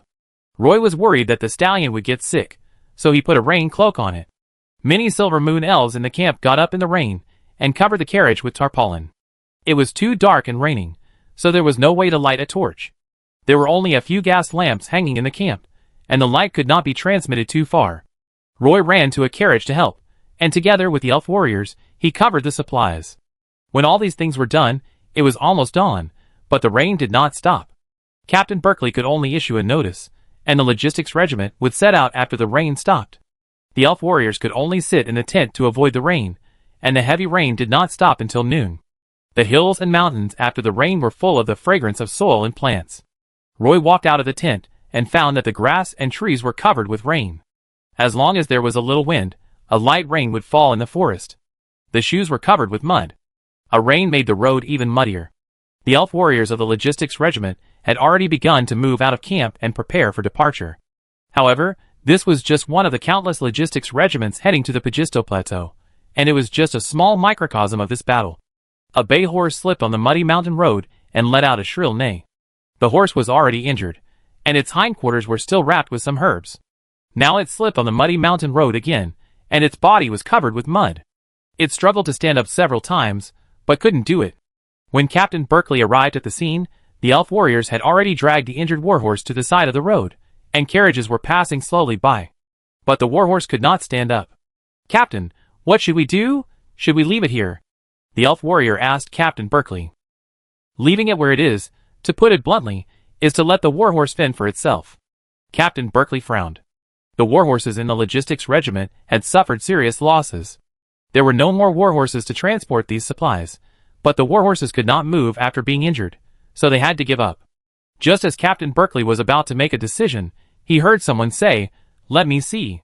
Roy came up from the back of the team wearing a magic pattern suit, squatted beside the warhorse, and carefully checked the warhorse's injuries. A group of elf warriors gathered around, and then everyone saw a ball of light appear in Roy's hand. He began to chant a string of spells, and a divine pattern appeared in front of Roy, and then a healing beam fell on the warhorse's wound. Holy light technique. The warhorse let out a joyful neigh, and before Roy's holy light technique effect disappeared, the warhorse had actually struggled to stand up from the mud. "Roy, you are actually a priest?" Captain Berkeley was a little dumbfounded. He didn't expect that the half-elf young man sent by Earl Swinburne was a priest. Roy retracted his hand into his sleeve and replied, "I worked as an apprentice priest in the Temple of Liberty for a year and learned several divine arts.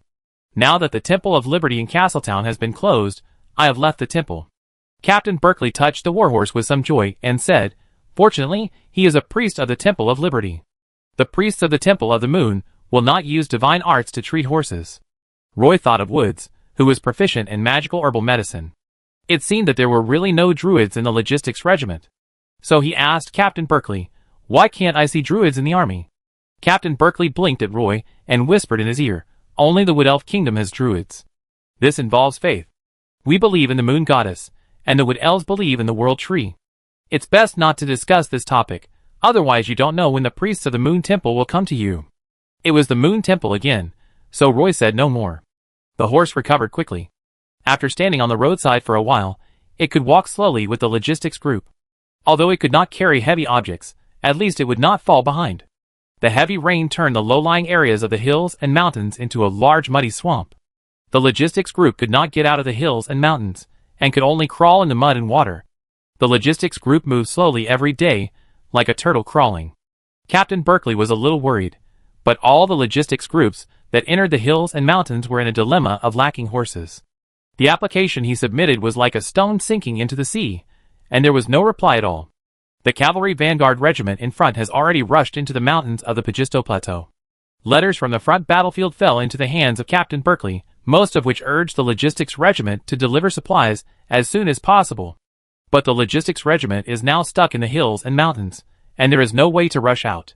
Captain Berkeley has been worried for the past 2 days. He has to walk on the quagmire-like mountain roads every day. Although he has a map in his hand, he doesn't know how long it will take to get out of this quagmire. Every day, war horses were injured and vehicles suffered heavy losses. Although some unimportant supplies were left on the roadside, he still didn't know how long it would take to get out of this hilly mountain area. If it weren't for a young half-elf priest who emerged from the logistics group, it is very likely that the entire logistics group would have collapsed halfway. Captain Berkeley, I have a suggestion that can allow you to deliver the supplies on time. Just as Captain Berkeley was worried, Roy came from behind him, sat aside, and said to Captain Berkeley. Seeing that Roy didn't seem to be joking, Captain Berkeley asked with a puzzled look, "Do you have a solution?" "What solution?" "I have a friend who happens to be in this hilly area. He is a half-blood elf on the Pagisto Plateau.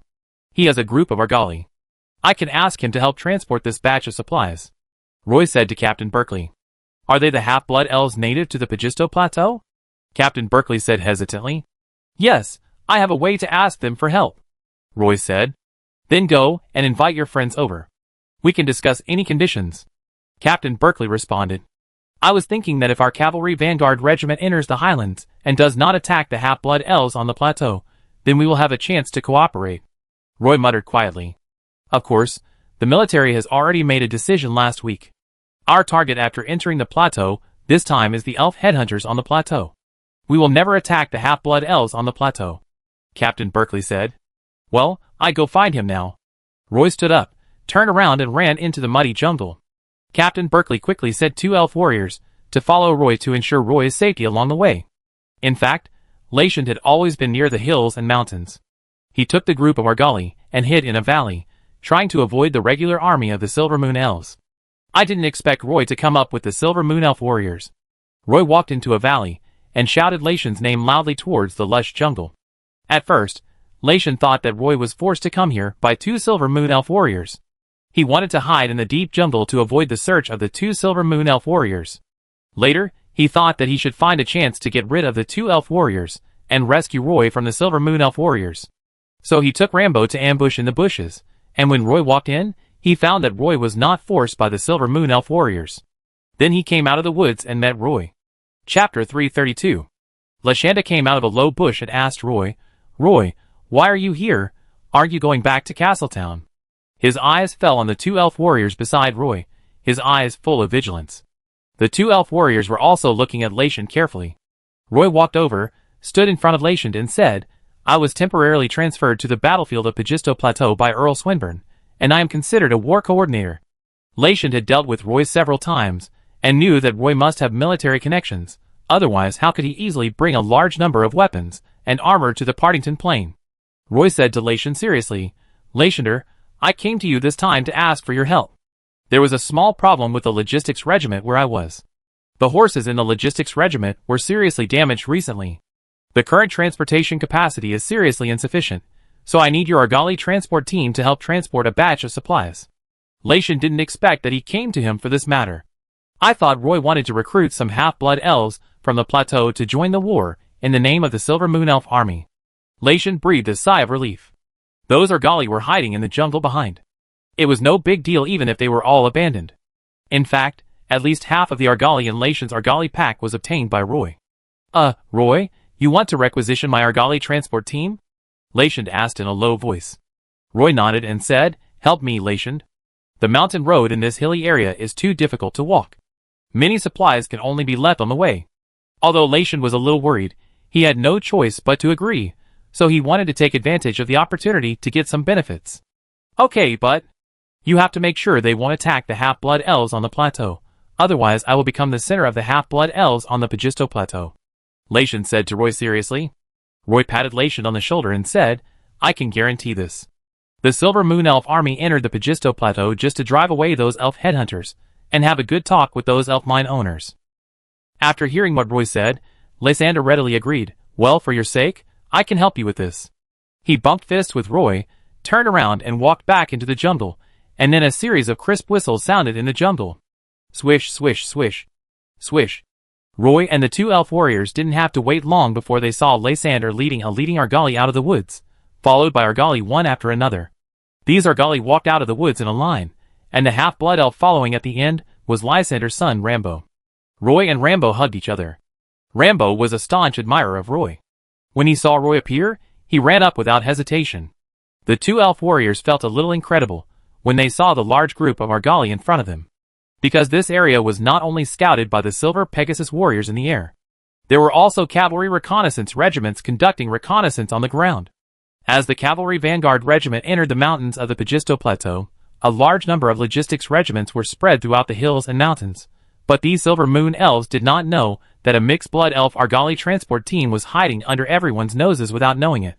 Since Roy had asked for help with this pack team, the elf warrior did not immediately raise any questions. Roy brought Lysander and Rambo back to the logistics group, along with more than 30 Argali. Captain Berkeley took the initiative to reveal his identity to Lysander, and when he saw more than 30 sturdy Argali following behind Lysander, the worry on his face faded a little. "Thank you for your help. If you can deliver this batch of supplies to the front line on time, I will apply for a transportation subsidy from the military to compensate for your losses." Captain Berkeley took the initiative to speak. These words stunned Lysander. It turned out that Roy did not ask them to come here for free. There is also a subsidy. Lysander did not care how much transportation subsidy he could get, but the Silver Moon Elves at least showed a little sincerity. Rambo stood beside his father, looking at the Silver Moon Elf officer in front of him, and asked bravely, "Are you coming to the plateau to catch those plateau headhunters?" Captain Berkeley answered without hesitation. Of course, Earl Swinburne issued a conscription order that clearly stated that we entered the Pagisto Plateau to defeat those mine owners and save the half-blood elves on the Pagisto Plateau. Compared to Lysander, Rambo was very excited. He was the young half-blood elf who was easy to listen to others, and was also easily impulsive. He said, "Then I don't want your compensation, as long as you can drive away those Highland headhunters." Captain Berkeley was slightly startled. He could clearly feel Rambo's sincerity. "Compensation still needs to be given. We still have a lot to rely on you two in the future. How much do you know about the environment of this hilly mountain area?" Captain Berkeley said. This was originally the 17th Silver Pegasus Legion's responsibility, and Captain Berkeley was not going to save money for the military. "We are familiar with the situation around here," Lysander said confidently. Captain Berkeley took Lysander and Rambo around the convoy. These carriages were filled with a large amount of military supplies. Because several carriages had been abandoned in the middle of the journey, these carriages were almost overloaded, and the horses were in a very bad condition. Part of the goods had been unloaded from the carriage. Obviously, if Roy couldn't find a solution, these materials would have to be temporarily abandoned.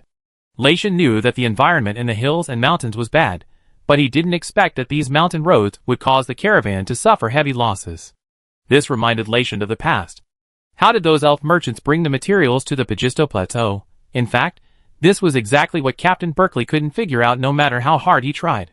Captain Berkeley asked Lysander, "How do you think our caravan should go to avoid the complicated and difficult mountain roads?" Lysander was silent for a moment. He looked around and turned to ask Captain Berkeley, "Do you have a map?" Captain Berkeley took Lysander to a tent. There was a map on the trunk of a big tree. Although the map was a bit sloppy, at least the terrain of the hills and mountains was mapped out. "This is it." Captain Berkeley pointed to the map and said. The marching route was also drawn in red on the map. "Is this the marching route chosen by your transport group?" Lysander looked at it for a long time before he could not help asking. "That's right," Captain Berkeley answered frankly. Lysander shook his head and said to Captain Berkeley, "This road is not easy to walk on. If it is just a horse team, it is no problem to pass through this road, but this road is not suitable for a convoy, especially after it rains. This mountain road will be very muddy." After saying that, Lysander picked up a red and blue pencil from under the map and drew a few circles around several mountains with thick blue lines, seemingly casually. "If we go from here, the road conditions will be much better," he said to Captain Berkeley calmly. More than 30 Argali sheep joined the logistics group, and the elf warriors moved some of the supplies on the carriage to the Argali sheep. These Argali sheep have strong limbs, and are very good at walking on mountain roads. They are not small in size, and have a high carrying capacity. They are also used to carrying magic herbs. The elf warriors moved the supplies to the Argali sheep, and the load of the vehicle was greatly reduced. At this time, the logistics group can finally set off again, according to the march. When Captain Berkeley saw the Argali sheep loaded with supplies, and the vehicles with reduced loads, he was instantly relieved.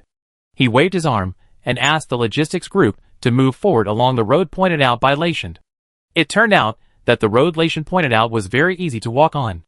Although the road was a bit roundabout, at least it was very suitable for carriages. Every time the logistics group walked to the front, it felt like there was no road ahead, but after walking a little further, they would find that they could still move forward after turning a corner. To the surprise of Captain Berkeley, the logistics regiment successfully walked out of the last area of hilly mountains in just 2 days, and arrived at the foot of a mountain on the edge of the Pagisto Plateau. The Cavalry Vanguard Regiment had been stationed here before, and because of the change of luggage, a large number of marching tents were left behind. This place is like a military station. A squadron of the Cavalry Vanguard Regiment is waiting in the station. The leading cavalry squadron leader saw that the logistics regiment had finally caught up, and hurriedly walked out of the station and asked Captain Berkeley, "Why are you so late this time?" Captain Berkeley also knew that the logistics regiment failed to arrive at the military camp as scheduled, delaying the cavalry vanguard's journey. The road in the hills and mountains is too difficult to walk on, and these carriages are always stuck in the mud.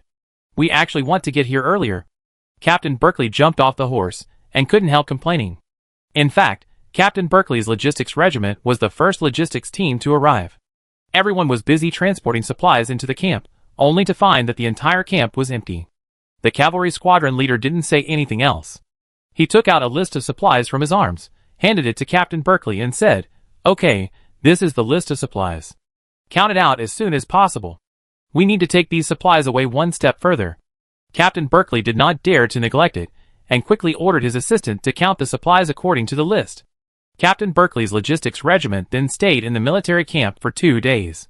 During this period, several logistics regiments entered the camp one after another, as well as Captain Berkeley's immediate superior, the logistics chief of the 17th Silver Pegasus Legion.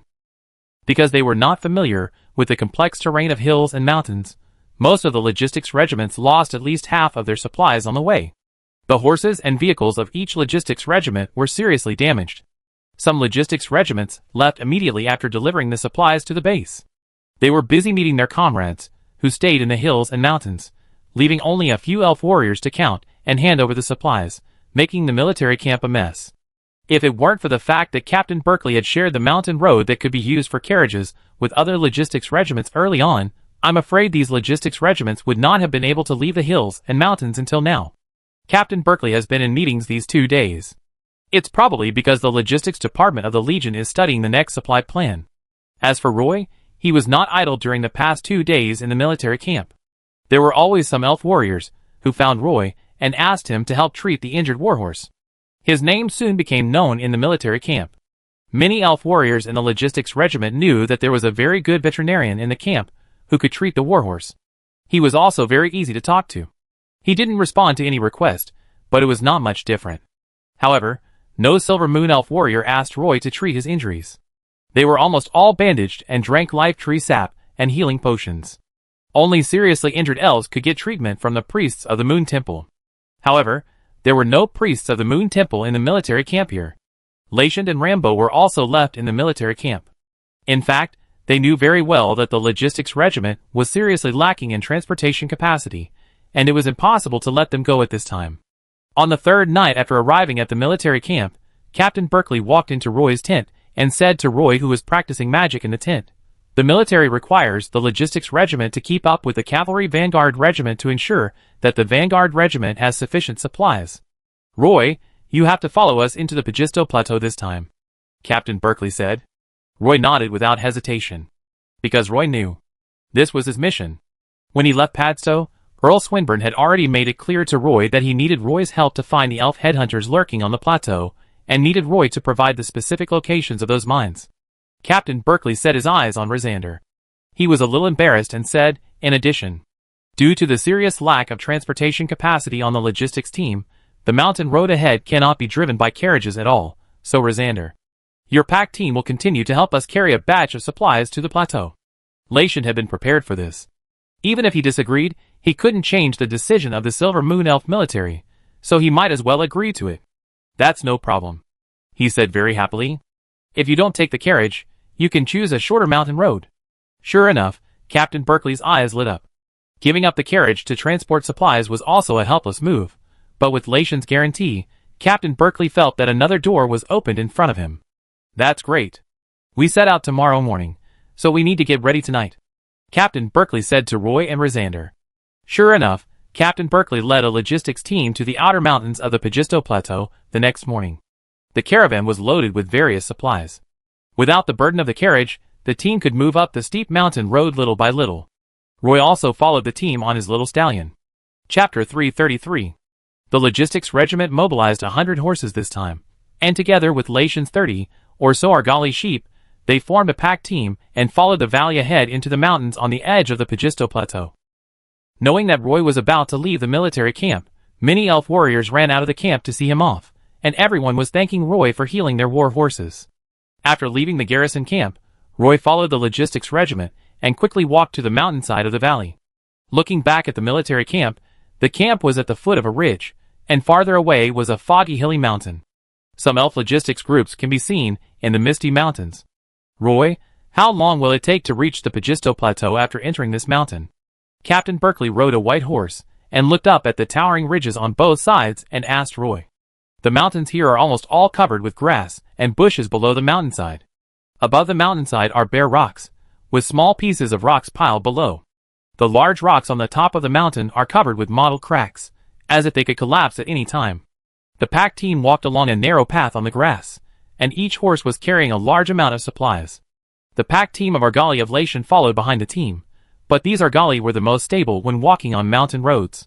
Lation led the leading Argali and walked forward slowly. He always set out the latest but rested the earliest. This mountain road leading to the Pagisto Plateau was opened up by the cavalry vanguard.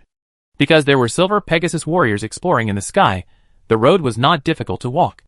As soon as they entered the mountains, the elf warriors found that the temperature difference between day and night was very large. During the day, the sun at noon could make the rocks under their feet hot, and at night, the north wind could even form a layer of white frost on the grass leaves. There was no lush vegetation here, which was probably related to this extreme climate. The elf warriors were used to the pleasant climate of the jungle, and they all felt a little uncomfortable after entering the mountains. Fortunately, the logistics team brought enough magic herbs. After camping every day, Captain Berkeley would boil water for everyone to drink with the tranquilizing flowers. The tranquilizing flower has the effect of soothing emotions and restoring mental strength. Drinking this flower tea can improve sleep quality. Even so, there are still elf warriors in the logistics regiment who are sick. When the elves are sick, they can generally recover quickly by drinking some life tree juice. The logistics regiment walked in the mountains for 9 days, and finally caught up with the cavalry vanguard waiting in front. This is a valley formed by 2 mountain ranges extending from the southern mountains of the Pagisto Plateau. As long as you walk out of the mountain pass in front, you will officially arrive at the Pagisto Plateau. When you enter the Pagisto Plateau, the extreme climate in the mountains will immediately become mild. The plateau is covered with a layer of green grass carpet. This green grass extends all the way to the valley, making the valley green. The camp is located halfway up the southern slope of the valley. There is no fence, and you can only see a large area of white tents. A group of war horses are grazing on the grass next to the camp. From time to time, some elf warriors rush out of the camp on horseback. These elf warriors are wearing light armor, and are emitting silver light all over their bodies. This is the temporary camp of the Cavalry Vanguard Regiment. The Logistics Regiment transported supplies into the camp, and everyone had a relaxed smile on their faces. The elf warriors in the Logistics Regiment had to sleep in the open air all the way and face the extreme weather in the mountains.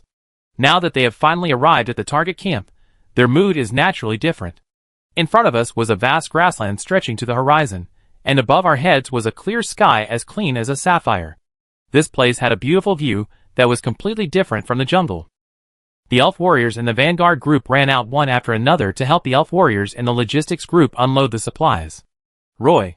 Captain Berkeley shouted at Roy and waved at him. Roy originally wanted to help Prasander and Rambo unload the supplies from the Argali, but when he saw Captain Berkeley calling him, he quickly rode his stallion to Captain Berkeley's side. Come with me. Captain Berkeley went to deliver supplies to the commander of the Cavalry Vanguard Regiment, so he brought Roy with him. In fact, Roy was also part of the supplies. Earl Swinburne specifically asked Captain Berkeley to bring Roy to the Cavalry Vanguard Regiment. Roy, if it weren't for your help along the way, I'm afraid our logistics team wouldn't be able to reach the Cavalry Vanguard Regiment camp so smoothly, Captain Berkeley said with emotion. It's nothing, this is what I should do. Roy urged the little stallion to walk a few steps forward quickly, and he and Captain Berkeley walked side by side. Next, do you want to go back the same way? Captain Berkeley smiled and looked at Roy. Roy's humble character was very likable. Many talented young Silver Moon elves have a common problem: arrogance. But these bad habits are not seen in Roy at all. He is always very humble. Captain Berkeley even wanted to keep Roy by his side. He said frankly, "Well, we have to continue to transport some supplies up. I have walked this road once, and have some impression of it. It will be easier to walk later." Roy thought of Rosander and Rambo, and took the opportunity to ask, "Will you let Rosander and those Argali leave?" Captain Berkeley nodded, as if it was a matter of course, and said to Roy, "Of course, they have completed the transportation mission excellently. Before leaving, the two of them can get a transportation subsidy. Roy, you can communicate with Rosander to see what they want, coal or something else, such as some daily necessities, as long as it is not military supplies, anything else is fine." Hearing what Captain Berkeley said, Roy said happily, "Okay, I go ask." He had always been worried that the logistics group would take a fancy to Rosander's Argali pack, and then find various reasons to let Rosander and Rambo stay, and make them free laborers in the logistics group. Now it seems, Captain Berkeley didn't have such an idea. It was he who found Rosander, and invited Rosander's pack to help. Now, Roy is naturally responsible for making sure Rosander and Rambo leave safely. In the tent of the cavalry vanguard, Captain Hercules stood in front of a map, frowning at a large blank area. He was a Silver Moon Elf noble baron, and an excellent military commander. Although there were 2 Silver Pegasus reconnaissance teams in the vanguard, they could always send some intelligence to the military camp, but every time they sent a cavalry raiding group to rush into the plateau, they would most likely come up empty-handed. Those elven headhunters would not wait there foolishly. The Pagisto Plateau is vast, and if you want to chase a small group of elf headhunters on this grassland, you will always encounter various difficulties. I heard the adjutant outside come in and report, "Lord Hercules, Captain Berkeley of the Logistics Regiment has brought the supplies." Captain Hercules hurriedly walked to the door of the tent. The guards opened the curtain of the tent, and saw Captain Berkeley standing outside the tent. Captain Hercules put his hand on Captain Berkeley's shoulder, and invited Captain Berkeley into the tent very familiarly. "Berkeley, why did you come so late this time? The road conditions in the hills and mountains are extremely bad. This time we brought back hundreds of carriages from Padstow City, and at least half of them were lost in the muddy hills. After entering the mountains, the roads here are even worse.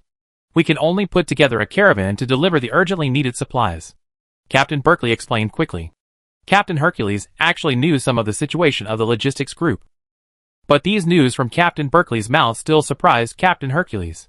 Captain Berkeley pointed at Roy beside him, and said to Captain Hercules with a smile, "Captain Hercules, this is Roy. The Earl personally ordered to hand him over to you, and told you to properly protect Roy's safety." As he spoke, Captain Berkeley took out a letter, and handed it to Captain Hercules. Then he said, "The supplies have also arrived. If there are any special needs, please list them for me before I leave. I will apply for them immediately after I return." Captain Hercules took the letter, without even reading it. He turned to look at the adjutant behind him, who immediately came up and whispered something in his ear. Captain Hercules nodded, and then said to Captain Berkeley, "Maybe it's because of the unfamiliar climate. Recently, some elf warriors have been sick, so the consumption of life sap and life potion is a bit serious. Bring as much life sap as possible next time." Captain Berkeley nodded quickly, indicating that he had made a note of it. Then the adjutant whispered a few words in Captain Hercules' ear, and Captain Hercules said again, "Take as many fire-gathering scrolls as possible. It's hard to pick up dry firewood on the plateau, and the fuel we can use is limited." Captain Berkeley said he had taken note. Not long after, Captain Berkeley handed over the supplies he brought, and left Roy in the military tent and left alone. Roy found that Captain Hercules was very young. Like most Silver Moon elves, he liked to look down on people. He always reveals an arrogant look inadvertently. Roy glanced at the 3 medals on Captain Hercules' chest, and could see that his subordinates, Earl Swinburne, had made outstanding military achievements. After all, the Elven continent was currently in a peaceful period, and it was difficult for war to occur there. The Silver Moon Elf noble, who could possess 3 medals, meant that Captain Hercules had done at least 3 things worth boasting about. "Are you Roy?" Captain Hercules finally looked Roy in the eye. Roy stood up straight and said, "Yes, Captain." Captain Hercules frowned and thought for a moment before he told the adjutant at the door, "Come here, tell him to follow the 10th reconnaissance team." "Yes, Captain." The adjutant agreed immediately. Afterwards, Roy followed the adjutant out of the military tent and passed through a tent area. The adjutant took Roy to a tent at the edge of the camp, where a group of Silver Moon Elf warriors were sitting in front of the tent to bask in the sun. "Jones, this is Roy. The captain ordered him to join your 10th reconnaissance team," the adjutant said. A Silver Moon Elf wearing leather armor and a ponytail came out of the tent. The Silver Moon Elf called Jones by the adjutant was a male elf with long smooth hair. He had 2 storm swords on his waist and looked like an elven swordsman. His eyes were as sharp as knives. He looked Roy up and down, didn't say anything, just nodded slightly. The adjutant explained the matter clearly, left Roy here, and left in a hurry. "Roy, are you human or half-elf?" Jones came close to Roy and looked at him carefully. Roy said, "Half-elf?" Jones nodded, pointed to an open space at the edge of the tent, and said to Roy, "Oh, you can set up the tent here. Our reconnaissance team happens to be on duty today. You can take your luggage here and set up a tent." Roy quickly asked Captain Jones for leave, as he needed to go back to the logistics regiment to pick up his luggage. Captain Jones nodded in agreement. Roy then hurried back to the camp of the logistics regiment, where more than 30 Argali were gathered, and Raysander was checking them. The supplies had been unloaded, and Rambo also began to pack his luggage, apparently not planning to camp in the barracks. Seeing Roy coming back, Raysander walked up to Roy and said to him, "Roy, I have to rush back to the gathering place as soon as possible and bring back the news from here." Roy nodded quickly and said, "Lashanda, Captain Berkeley wants to give you some transportation subsidies. I think even if you get some Kohler, it's probably useless. I suggest you choose to take some daily necessities with you." They came to the plateau to drive away those elf headhunters. "It's not easy to transport these supplies up. We shouldn't take them anymore." Lashanda thought for a while and said, "Since Captain Berkeley has said so, it shouldn't matter if you take some away. Come on, I take you to say goodbye to Captain Berkeley," Roy said to Raysander. Raysander turned his head and looked at his son Rambo, then said to Roy, "Roy, take Rambo with you this time. He is more familiar with the situation on the plateau. With his help, you can find those elf headhunters faster." Roy didn't expect Raysander to let Rambo stay, and agreed on the spot. Of course, it would be best if Rambo helps. Then Roy and Raysander went to see Captain Berkeley. Captain Berkeley expressed his sincere gratitude to Raysander, and took out some daily necessities from the supplies allocated by the logistics regiment for Raysander to take away. The supplies of the 17th Silver Pegasus Corps were all very good. Lysander got some daily necessities such as cooking pots and linen thread, which were the most scarce things for the half-blood elves on the plateau. With the pass signed by Captain Berkeley, Lysander successfully left the military camp of the Cavalry Vanguard Corps with a group of Argali. Roy and Rambo sent him out of the mountain pass, and then rode back to the military camp. Chapter 334. Baron Hercules, the leader of the Cavalry Vanguard Regiment, stood at the door of the military camp, watching Captain Berkeley lead the cavalry of the Logistics Regiment to leave the military camp. The Cavalry Vanguard Regiment has a total of 5,000 elven warriors, and is one of the few cavalry units in the 17th Silver Pegasus Legion. For various reasons, there are only 6 Silver Pegasus regiments left in the 17th Silver Pegasus Legion. The 17th Silver Pegasus Legion also has 4 elven cavalry regiments, and Captain Hercules' Cavalry Vanguard Regiment is one of them. He is also the youngest of these regiment leaders. He has the support of the Hercules family, so he can sit firmly in the position of leader. Although he is only a Silver Moon Elf Baron, he holds the military power in his hands, so he is also a key training target in the family. This time, the Cavalry Vanguard Regiment entered the Pagisto Plateau, and it was also the initiative of the Captain Hercules to apply to Earl Swinburne. Otherwise, Earl Swinburne would have sent a Silver Pegasus regiment to the plateau to resolve the chaos on the plateau. Captain Hercules originally thought that after the Cavalry Vanguard arrived at the plateau, they would march straight in and destroy the elf headhunter's nest. But when he led the Cavalry Vanguard into the Pagisto Plateau, he found that things were far from as simple as he thought. The entire Pagisto Plateau was much larger than the land occupied by the Silver Moon Elves around Padstow City. After the Cavalry Vanguard entered the vast Pagisto Plateau, it could not make a small splash. However, the Cavalry Vanguard was currently stationed on the plateau. At this time, they could not retreat, otherwise both Earl Swinburne and the Hercules family might re-examine the ability of Captain Hercules. It was not easy for him to climb to this position. These days, Captain Hercules has been studying the map of the Pagisto Plateau, guessing where the elf headhunters are hiding on the plateau. The Silver Pegasus scouting team has been out for several days, and has not brought him any useful information so far. In recent days, Captain Hercules has sent out the cavalry reconnaissance team in the cavalry regiment to check whether there are any ambush of elf headhunters in the surrounding area. He glanced at the map coldly, and made a mark on a blank space. Captain Hercules didn't even think about Roy. Earl Swinburne actually sent a half-elf. This made him somewhat resistant. Captain Hercules felt that the Earl was really unnecessary. On the vast Pagisto Plateau, no matter where the elf cavalry rushed, the elf headhunters on the plateau could only flee. At present, the elf headhunters can still wander around on the plateau, entirely because the elf warriors of the cavalry vanguard have not yet adapted to the environment here. Elf warriors prefer rainforests. Captain Hercules held a ruler in his hand, and a red and blue pencil in his pocket. He liked to draw some action plans on the map, and draw clear marching routes. When Captain Berkeley left, he turned around and walked to the map, and began to think about the cavalry regiment's combat plan. He turned around and forgot about Roy. In this way, Roy and Rambo stayed in the cavalry vanguard regiment. Every day, Roy and Rambo would follow the 10th scout team to leave the camp and enter the plateau to scout the movements of the plateau headhunters. They both rode on military horses, and followed the reconnaissance team. The reconnaissance team has been active in the mountains on the west side of Kazuo these days, which is considered to be an area where the elf headhunters are extremely active. But Captain Jones of the reconnaissance team has not noticed it yet. Under a high slope of the reconnaissance team, Captain Jones wanted to take everyone up this gentle slope so that they could have a panoramic view of the terrain of the surrounding area.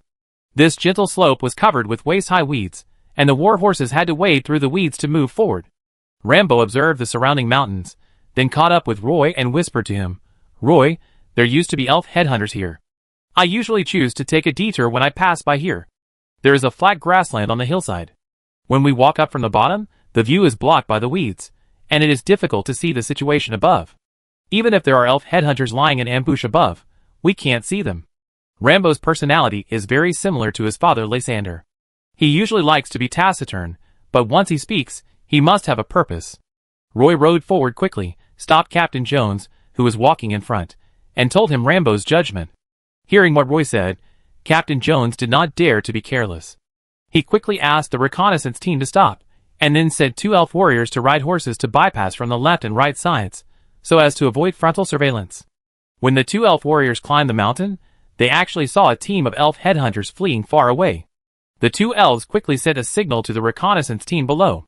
When the reconnaissance team climbed the hillside, several elf headhunters, who quickly fled, were only small black dots in everyone's sight. They should have been ambushed on the grassy slope of the mountain before. They should be scouts of the elf headhunters, Captain Jones said with lingering fear. Just now, if he insisted on climbing to the top of the mountain from the front, the elf headhunters would probably be waiting for their reconnaissance team to hit them head-on. They must have wanted to wait for the reconnaissance team to enter the ambush circle before taking action, but they didn't expect that the reconnaissance team would bypass the left and right mountains and immediately discover the group of elf headhunters. When these elf headhunters saw that the reconnaissance team had noticed something, they immediately gave up the ambush and slipped away quickly, disappearing in the blink of an eye. Captain Jones turned around and praised Roy and Rambo. "You two did a good job." In the next few days, the reconnaissance team was investigating this area. In a patch of waist-deep weeds, Rambo followed Roy, and the 2 of them waded through the weeds one after the other. An elf warrior saw 3 headhunters enter the grass. Captain Jones wanted to catch these elf headhunters, so he asked the elf warriors in the team to search separately. Roy and Rambo were both newcomers to the reconnaissance team. No elf warrior was willing to team up with them, so the 2 of them had to team up. Before leaving, Captain Jones gave Roy a whistle. Captain Jones asked Roy to hold the whistle in his mouth and bite it with his teeth. No matter what happened, he could blow the whistle for help. This wasteland is very large, and the headhunters are lurking in it. They are all assassination masters. As long as they hide in the grass and don't come out, it is very difficult to find them. Once ambushed by the elf headhunters, life and death may be a matter of a moment. Walking in this grass, Roy did not dare to be careless. He even blessed Rambo and himself with the blessing of strength and wisdom, and the magic pattern structure he wore was also in a fully activated state.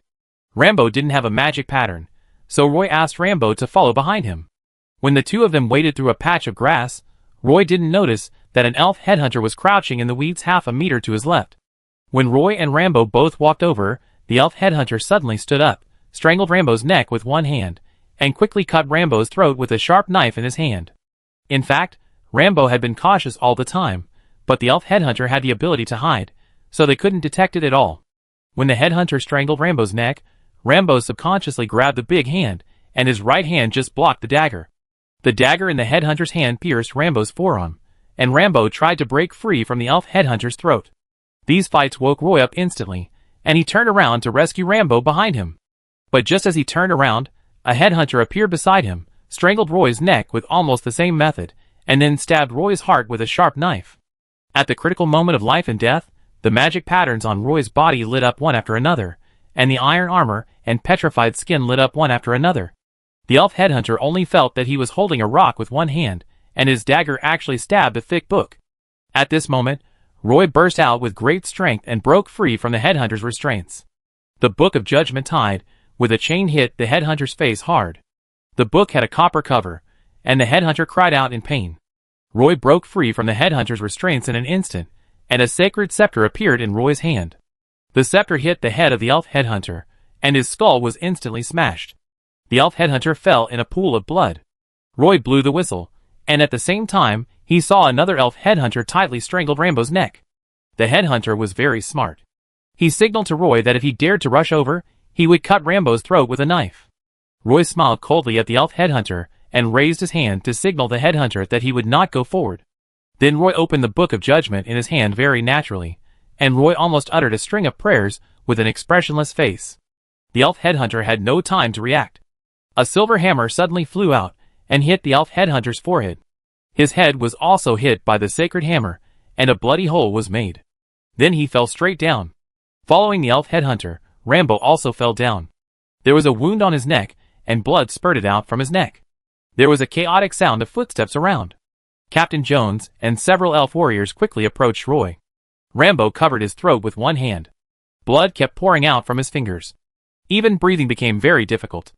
There were even some blood bubbles between his fingers. Roy squatted down immediately, and poured a bottle of life potion into Rambo's mouth almost immediately, and then quickly wrapped a bandage around his neck. At this time, Captain Jones had already rushed over with the elf warriors. Roy ignored Captain Jones, and continued to chant prayers. As the divine pattern appeared, a beam of light fell on Rambo's neck. Captain Jones broke through the bushes from the side, ran over breathlessly, and asked Roy, who was squatting beside Rambo, "How are you two?" Rambo's throat was cut, but fortunately he was treated in time, so it shouldn't be a big deal. Roy wiped the blood off his palm with a blade of grass. Jones first breathed a sigh of relief, and then thought of the two elf headhunters. He first looked around, and seeing the elf headhunters, who were completely unrecognizable, Captain Jones couldn't help but frown. Then, he turned back to check the other elf headhunter. That elf headhunter had also died a long time ago. "There, check quickly, is there still breath?" Captain Jones ordered the elf warriors around him. Almost every day, Roy lived a life of licking blood on the edge of a knife. The reconnaissance team needs to search for the traces of the elf headhunters everywhere, and Roy's field reconnaissance ability is improved little by little. Occasionally, he will encounter the elf headhunters desperately resisting, and Roy will fight with them desperately. In the recent military life, Rambo has also learned a lot of new combat skills. In the past few days, Roy has brought back a total of 5 elf headhunter corpses from outside. Every time, Roy can complete the task well, and soon, he has some fame in the 10th reconnaissance team. The elf warriors of the reconnaissance team learned about Roy's strength, and gradually became familiar with him. The reconnaissance teams risked their lives to conduct reconnaissance on the plateau every day, and the whereabouts of the elf headhunters were finally exposed on the map of Captain Hercules. Because they knew the activity tracks of these elf headhunters, the cavalry vanguard group won several consecutive victories, and defeated the headhunters on the plateau. Captain Hercules' confidence was also growing. But in the following few days, the elf headhunters saw a large number of elf cavalry, and immediately scattered, resolutely refusing to confront the elf cavalry. And this group of elf cavalry bravely chased. Because they were not familiar with the plateau and mountains, they were led into some horse traps by the headhunters. After suffering several setbacks, the elf warriors of the cavalry vanguard finally put away their arrogance, and used the reconnaissance team to find the headhunters again. Almost at the same time, Captain Hercules immediately asked for help from the headquarters of the 17th Silver Pegasus Legion, hoping that the Legion would send more Silver Pegasus warriors to line up. Roy has been scouting outside these days, and occasionally he will be injured in the confrontation with the headhunters, but he has a life potion on him, and can use the Holy Light spell, so he can recover quickly even if he is injured. As the Silver Pegasus warriors of the 17th Silver Pegasus Legion appeared in large numbers on the plateau, the situation on the Pagisto Plateau immediately reversed. After being surrounded and killed by the Silver Pegasus warriors several times, the elf headhunters fled to the heart of the plateau without looking back. Captain Hercules' cavalry vanguard immediately chased after the headhunters and headed towards the heart of the Pagisto Plateau. Roy and Rambo were also in the cavalry vanguard. This time the Silver Pegasus Legion won a great victory, and Rambo was the happiest elf. The elf headhunters withdrew from here to the heart of the plateau, and the half-blood elves hiding in the gathering place were safe. And Roy was completely forgotten by Captain Hercules on the side of the 10th Reconnaissance Team. Chapter 335. Which type of soldiers in the cavalry vanguard has the strongest ability? The answer is the elf patrolmen of the cavalry vanguard reconnaissance team. These elf patrolmen need to have eyes that can see through everything, a keen sense of smell for danger, and the elf long swords in their hands can kill the headhunters with one blow. Otherwise the bodies lying in this large grassland will be the elf patrolmen of the cavalry vanguard. After being severely defeated several times by the cavalry vanguard, the elf headhunters were scattered on the vast grassland of the plateau. They fought guerrilla warfare with the elf cavalry, led them to the overgrown Shertang Canyon, and let the dangerous land on the plateau reduce the combat power of the elf cavalry. It was not until the Silver Pegasus warrior reinforcement group arrived at the Pagisto Plateau that the situation here reversed. The Silver Pegasus warriors could look down at the endless plateau from a high altitude, and the elf headhunters had nowhere to hide, so they were forced to flee to the hinterland of the plateau. Seeing a group of Silver Pegasus warriors wandering in the sky, Captain Hercules, riding a warhorse with white flying feathers on its 4 hooves, looked up and smiled, and said to Captain Hercules of the Silver Pegasus Regiment, "If I were this group of elf headhunters, I would go to the deep mountains and forests." To be honest, if the Silver Pegasus warriors wandered over the mountains and forests, their advantages would be far less obvious than on the plateau. Captain Hercules was stroking the neck of a silver-white Pegasus beside him. He was wearing a set of silver armor, a silver crown on his head, and long golden hair draped behind his head, looking handsome and extraordinary. Captain Hercules turned to Captain Hercules and asked, "Why don't you flee into the mountains? I heard that the half-blood elves in this area were driven into the mountains by headhunters." Captain Hercules jumped off the horse, hugged Captain Hercules, and said with a smile, "Hercules, thank you for coming. We just finished our rotation mission on Queen Uni Island and were transferred to the Partington Plain. Now the sea outside the Endless Sea is not peaceful either. Earl Swinburne has stretched the battle line so far, so we are destined to run around." The handsome Silver Moon Elf leader said with a smile. The Silver Pegasus standing behind Captain Hercules shook its tail. Captain Hercules patted its back and asked it to wait aside. Captain Hercules said seriously, "Before coming here, I heard from the Earl that he also sent a young man who was familiar with the plateau to the Vanguard group. Didn't he help you?" Hercules then remembered the young half-elf that Captain Berkeley brought over 3 weeks ago. He scratched his head awkwardly, because he didn't even know whether the half-elf was still in the Cavalry Vanguard Regiment. He turned to ask the adjutant about Roy's situation. The adjutant thought for a while, and then remembered that the half-elf boy was sent to the 10th Scouting Team. The adjutant went to the scouting team to find Roy, but heard the commander of the scouting team report that Roy went out on patrol with the 10th Scouting Team. The adjutant asked about Roy's recent performance in the reconnaissance team. Unexpectedly, the chief of the reconnaissance team praised Roy highly. The reason why he praised Roy was because the 10th reconnaissance team had hunted nearly 30 elf headhunters in the past half-month. This number is considered to be the best among many reconnaissance teams. The 10th reconnaissance team has won the title of Best Reconnaissance Team for 3 consecutive weeks. The adjutant was stunned. He never thought that the half-elf boy who looked so ordinary that he couldn't be more ordinary would be so outstanding. You know, the entire Cavalry Vanguard Regiment, and with the help of the Silver Pegasus warriors, only killed more than 300 elf headhunters. The number of plateau headhunters hunted by the 10th reconnaissance team was actually 1/10 of the total number. This is a bit scary. They are not Silver Pegasus warriors. Unable to find Roy, the adjutant could only go back alone to report. This vast plateau grassland is not entirely flat. If you look down from the sky, you will know that there are dozens of large and small mountain ranges on the plateau. These mountains are staggered, and there are dangerous snow peaks at the intersection of the mountains. There are also countless beautiful lakes distributed between these mountains. Not all places are covered with weeds. There are also many places where thick mosses grow. These mosses wrap around the rocks, making the entire valley green. The 10th Scouting Team walked 15 kilometers along the canyon. It was nearly 100 kilometers away from the Cavalry Vanguard Regiment's camp, but still could not find any trace of the plateau headhunters. Captain Jones could only order them to return to the camp. It seemed that the plateau headhunters should have left the area. Since the Silver Pegasus Regiment appeared on the plateau, the headhunters have hurriedly retreated to the heart of the plateau. For 2 consecutive days, the 10th scouting team had almost no harvest. If we can't find them, then we go back now. Captain Jones gave his orders. Rambo followed Roy with a scarf tied around his neck. The wound that the elf headhunter cut on his throat had long since healed, but even though Roy used holy light to heal him, a scar was still left on his throat, which looked like a grinning mouth from a distance. That's why Rambo found a silk scarf to tie around his neck. He said to Roy, "These elf headhunters are supported by the mine owners. They will run away when they encounter trouble. They are like a group of hyenas. Once they set their sights on their prey, they will follow behind and wait for an opportunity. If they encounter a more powerful lion group, they will flee. Anyway, the plateau is so big that they have hidden camps everywhere.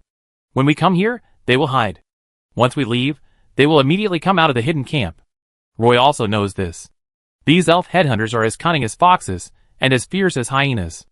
We are always led by them by the nose. There is no way to clear them out. Roy said. "Then what should we do?" Rambo said impatiently.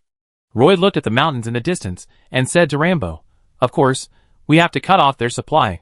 They can run around, but the mines can't run away. The mine owners are the supporters behind these headhunters." Hearing what Roy said, Rambo pointed to the intersection of the 2 mountains ahead and whispered to Roy, "Roy, I know. There is a mine hidden on the mountain ahead. Those plateau headhunters must have connections with the mine owner there." Roy squinted his eyes and looked over. There was almost nothing on the dark mountain except black rocks. Captain Jerez stood at the highest point of the camp, feeling the cold wind on the Pajisto Plateau, squinting his eyes, and said to the captain of the Cavalry Vanguard Regiment, "Hercules, before I came here, the Earl also specifically told me one thing." Hercules immediately became alert, and he looked at Captain Hurley's quietly. Captain Hurley's whispered, "We entered the Pajisto Plateau with such a big fuss, not just to clean up those plateau headhunters. Although this vast land looks barren, there are rich mineral veins hidden in the mountains. Our target is the mine owners hidden in the mountains.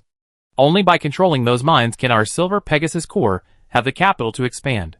Now there are fewer and fewer pastures where we can graze the Silver Pegasus." Captain Hercules stared at the handsome Captain Silver Pegasus and asked him, "Hercules, do you have any information about the plateau mine? Has Roy come back?"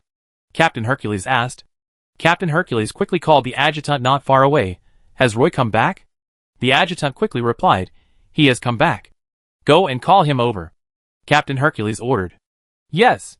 The adjutant quickly ran towards the camp of the 10th Reconnaissance Team. When the adjutant came to find Roy, he was warming his boots by the campfire, sitting barefoot on a stone outside the tent, holding a cup of hot fruit tea in his hand. When he heard that Captain Hercules wanted to see him, Roy quickly put on his warm boots, put down the hot cup in his hand, and followed the adjutant. "Roy, have you gained anything from the Vanguard Corps recently?" the adjutant asked as he walked, as if a boss was caring about his subordinates. "Speaking of gains, going out with the 10th Reconnaissance Team to look for Highland headhunters gave me the training that I couldn't get in the academy," Roy said casually. The adjutant glanced at Roy and couldn't see what was so special about this ordinary half-elf boy in front of him. Perhaps he was lucky. He always got extra rewards when he followed the 10th Reconnaissance Team on missions. Roy followed the adjutant up the camp for a long time, passed through the top military tent, and came to the front of Captain Hercules and Captain Hurley's. Roy knew Captain Hercules, but he had never seen Captain Hurley's of the Silver Pegasus. "Roy, do you know anything about the plateau mine?" Captain Hercules asked directly. Although there was no special expression on that arrogant face, one could feel the indifference in his heart. Roy knew that this was a common problem for most Silver Moon Elf nobles. He could often see it in the Castletown Elf Academy. Some Silver Moon Elf nobles did not have it on their faces, but that was just because they concealed it well. Not every Silver Moon Elf would be as friendly as Claire. However, Roy did not think there was anything wrong with this. He answered respectfully, "I just heard some information. When my friends and I came to the Pajisto Plateau for an adventure, we planned to go to a mine under the guidance of the local elves. Unfortunately, the plateau was full of headhunters at that time. They were wantonly capturing half-blood elves and burning elf villages. For safety reasons, we gave up the plan halfway, but I know the approximate location of a mine." Hearing what Roy said, the 2 captains looked at Roy at the same time. The handsome elf captain wearing silver armor and a crown asked seriously, "So, you know the location of the mine?" Roy nodded and said, "I only know the approximate location." He felt that he couldn't say too much, so he said that. Captain Hurley's eyes lit up, and he said to Roy excitedly, "Okay, we will set off to the mine tomorrow. This time you will lead us, and I will let the Silver Pegasus warriors cooperate with you." Captain Hercules coughed lightly and said, "Roy, you will go with the 10th reconnaissance team tomorrow and take us to the location of the mine." "Understood, sir." Roy agreed immediately. The cavalry vanguard group set out from the camp early, and the team walked out of the valley in a mighty manner. The camp here will be left to the logistics group behind to dismantle, and the elf cavalry of the cavalry vanguard group will go to the next camp with some necessary supplies. The division of labor between the logistics regiment and the combat regiment was very clear, and Roy was impressed by the Silver Pegasus Legion's wealth. The 10th reconnaissance team led the way in front. They walked on the mountain road they walked yesterday. The seemingly flat grassland was not easy to walk in all places. Some places were full of swamps, and some places had countless holes hidden in the grass. Once the warhorse stepped into it, it would easily break its legs. At the beginning, the cavalry vanguard and the plateau headhunter circled in the grassland because they were not familiar with the surrounding environment and suffered a great loss. The 10th scouting team has already explored the road here, and there is also Rambo leading the way. The cavalry vanguard corps detoured along the edge of the wasteland. It is obvious that walking in a straight line will save a lot of distance, but the cavalry vanguard corps has been going in circles. The elf cavalry and the team did not have any complaints at this time. They knew very well that the road they were taking now could be said to be the best road to take in recent times. The Silver Pegasus Corps led by Captain Hercules went first. They are a flying unit, and are much faster than the cavalry. According to Roy's description, the reconnaissance team of the Silver Pegasus Regiment found a mine on the northern slope of a mountain halfway where the mountains meet that afternoon. Looking down from a high place, the mine looks like a fortress built on all four sides, and the fortress is a square trapezoid. It is built with its back to the mountain, and the surrounding walls are disguised as cliffs. Only by looking down from the sky can you see the densely packed step buildings in the U-shaped walls, making the entire fortress look like a well. The outer rock wall looks like a steep cliff, with piles of rubble at the bottom, which may be the first line of defense for this mine. The Silver Pegasus elf warriors actually passed through this area more than once, but they ignored this dark rock wall every time. No one thought that this was actually the outer building of the mine. After Captain Hercules marked the approximate location of the mine on the map, the cavalry vanguard group headed towards the mine. 2 days later, the cavalry vanguard group finally circled to the foot of the mountain, where the northern slope of the mountain was located. The mine was on the mountainside, and it was a long way up from here. The cavalry vanguard was stationed at the foot of the mountain, and the Silver Pegasus Corps was stationed on the south slope. The flying army ignored the obstacles of the terrain, and could always easily build a camp in a safe place facing the sun. At this time, the road up the mountain on the north slope had been blocked.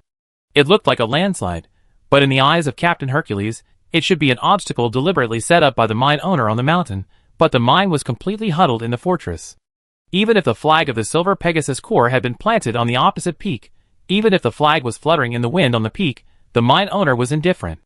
Captain Hercules rode up 2 steps and stopped in front of the rubble. Behind him was a row of elf cavalry wearing exquisite armor, and the melodious horn sound of the elves echoed in the valley. Captain Hercules drew the long sword at his waist and pointed it at the fortress halfway up the mountain. Chapter 336. The mine owner, Grantham, hid in the parapet of the fortress with a group of half-blood elf warriors. Through the gaps in the wall, he saw thousands of Silver Moon elf warriors gathered at the foot of the mountain. At this moment, the mine owner Grantham's mind was blank. He had heard about the Silver Moon elf Silver Pegasus Legion entering the Pagisto Plateau a month ago. A dozen days ago, he was still fantasizing that these Silver Pegasus warriors could not find his mine, and as long as he hid in the fortress honestly, he could avoid this trouble. He even asked the plateau headhunters to provoke the Silver Moon elf cavalry to try to attract their attention. Just a few days ago, these plateau headhunters were driven away by a group of Silver Pegasus warriors.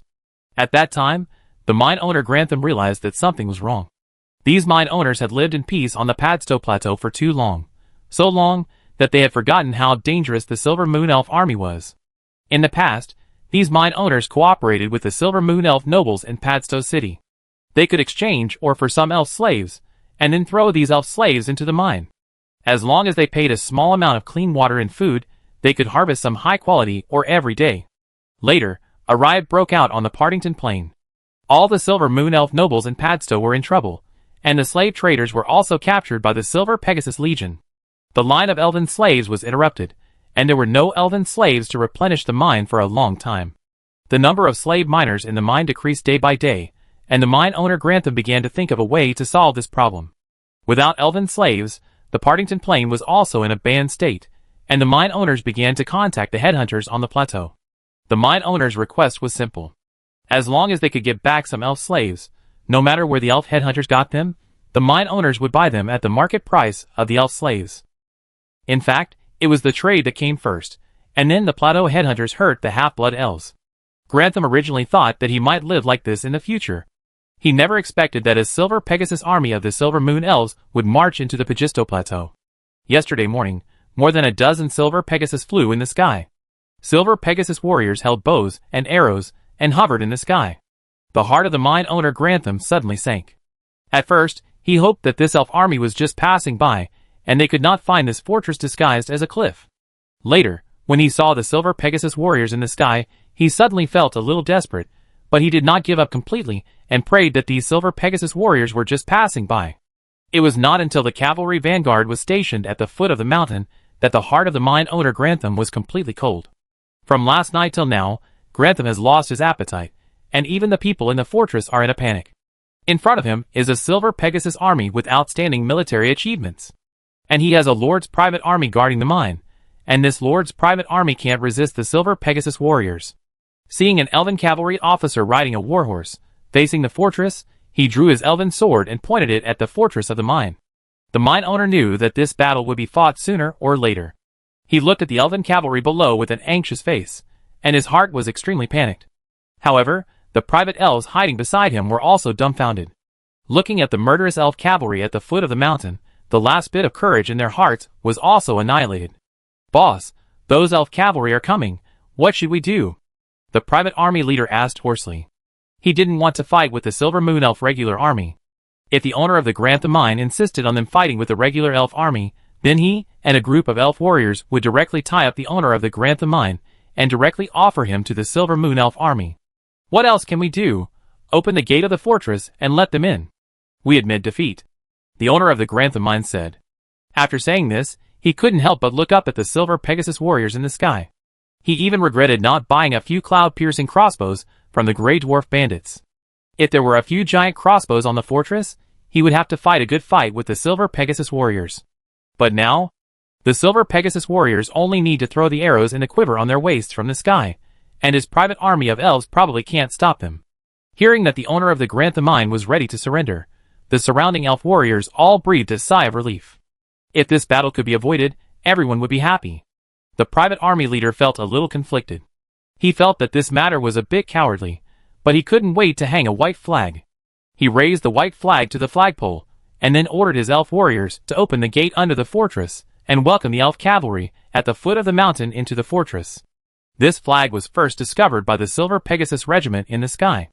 After asking their superiors for instructions, the two Silver Pegasus warriors flew down in a circle on their Silver Pegasus. As expected, the elven private army on the fortress wall did not take action when they entered the archer's range. The Silver Pegasus warriors did not land on the wall. They were suspended in the air only about 3 meters away from the wall. The Silver Pegasus flapped its huge wings, rolling up small tornadoes. All elves put down their weapons, put your hands and feet on the ground, do not resist fearlessly, and everyone stand on the wall. Open the gate of the fortress, all elves put down their weapons, and accept the inspection of the Silver Moon Elf warriors. The two Silver Pegasus elf warriors kept saying loudly. Sure enough, it didn't take long for a gate under the fortress to be pushed open by the elf private army. Teams of elf private army walked out of the gate and piled up all the weapons in their hands. Captain Hercules also brought a team of elf cavalry to the gate of the fortress. To be honest, if only the cavalry vanguard regiment attacked the mine this time, even if all 5,000 elf cavalry died in battle, it might not be possible to break through the fortress.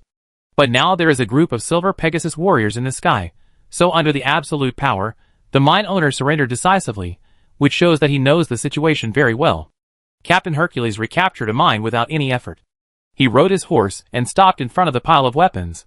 Looking at the disarmed private army of the mine, he waved to the elf cavalry behind him, signaling the cavalry to rush into the fortress.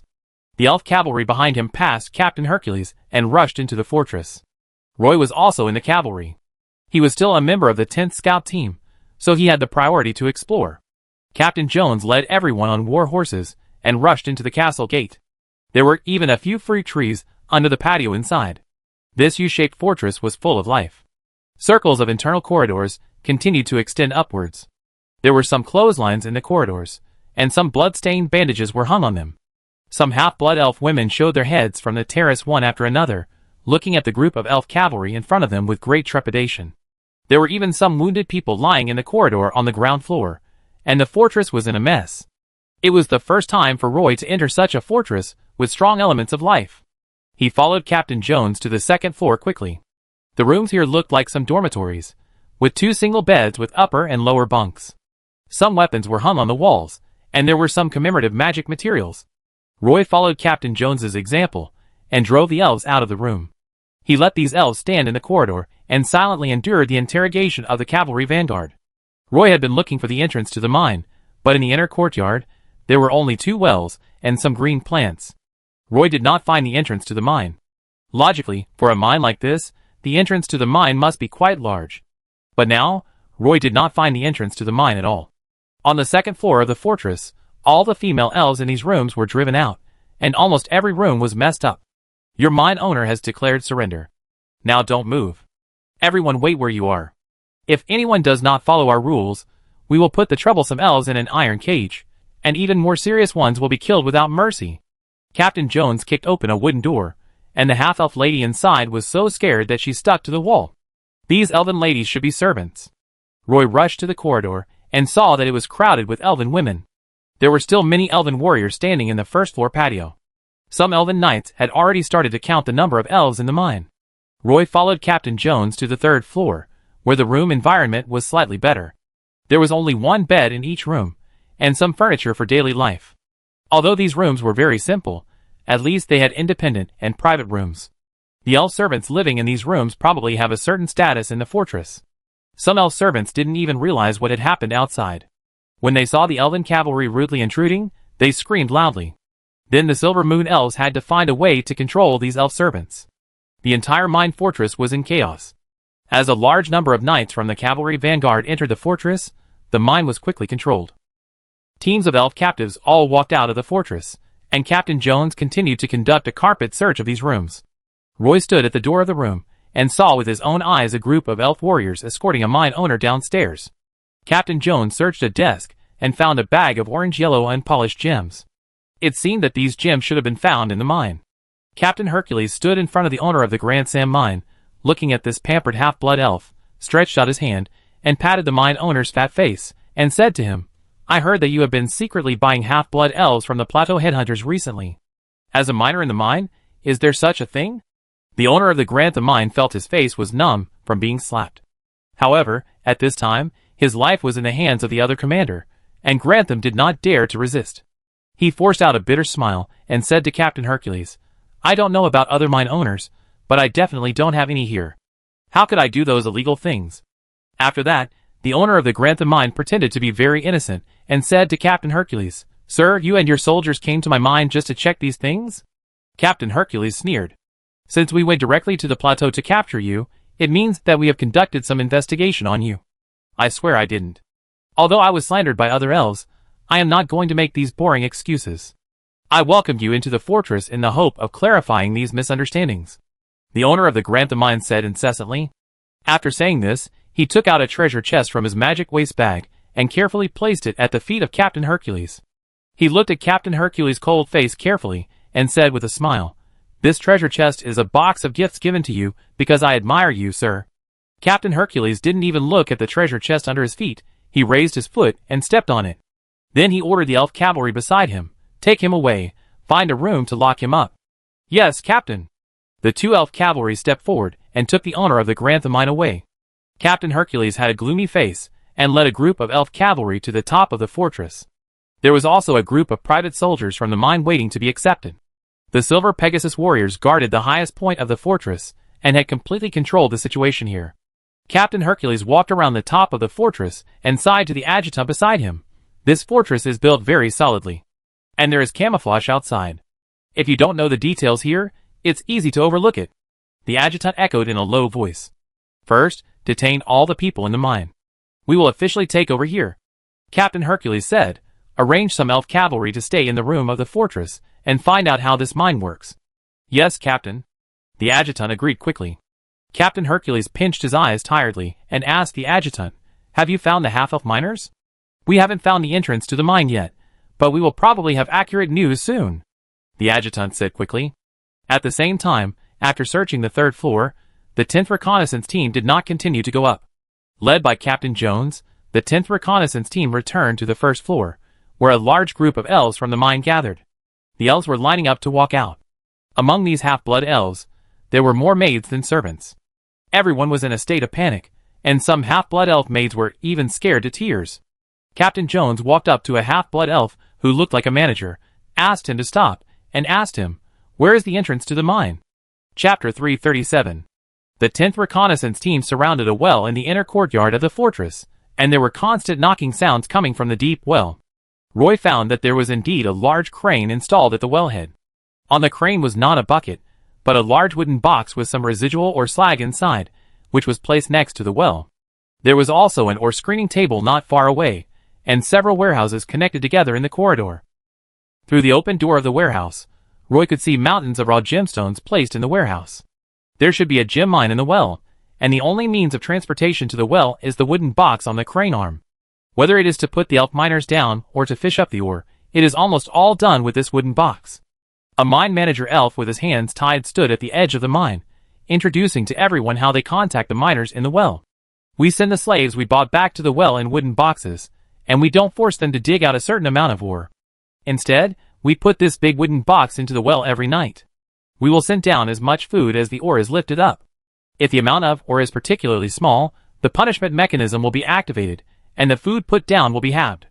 Generally speaking, we never ask how food is distributed underground. We only care about how much ore can be hoisted up every day. If we don't get ore that day, we won't put food into the mine." Roy stood in the crowd, quietly listening to the mine manager talk about how the mine works.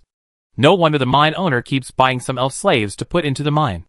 It turns out that a cruel food chain will be formed in the mine. The miners inside probably need to speak with their fists, and the new elf slaves will be subjected to the most severe oppression. "Aren't you worried that the miners in the mine will unite and rush out from the mine?" the elf knight asked curiously. "This is unlikely to happen. The wellhead is very deep. It is basically impossible for them to dig a mine hole and escape from the ground. If they want to climb up along the wooden box, a few miners climbing up at a time cannot threaten us. In addition, the owner of the Grand Sam mine has other means to prevent this from happening." The mine manager told the story of the mine, and everyone felt a chill in their spine after listening. "If it was you who was put into the mine, what would be the chance of escaping?" Roy and Rambo stood in the group of elves, listening to the mine manager's story, and couldn't help looking at the dark mine again and again. Through the grill above the mine, Roy couldn't see what was inside the dark mine. Only one mine mouth was open, with a crane installed, and the other was sealed with an iron grill as thick as an arm. It didn't take long before the two captains Hercules and Hurles came down from the fortress together. The elf knights made way for the two captains. Captain Hercules walked to the well, and an adjutant next to him told him about the mine and the slave miners in the well. After listening to the adjutant's brief narration, Captain Hercules asked the manager, "How long has this mine been in existence?" "At least several decades," the mine manager said tremblingly. Captain Hercules took a torch from the adjutant and threw it into the mine without any hesitation. As the torch fell, it was blown out by the cold air in the mine. 10 seconds later, the sound of falling came through. Captain Hercules saw a thick bundle of hemp rope wrapped around the wheel behind the crane arm. After thinking for a while, he took out a moonstone as big as an egg from his magic waste bag and threw the slightly fluorescent stone directly into the mine. Then Captain Hercules began to count. 1, 2, 3, 4, 8, 9. When he counted to 9, the moonstone thrown into the mine made a sound of falling to the ground, but the weak fluorescence did not allow him to see the appearance of the well. The diameter of the well mouth was less than 2 meters.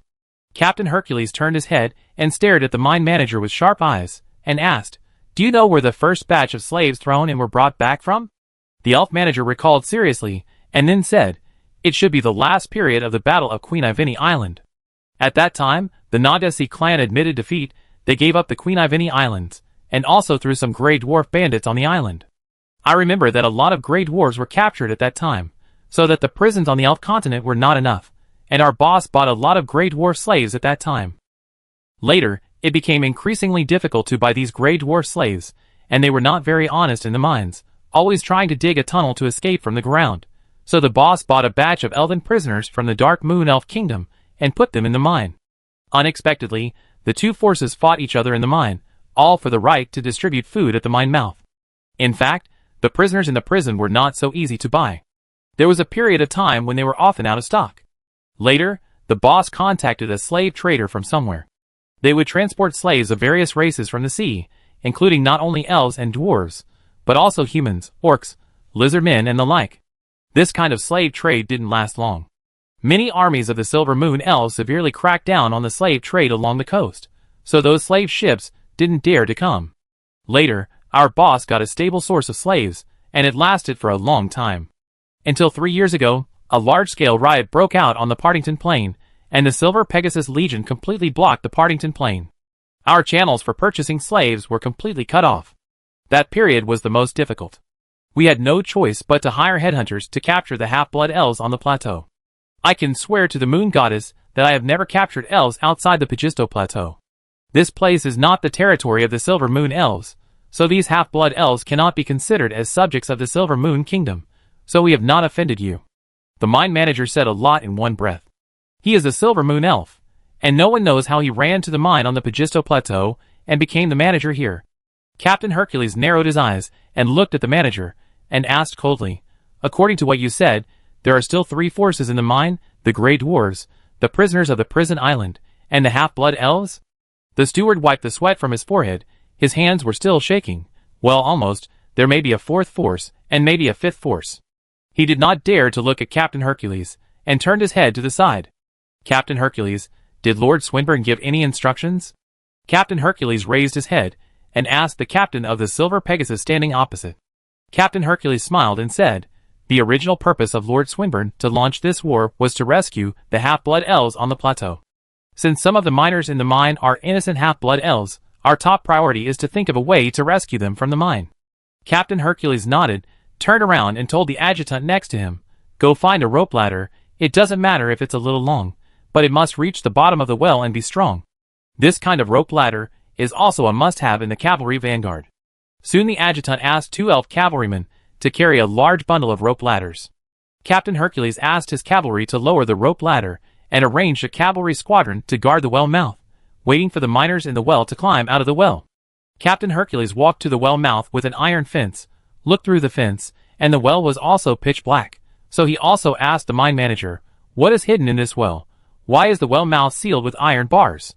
Some time ago, some black bugs crawled out. Later, the owner of the Grand Sam mine added a lot of quicklime into the well, and finally sealed the well mouth with iron bars. The mine manager said honestly, "What black bugs? Can you tell me more specifically?" Captain Healy asked curiously. "There are black beetles about the size of a wash basin. They are as hard as iron. They seem to like eating rocks.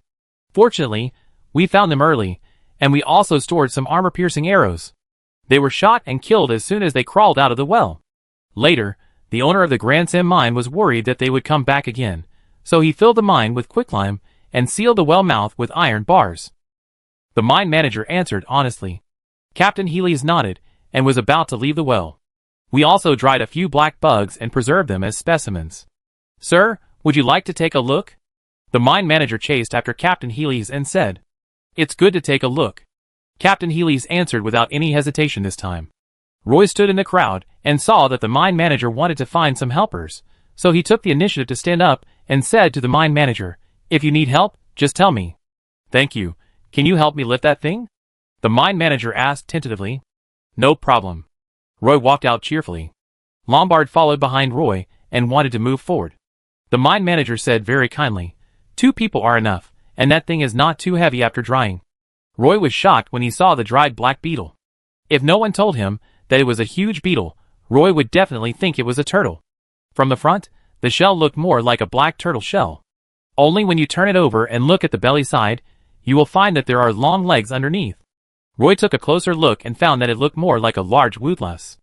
The black beetle had many sharp teeth on the edge of its body, and the 2 eyeballs on its head had long shriveled up. The mine manager and Roy carried the black beetle to the side of the wellhead. Captain Hercules covered his mouth and nose and walked closer to look again and again.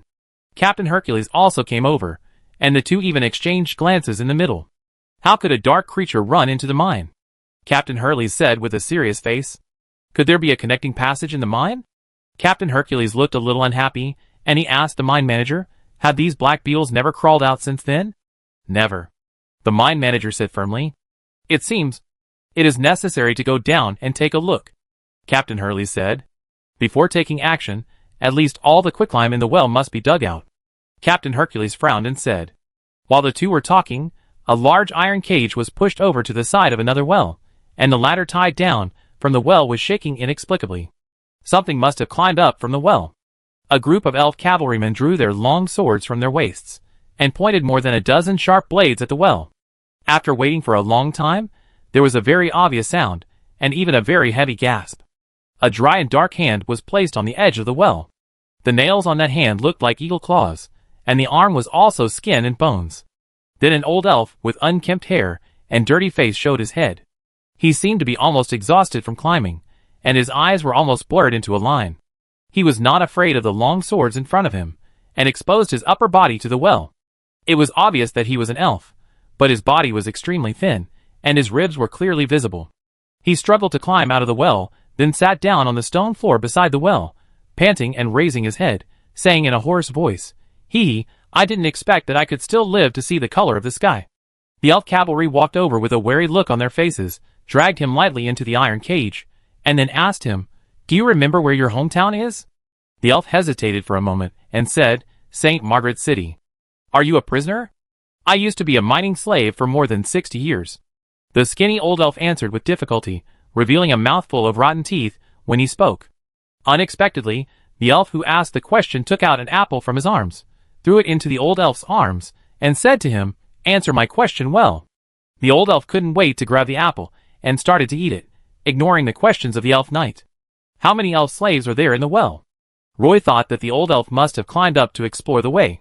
Sure enough, another elf climbed out of the well after a while. Although this elf was a little thin, he looked very energetic. When he was pointed at by the long sword at the well mouth, his muscles suddenly tightened, but then he raised his hands above his head very tactfully. Roy saw that he even had a very worn mining pick on his waist. This time, the elf cavalrymen put their long swords on his shoulders, tied his neck and hands with chains, and then pushed him into the iron cage. The treatment was completely different from the first old elf. Captain Hercules ordered the elf knights guarding the well, Be careful of these guys. Those who can survive in the mine may not have clean hands. Chapter 338. Although Roy did not sense any danger from him, Captain Hercules still showed him enough respect, shackled his hands and feet, and locked him in an iron cage, obviously treating him as an extremely dangerous person. He was a middle-aged half-blood elf, with a cross-shaped scar on his left face. He pursed his lips slightly, and sat in the corner of the iron cage without saying a word. Although his clothes were a little damp, his sleeves and trouser legs were severely worn, and the pickaxe on his waist was sharpened. There was a bag hanging around his waist, which looked like it contained some ore. Captain Hercules stood outside the iron cage, staring at the half-blood elf, and asked him, How many miners are there in the mine? If you don't count the gray dwarves deep in the mine, there are probably 200 or 300 elves. The half-blood elf spoke in a hoarse voice, lowering his head. Captain Hercules wanted to continue asking questions, but his eyes just fell on the arm of the middle-aged half-blood elf, on which there was a magic pattern. Captain Hercules looked at the magic pattern in surprise, and said nothing more. Are you the regular army of the Silver Moon Elf? The middle-aged half-blood elf raised his head, and stared at Captain Hercules. We are the cavalry vanguard of the 17th Silver Pegasus Legion. Captain Hercules said casually, and then asked, Are there still gray dwarf miners in the well? The middle-aged half-blood elf curled his lips, and said, These gray dwarves are no longer miners. They have dug a huge tunnel group in the well. Usually these gray dwarves will only hide in the deepest part of the cave. They don't even need to compete with us for the food thrown from the well. Although they have not been able to leave here, those gray dwarves have formed a relatively independent living circle. Dwarves like to live in mountains with volcanic lava, so it's not impossible for them to live underground in the Pagisto Plateau. What about you? Which faction are you from? Captain Hercules asked.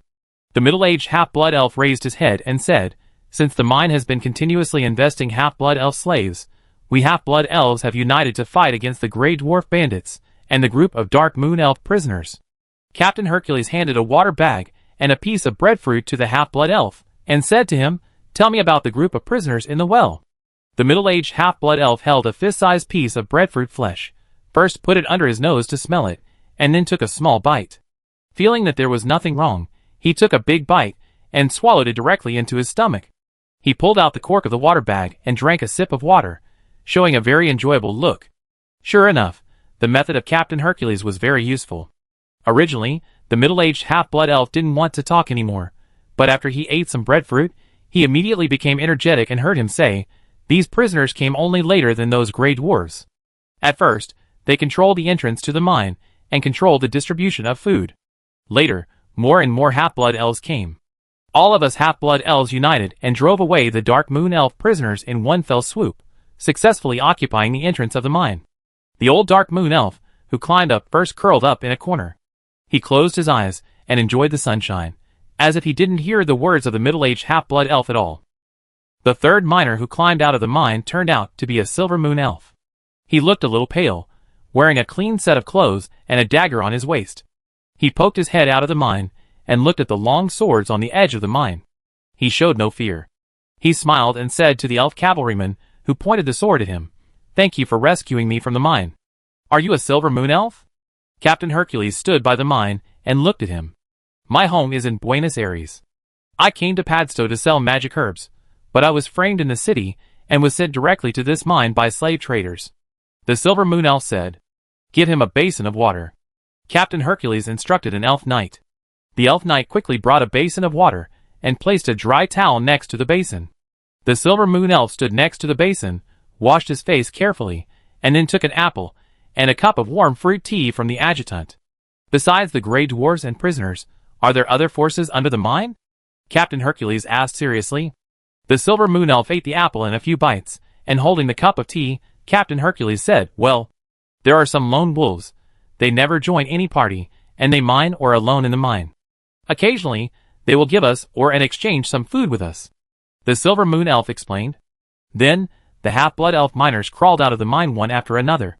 The first half-blood elves who crawled out had good physical strength. Although they were ragged, they could at least maintain their dignity. However, many of the half-blood elves who crawled out later were naked, covering their vital parts with rags, and their bodies were almost covered with black or powder. It was unknown how long it had been since they had taken a bath. Their hair and dust condensed together and became lumpy. The half-blood elf miners, who crawled out later, even used up their last bit of strength to climb out of the deep mine. Captain Hercules asked his men to find some clothes from the mine and let them wear them. One iron cage was not enough, so Captain Hercules could only lock these half-blood elves in a warehouse in the mine. Afterwards, the identities of these half-blood elves had to be verified. The half-blood elves from the Partington Plain would be released on the spot, and the half-blood elves from the Elf Continent would be taken back to Padstow City. But the prisoners and gray dwarves will not be released. They will continue to dig ore in this mine. Therefore, several prisoner miners who took the opportunity to climb out of the mine were controlled by Captain Hercules again. When no more half-blood elves climb out of the mine, he put the elf prisoner miners into wooden boxes and sent them back to the mine with a crane. Before leaving, Captain Hercules said to the prisoner miners with a stern face, "The daily food supply will be the same as before. When we receive ore, we will put food in." The entrance of the mine was guarded by elven knights, and the few captive miners could only return to the mine obediently. With the assistance of the Silver Pegasus, Captain Hercules broke through the mine without much effort. The owner of the Grantham mine had a private army, but unfortunately it did not play any role. In addition to the private army, there were the family of the owner of the Grantham mine, as well as some elven servants and maids. They lived in this fortress for a long time. Now they are also locked up in a warehouse in the fortress, without shackles or chains. According to the plan of Captain Hercules, the mine owner and his private army will be escorted to Padstow City to be tried by the Inquisition. However, Roy felt that the journey was too far, and Earl Swinburne might not agree with this decision. Roy followed the 10th scouting team and lived in a room on the top floor of the fortress.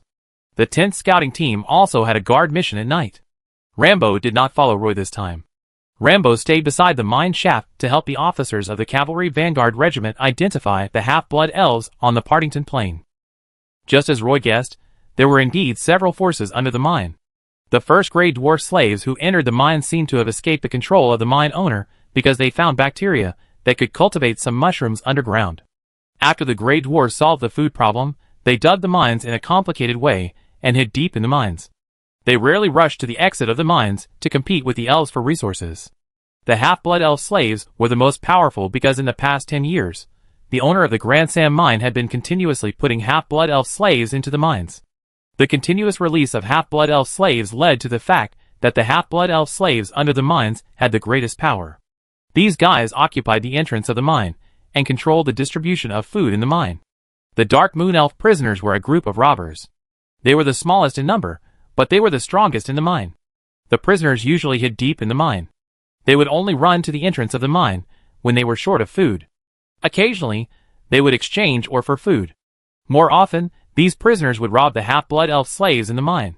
Now that Captain Hercules had entered the mine and rescued the half-blood elves, he actually released the slaves who actually mined or in the mine. Those who usually didn't dig or were left in the mine. In this way, Roy felt that the mine would enter a state of stagnation. Recently, Captain Hercules was in distress. Although he successfully captured a mine, he had never thought about how to manage the mine in the future.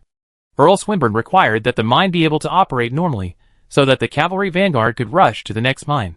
But now the entire mine is in a mess. The mine owner and his family, private army, and servants have been locked up in a warehouse, and the half-blood elf miners were released on the spot. Now there are only prisoners and gray dwarves in the mine, as well as a few lone wolves with strong survival ability. As a result, there are no miners in the mine. In recent days, the gemstone ore produced every day is only 1/10 of the previous output.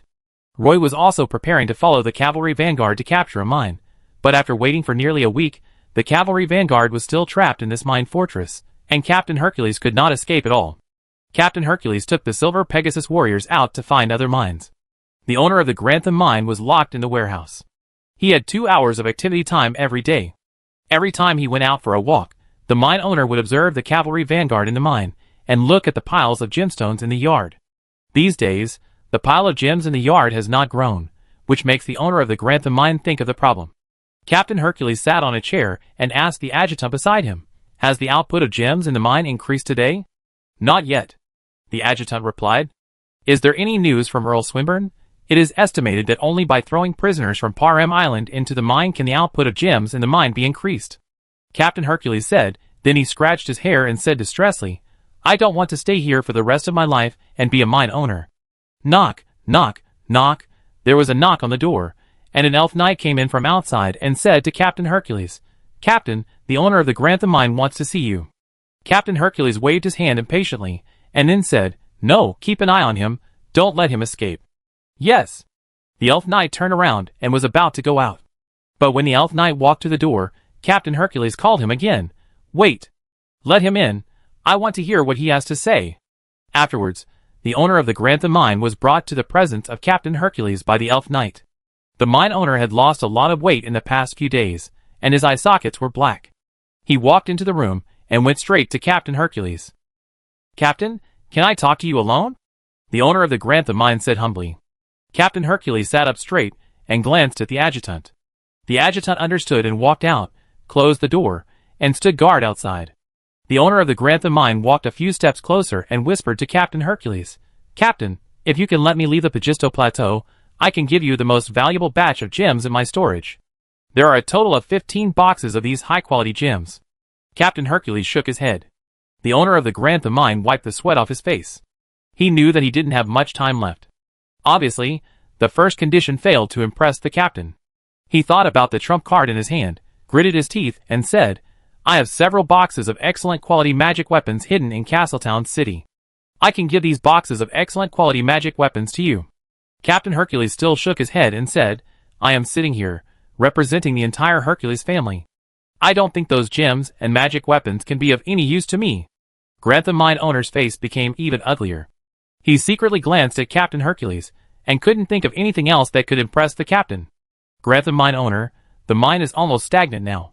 If it were you, what would you do to restore the mine's gem production to normal?" Captain Hercules asked the owner of the Grantham mine. The owner of the Grantham mine had his eyes light up. He thought for a moment before saying, "You have released all the half-elf slaves. They are the main labor force for mining gems during this period. It is inevitable that the mine will see a reduction in production.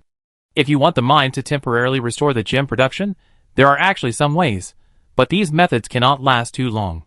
If you want the mine to restore production, the best way is to add new miners to the mine." Chapter 339. The owner of the Grantham mine and Captain Hercules chatted for a long time. They talked about how to manage the mine. Captain Hercules frowned when he heard the tedious things. As the captain of the Silver Pegasus Knights, he could lead a cavalry regiment to charge into battle, but it was still a bit difficult for him to manage a gem mine.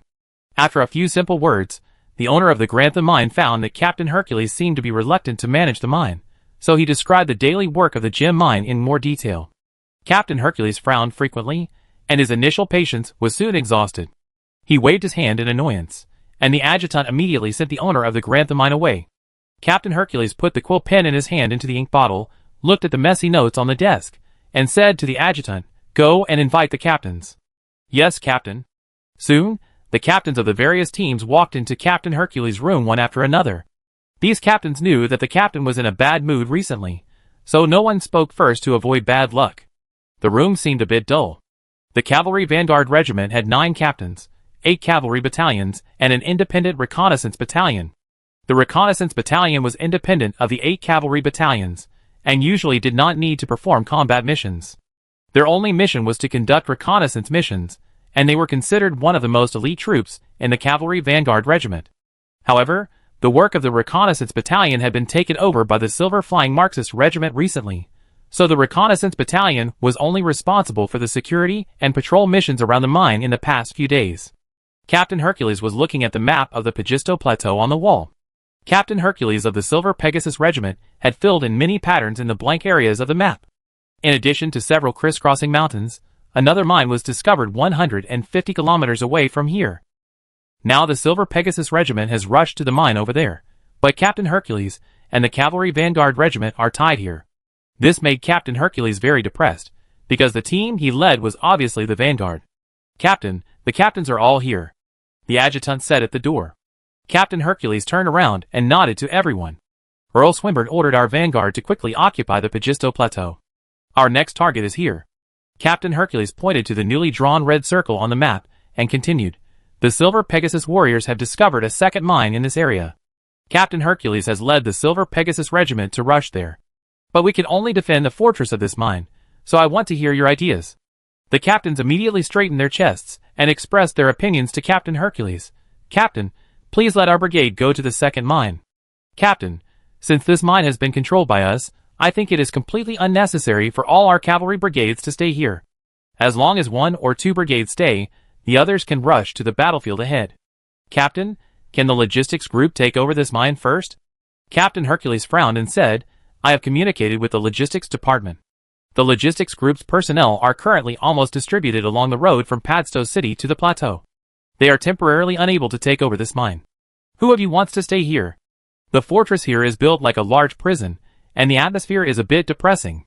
Not only do they have to watch over the people in the mine, but they also have to find a way to let the Grey Dwarves and prisoners in the mine continue to mine."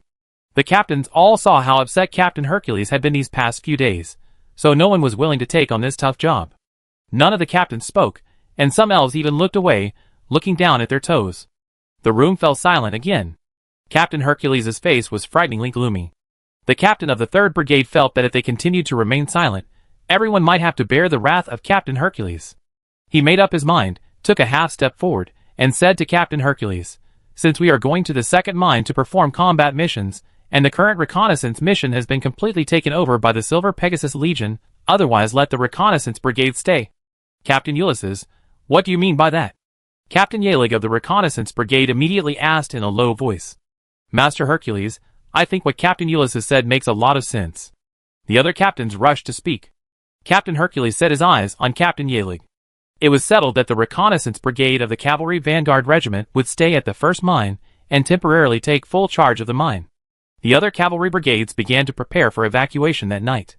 Captain Yarig of the reconnaissance brigades ran to the top of the fortress with a cold face and arranged for the elf patrols to take turns at night. While he was cursing at the group of disloyal captains, he observed the pattern outside the mine. The cavalry vanguard will leave the mine tomorrow. Before the logistics troops arrive, there are only 500 elf patrols from the reconnaissance brigades in the mine. Not to mention the unknown dangers under the mine, Captain Yarig needs to take care of hundreds of private soldiers and grant the mine owners in the mine. Captain Yalig was even a little worried. If the Plateau headhunters hiding in the dark took the opportunity to emerge, they would have to stay in this fortress until the rescue team of the Vanguard group arrived.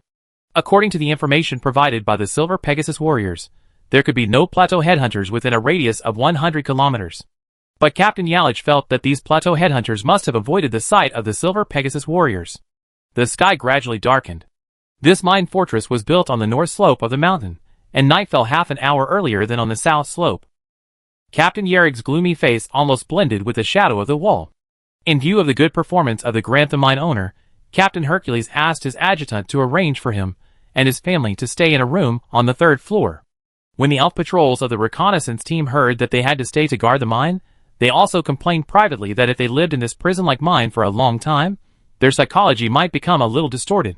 The elf patrols didn't want to stay in the mine as prison guards.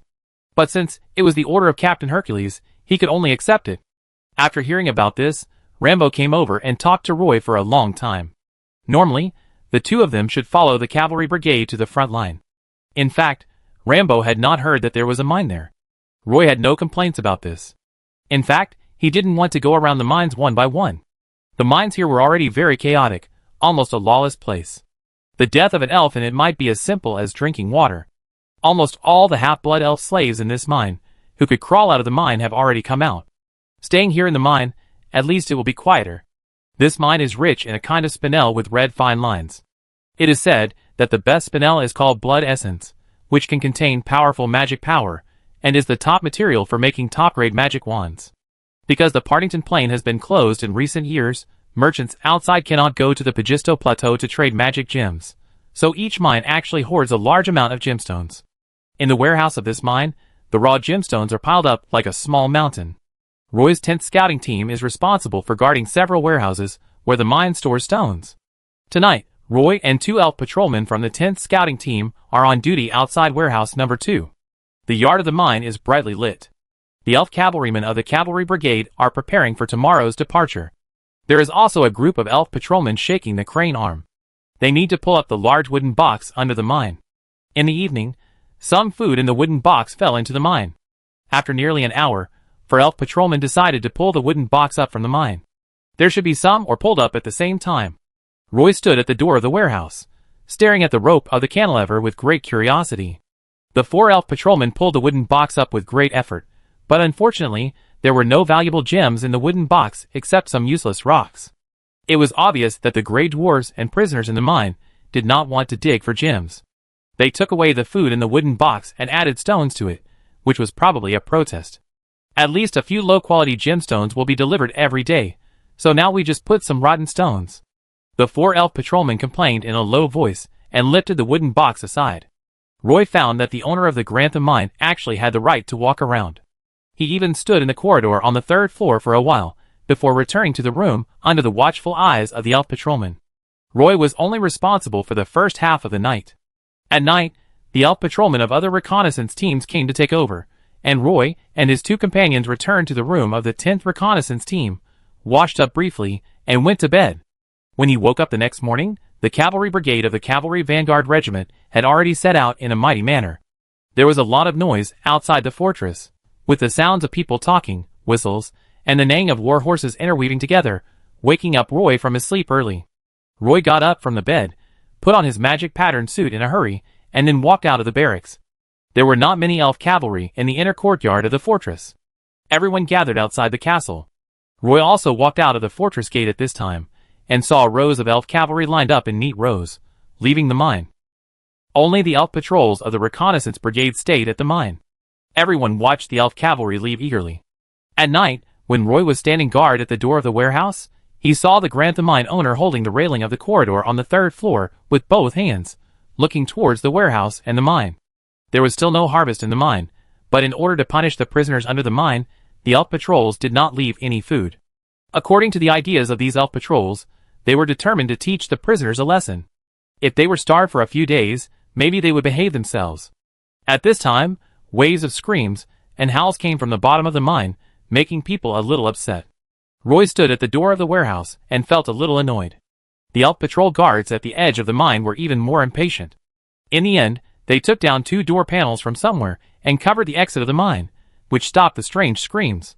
It was still midnight, and the elf patrols from other teams came to take over, and Roy and his companions left warehouse number 2. On the way back to the barracks, The Grantham mine owner came out from nowhere. He was wearing a dark silk pajamas. Even if he hid in the shadows, he might not be easily discovered. At this moment, he was holding 3 finely carved gold wine glasses in his hands. The patterns on the outside of the wine glasses were inlaid with 4 red and green gems. They looked dazzling and very valuable. He stood next to the archway, walked towards Roy and the other 2 with a smile, and said to everyone, "The 3 officers are still on duty so late. It's really hard. To show respect, I just happen to have some small teacups that are not worth much, and I specially took them out to give to the 3 officers, just to make friends." He smiled and looked harmless. The 2 Silver Moon Elf patrolmen looked at the wine cup curiously, and seemed to be a little tempted. "Did you get permission from Captain Yaelig to run out at night?" Roy asked doubtfully. The owner of the Grantham mine smiled guilty, and said quickly, "I just came out to get some fresh air when I couldn't sleep at night. I didn't want to go far, just to get some fresh air. The main thing is to make friends with you." The 2 Silver Moon Elf patrolmen also frowned at this time, staring at the owner of the Grantham mine, and warned him, "Don't walk around without permission, and get back to your room quickly." Chapter 340. The owner of the Grantham mine turned around and walked up the stairs, and the 3 golden wine glasses magically disappeared from his hands. When the owner of the Grantham mine was captured, the elf warriors immediately confiscated his magic waste bag. Apparently, he had found another magic waste bag. The owner of the Grantham mine felt a little regretful. In fact, when he gave the gifts just now, he should have faced the 3 elf guards alone. He understood the reason, but the gifts he gave before were too simple. These elf warriors had no resistance to these exquisite utensils, which made the mine owner Grantham a little careless. Unexpectedly, only these 3 elf guards confiscated his small gift. And they happened to be the guards of warehouse number 2. Many valuable items that the mine owner of Grantham kept privately were stored in that warehouse. If he wanted to get those items back, he had to go through them. Slowly walking up the stairs, the elf guard at the 2nd floor staircase saw the mine owner of Grantham and nodded slightly, indicating that he could go upstairs, but not to walk around on the 2nd floor. The mine owner of Grantham hurriedly continued to walk upstairs, and smiled at the 2 elf guards on the 2nd floor. The elf guards on the 2nd and 3rd floors were bribed by the mine owner of Grantham with gemstones and utensils, and he could walk around the 2nd and 3rd floors at will. Pushing open the door, the 2 wives in the room hurriedly came to greet him. The mine owner of Grantham rubbed his face, which was a little stiff from smiling, and sat in the chair, closing his eyes, and thinking about how to make the 3 elf guards accept his gift. He was considering whether to change the way. The 2 wives did not dare to disturb him, so they could only sit quietly by the side. Roy separated from the 2 elf guards, and returned to the room on the 2nd floor alone. He and Rambo shared a bunk bed, and Rambo was lying on the bed at the moment. The other elf warriors in the room had not returned yet. Many elf patrols of the 10th Reconnaissance Team were on duty at night, and the beds on both sides were empty. Roy walked to the bathroom quietly. After he washed his face and walked out of the bathroom, he saw Rambo sitting up from the bed, and then he took out a red spinel from his arms. It was the size of a pigeon egg, and was polished to be extremely smooth. There were countless crystal filaments hidden in the gem, which was dazzling. "Roy, take a look at this gem. What do you think?" Rambo whispered. He showed Roy the spinel. Roy took it, tossed it in his palm, and asked, "Was it given by the owner of the Grantham mine?" "How did you know?" Rambo asked in surprise. Roy threw the gem to Rambo, grabbed the handrail of the bed with both hands, and climbed onto the bed flexibly. "I just met him at the stairs, and he wanted to give me a golden wine cup, but I didn't want it. I think the owner of the Grantham mine has bad intentions." Rambo stretched his neck and asked Roy on the upper bunk, "Roy, do you mean he wants to escape?" "Maybe." Roy lay down and said casually. The elf warriors in Roy's room were all on night duty, and everyone got up very late every day. When Roy woke up, the other elf warriors were still sleeping soundly. Roy jumped off the bed quietly, picked up the thick leather armor, and walked out quietly. Sitting on the bench in the corridor on the 2nd floor, Roy put on the magic pattern structure. Captain Jones walked out of Captain Yalig's room and saw Roy sitting on a bench, putting on his boots. He walked over and said to him, "Roy, you will be responsible for guarding the mine shaft this afternoon, and the elf guards over there will be responsible for guarding the warehouse. You should switch positions." "Yes, Captain," Roy agreed. Captain Jones patted Roy on the shoulder and sat down next to him. He admired Roy very much. Since Roy joined the 10th Reconnaissance Team, the 10th Reconnaissance Team has become a star team in the Reconnaissance Team. When they go out on missions, they can always find traces of the Plateau Headhunters. The only regret is that Roy is not a Silver Moon Elf, so he cannot join the 17th Silver Pegasus Legion. Captain Jones said casually. Captain Yalig is not very satisfied with the previous mine guards. The punishment they imposed on the prisoners and grey dwarves in the mine did not have any effect. Do you have any good ideas to reverse the current situation? Without waiting for Roy to answer, Captain Jones continued. Captain Yalig wants to restore the mine to production before the logistics group arrives, even if it is only half of the previous ore output, so that it is easy to report. You can't say that the mine will be completely paralyzed if those half-blood elf miners are released. Roy was a little speechless. In the past, this kind of work of mining gemstones underground was almost always done by those half-blood elf slaves. Now that these guys have left the mine, how can the production here be restored? If there is a way, these mine owners will not hire Highland headhunters to capture half-blood elves everywhere. How about we go down to the mine to negotiate with them? Roy rubbed his forehead and suggested to Captain Jones. This is not a good idea. Who knows what kind of thugs are hiding in the mine? Captain Jones decisively rejected Roy's risky proposal. Seeing Roy frowning, Captain Jones patted his shoulder again and comforted him. Don't worry, just think of a solution slowly. The worst result is to maintain the status quo. What else can we do? Roy actually wanted to say, I plan to make a deal with the prisoners and dwarves in the mine. But before he could say this suggestion, Captain Jones walked to the other side of the corridor. Rambo, who got up early, would go to the restaurant to get 2 apples after morning exercise. He threw an apple to Roy, sat where Captain Jones had just sat, and asked curiously, Roy, what did Captain Jones say to you just now? Nothing, just that my duty station has changed, and I have to guard the mine shaft in the afternoon. Roy replied.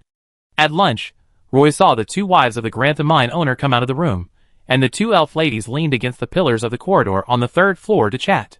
The Grantham mine owner even appeared in the restaurant and lined up for meals with the elf warriors. Captain Yarig was not so strict in his supervision of the Grantham mine owner. Roy was a little confused. The elf warriors were full of hostility towards those Highland headhunters, but they were very tolerant of the Grantham mine owner and didn't seem to care about his past. Roy chose a piece of breadfruit and a cup of fruit tea, and sat down opposite Rambo. The 2 elf warriors, who were on duty at warehouse number 2, with Roy yesterday, actually walked to the side of the Grantham mine owner and talked to him very familiarly. The Grantham mine owner was even more excited, which made Roy a little stunned. That Grantham mine owner is really capable. He bribed so many elf warriors in just 2 days, Roy said in a low voice. In my opinion, these elf warriors dared to do this, at least with the tacit approval of the higher-ups. Rambo said in a low voice, and then said with a worried look, when I was chatting with him this morning, I heard that Captain Hercules wrote a letter to Earl Swinburne. In the letter, he suggested, let the Grantham mine owner take charge of the mine again. Roy was completely dumbfounded. If the 17th Silver Pegasus Legion chose to cooperate with these mine owners, it would be a disaster for the half-blood elves on the Pagisto Plateau. No way, then why do we need to capture this mine? Roy retorted. Rambo said, of course we have to capture it, so that the Silver Pegasus Corps will have the final say, and then redistribute the mine with the mine owners, and then the Silver Pegasus Corps will get the lion's share. No officer in the 17th Silver Pegasus Corps is willing to manage this mine, Roy said. That's why Earl Swinburne is considering cooperating with these mine owners again. Rambo said with a bitter face, Roy, I think I'd better leave here as soon as possible. Where did you hear this news? Roy asked curiously. I overheard it when I was fetching water from the river this morning, Rambo said in a depressed mood. Roy hurriedly comforted Rambo. Rambo, don't worry too much. As long as these mines are in the hands of the 17th Silver Pegasus Legion, the use of half-blood elf slaves as miners will definitely be stopped. I hope so, otherwise we really can't live on the Pagisto Plateau. Rambo's words were full of worry. It's not hard to understand that the Silver Moon elves don't want to manage the gem mines. The captains of the cavalry brigade ran faster than rabbits, even at the cost of offending Captain Yalig, in order to get out of the gem mines. They didn't want to stay in the gem mines at all. And Earl Swinburne's idea was puzzling. He took over all the mines on the plateau, and then went back to discuss cooperation with the mine owners who had lost their homes. It was obviously a way to give 2 sweet dates after giving 1 stick. But the problem is this, even the sweet dates come from someone else's tree. But the owner of Grantham had no better choice. However, Roy still had some doubts about the bad news in these rumors. When he saw the owner of Grantham again, Roy was just about to go to the mine entrance for handover. This time, the smile on the face of the owner of Grantham was a little complacent, and he no longer mentioned the golden wine glass to Roy, and he could walk around freely in the inner courtyard. The elf guards at the well mouth finished their last shift with frustrated faces. In the morning, they were severely scolded by Captain Yallich because they handled the prisoners and gray dwarves in the mine improperly. Now seeing Roy and the other 3 elf patrolmen coming over to take over, a happy smile appeared in his eyes. I have been having nightmares for several days listening to them wailing in the well all day long. You came just in time. Now I can finally sleep well. An elf warrior said to Roy and his men. The other elf warriors guarding the mine entrance also felt the same way. They won't climb up the mine, will they? An elf guard, who came to take over, asked curiously. That won't happen. The elf guard guarding the mine entrance said somewhat embarrassedly. This time Roy became the leader of the guard team. He personally took over. In fact, there was nothing to hand over.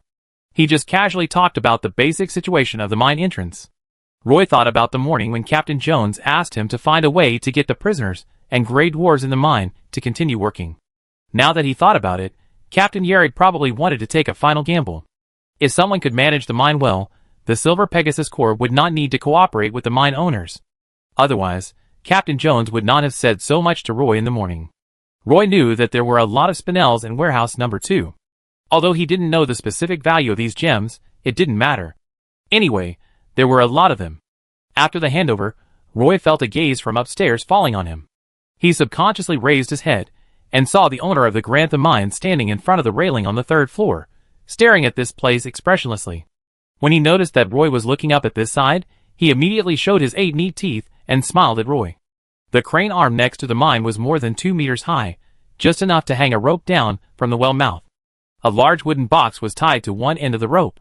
The wooden box looked very stupid. Probably because it was often loaded with, or the whole wooden box looked dirty. But Roy didn't care about these. He walked around the wooden box and looked into the deep well. In the dark well, it was unclear whether it was the sound of wind or wailing, which made people feel uneasy.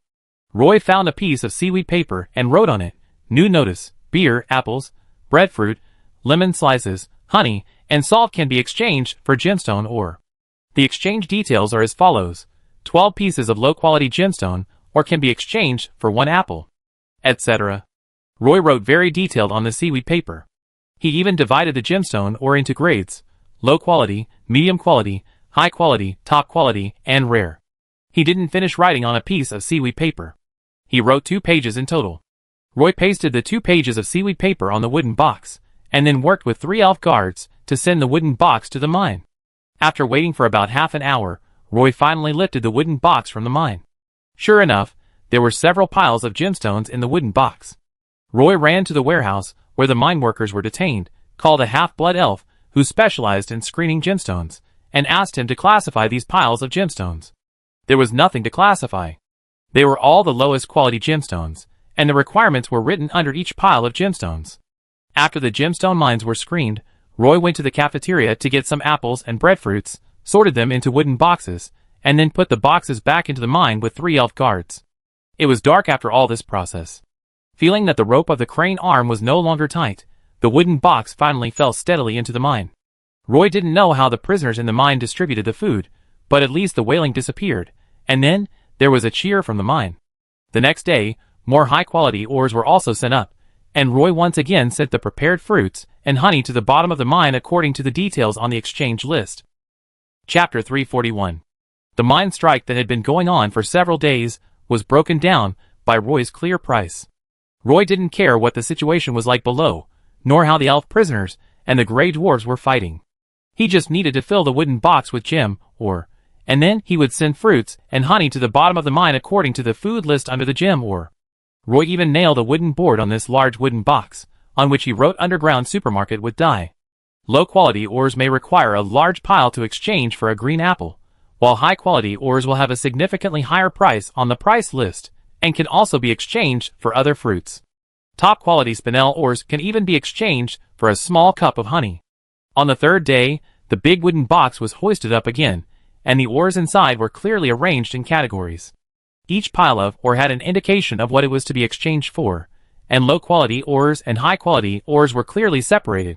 This time, Roy saw a small pile of high-quality spinel ores in the big wooden box.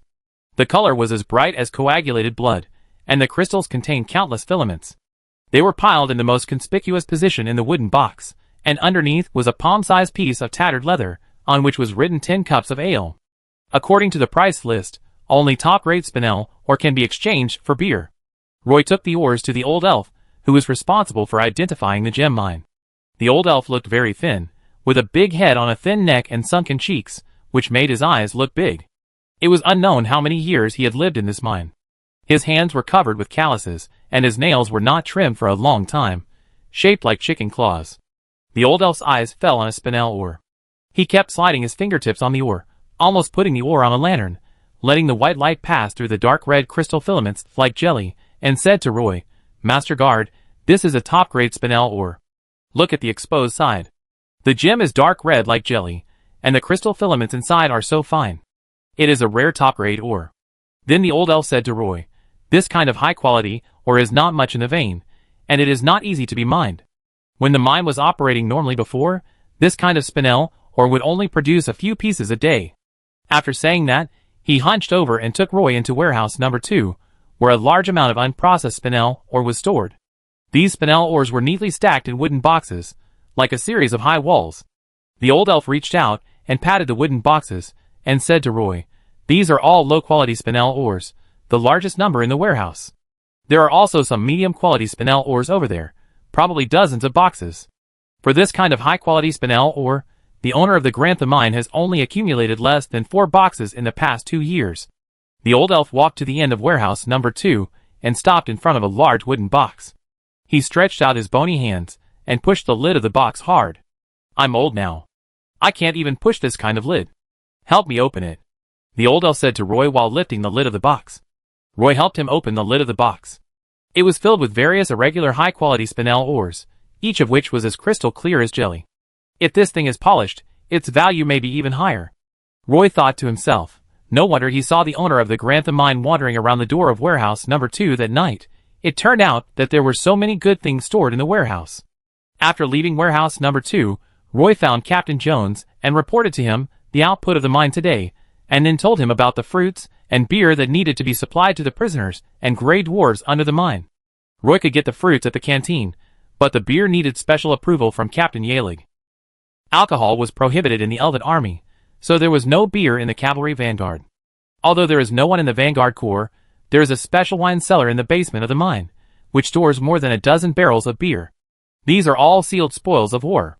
Roy needs Captain Yareg's approval to move the beer to the wine cellar. "Jones, what do you want to see me for?"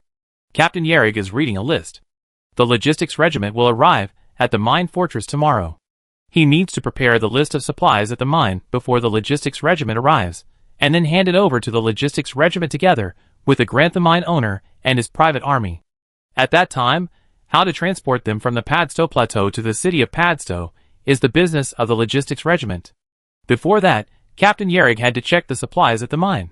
Captain Jones came over and said to Captain Yareg with a smile, "Captain, you asked our 10th reconnaissance team to guard the mine exit and try to resume the mine's daily mining of gemstones. Now the prisoners and grey dwarves in the mine have started working. We also need to fulfill our promise and provide food and beer to the mine." Captain Yareg raised his head and put the list of supplies in his hand on the table. "Beer? How could you agree to provide them with this?" Captain Yareg asked with a frown. "Let Roy explain this to you." Captain Jones glanced at Roy beside him and said slowly. Roy took a step forward and said to Captain Yareg, "In order to resume mining gemstones, I opened an exchange list for the prisoners and dwarves in the mine. Because the dwarves are addicted to alcohol, I added beer to the exchange list.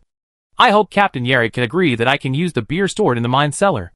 Captain Yareg hesitated for a moment and asked Captain Jones, "Are the prisoners in the mine willing to mine ore again?" "That's the case at the moment." Captain Jones answered truthfully.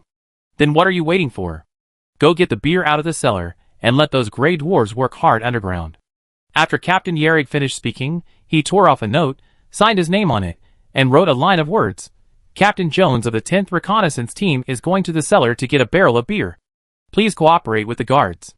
Reconnaissance Squadron Yaelig." With this sign note, Captain Jones can let Roy go to the wine cellar to get the beer. Captain Jones got the note and prepared to leave with Roy. "Jones, let your soldiers go to get the beer, you stay," Captain Yaelig said. Captain Jones hurriedly stopped and handed the note to Roy, indicating that he could go to the wine cellar to get the beer, and he turned around and waited for Captain Yaelig's question. Has the mine resumed normal mining in the past 2 days? Captain Yerrig asked. In fact, he has been paying attention to this matter for the past 2 days. Although some ore was produced in the past 2 days, it is not certain that this output will continue stably. Captain Jones knew what Captain Yerrig was thinking, so he said, although it may not reach the previous mining volume, there will indeed be a batch of gem ore lifted up from the mine every day. After all, those half-blood elf miners have been rescued by us. Captain Yerrig showed a happy expression on his face and said loudly, That's good, at least I can hand over Grantham to the logistics group. Then he said, if this guy stays in the mine, he will only be a time bomb, and he may explode at any time. The logistics group will arrive at the mine tomorrow, and I will hand over Grantham and his private army. Then our responsibility will not be so great. Are you going to hand Grantham over to the logistics group? Didn't you say yesterday that Padstow City will send a special envoy to talk to Grantham? Captain Jones asked doubtfully. If we can make this gem mine run by ourselves, why should we talk to the owner of Grantham? Captain Yerrig said with some disdain, and then said, It seems that Roy is quite thoughtful. You should encourage him more after you go back, and let him manage the mine well. Yes, I will, Captain. Captain Jones saluted Captain Yerrig, and turned away. Roy had already moved a barrel of beer out of the cellar, and had the oak barrel directly transported to the side of the mine. Then he found a large wooden wine glass in the restaurant, pulled out the cork of the oak barrel, and poured the beer with a strong sawdust aroma into the large wine glass. The amber liquor kept swirling in the glass, and a layer of white foam floated on the surface. Roy put the glass full of beer into the wooden box, along with some apples, breadfruit, oranges, dried fish and honey. After checking the amount of exchange and confirming that there was no problem, Roy and his companions put the big wooden box into the well. The mine was at least 500 meters deep, and it would take a long time to put the big wooden box down. When the wooden box finally fell into the well, cheers came from the bottom of the well again. On the 4th day, more gemstones were brought up. Roy judged that the gray dwarves in the depths of the mine should have joined in. In short, the whole wooden box was very heavy.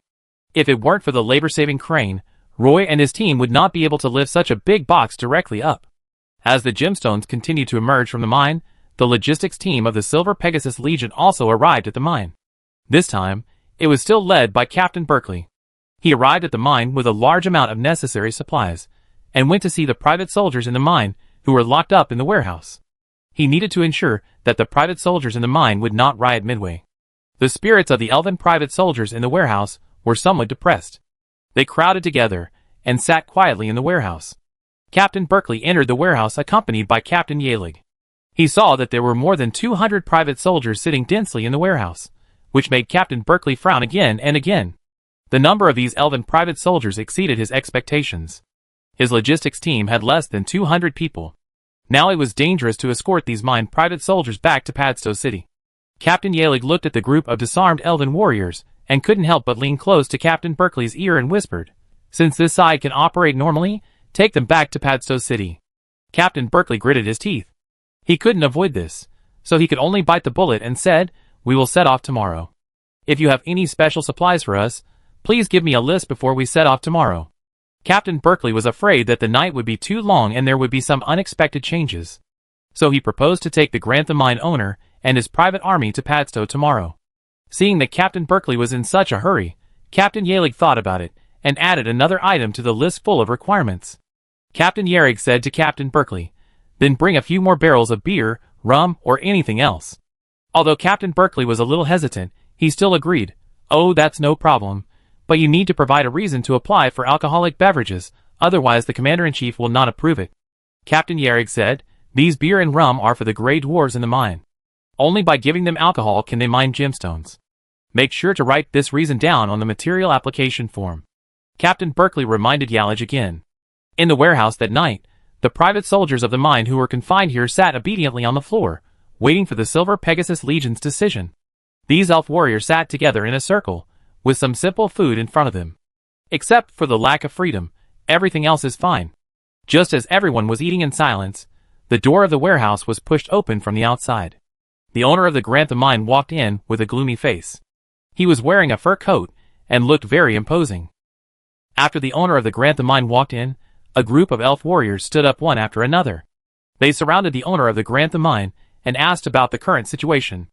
The owner of the Grantham mine said angrily, The day before yesterday, Captain Hercules said that I should continue to take over the mine, but most of the income share of the gem mine in the mine will fall into the hands of the group of Silver Moon elves. I thought about it and agreed. Who made us prisoners? I planned to accept it with a pinch of my nose, but today a logistics group came to the mine. In addition to transporting supplies here, they are also going to take you to Padstow City. A group of private elves suddenly exploded in the warehouse, but they still didn't dare to shout or make noise on the street. Master Grantham mine owner, what should we do? A private army leader asked the mine owner. Grantham mine owner said coldly, what else can we do? Of course, we can find a chance to escape halfway. They are just ordinary elves transporting supplies for the logistics team. At that time, those headhunters will also meet us halfway. As long as you start a riot according to my signal, it will not be difficult to escape. When the time comes, we take a detour to. The owner of the Grantham mine drew a simple map on the ground and told the private elves about his plan. The private elves were panicking, as if they had grabbed the last straw, and everyone said, Lord Grantham, we will follow you. Chapter 342. The gate of the fortress of the first mine was full of elf warriors, who came to see them off. The cold wind from the mountains blew on my face, wet and cold. The hillside was covered with moss like a carpet. On the winding mountain road, the logistics team stretched out a long line. After entering the Pagisto Plateau, the rugged mountain road could not be used for carriages, so the logistics team's transport team was all pack teams. Nearly 300 private soldiers in the mine were all disarmed. They were wearing gray linen robes, and were not tied with ropes. The private soldiers lined up in a long line and walked on the rugged mountain road. The owner of the Grantham mine was also in the team. He and the private soldiers wore the same linen robes, and his face was dirty and looked a little embarrassed. However, the family members of the owner of the Grantham mine in the mine rode on the same horse in pairs. The horses of the logistics team were all docile old horses. As long as someone led the lead horse in front, the team would follow one by one and move forward obediently. Captain Berkeley rode a horse at the back and kept turning around to wave at Captain Yaelig. Roy stood in the crowd at the gate and watched the logistics team go farther and farther. Then he turned back to the mine in the inner courtyard. He still had to exchange gemstones with the prisoners and gray dwarves under the mine. Next to the mine, there are several boxes of ordinary fruits, all packed in wooden boxes, piled up in a big pile. These are all transported from the rear by the logistics group. Apples are abundant in Padstow City, but there are none on the Pagisto Plateau. Due to his outstanding performance recently, Roy was personally appointed by Captain Yaelig as the team leader of the mine guard team. This guard team has a total of 8 elf guards, who take turns on duty during the day and night. As the team leader of the mine guard team, Roy does not need to guard the mine entrance all the time. Most of the time, he was preparing for the evening trade. After the private soldiers in the mine and the family of the owner of the Grantham mine left the mine with the service group, the fortress immediately became quiet, and there were messy empty rooms everywhere. Roy received a lot of supplies and stored them next to the mine. In this way, after his underground supermarket opened, he didn't need to find Captain Yaelig to sign. As long as he received the gem mine, Roy would order people to send all the supplies on the list to the mine, and there would be absolutely no delay. In this transaction of exchanging, or for daily necessities, Roy was all about integrity. As long as there was gem or delivered, there would be a return. Roy knew that the elf prisoners from the Evernight Forest needed fresh fruits, and he also knew that the gray dwarves were addicted to alcohol, so the big wooden box was always full of gem ore. In fact, because there were silver Pegasus warriors everywhere on the Pagisto Plateau, Captain Berkeley was not worried that the plateau headhunters hiding in the dark would suddenly appear.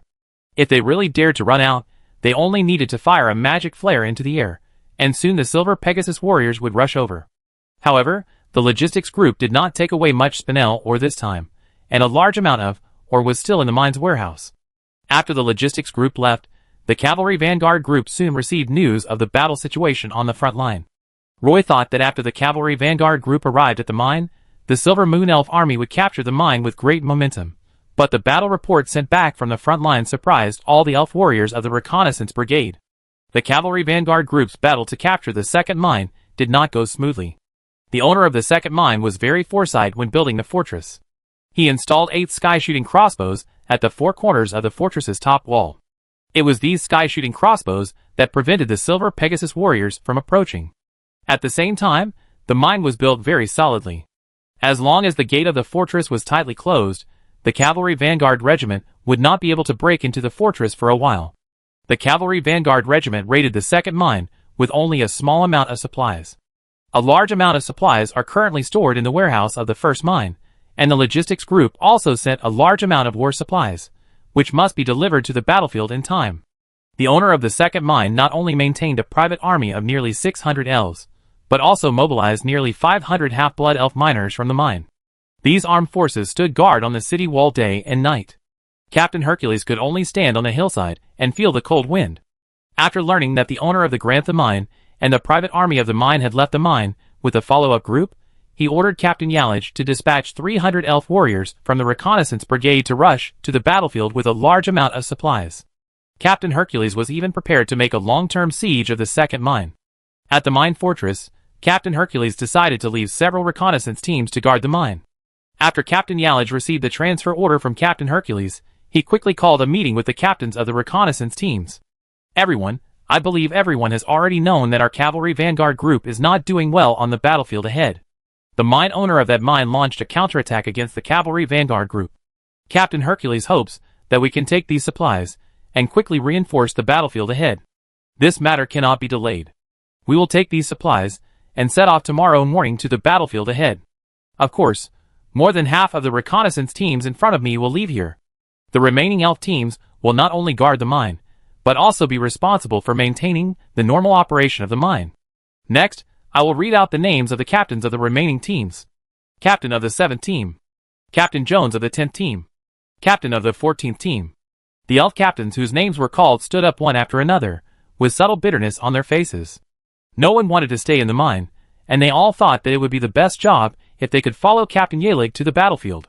However, Captain Yalig stepped forward and comforted the captains of the reconnaissance teams one by one. The rest of the reconnaissance teams will get ready today, and we will leave the mine tomorrow morning. Captain Yalig instructed in the room. The captains whose names were called all sighed, while those who followed Captain Yalig to the front line were smiling. For a while, Captain Yalig's room was filled with mixed feelings of worry and joy. Captain Jones was speechless. This kind of duty fell on his head again. I also did some investigation this time. I hope you will do your job and guard this mine well, Captain Yalig said. Several captains responded quickly. I know, Captain. Hearing that there was a 10th reconnaissance team among the remaining reconnaissance teams, Roy stayed at the mine and didn't pack his luggage. This was the 5th time Roy used the cantilever to pull the wooden box out of the mine. The wooden box was very heavy and filled with spinel ores of different qualities. According to the exchange details, Roy packed the fruits and beer into wooden boxes, and then put the wooden boxes into the mine. A burst of ghostly howlings came from the mine again. It got dark quickly, and Roy stored the gemstones in the warehouse, and then returned to the office to rest. Captain Yalig took away half of the reconnaissance brigade early the next morning, and also took away a large amount of military supplies. Roy followed Captain Jones to see off the reconnaissance brigade. Then he stood at the gate of the city, looking up at the mine fortress that was nearly 7 stories high. The protruding rocks on the surface of the wall looked very neat, and the whole fortress looked like a square chimney. This fortress is very strong, so Captain Hercules will draw a group of elf warriors from the mine. Roy, do you think those Highland headhunters will appear? Langbo leaned close to Roy's ear and whispered. Probably not. In fact, when answering this sentence, Roy was also comforting himself. This place has almost become an empty city. If a large number of Highland headhunters suddenly appeared outside the mine, Roy knew that they alone would definitely not be able to stop them. The logistics group is about to arrive at the Valley Camp. Captain Berkeley plans to rest in the Valley Camp, and then reorganize the owner of the Grantha mine and his family, and take them away from the Pagisto Plateau. These private soldiers from the mines all walked to the Valley Camp, so the team walked very slowly. The distance from the Valley Camp to the first mine is not far, but not close. If you ride a horse, it only takes half a day, but if you walk, it may take 4 or 5 days. Moreover, the private army of the mine was exhausted along the way. The mountain wind was howling. It was just before dawn. The elf warriors in the tents were sleeping soundly.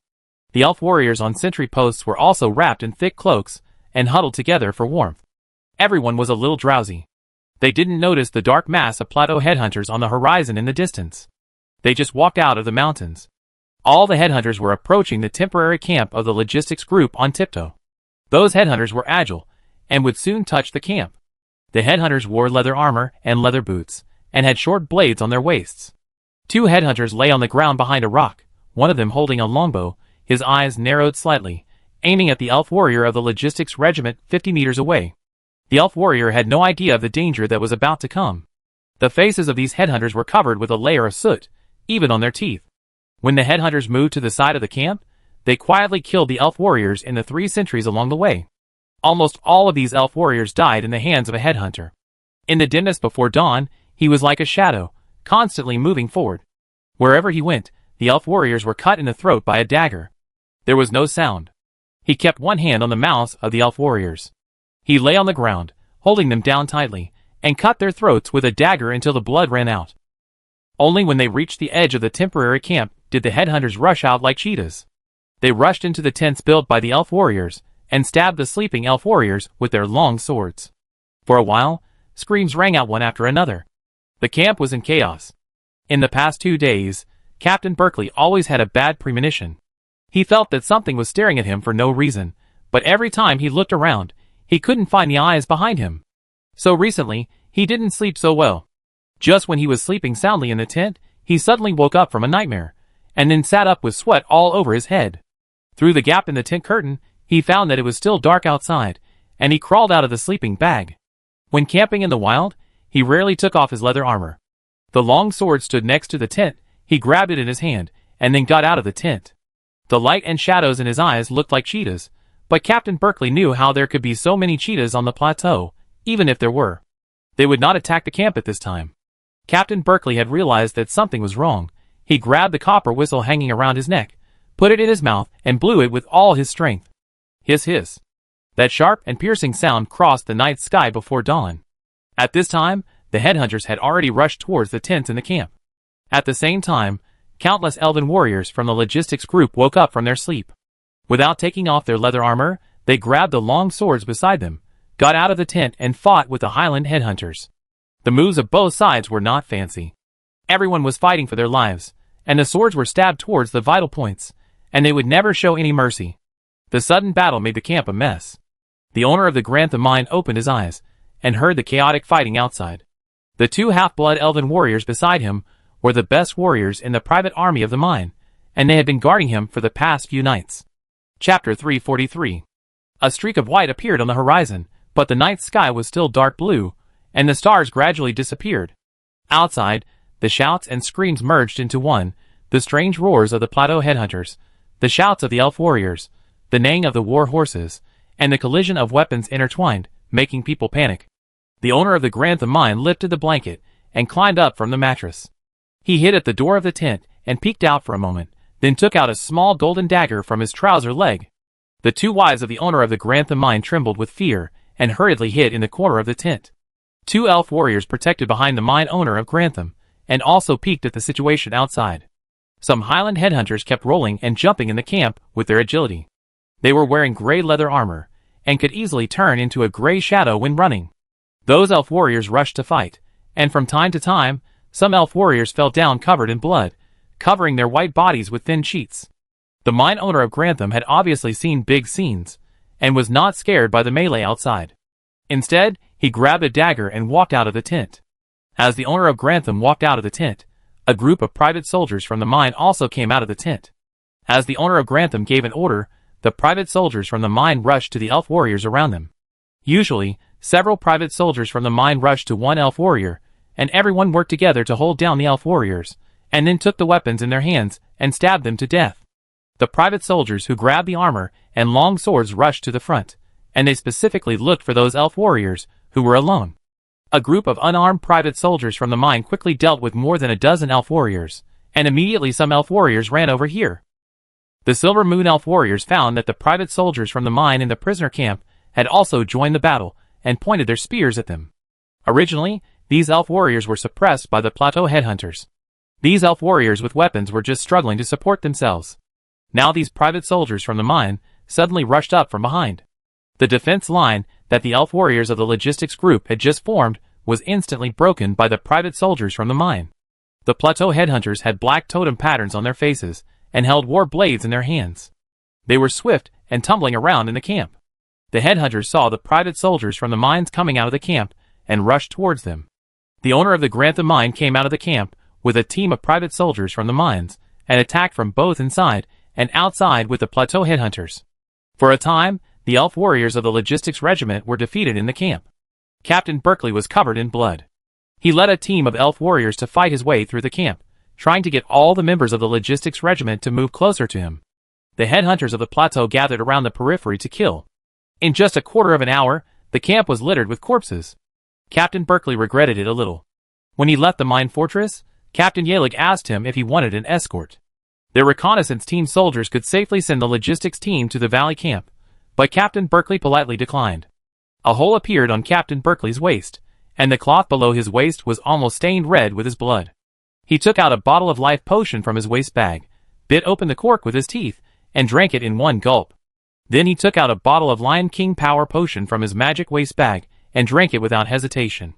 He kicked over a private soldier from the mine, who was flying towards him, and used the elven long sword to cut a wound on the private soldier. Captain Berkeley wiped the blood from his forehead, and rushed to the north side of the camp again. Captain Berkeley couldn't see how many plateau headhunters were attacking the camp, but he knew that there were 300 private soldiers from the mine alone. The private soldiers from the mine and the elven headhunters joined forces to kill people in the camp. Seeing the elf warriors falling one after another, Captain Berkeley felt an indescribable bitterness in his heart. Now it was no longer about whether he could defeat the plateau headhunters, but how to escape from this battlefield where defeat was already decided. Several confidants surrounded Captain Berkeley, and behind him was a large group of bloody elf warriors. Captain Berkeley walked and shouted, and soon reorganized a group of defeated elf warriors. Under his leadership, these elf warriors formed a line of defense in the camp, and everyone retreated towards the direction of the valley camp. The headhunters rode on the Argali and chased all the way. An orange magic flare exploded into countless pieces in the night sky, and dissipated in the night sky a few seconds later. "Don't worry about the other companions, follow me if you can," Captain Berkeley shouted at the top of his voice, and then continued to rush north. The plateau headhunters were like sharks outside the school of fish, constantly devouring the elf warriors. Captain Berkeley hurriedly asked the other elf warriors to continue to walk north, while he covered the wound on his waist, and stabbed a jumping headhunter with his long sword. The long sword passed through the headhunter's thigh. The battle continued until the sky was completely bright. The elf warriors on the other side of the valley camp finally saw the signal for help here, and a team of cavalry warriors rushed out of the valley. They were wearing silver armor, and rushed to the battlefield here like a whirlwind. Captain Berkeley stopped when he saw the reinforcements of the Silver Moon Elf warriors. At this moment, there were more than a dozen blood holes on his body. The reason why he could still fight was that he drank a bottle of high-quality life potion and was alive. Several guards around him were also covered in blood. Captain Berkeley stopped and stabbed a long sword in his hand into the chest of a private soldier in the mine, and he could never pull the long sword out again. He fell to the ground, and the two Highland headhunters almost stepped on his body and chased after the other elf warriors. A strange whistle sounded on the battlefield, and all the Highland headhunters stopped and called for their mounts. A large group of Argali came up from behind. The Highland headhunters had heads of elven warriors hanging on their waists. They jumped on the backs of Argali and turned to retreat in the direction of the mine. The Highland headhunters were like a whirlwind, coming and going quickly. The owner of the Grantham mine led a group of private soldiers from the mine to grab some horses in the chaotic camp. The private soldiers of the elven army all jumped on their horses and followed the owner of the Grantham mine, chasing in the direction of the retreats of the Highland headhunters. A group of elf warriors, who were lucky enough to survive, could no longer support their exhausted bodies, and sat on the ground. The reinforcements from the valley camp rushed to the battlefield, and saw the mess, and shocking scenes everywhere. The cavalry captain who came to reinforce hurriedly ordered his men, "Hurry up and save people." Then he saw a group of elf warriors surrounding a corpse. The cavalry captain had already recognized that the corpse lying on the ground with blood all over its face was the head of the logistics regiment, Berkeley. How could this happen? An elf cavalry captain asked loudly. "A group of Highland headhunters. I don't know where they came from. They took away the prisoners in the mine while we were sleeping and attacked us." An elf soldier from the logistics corps, covered in blood, answered. "Damn it, you guys wait here for the rescue, we chase."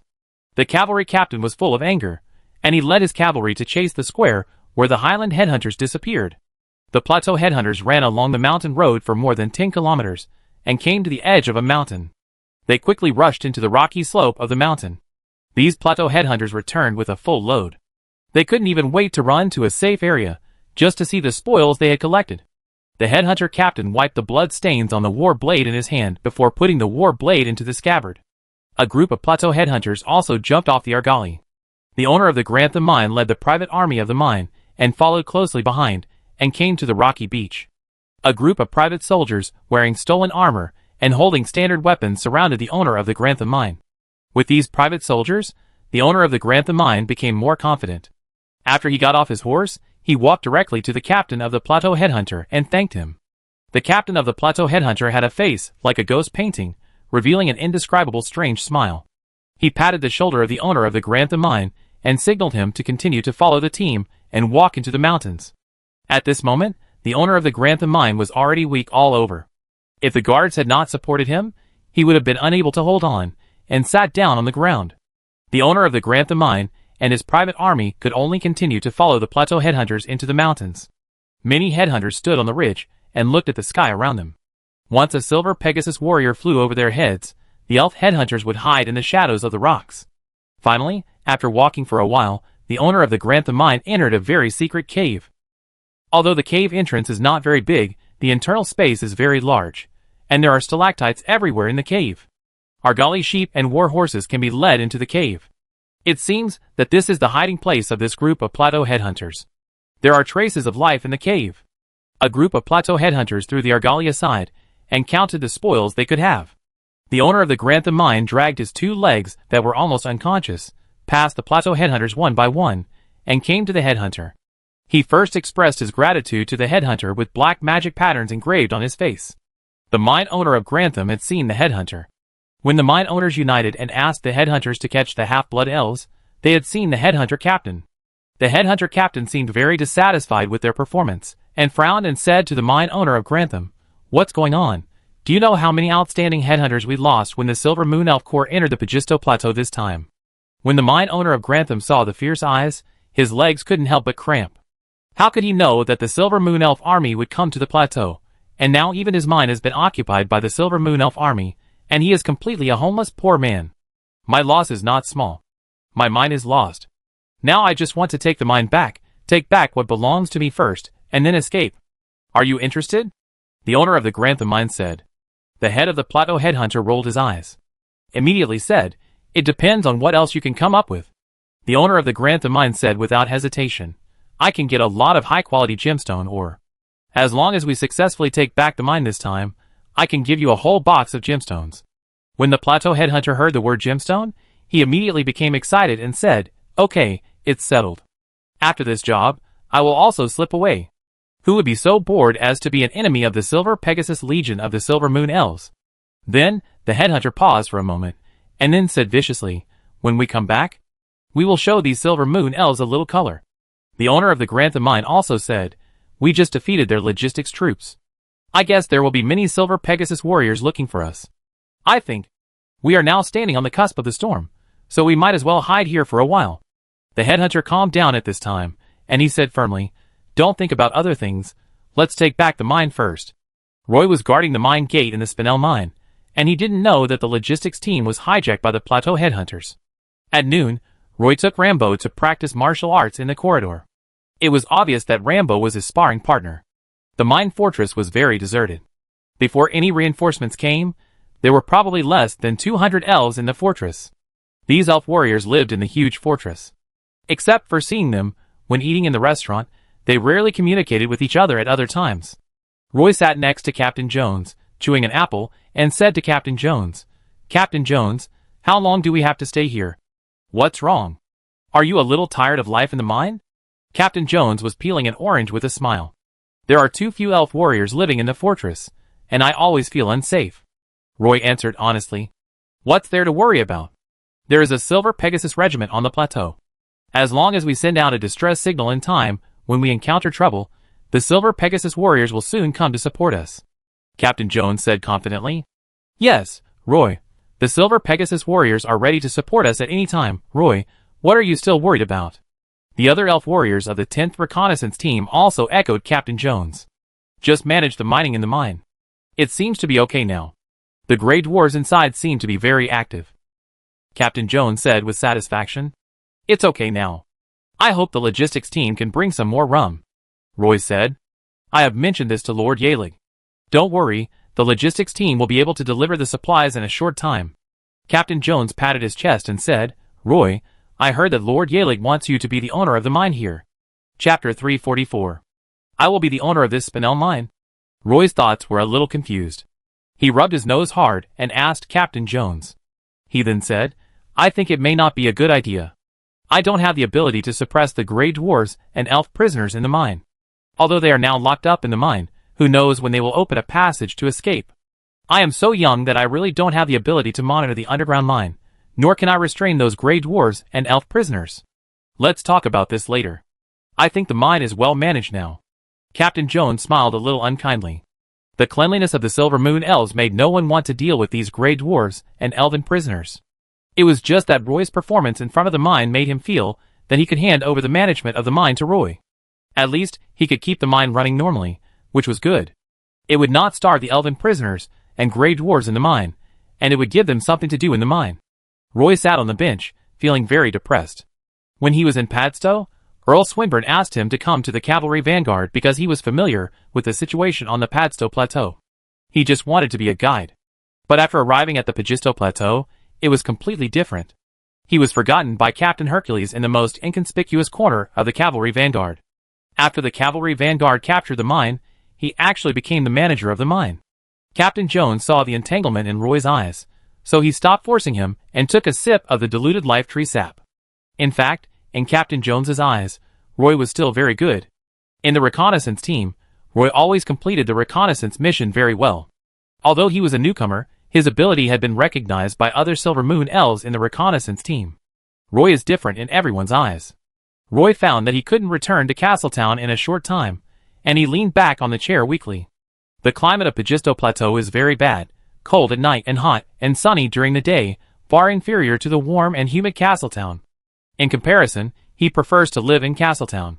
At the beginning, he was just a figurehead of the governor of the fortress town, and as for the mine owner, Roy had no interest in it. Roy was reluctant, and Captain Jones smiled unkindly, with a hint of apology in his smile. Who among the normal elves would be willing to run to the plateau to be a mine owner? For an elf with noble character, it was simply a blasphemy to the soul. Roy's reluctance to be a mine owner showed that he was a good young man influenced by the elf culture. But someone had to do this job after all. If Roy didn't do it, Captain Jones thought he would probably do it himself. He looked up at Roy, thinking about how to stabilize Roy. He stretched out his hand and pushed the life sap in front of Roy, asking him to drink it quickly before the life essence dissipated. Captain Jones knew that the war on the Pagisto Plateau might last for a long time.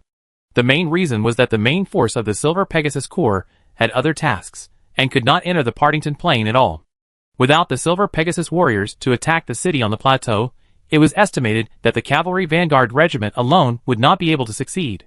Earl Swinburne has set his sights on the mines on the plateau, and wants to snatch them from the owners of these mines to provide blood transfusion for the Silver Pegasus Corps.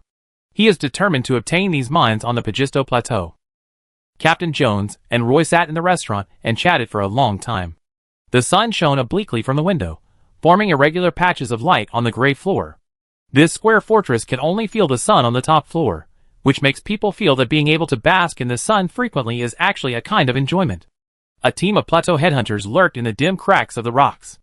This is where two mountain ranges meet, and the terrain is extremely dangerous. The tattoos on the headhunter's face had a kind of fascinating magic.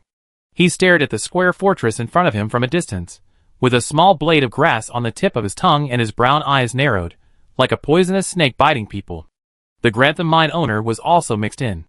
He was wearing a piece of fur with a fishy and salty smell. It was unknown whether the fur was moldy, or the headhunter did something to this not-so-clean fur.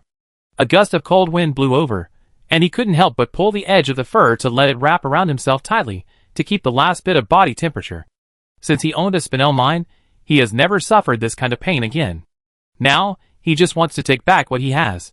But when he sees the fortress that is almost integrated with the mountain, he feels that his whole body is trembling constantly. He wants to take this group of Highland headhunters through the secret passage outside the fortress when it gets dark, sneak into the interior, and take back the fortress in one fell swoop. The wind blows on his face, he closes his eyes, he feels like he is hanging on a cliff, unable to climb up, and unable to go down. Beside the Grantham mine owner is a group of Highland headhunters. Their bodies are pressed against the cold rocks, and when they close their eyes, they will not emit any breath. They were originally the owners of this plateau. Their bloodline is unknown. Some say they are the offspring of mixed-blood elves and extinct plateau natives, while others say they are a branch of orcs.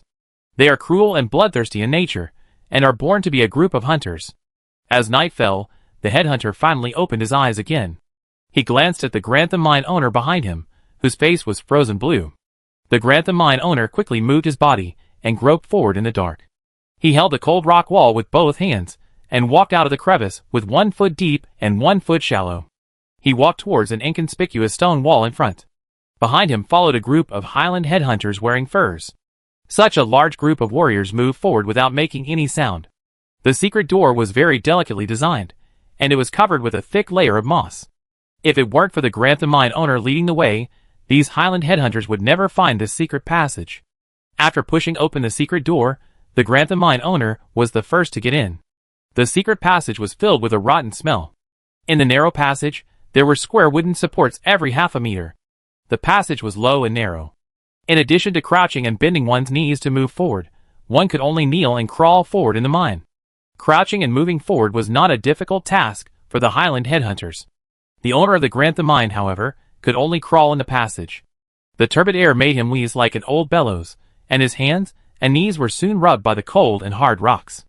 The owner of the Grantham mine wanted to stop and take a breath, but he found that the Highland headhunter behind him had pointed his spear at his butt. At this moment, his tears and snot were running down his face.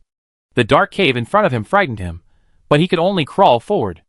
After crawling forward for nearly 100 meters, the tunnel turned into a stone passage. Grantham mine owner could finally stand up. He limped forward and tremblingly took a torch from the stone wall. He inserted the oilcloth wrapped in rosin into a copper bowl. The blue phosphorus wrapped the oilcloth and immediately ignited the torch. The firelight reflected on the cave wall, and the Highland headhunters following Grantham mine owner narrowed their eyes like venomous snakes. Grantham mine owner looked a little embarrassed. His hands were constantly dripping with blood, his hair was disheveled, and there were several scratches on his blue cheeks due to the cold. After passing through this narrow tunnel that was about 100 meters long, the palms and knees of the Grantham mine owner were all rubbed to a bloody mess. The headhunter leader came up from behind, looked at the embarrassed Grantham mine owner indifferently, took the torch from him, and continued to move forward with the plateau headhunters. Grantham mine owner was sandwiched between the headhunters and kept climbing up along the stone steps. At the end of the tunnel was another stone door, which was covered with a thick layer of dust. Obviously, no one had set foot here for many years. The headhunters pushed the owner of the Grantham mine to the front again. He wiped the dust off the stone door and pushed it hard. Although he tried his best, he couldn't push it open. At the signal of the headhunter leader, 4 Highland headhunters walked up, and the 5 of them finally pushed the stone door open. It was still pitch black outside, but the fresh air told everyone that they had walked out of the tunnel. The headhunter leader held a torch and looked outside. He found that there were neatly arranged wooden boxes in front of him. These wooden boxes were arranged like a high wall. He walked to the wooden box, pulled out a sharp blade and cut it. The sharp blade easily cut through the wooden board, and when it touched the things inside, it actually burst out a spark. Squeak! The wooden box was actually full of gem ore. The knife just cut the ore. And this was actually a warehouse. The plateau headhunter stood next to the wooden box, carefully looking around. 2 elf warriors pushed open the door of warehouse number 2. Roy and 3 other elf warriors pushed the flatbed cart together and pushed a large box of gem ore into the warehouse. The spinel ore produced every day must be clearly recorded, and Roy stored all the gem ore in warehouse number 2. The gemstones in this warehouse are piled up like mountains, and the most of them are of course the low-grade gemstones. As long as they are transported to Buenos Aires and sold to jewelers, they will be exchanged for a lot of magic crystals. The other 3 elf warriors are also members of the 10th reconnaissance team. They are already very familiar with Roy. When pushing the flatbed cart into warehouse number 2, an elf warrior couldn't help but beg Roy, "Roy, if you become a mine owner, don't choose me when you look for help. I don't want to live here and push ore carts every day." "What's wrong with pushing an ore cart?" Roy chuckled. Several elf warriors said, "It's boring. There are no elf girls here. Our lives are boring. This is not the life we want." Just as Roy and the 3 elf warriors were walking and chatting, a faint holy light flickered in his palm. Chapter 345. Roy looked down at the holy light in his palm and immediately became alert. Every time there was danger lurking around, the holy light would send out a danger signal. He looked at the rows of wooden boxes and shelves. The dark warehouse was silent. Roy stopped and said to the elf warrior, who was about to light a torch. "We still have a few gemstones to take, so let's take those ores and put them in the warehouse together. Why don't you push these ores over to store them first, and then take the remaining ores?" An elf warrior immediately questioned. "Let's just take it all together." Roy walked forward, put his arm around the elf warrior's shoulders, and pushed him out of warehouse number 2. Although they didn't know why Roy insisted on doing this, the 3 elf warriors were not stupid. They all walked out together. After Roy closed the door of warehouse number 2, Roy whispered, "I think there's something wrong with the warehouse. Steven and I will be guarding the door. You two should go and call for help. Everyone be careful." The faces of the 3 elf warriors changed. The elf warrior named Steven stayed behind, and the other 2 elf warriors quickly ran to the fortress. When Captain Yalaj left the mine, he not only took a large amount of supplies, but also took away more than 300 elf warriors. Now there are less than 200 elf warriors in the mine, and these elf warriors are distributed in various places in the fortress. The garrison in the mine is a bit weak, and everyone is still waiting for some support from the valley camp, but unfortunately there has been no movement in the past 2 days. Although the 2 elf warriors were skeptical about what Roy said, it was better to believe it than not to believe it. So the 2 elf warriors quickly notified the elf warriors of other teams. More than 80 elf warriors quickly put on their light armor, and ran out of the rooms with their weapons. These were all the elf warriors left in the mine except those on duty. Everyone gathered at the door of warehouse number 2. Captain Jones and other remaining scout captains also rushed over. Captain Jones asked Roy about the situation, and discussed with other captains. A team of archers carrying elven longbows quickly jumped from the 2nd floor to the eaves of warehouse number 2. Warehouse number 2 was built on the 1st floor of the fortress. Although it was connected to the fortress, it occupied a considerable space. Roy sorted out the magic pattern structure on his body, and blessed the other companions with strength. After the magic pattern structure was activated, the magic light would occasionally spread through the thick leather armor. Since it was the 10th reconnaissance team that discovered something was going on in warehouse number 2, the elven warriors of the 10th reconnaissance team were required to rush to the front. Captain Jones was wearing a set of silver light armor, holding an iris shield in his hand, and standing closest to the warehouse door. Another elf warrior holding a dwarf chain shield stood opposite him, and the 2 leaned against the wall at the same time. Roy followed Captain Jones with the Book of Judgment and the Holy Scepter in his hand. Behind him was a group of sword dancers holding swords in both hands.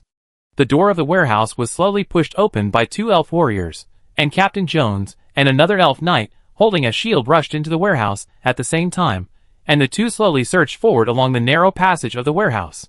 At the same time, a dozen archers squatting on the eaves also entered warehouse number 2 through the air vents, and occupied the most advantageous positions in the corridor on the 2nd floor.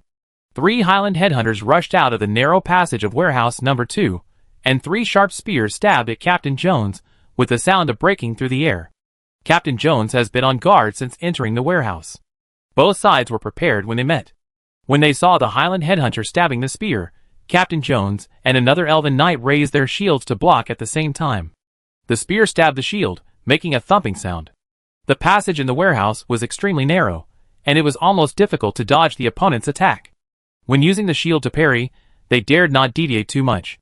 The plateau headhunters were good at spears, and the sudden thrust almost knocked Captain Jones to the ground. Fortunately, Roy's blessing of strength gave Captain Jones some power, so he was able to block the plateau headhunters' attack from the front. The elf sword dancer standing behind immediately rushed up from the gap, and strangled the 3 plateau headhunters standing in the front. Roy held the Book of Judgment, and used the Hammer of Judgment to knock a Highland headhunter to the ground, leaving the elven knight next to Captain Jones dumbfounded. When the Highland headhunters behind rushed up, Roy held up the heavy Book of Judgment to block the 3 sections of the spear. The elven warriors and the Highland headhunters fought in the narrow warehouse passage. The Highland headhunters held sharp blades and spears and rushed forward desperately, but the passage was a bit narrow, and both sides were blocked in the warehouse passage. If the battle was in a valley with complex terrain, the plateau headhunter could dodge and move with his physical advantage, and suppress the group of elf warriors. But in this kind of narrow terrain, of course, it depends on who has the best equipment, and who has the advantage, and who has excellent martial arts. 2 elves held shields in front, and the blessing of strength increased their own strength by a small level, which blocked the plateau headhunter. The elf sword dancer behind him held 2 swords, and rushed into the battlefield like a meat grinder, forcing the plateau headhunter to retreat again and again. A dozen elven archers stood on the top of the warehouse, and the longbows in their hands also played a huge role. Arrows rained down continuously, and the plateau headhunters were blocked in the passage of the warehouse, and quickly gave up struggling. Some plateau headhunters tried to climb to the top of the wooden box. Several arrows shot over, and several headhunters were hit by several arrows and fell off the wooden box. The plateau headhunters ran back one after another. The Grantham mine owner was sandwiched among the plateau headhunters. The headhunters who retreated hastily kept bumping into the body of the Grantham mine owner. He could only lean on the wooden box to avoid falling in the passage. Seeing the Highland headhunters in front of him fall in a pool of blood, the owner of the Grantham mine ignored the severe pain in his knees and turned to flee in the direction of the secret passage. The headhunters who fell behind were dragged by the elf warriors. Seeing that they could not escape, the fierce temper in their bones made them turn around and fight. Captain Jones originally wanted to pursue the victory, but was blocked by the Highland headhunters who turned back. Even if the arrows falling from their heads pierced the Highland headhunters into hedgehogs, this group of Highland headhunters did not retreat even a step. Roy held the Book of Judgment, leaned against the shelf, and threw the Hammer of Judgment, knocking down several Highland headhunters one after another. Captain Jones locked the spear of the Highland headhunter in front of him with his shield, put his long sword on the spear, and pushed forward, and the hands of the Highland headhunters were cut off by Captain Jones. A Highland headhunter flew over from behind, and the spear in his hand suddenly came out from behind. Captain Jones couldn't retract his shield, and the long sword in his hand couldn't block the spear, so he could only turn around and try to avoid the vital parts of his body. Roy stood behind Captain Jones, watching the plateau headhunter thrust his spear at him, and took the opportunity to block the spear with the Book of Judgment, and smash the plateau headhunter's forehead with the sacred scepter in his hand. The plateau headhunter fell straight in front of Captain Jones. There were not many plateau headhunters in front of him. Although the warehouse was a little dim, the elf archers on the roof threw a few torches into the passage, which immediately made the passage bright. Roy saw a familiar figure slowly entering the secret passage. It was the owner of the Grantham mine. "Captain, I saw the owner of the Grantham mine." Roy followed Captain Jones closely and whispered. Captain Jones's face changed drastically, and he chased forward by stepping on the bodies of the plateau headhunters. But several seriously injured plateau headhunters in the passage fought desperately, holding Captain Jones' legs tightly, and refused to let go even if they were stabbed with more than a dozen blood holes. When Captain Jones chased to the entrance of the secret room, there were only the bodies of the plateau headhunters on the ground in the warehouse. This time, the Silver Moon Elf warriors were also injured, but they had the best hemostatic ointment and high-quality life potion, and they could save their lives as long as they were bandaged. There were some rocks piled up in the deep cave. Captain Jones just threw a torch in, and found it was pitch black inside. He couldn't see how many ambushes there were. He didn't dare to continue chasing inside, so he asked the elf warriors to block the cave entrance with rocks, and sent 2 elf warriors to guard the secret exit of warehouse number 2. Then he walked out of warehouse number 2 with a heavy face. In this battle, several elf warriors of the 10th reconnaissance team were injured, and everyone bandaged their wounds outside the warehouse. Captain Jones patted Roy on the shoulder and whispered to him, "Well done, Roy." After that, Captain Jones gathered with several other captains to discuss the next battle. More than one elf saw the figure of the Grantham mine owner at the entrance of the secret passage, which meant that the Grantham mine owner had escaped from the hands of the logistics group and was mixed up with this group of plateau headhunters. Since they were able to sneak through the secret passage, they wanted to attack the mine fortress. The captains of more than a dozen reconnaissance teams became a little nervous and hurriedly ordered their elf warriors to increase the number of people for night patrols. After arranging the guard work of the fortress, Captain Jones walked to the side of the mine with his shield, exhausted. At this time, Roy was delivering a large wooden box full of food and beer to the mine. The cantilever bracket next to the mine made a creaking sound. "Roy, since you are a priest, there is no need to rush to the front during the battle. Just stand behind and swing the hammer at those Highland headhunters." Captain Jones sat by the well and reminded Roy. "Got it, Captain," Roy responded while turning the capstan. The capstan turned so fast that it even made a whirring sound. "It's not going to be peaceful tonight, so be alert." Captain Jones took a sip of diluted life tree juice and instructed the elf warriors of the 10th reconnaissance team. "Yes." The 4 elf warriors agreed. Chapter 346. A cold wind whistled past the fortress wall. A team of elf warriors came out of the fortress, and they were going to take over the elf warriors, who had been guarding the wall for a whole day. "Be careful," the captain said, "there might be something tonight." The elf warrior on the wall whispered to the elf warrior, who came to take over. The leading elf warrior hurriedly said, "I know, just now the 10th team blocked a group of Highland headhunters in the second warehouse, and we went to help." What's the situation? Are there any elves injured? That group of Highland headhunters are very fierce. During the melee in the warehouse, several of us were injured, but those Highland headhunters were even worse. They left more than a dozen bodies before escaping from the secret passage. The elf warrior who came to change shift said. After the two teams of elf warriors chatted for a few words, they smoothly changed shifts. The wind blew through the cracks in the rocks, making a humming sound. This team of elf warriors circled the defense area and found nothing. Did you hear it? The elf warrior walking at the back asked his companion in front. What? The companion asked in confusion. Why did I hear the sound of rocks rolling down? The elf warrior walking at the back said. The companion in front said, It's so windy tonight. A rock rolled down from the top of the mountain. What's so strange about that? I go and see. The elf warrior walking at the front stopped, walked to the brazier, and used tongs to pick up a roll of oiled linen from the oil barrel. This tattered linen roll was wrapped around a piece of wood. The roll was soaked in kerosene, and was still dripping with oil when it was picked up by the elf warrior. He brought the roll of oilcloth to the brazier, and with a whoosh, the flame in the brazier ignited the roll of oilcloth. The elf warrior walked to the parapet, and threw the roll of oilcloth held by the tongs out. The ignited roll of oilcloth was thrown down from the wall, and the flame of the oilcloth roll was extremely weak due to the wind, and it seemed to be about to go out in the air. The roll of oilcloth fell on the rocks, and exploded with a snap. The flame spread out, and burned fiercely. The fire instantly illuminated a small piece of mountain below the fortress. The elf warriors on the high wall hurriedly explored below. They saw flames swaying in the wind on the dark rocks in the night, and there were no suspicious figures around. The flames would continue to burn for a while, and the elf warriors breathed a sigh of relief, as if nothing happened. Not long after, the roll of oilcloth that fell on the rock finally burned out, and the flame slowly went out.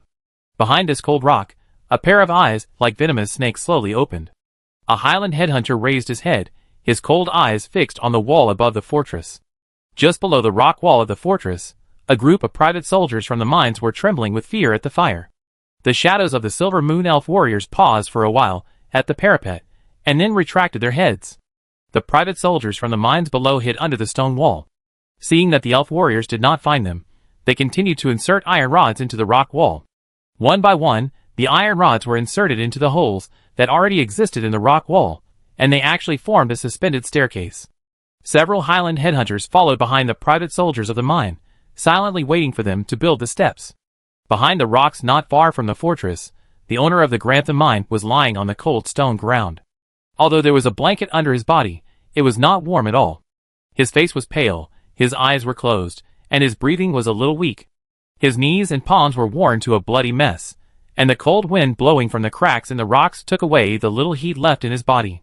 The headhunter leader came over with a gloomy face, and squatted beside the owner of the Grantham mine.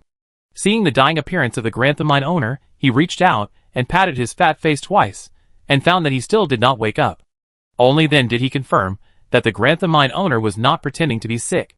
He solemnly ordered the old headhunter, who looked like a witch doctor behind him, "Give him a bowl of medicine juice, don't let him die." "Yes, chief." The old headhunter quickly took out a container made of argali horns from a dirty backpack, pulled out the wooden stopper of the bottle mouth, and poured a drop of turbid and dark medicine juice into the mouth of the Grantham mine owner. The headhunter leader looked at the Grantham mine owner lying on the ground, snorted coldly, and led a team of Highland headhunters to the rock wall of the fortress. These headhunters hid in the shadows and walked silently. A group of private soldiers from the mines were building stairs on the rock wall in front. Only these private soldiers from the mines were familiar with the structure of the fortress. The headhunter leader needed them to build a passage into the fortress. Obviously, this was going smoothly. Another private soldier from the mine had sneaked into the vicinity of the main gate of the fortress. They wanted to take advantage of the chaos on the top of the city, and use a huge log to knock open the gate. Inside the castle, in the dormitory of the 10th scouting team, Rambo walked in excitedly from the outside wearing a set of light armor. He had been blowing the cold wind on the city wall for a whole day, and regretfully missed the battle in warehouse number 2. "Roy, I heard that you guys blocked a group of Highland headhunters in the warehouse tonight?" Rambo asked. "He is now a guard on the city wall, and he has to stand from noon to midnight every day." Captain Jones gave him a set of light armor, and this standard metal armor was very magical when worn on the body. He walked to the head of the bed, couldn't help showing off, and turned around in front of Roy. "Yeah." Roy was lying on the bed to rest, but he was not asleep. When he heard Rambo talking, he agreed casually. Oh, it's a pity that I was not there at the time and missed the battle, otherwise I could have killed 2 headhunters, Rambo said with some regret. He took off his light armor and hung it on the wall. While sitting on the bed, Rambo also took off his sheepskin lining. Roy sat up from the bed, leaned over and said to Rambo, "Rambo, you should sleep in the lining tonight." Rambo raised his head and glanced at Roy lying on the upper bunk. He found that Roy was still wearing a thick leather armor and magic pattern armor. He immediately understood that Roy was worried that something would happen at night. Rambo walked to the wall and quickly put on the light armor again. He smiled and said to Roy, "We sometimes sleep in leather armor for several nights in a row in the gathering place. Although it is a bit uncomfortable when something happens, we can pick up a weapon and fight." Seeing that Rambo understood what he meant, Roy didn't say anything more and lay down on the bed again. The reinforcements from the valley camp had not yet arrived at the mine, and everyone was a little nervous every day, especially the fact that the owner of the Grantham mine, who was supposed to be escorted to Padstow City, appeared in the team of headhunters on the plateau, which made Roy more cautious. "Rambo, did you find anything on the city wall?" Roy asked in a low voice. "No, everything is normal on the city wall," Rambo said. Roy lay on the bed, closed his eyes, but had no sleepiness. The elf warriors on the city wall were extremely cautious. Every 2/4 of an hour, they would throw a burning oil linen roll under the city wall. Although I always heard some rolling sounds of gravel, I never found the Highland headhunters outside the city. Every night, the captains of the reconnaissance teams on duty would patrol the city wall. Tonight, the 14th reconnaissance team was responsible for guarding the city wall. So Captain Ling Lon of the 14th team had to climb the city wall to check the situation very late. He climbed the top of the city with 4 elf warriors, and happened to see the elf warriors observing the situation under the city wall, so he strode over. A ball of fire was burning on the rocks below the city wall, and the flames gradually became weaker. Captain Linglon whispered to his elf warriors, "Did you find anything tonight?" The elf warriors replied, "Captain, there is nothing to be found yet, but the wind is a bit strong tonight, and there are a lot of rocks rolling down the rock wall. Every time we hear a sound, we will throw down a kerosene cloth and observe." Captain Linglon nodded, and just as he was about to say a few words of encouragement, the sound of a series of rocks rolling down came again. Although the sound of falling rocks was hidden in the sound of the wind, it still made Captain Linglon alert. He leaned on the wall with both hands and looked under the dark rock wall, then grabbed an elf warrior, who was about to light a fire oil linen roll, and took out a magic scroll from his arms. This is the most common fireball magic scroll, which can be sold in any ordinary magic grocery store. In fact, many magic spells are evolved from ancient elven language. Many elves have magic talent, so learning magic is not difficult. Captain Linglon is an elf who practices both magic and martial arts. He is not only an elf patrolman, but also a magic apprentice. Although he is not very proficient in fire magic, he has no problem using a primary fire magic scroll. He stood on the top of the city and chanted a short spell. Then he unfolded the magic scroll in his hand, and after the spell key was activated, the magic scroll burst into flames. A magic pattern array appeared in front of Captain Linglon, and then countless fire elements gathered into a coconut-sized fireball, and waves of fire continued to gather on the fireball. Captain Linglon pointed at the city. The fireball was spinning, and slowly flew down the city wall. The fireball flew very slowly, and the hot flames continued to spread, illuminating a large area in front of the fortress. The plateau headhunters and private soldiers from the mines, who were climbing up the rock wall, were instantly exposed to the bright flames. The elf warriors on the city wall saw that there were many plateau headhunters hiding under the mountain wall, and they hurriedly blew the whistles hanging around their necks. Shh! The sharp whistle cut through the night sky and woke up all the elf warriors in the castle. The private soldiers of the mines hanging outside the rock wall first saw a fireball explode behind them. Under the dazzling firelight, their figures were clearly visible. Then, they heard a series of warning whistles from the top of the city. Those private soldiers of the mines, who had been frightened by the Silver Moon elf warriors, wanted to escape from the steps hanging on the stone wall outside the fortress, but behind the steps were a large number of plateau headhunters hiding. They held spears and sharp blades in their hands, and aimed at the private soldiers of the mines, who were preparing to retreat. The headhunter leader standing in the front said in a vicious voice, "No retreat, whoever dares to run will be the first to die." The private soldiers of the mine stood on the newly built steps on the rock wall, and saw the cold eyes, like venomous snakes, and screamed in fear. Someone shouted, "Let's fight the group of elf warriors above." The private soldiers of the mine screamed, and inserted the few remaining iron rods into the holes in the rock wall. Under the pressure of the Plateau headhunters, they rushed to the city wall.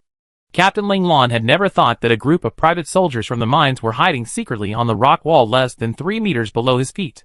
A fireball actually illuminated so many enemies lurking in the dark. These private soldiers from the mines were about to climb up from under the rock wall. God knows how they managed to reach such a high place quietly. Captain Ling Lon immediately drew the long sword at his waist and stabbed at a private soldier from the mines. These private soldiers from the mines knew that there was no turning back after escaping from the hands of the logistics group.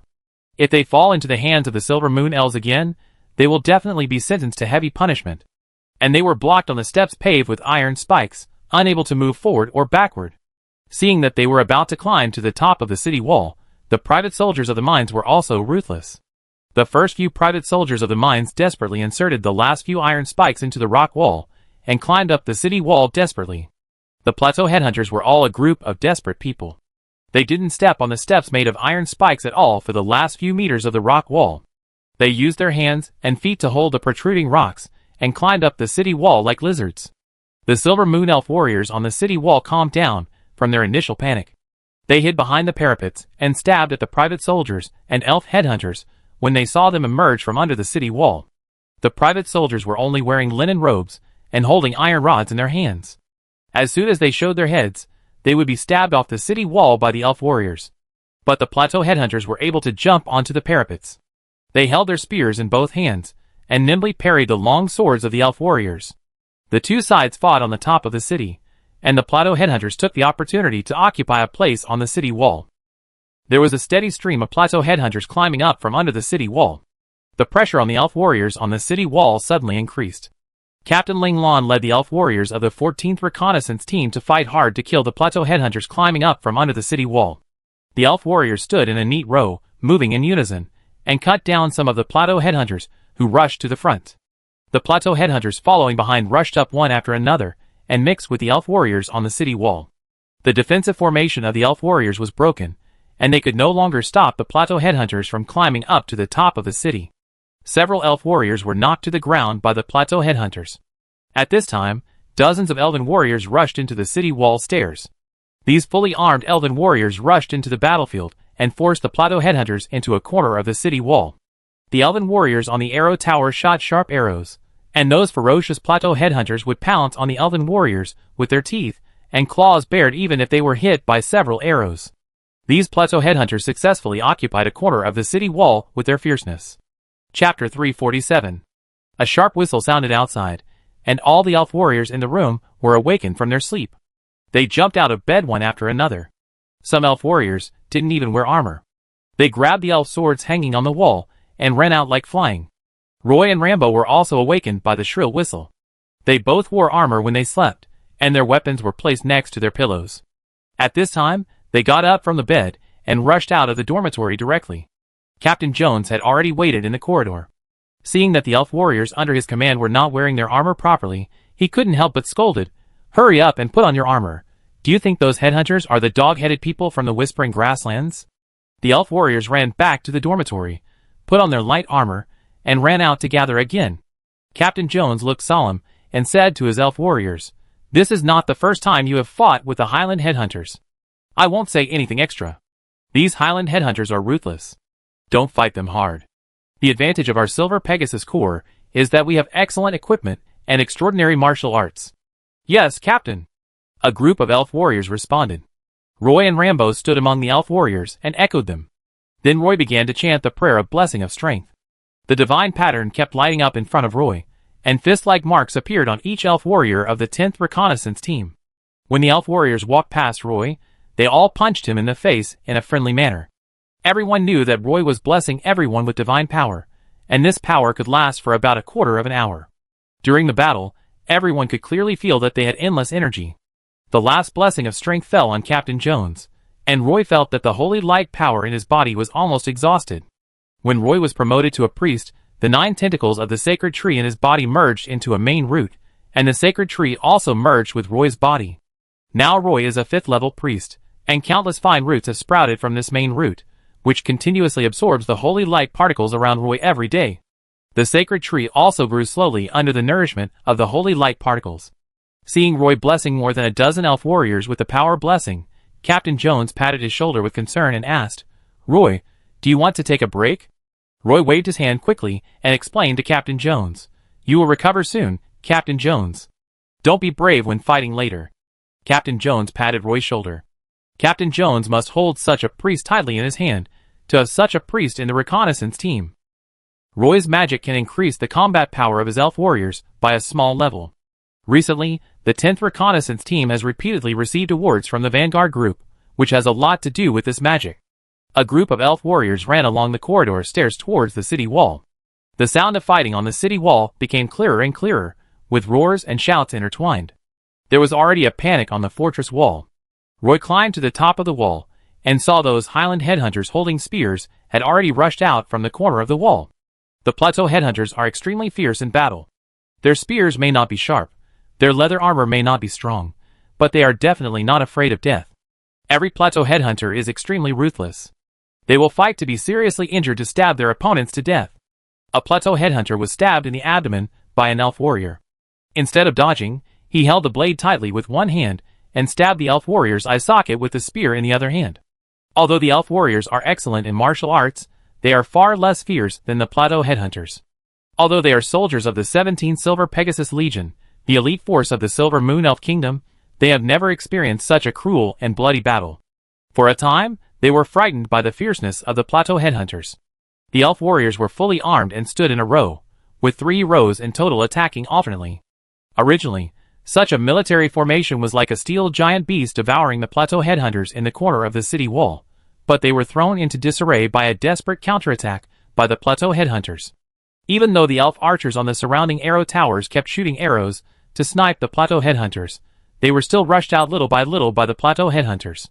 When Captain Jones led the 10th Reconnaissance Team to climb the city wall, he happened to see that 3 rows of elf warriors were killed by the plateau headhunters, and only 2 rows were left. Captain Jones did not give any orders, and the elf warriors running in the front began to reform a killing formation. Elf warriors wearing silver light armor crowded together on the city wall, and everyone pointed their swords at the plateau headhunters on the opposite side, and strangled them with swords at the same time. In the shadow of the sword, those ebony spears were cut off one after another, and the elf warriors once again gained the upper hand. On the surrounding city walls, plateau headhunters kept rushing up. Many plateau headhunters were pierced by arrows shot by elf archers before they could stand firmly on the city wall, and fell down the city. Roy and Captain Jones were the last to climb the city wall, and could only squeeze at the stairs, unable to rush to the battle area in front. However, the elf warriors of the 10th Scouting Team were very brave. With the strength of their light armor, they once again forced the elf headhunters to the corner of the city. But at this moment, a loud noise came from the gate below the fortress. The whole city wall trembled slightly, and more than 10 seconds later, another loud noise came from the gate. Captain Jones's face became extremely ugly. He didn't even have time to summon the elf warriors of the 10th Scouting Team. He only had time to shout, "The 10th Scouting Team, follow me." The elf warriors of the 10th Scouting Squad, who were fighting in the army formation, didn't even hear Captain Jones's roar. Only Roy, who was following Captain Jones, heard it clearly and hurriedly ran down with the heavy book of judgment in his hands. Only a few elf warriors of the 10th Scouting Squad heard Captain Jones's shout and followed Captain Jones's footsteps and ran down desperately. The plateau headhunters attacked the army formation again. Blood was flowing on the city wall, and many bodies of the private soldiers of the mine were lying in disorder at the foot.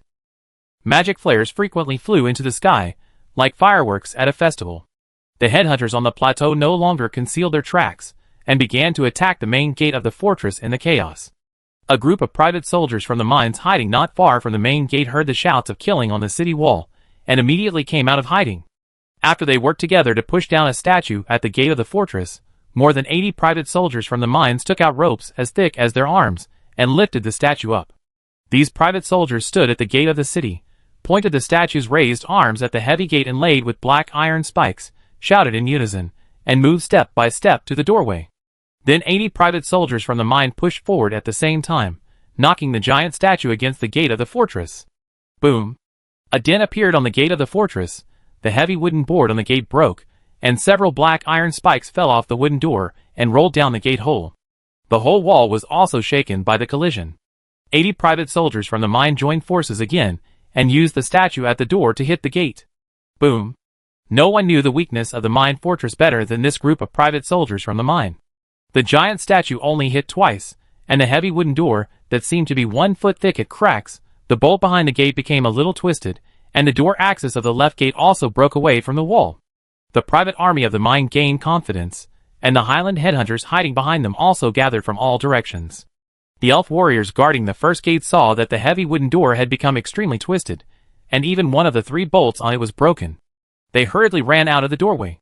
They quickly pushed 2 wooden carts full of, or prepared in the courtyard into the doorway, and blocked the gate. Then, they locked the second gate in the doorway tightly, and then hurriedly added several supports behind the gate. Then, they closed the third gate inside the doorway. Before they could close the third gate, the private soldiers from the mines outside had smashed the first gate of the fortress with a giant statue. After the wooden door collapsed, the private soldiers from the mines quickly began to clear the obstacles in the doorway. They carried the giant statue and began to hit the second gate of the fortress. When Captain Jones and Roy arrived at the gate of the fortress, the first gate had just been smashed by the private soldiers from the mines with the statue. When the gate collapsed, the entire stone floor shook violently. The elf warriors guarding the gate were also a little confused. There were only 8 elf warriors here. Once the private army of the mine outside broke open the gate, these elf warriors would not be able to stop the charge of the plateau headhunters. Captain Jones calculated for a moment, turned around and ordered Roy, go open warehouse number 2, and you guys take out all the spinel ore inside and pile it at the third gate. Yes, Captain Jones. Several elf warriors, who ran down with Captain Jones, quickly agreed. Roy ran in the front, holding the key to warehouse number 2. In fact, they were also confused by the sudden change. There was a reconnaissance team lurking in warehouse number 2, guarding the entrance to the secret passage, and the door of warehouse number 2 was not closed. Roy was very familiar with warehouse number 2. He pulled out 2 flatbed trucks at the door of the warehouse, and pushed them directly into the warehouse. These large wooden boxes filled with spinel ore were very heavy, and 4 elf warriors needed to cooperate with each other to lift the wooden boxes from the shelves to the flatbed trucks. Then, the large wooden boxes were pushed to the front of the third gate with a flatbed truck and blocked behind the gate. The 2 flatbed trucks made 7 or 8 trips in a row, but the third wooden door began to vibrate slightly after a layer of wooden boxes was piled in front of it. I didn't expect the private army of the mine outside to break through the 2 gates so quickly, and now they started to rush to the last gate. As long as this gate is broken, the plateau headhunters can rush directly into the mine fortress, and climbing the rock wall is much easier. Captain Jones then lifted the lids of the 2 pottery jars in the courtyard that looked like water tanks. Roy leaned over to take a look and found that it was not clear water, but sticky kerosene. Captain Jones found a long-handled ladle, scooped up the kerosene from the pottery jar, and quickly poured it on the wooden boxes filled with ore. Then he did not forget to urge Roy, "Why stop? Hurry up and bring a few more boxes of ore, the more the better." Roy hurriedly pushed the flatbed cart to the second warehouse. The elf warrior guarding the door followed Captain Jones, and poured the kerosene on the wooden boxes. The sound of the collision outside became louder and louder, and the third door also became loose, and even the wall had cracks. If there hadn't been a lot of ore behind the wooden door, the third door might have been broken. Seeing the black iron spikes on the gate fall off, the gate began to tilt inward, but was blocked by the ore wooden box. Captain Jones grabbed a torch from the wall, and threw it on the wooden box covered with kerosene. With a whoosh, the flame spread outward along the path of the kerosene. The whole pile of ore was on fire. Roy pushed out the wooden box full of gem ore, only to find that the gem ore piled at the third gate was on fire, and the wooden boxes quickly began to burn.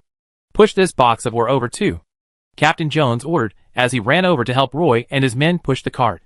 And during the scorching heat, Roy and several other elf warriors pushed the wooden box into the flames. There was another loud bang, and the third gate was finally broken through by the private army of the mine. However, behind the gate was a mountain of spinel ore. The ore was originally packed in wooden boxes, but now the wooden boxes have been burned by the fire, and the ore was poured with kerosene and burned red. As soon as the third gate was breached, the ore that burned like red coal balls rushed into the doorway from behind the third gate. The dozen or so private soldiers standing in the front had no time to dodge, and were directly buried by the hot ore. The private soldiers standing in the back immediately ran out crying. The Highland headhunter who followed behind saw the third gate being breached, and was about to rush into the fortress with the private soldiers, but he collided with the private soldiers escaping from the doorway. Pungent smoke poured out of the doorway, and the private soldiers of the mine fled from the doorway crying. The Highland headhunters, who tried to rush into the fortress from the main gate, could only take a few steps back with grim faces. Seeing the ore pile collapsing into the doorway, the elf warriors in the inner courtyard breathed a sigh of relief. Captain Jones pointed to the half-tank of kerosene by the wall and instructed several elf warriors. Once the fire on the ore pile is small, find a way to pour some kerosene on it. If this fire is not extinguished, the elf headhunters outside will never be able to rush in from the main gate. Yes, Captain Jones. The 8 elf warriors guarding the door answered. Captain Jones looked up at the city wall. The battle was still going on. He said to Roy, "Let's go check out the situation up there." After that, he took Roy, who was a little weak, and ran to the top of the city wall. The elf warriors following him were all members of the 10th Reconnaissance Team. Chapter 348. The headhunter leader looked at the city gate with billowing smoke, and a trace of ferocity appeared on his face covered with black lines. The plateau headhunters climbed up the city wall along the built steps. The elf warriors set up a military formation on the city wall.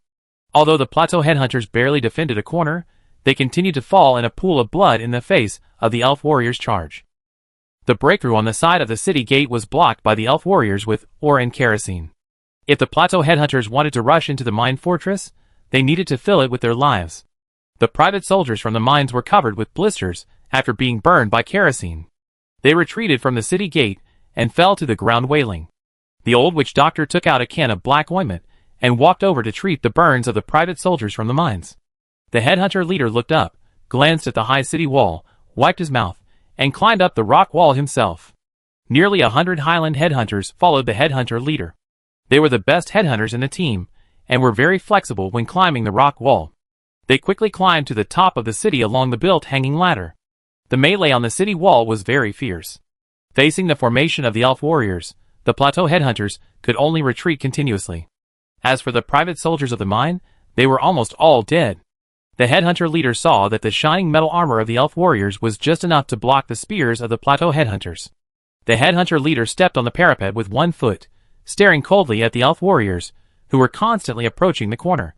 He held a spear in his hand and stared at a young elf warrior.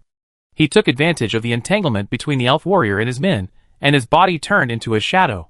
He rushed forward quickly, holding the 2 spears in his hands at the same time. One spear directly penetrated the elf warrior's neck, and the other spear pierced the elf warrior's lower abdomen. The headhunter leader was like a ghost, and he withdrew before the weapons of other elf warriors fell. The headhunters following the headhunter leader used their war blades to block those elf warriors. The elf warrior with 2 bloody holes in his neck and abdomen looked stunned. Then, he lost sight of the headhunter leader, and after he exhaled his last breath, he lay straight on the wall. The other elf warriors saw their companions being stabbed to death by the enemy leader, and they launched a counterattack.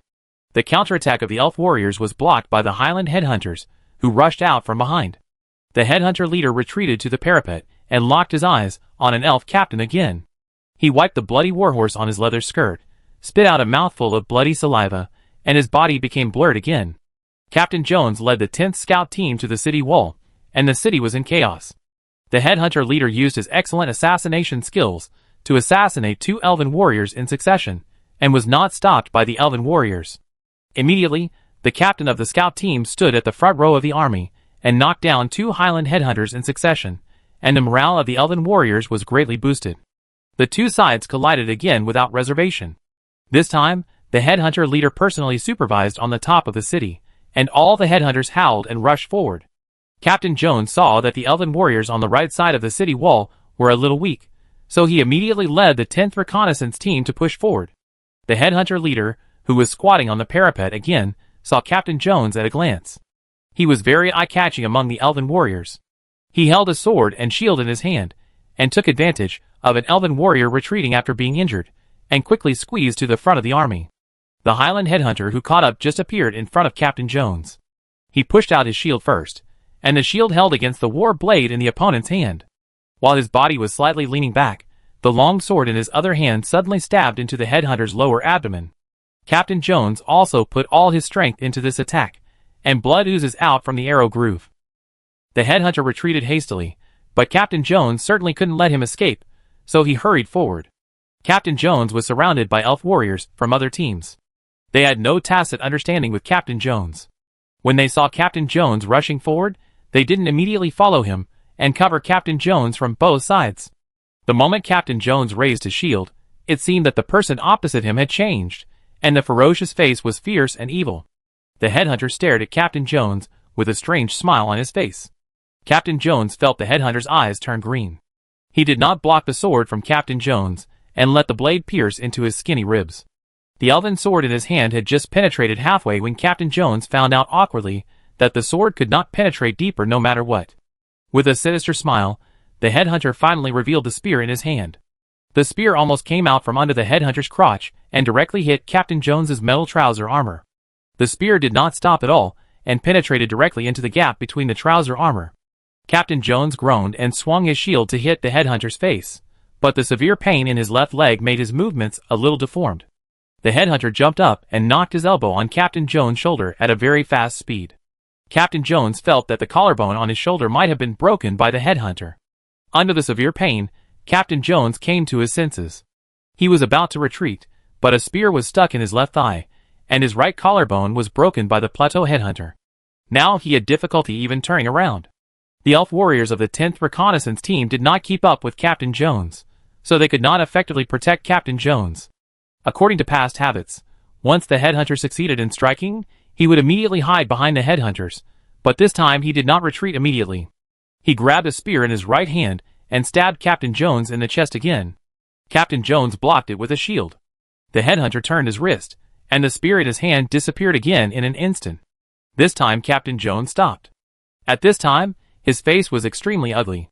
He looked down at the spear stuck in his chest, and a trace of helplessness appeared in his eyes. He wanted to chop the headhunter with a sword, but the headhunter took the opportunity to withdraw and his body instantly turned into a cloud of smoke. Roy stood behind and threw a hammer of judgment, but it only barely dispersed the smoke that the headhunter turned into. Blood kept pouring out of Captain Jones' mouth. The elf warriors continued to move forward, but Captain Jones was carried back by the elf warriors of the 10th Squad. An elf warrior took out a life potion and tried to give it to Captain Jones. But blood kept pouring out of his mouth, and he couldn't drink the life potion at all. Roy was about to use holy light on Captain Jones, but was stopped by Captain Jones' eyes. "Don't bother, Roy, it's useless." His eyes gradually lost their luster, and he looked at the elf warriors around him with some nostalgia. Roy checked the spear on his chest and found that the headhunter leader's spear had stabbed Captain Jones in the heart. "Sorry, I may have to go first." Every time he said a word, blood would flow out of his mouth.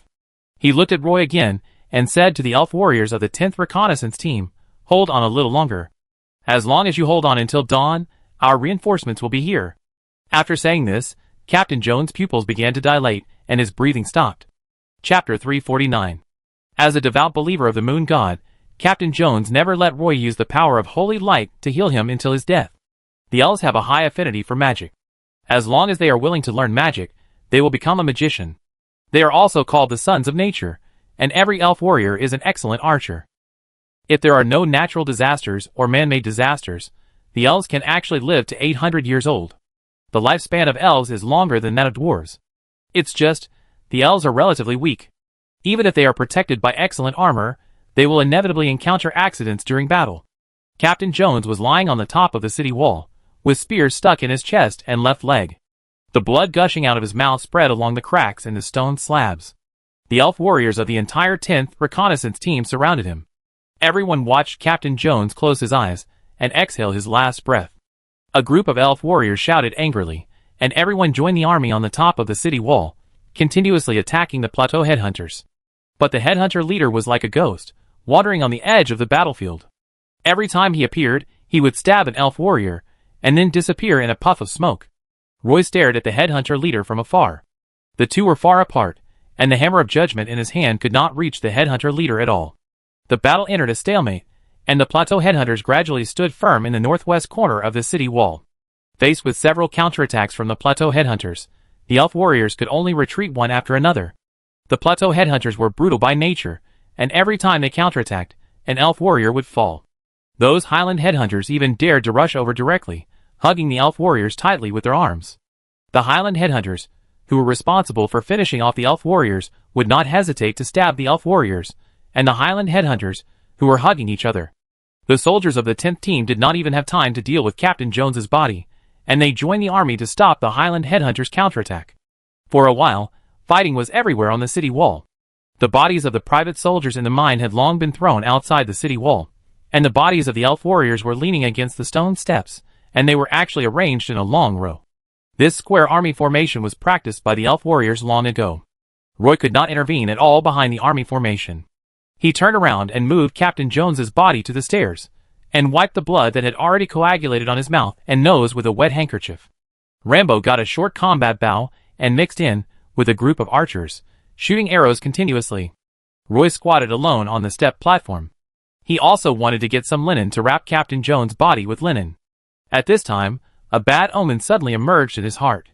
Roy only felt that there were eyes staring at him from behind. He didn't dare to act rashly.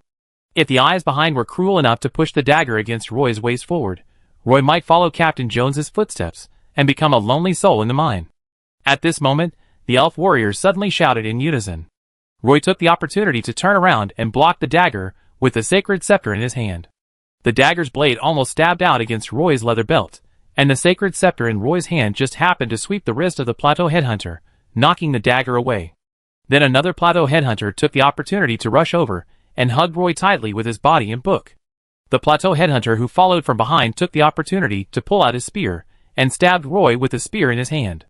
The spear first stabbed into the body of the plateau headhunter, and then Roy felt a sharp pain in his ribs. He looked down and found that the spear almost brushed past his ribs. His magic pattern structure appeared with flowing light. If it were not for the blessing of petrified skin and iron armor, he would probably be pierced through by the spear. The plateau headhunter who tried his best to hug Roy was injured and was quickly turned around and pressed under him. Roy smashed the Book of Judgment in his hand on the face of the plateau headhunter, knocked the first plateau headhunter unconscious, and then raised the sacred scepter to block the bloody spear. At this time, Roy did not dare to make any extra movements. With the magic pattern structure that gave him some magical properties, Roy blocked the assassination of the plateau headhunter with the magic pattern structure on his body. Just as Roy turned around, he finally finished his prayer quickly, and a hammer flew out from Roy's chest, smashing the plateau headhunter, who attacked him from the step platform into the hollow inner courtyard. Roy also took the opportunity to push away the plateau headhunter, who was hugging him. Unexpectedly, the plateau headhunter had already rushed into the fortress. Roy stood on the step platform and looked at the city wall. The battle situation on the city wall was relatively stable. He reached out and touched his waist. Sure enough, there was a very obvious scratch on the belt. If the leather of the belt was not thick enough, his waist might have been cut open. Before Roy could even walk up the wall, several more Highland headhunters climbed up from the walls on both sides. Two of them held swords in their hands and attacked Roy at the same time, forcing Roy to retreat again and again. The two Highland headhunters were much stronger than Roy, but Roy was able to withstand the two Highland headhunters thanks to the various magic effects on his magic pattern structure. Roy was unable to defend himself and kept retreating on the steps. He actually wanted an elf warrior to rush out at this time to help him deal with one of the Highland headhunters, so that he would have the power to fight back. But there was only a row of dead elves sitting on the steps. As two more Highland headhunters appeared behind Roy, he knew in his heart that his retreat was cut off. Facing the front and back attacks of four Highland headhunters, Roy awakened the power of holy light in his body in desperation. The next second, an invisible tree broke through his body. The shadow of the holy light tree appeared behind Roy. The tree exuded a strong sacred aura. Although it seemed a little blurry in the dark night, it could also let these Highland headhunters see that this tree Roy was a potential. The tree turned into a blurry shadow. Although it was very unstable, it still contained a sacred aura. Because of the existence of the power, Roy was covered with a faint sacred aura, and even the sacred scepter in his hand was condensed with a layer of holy light. The sacred scepter and the Book of Judgment became lighter in his hands. Roy didn't expect that he would realize the power at this time, and he was inevitably a little excited. He swung the sacred scepter and forced back the two Highland headhunters in front of him. The two Highland headhunters behind swung their knives to attack Roy, but Roy didn't dodge this time. He held the Book of Judgment with a chain in one hand and the sacred scepter in his right hand. The swung Book of Judgment was still very powerful and hit a Highland headhunter next to him directly. The holy light shone through the Book of Judgment on the headhunter. On the dark steps, the headhunter felt a strong burning pain. Roy used the sacred scepter to block the opponent's spear, and the two headhunters retreated again. At this time, the elf warriors on the city wall finally discovered the battle on the stairs. Two elf warriors quickly came to support and shared Roy's opponents. Roy relied on the magic effect of the magic pattern structure and the power of holy light in his body to fight these headhunters on the city wall for a whole night. When a glimmer of light finally appeared on the horizon, the headhunter wiped the blade in his hand on his trouser leg and immediately wiped off the blood on it. The headhunter squinted his eyes, and there seemed to be a few more gray shadows in the pale blue sky in the distance. As the gray shadows became clearer and clearer, he saw that they were a group of silver Pegasus warriors, and the headhunter's face became very ugly. Originally, this raid was bound to succeed. He even planned 5 siege plans. Although they tried everything that night, it was a pity that no matter how hard the headhunters tried, they failed to capture the mine fortress. When it was daybreak, the plateau headhunters did not dare to stay any longer. The headhunter leader blew the whistle on his chest. As the sharp sound rang out, the plateau headhunters stopped fighting and gathered towards the headhunter leader. The battle formation formed by the elf warriors had to continue the attack. The headhunter leader jumped down from the top of the city first, and the other headhunters followed suit, falling outside the rock wall one after another. Before the silver Pegasus warriors arrived, this group of plateau headhunters quickly evacuated from the mine fortress. Before leaving, the headhunter even took the dying Grantham mine owner away. Along with the plateau headhunters, there were less than 100 private soldiers of the mine under the city wall. These plateau headhunters were very flexible. They jumped a few times and disappeared among the rocks. The headhunter stood on a boulder unwillingly, looking back at the mine fortress hidden behind the stone wall. Unable to take away the amazing wealth accumulated by the Grantham mine owner, the headhunter could only take away the Grantham mine owner whose life was in danger. A quarter of an hour later, a reinforcement team of nearly 30 silver Pegasus warriors finally flew over. Since there were no natural enemies, these silver Pegasus could fly freely in the sky. The silver Pegasus warriors came to the sky above the mine fortress and saw that the wall was stained with blood. They could only land their horses in the inner courtyard. The plateau headhunters had retreated, and the dead elf warriors were carried to the yard by everyone and neatly placed in the yard. The silver Pegasus warriors were also shocked when they saw the corpses of the elf warriors on the ground. These silver Pegasus warriors never thought that so many people would die in the battle last night. The surviving elf warriors were also injured, and everyone was depressed and had not recovered from the excitement. Roy grabbed the blood-stained sacred scepter and leaned on the steps. His body was a little overdrawn, and even the Book of Judgment was thrown on the steps to the side. The holy light power in his body was completely drained, but now he remembered the feeling of the holy light tree appearing very clearly. So this is what momentum is like, Roy thought silently in his heart. Understanding momentum means that Roy will be promoted to the High Priest without any obstacles. Captain Jones's body was placed together with the dead soldiers of the 10th Squad. There were a total of 12 members of the 10th Scouting Squad.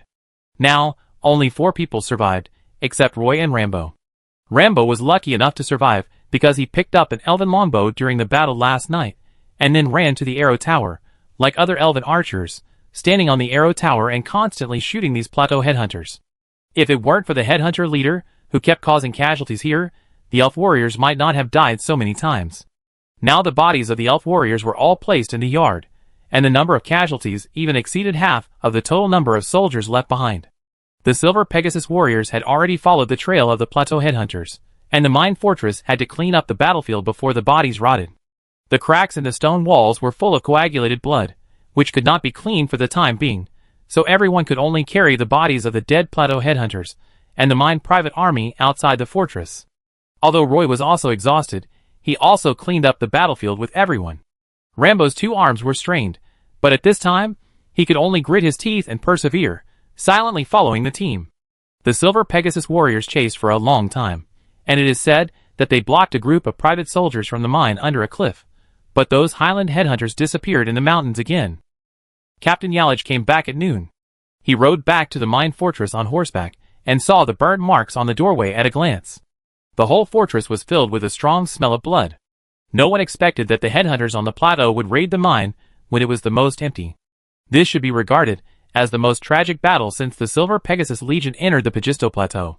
All the elf warriors fought desperately all night. Captain Yalage looked at the corpses lying on the ground. These elf warriors were almost all selected by him, but now they have become cold corpses. Captain Yalage stood in the courtyard of the fortress and remained silent for a long time. Chapter 350. The inner courtyard of the mine fortress was full of Silver Moon elf warriors, and Captain Yalage was surrounded by the elf warriors in the center. A total of 103 elf warriors died in the battle last night, including 3 captains of the reconnaissance team. The reconnaissance team lost nearly 1/5 of the elf warriors, which had never happened since the naval battle of Queen Uni Island. In addition, Captain Yalage also brought another bad news. When Captain Berkeley led the logistics team to the valley camp, They were also raided by this headhunter team, and the entire logistics team suffered heavy losses. Captain Hercules is currently leading the Elf Knights to retreat to the Valley Camp and give up the plan to capture the second mine. The 17th Silver Pegasus Legion will send 2 investigators to investigate whether Captain Hercules has neglected his duties. The defeat of the cavalry vanguard on the Pagisto Plateau has seriously affected the reputation of the Silver Pegasus Legion. Several captains of the reconnaissance team stood in the front. The captain of the 14th Reconnaissance Team said, "Captain Yalig, we are a reconnaissance team, not a guard force. This time the Plateau headhunters attacked the mine fortress. We must not let it go. We have to hunt down the Plateau headhunters." "Yes, we are going to hunt down those Highland headhunters," the other elf warriors responded. "Even if you want to hunt down those Highland headhunters, you have to recover from your injuries. This time I underestimated these headhunters. I have to take a lot of responsibility for the failure of this battle." Captain Yalig reflected on himself. Captain Yalig asked in detail about the whole process of the Highland headhunters' sneak attack on the mine fortress. He even called Roy over and asked him in person about some details of finding the headhunters in warehouse number 2. Of the 4 surviving elf warriors of the 10th Reconnaissance Team, 2 of them happened to be guarding the mine with Roy, and the process they described was almost the same as Roy's. On the 3rd floor of the fortress, in Captain Yarig's room, Captain Yarig patted Roy on the shoulder and said to him, "Roy, the reconnaissance team may be transferred away from this mine at any time, but I hope you can keep an eye on this mine, and keep it running normally as much as possible." Roy was completely dumbfounded. He didn't want to stay on the Pagisto Plateau forever, but at this time Roy couldn't say no. Captain Yarig did this, obviously wanting Roy to be separated from the reconnaissance brigade and avoid being held accountable by the investigators. But if Roy agreed to let Captain Yarig manage the mine, he didn't know when he could get out of the Pagisto Plateau. He originally came to the cavalry vanguard as a guide, but Captain Hercules did not use Roy to lead the way. Now he has inexplicably become the manager of the Spinel mine, and he took over when the war situation was the worst. Captain Yalig could see that Roy didn't want to manage the mine, but he didn't have any good solutions. There was no suitable candidate around him. Since Roy did a good job, at least he didn't have to worry about him starving the prisoners in the mine to death. Roy looked at Captain Yalig and found that the Silver Moon Elf had a serious expression and frowned. He swallowed the words of refusal on his lips. "Captain Yalig, do you want me to manage the entire mine?" Captain Yalig said, "You can raise any difficulties, and I will try my best to help you solve them." Roy scratched his head and said, "The biggest problem here is manpower in the mine. Although the prisoners and grey dwarves live in the mine, a group of people are needed to keep the mine running normally." Captain Yalig shook his head and said, "I can't spare any manpower for you. What is the current situation of the reconnaissance team? I think you know it very well. I can apply for some personnel from the logistics team. Aren't you familiar with the half-blood elves here? Can you ask them to come and help you?" "Okay. I can give it a try." Roy knew that this was impossible to refuse, so he agreed. Leaving Captain Yalig's room, the corridor smelled of blood. The reconnaissance team brought back a batch of supplies from the battlefield, which could only be stored in the warehouse on the mine side for the time being. All the gem mines at the gate of the mine fortress were cleared aside, and the city gate was reopened in the morning. Unfortunately, all 3 heavy doors were damaged, and there was no spare in the warehouse, so they could only be left open. As for the gemstone mines that were doused with kerosene and burned for half a night, their outer skins turned grayish-white with cracks on them. They looked abandoned and piled in the corners without anyone paying attention. The cavalry vanguard failed to capture the second mine, and their morale was very low. The reconnaissance brigade returned to the mine fortress, and found that the mine fortress had been attacked by the headhunters. Those Silver Pegasus warriors, who came to support, had already flown out to find the whereabouts of the headhunters. Now the elf warriors of the reconnaissance brigade are still cleaning up the battlefield in the mine fortress. They washed the walls with water, and the light red blood flowed out along the outside of the rock wall. Occasionally, they could find half a limb in the corner, which made the Silver Moon Elf warriors feel a little disgusted. Roy walked down the stairs.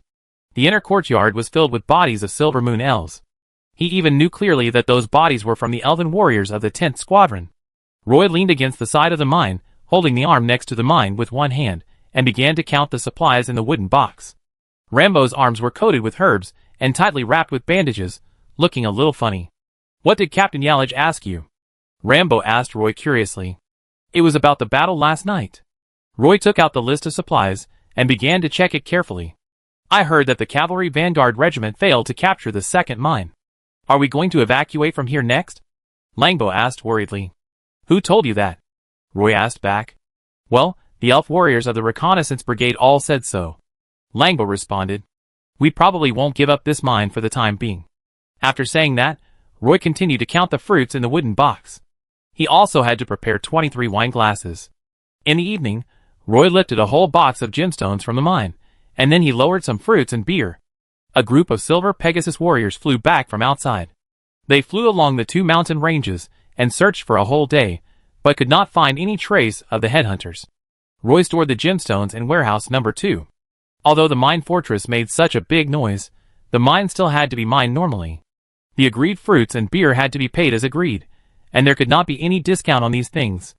The mine is short of manpower. Although Rambo has an injured arm, he has to help at the mine. Roy doesn't know when the reconnaissance team will evacuate from here, so recruiting people is a must. He can't run back to the barrier town to recruit half-blood elves, so he can only discuss with Rambo. Rambo, Captain Yelig hopes that I can manage this mine, but the current situation is that the mine is short of manpower, and Captain Yelig is unwilling to assign some people from the reconnaissance team to me. He hopes that we can recruit some people ourselves. So I wonder if we can recruit some half-blood elves from the gathering place to help. Roy whispered to Rambo. Rambo readily agreed. Okay, I will go back to the gathering place tomorrow to see if it is possible to call some helpers over. Roy did not expect Rambo to agree so readily, and the prepared remarks were not used. In the end, he just said, Okay, be careful on the road. Wait until I come back. Rambo smiled and responded. Roy thought for a while, but couldn't help reminding, You must explain the situation here to Latian and others, so as to avoid making wrong decisions over there. Rambo sat on the stone floor by the mine shaft, resting his bandaged hands on the edge of the shaft. He turned his head to look at Roy and asked him, Roy, do you think the 17th Silver Pegasus Legion will withdraw from the Pagisto Plateau? Roy said, Of course not. They may transfer a more elite army. Before that, the Cavalry Vanguard Regiment may have to try to save face. Then what is there to worry about? Rambo laughed, and then whispered to Roy. And if we don't join in at this time? Will we join in when the Silver Pegasus Legion is winning victory after victory? Who will pay attention to us, the native half-blood elves? I didn't expect that Rambo would have so many considerations. Roy thought about what Rambo had just said. Will the Silver Pegasus Corps admit defeat and leave the Pagisto Plateau in disgrace? Of course not. From the current situation, Earl Swinburne only sent a vanguard regiment, which obviously shows that Earl Swinburne underestimated the enemy. When the elite troops of the Silver Pegasus Corps arrive at the Pagisto Plateau, the situation on the plateau may be reversed overnight. The next afternoon, the Moon Temple priests and investigators arrived at the mine fortress. The 2 Moon Temple priests, wearing beige robes, walked down the temporary steps with stern faces from their horses. They didn't even stay in the mine fortress, but went straight to the hillside outside the fortress where the elf warriors were buried. Seeing the Moon Temple priests coming, except for the elf warriors on duty, the other elf warriors followed the priests to the cemetery next to the mine. The priests of the Moon Temple wore long robes and hoods covering their faces. 2 priests stood in front of the tomb. Each of them held a water pitcher in their hands and kept pouring the water in the pitcher onto the tomb. The priests also kept chanting the requiem. Roy stood at the back of the crowd. He could clearly feel the soul power surging from the tomb. A light mist rose around the tomb, and the surroundings became much darker. The 2 priests drew divine patterns with their fingers, and then moonlight fell on these tombs. The resentment lingering in front of the tomb was quickly dispelled by the moonlight, and the soul power became more pure. The souls of these silver moon elves turned into elves, like colorful butterflies, constantly flying around the moonlight. Seeing that the ceremony was almost over, the 2 priests each held a bunch of roses, and the flying elves gathered around the bouquets and danced around them. This was Roy's first time attending a funeral held by the Moon Temple priests. An elf warrior secretly told Roy that the elves would be taken back to the Moon Well by the 2 Moon Temple priests. When young elf women wanted to get pregnant, they would go to the Moon Temple to pray, and then drink a cup of the Fountain of Life. The ceremony ended quickly. The priests of the Moon Temple did not intend to stay here. The 2 of them were carried back to Padstow by the Silver Pegasus warriors. The 2 investigators came with the priests of the Moon Temple. They were not in a hurry to leave the mine fortress.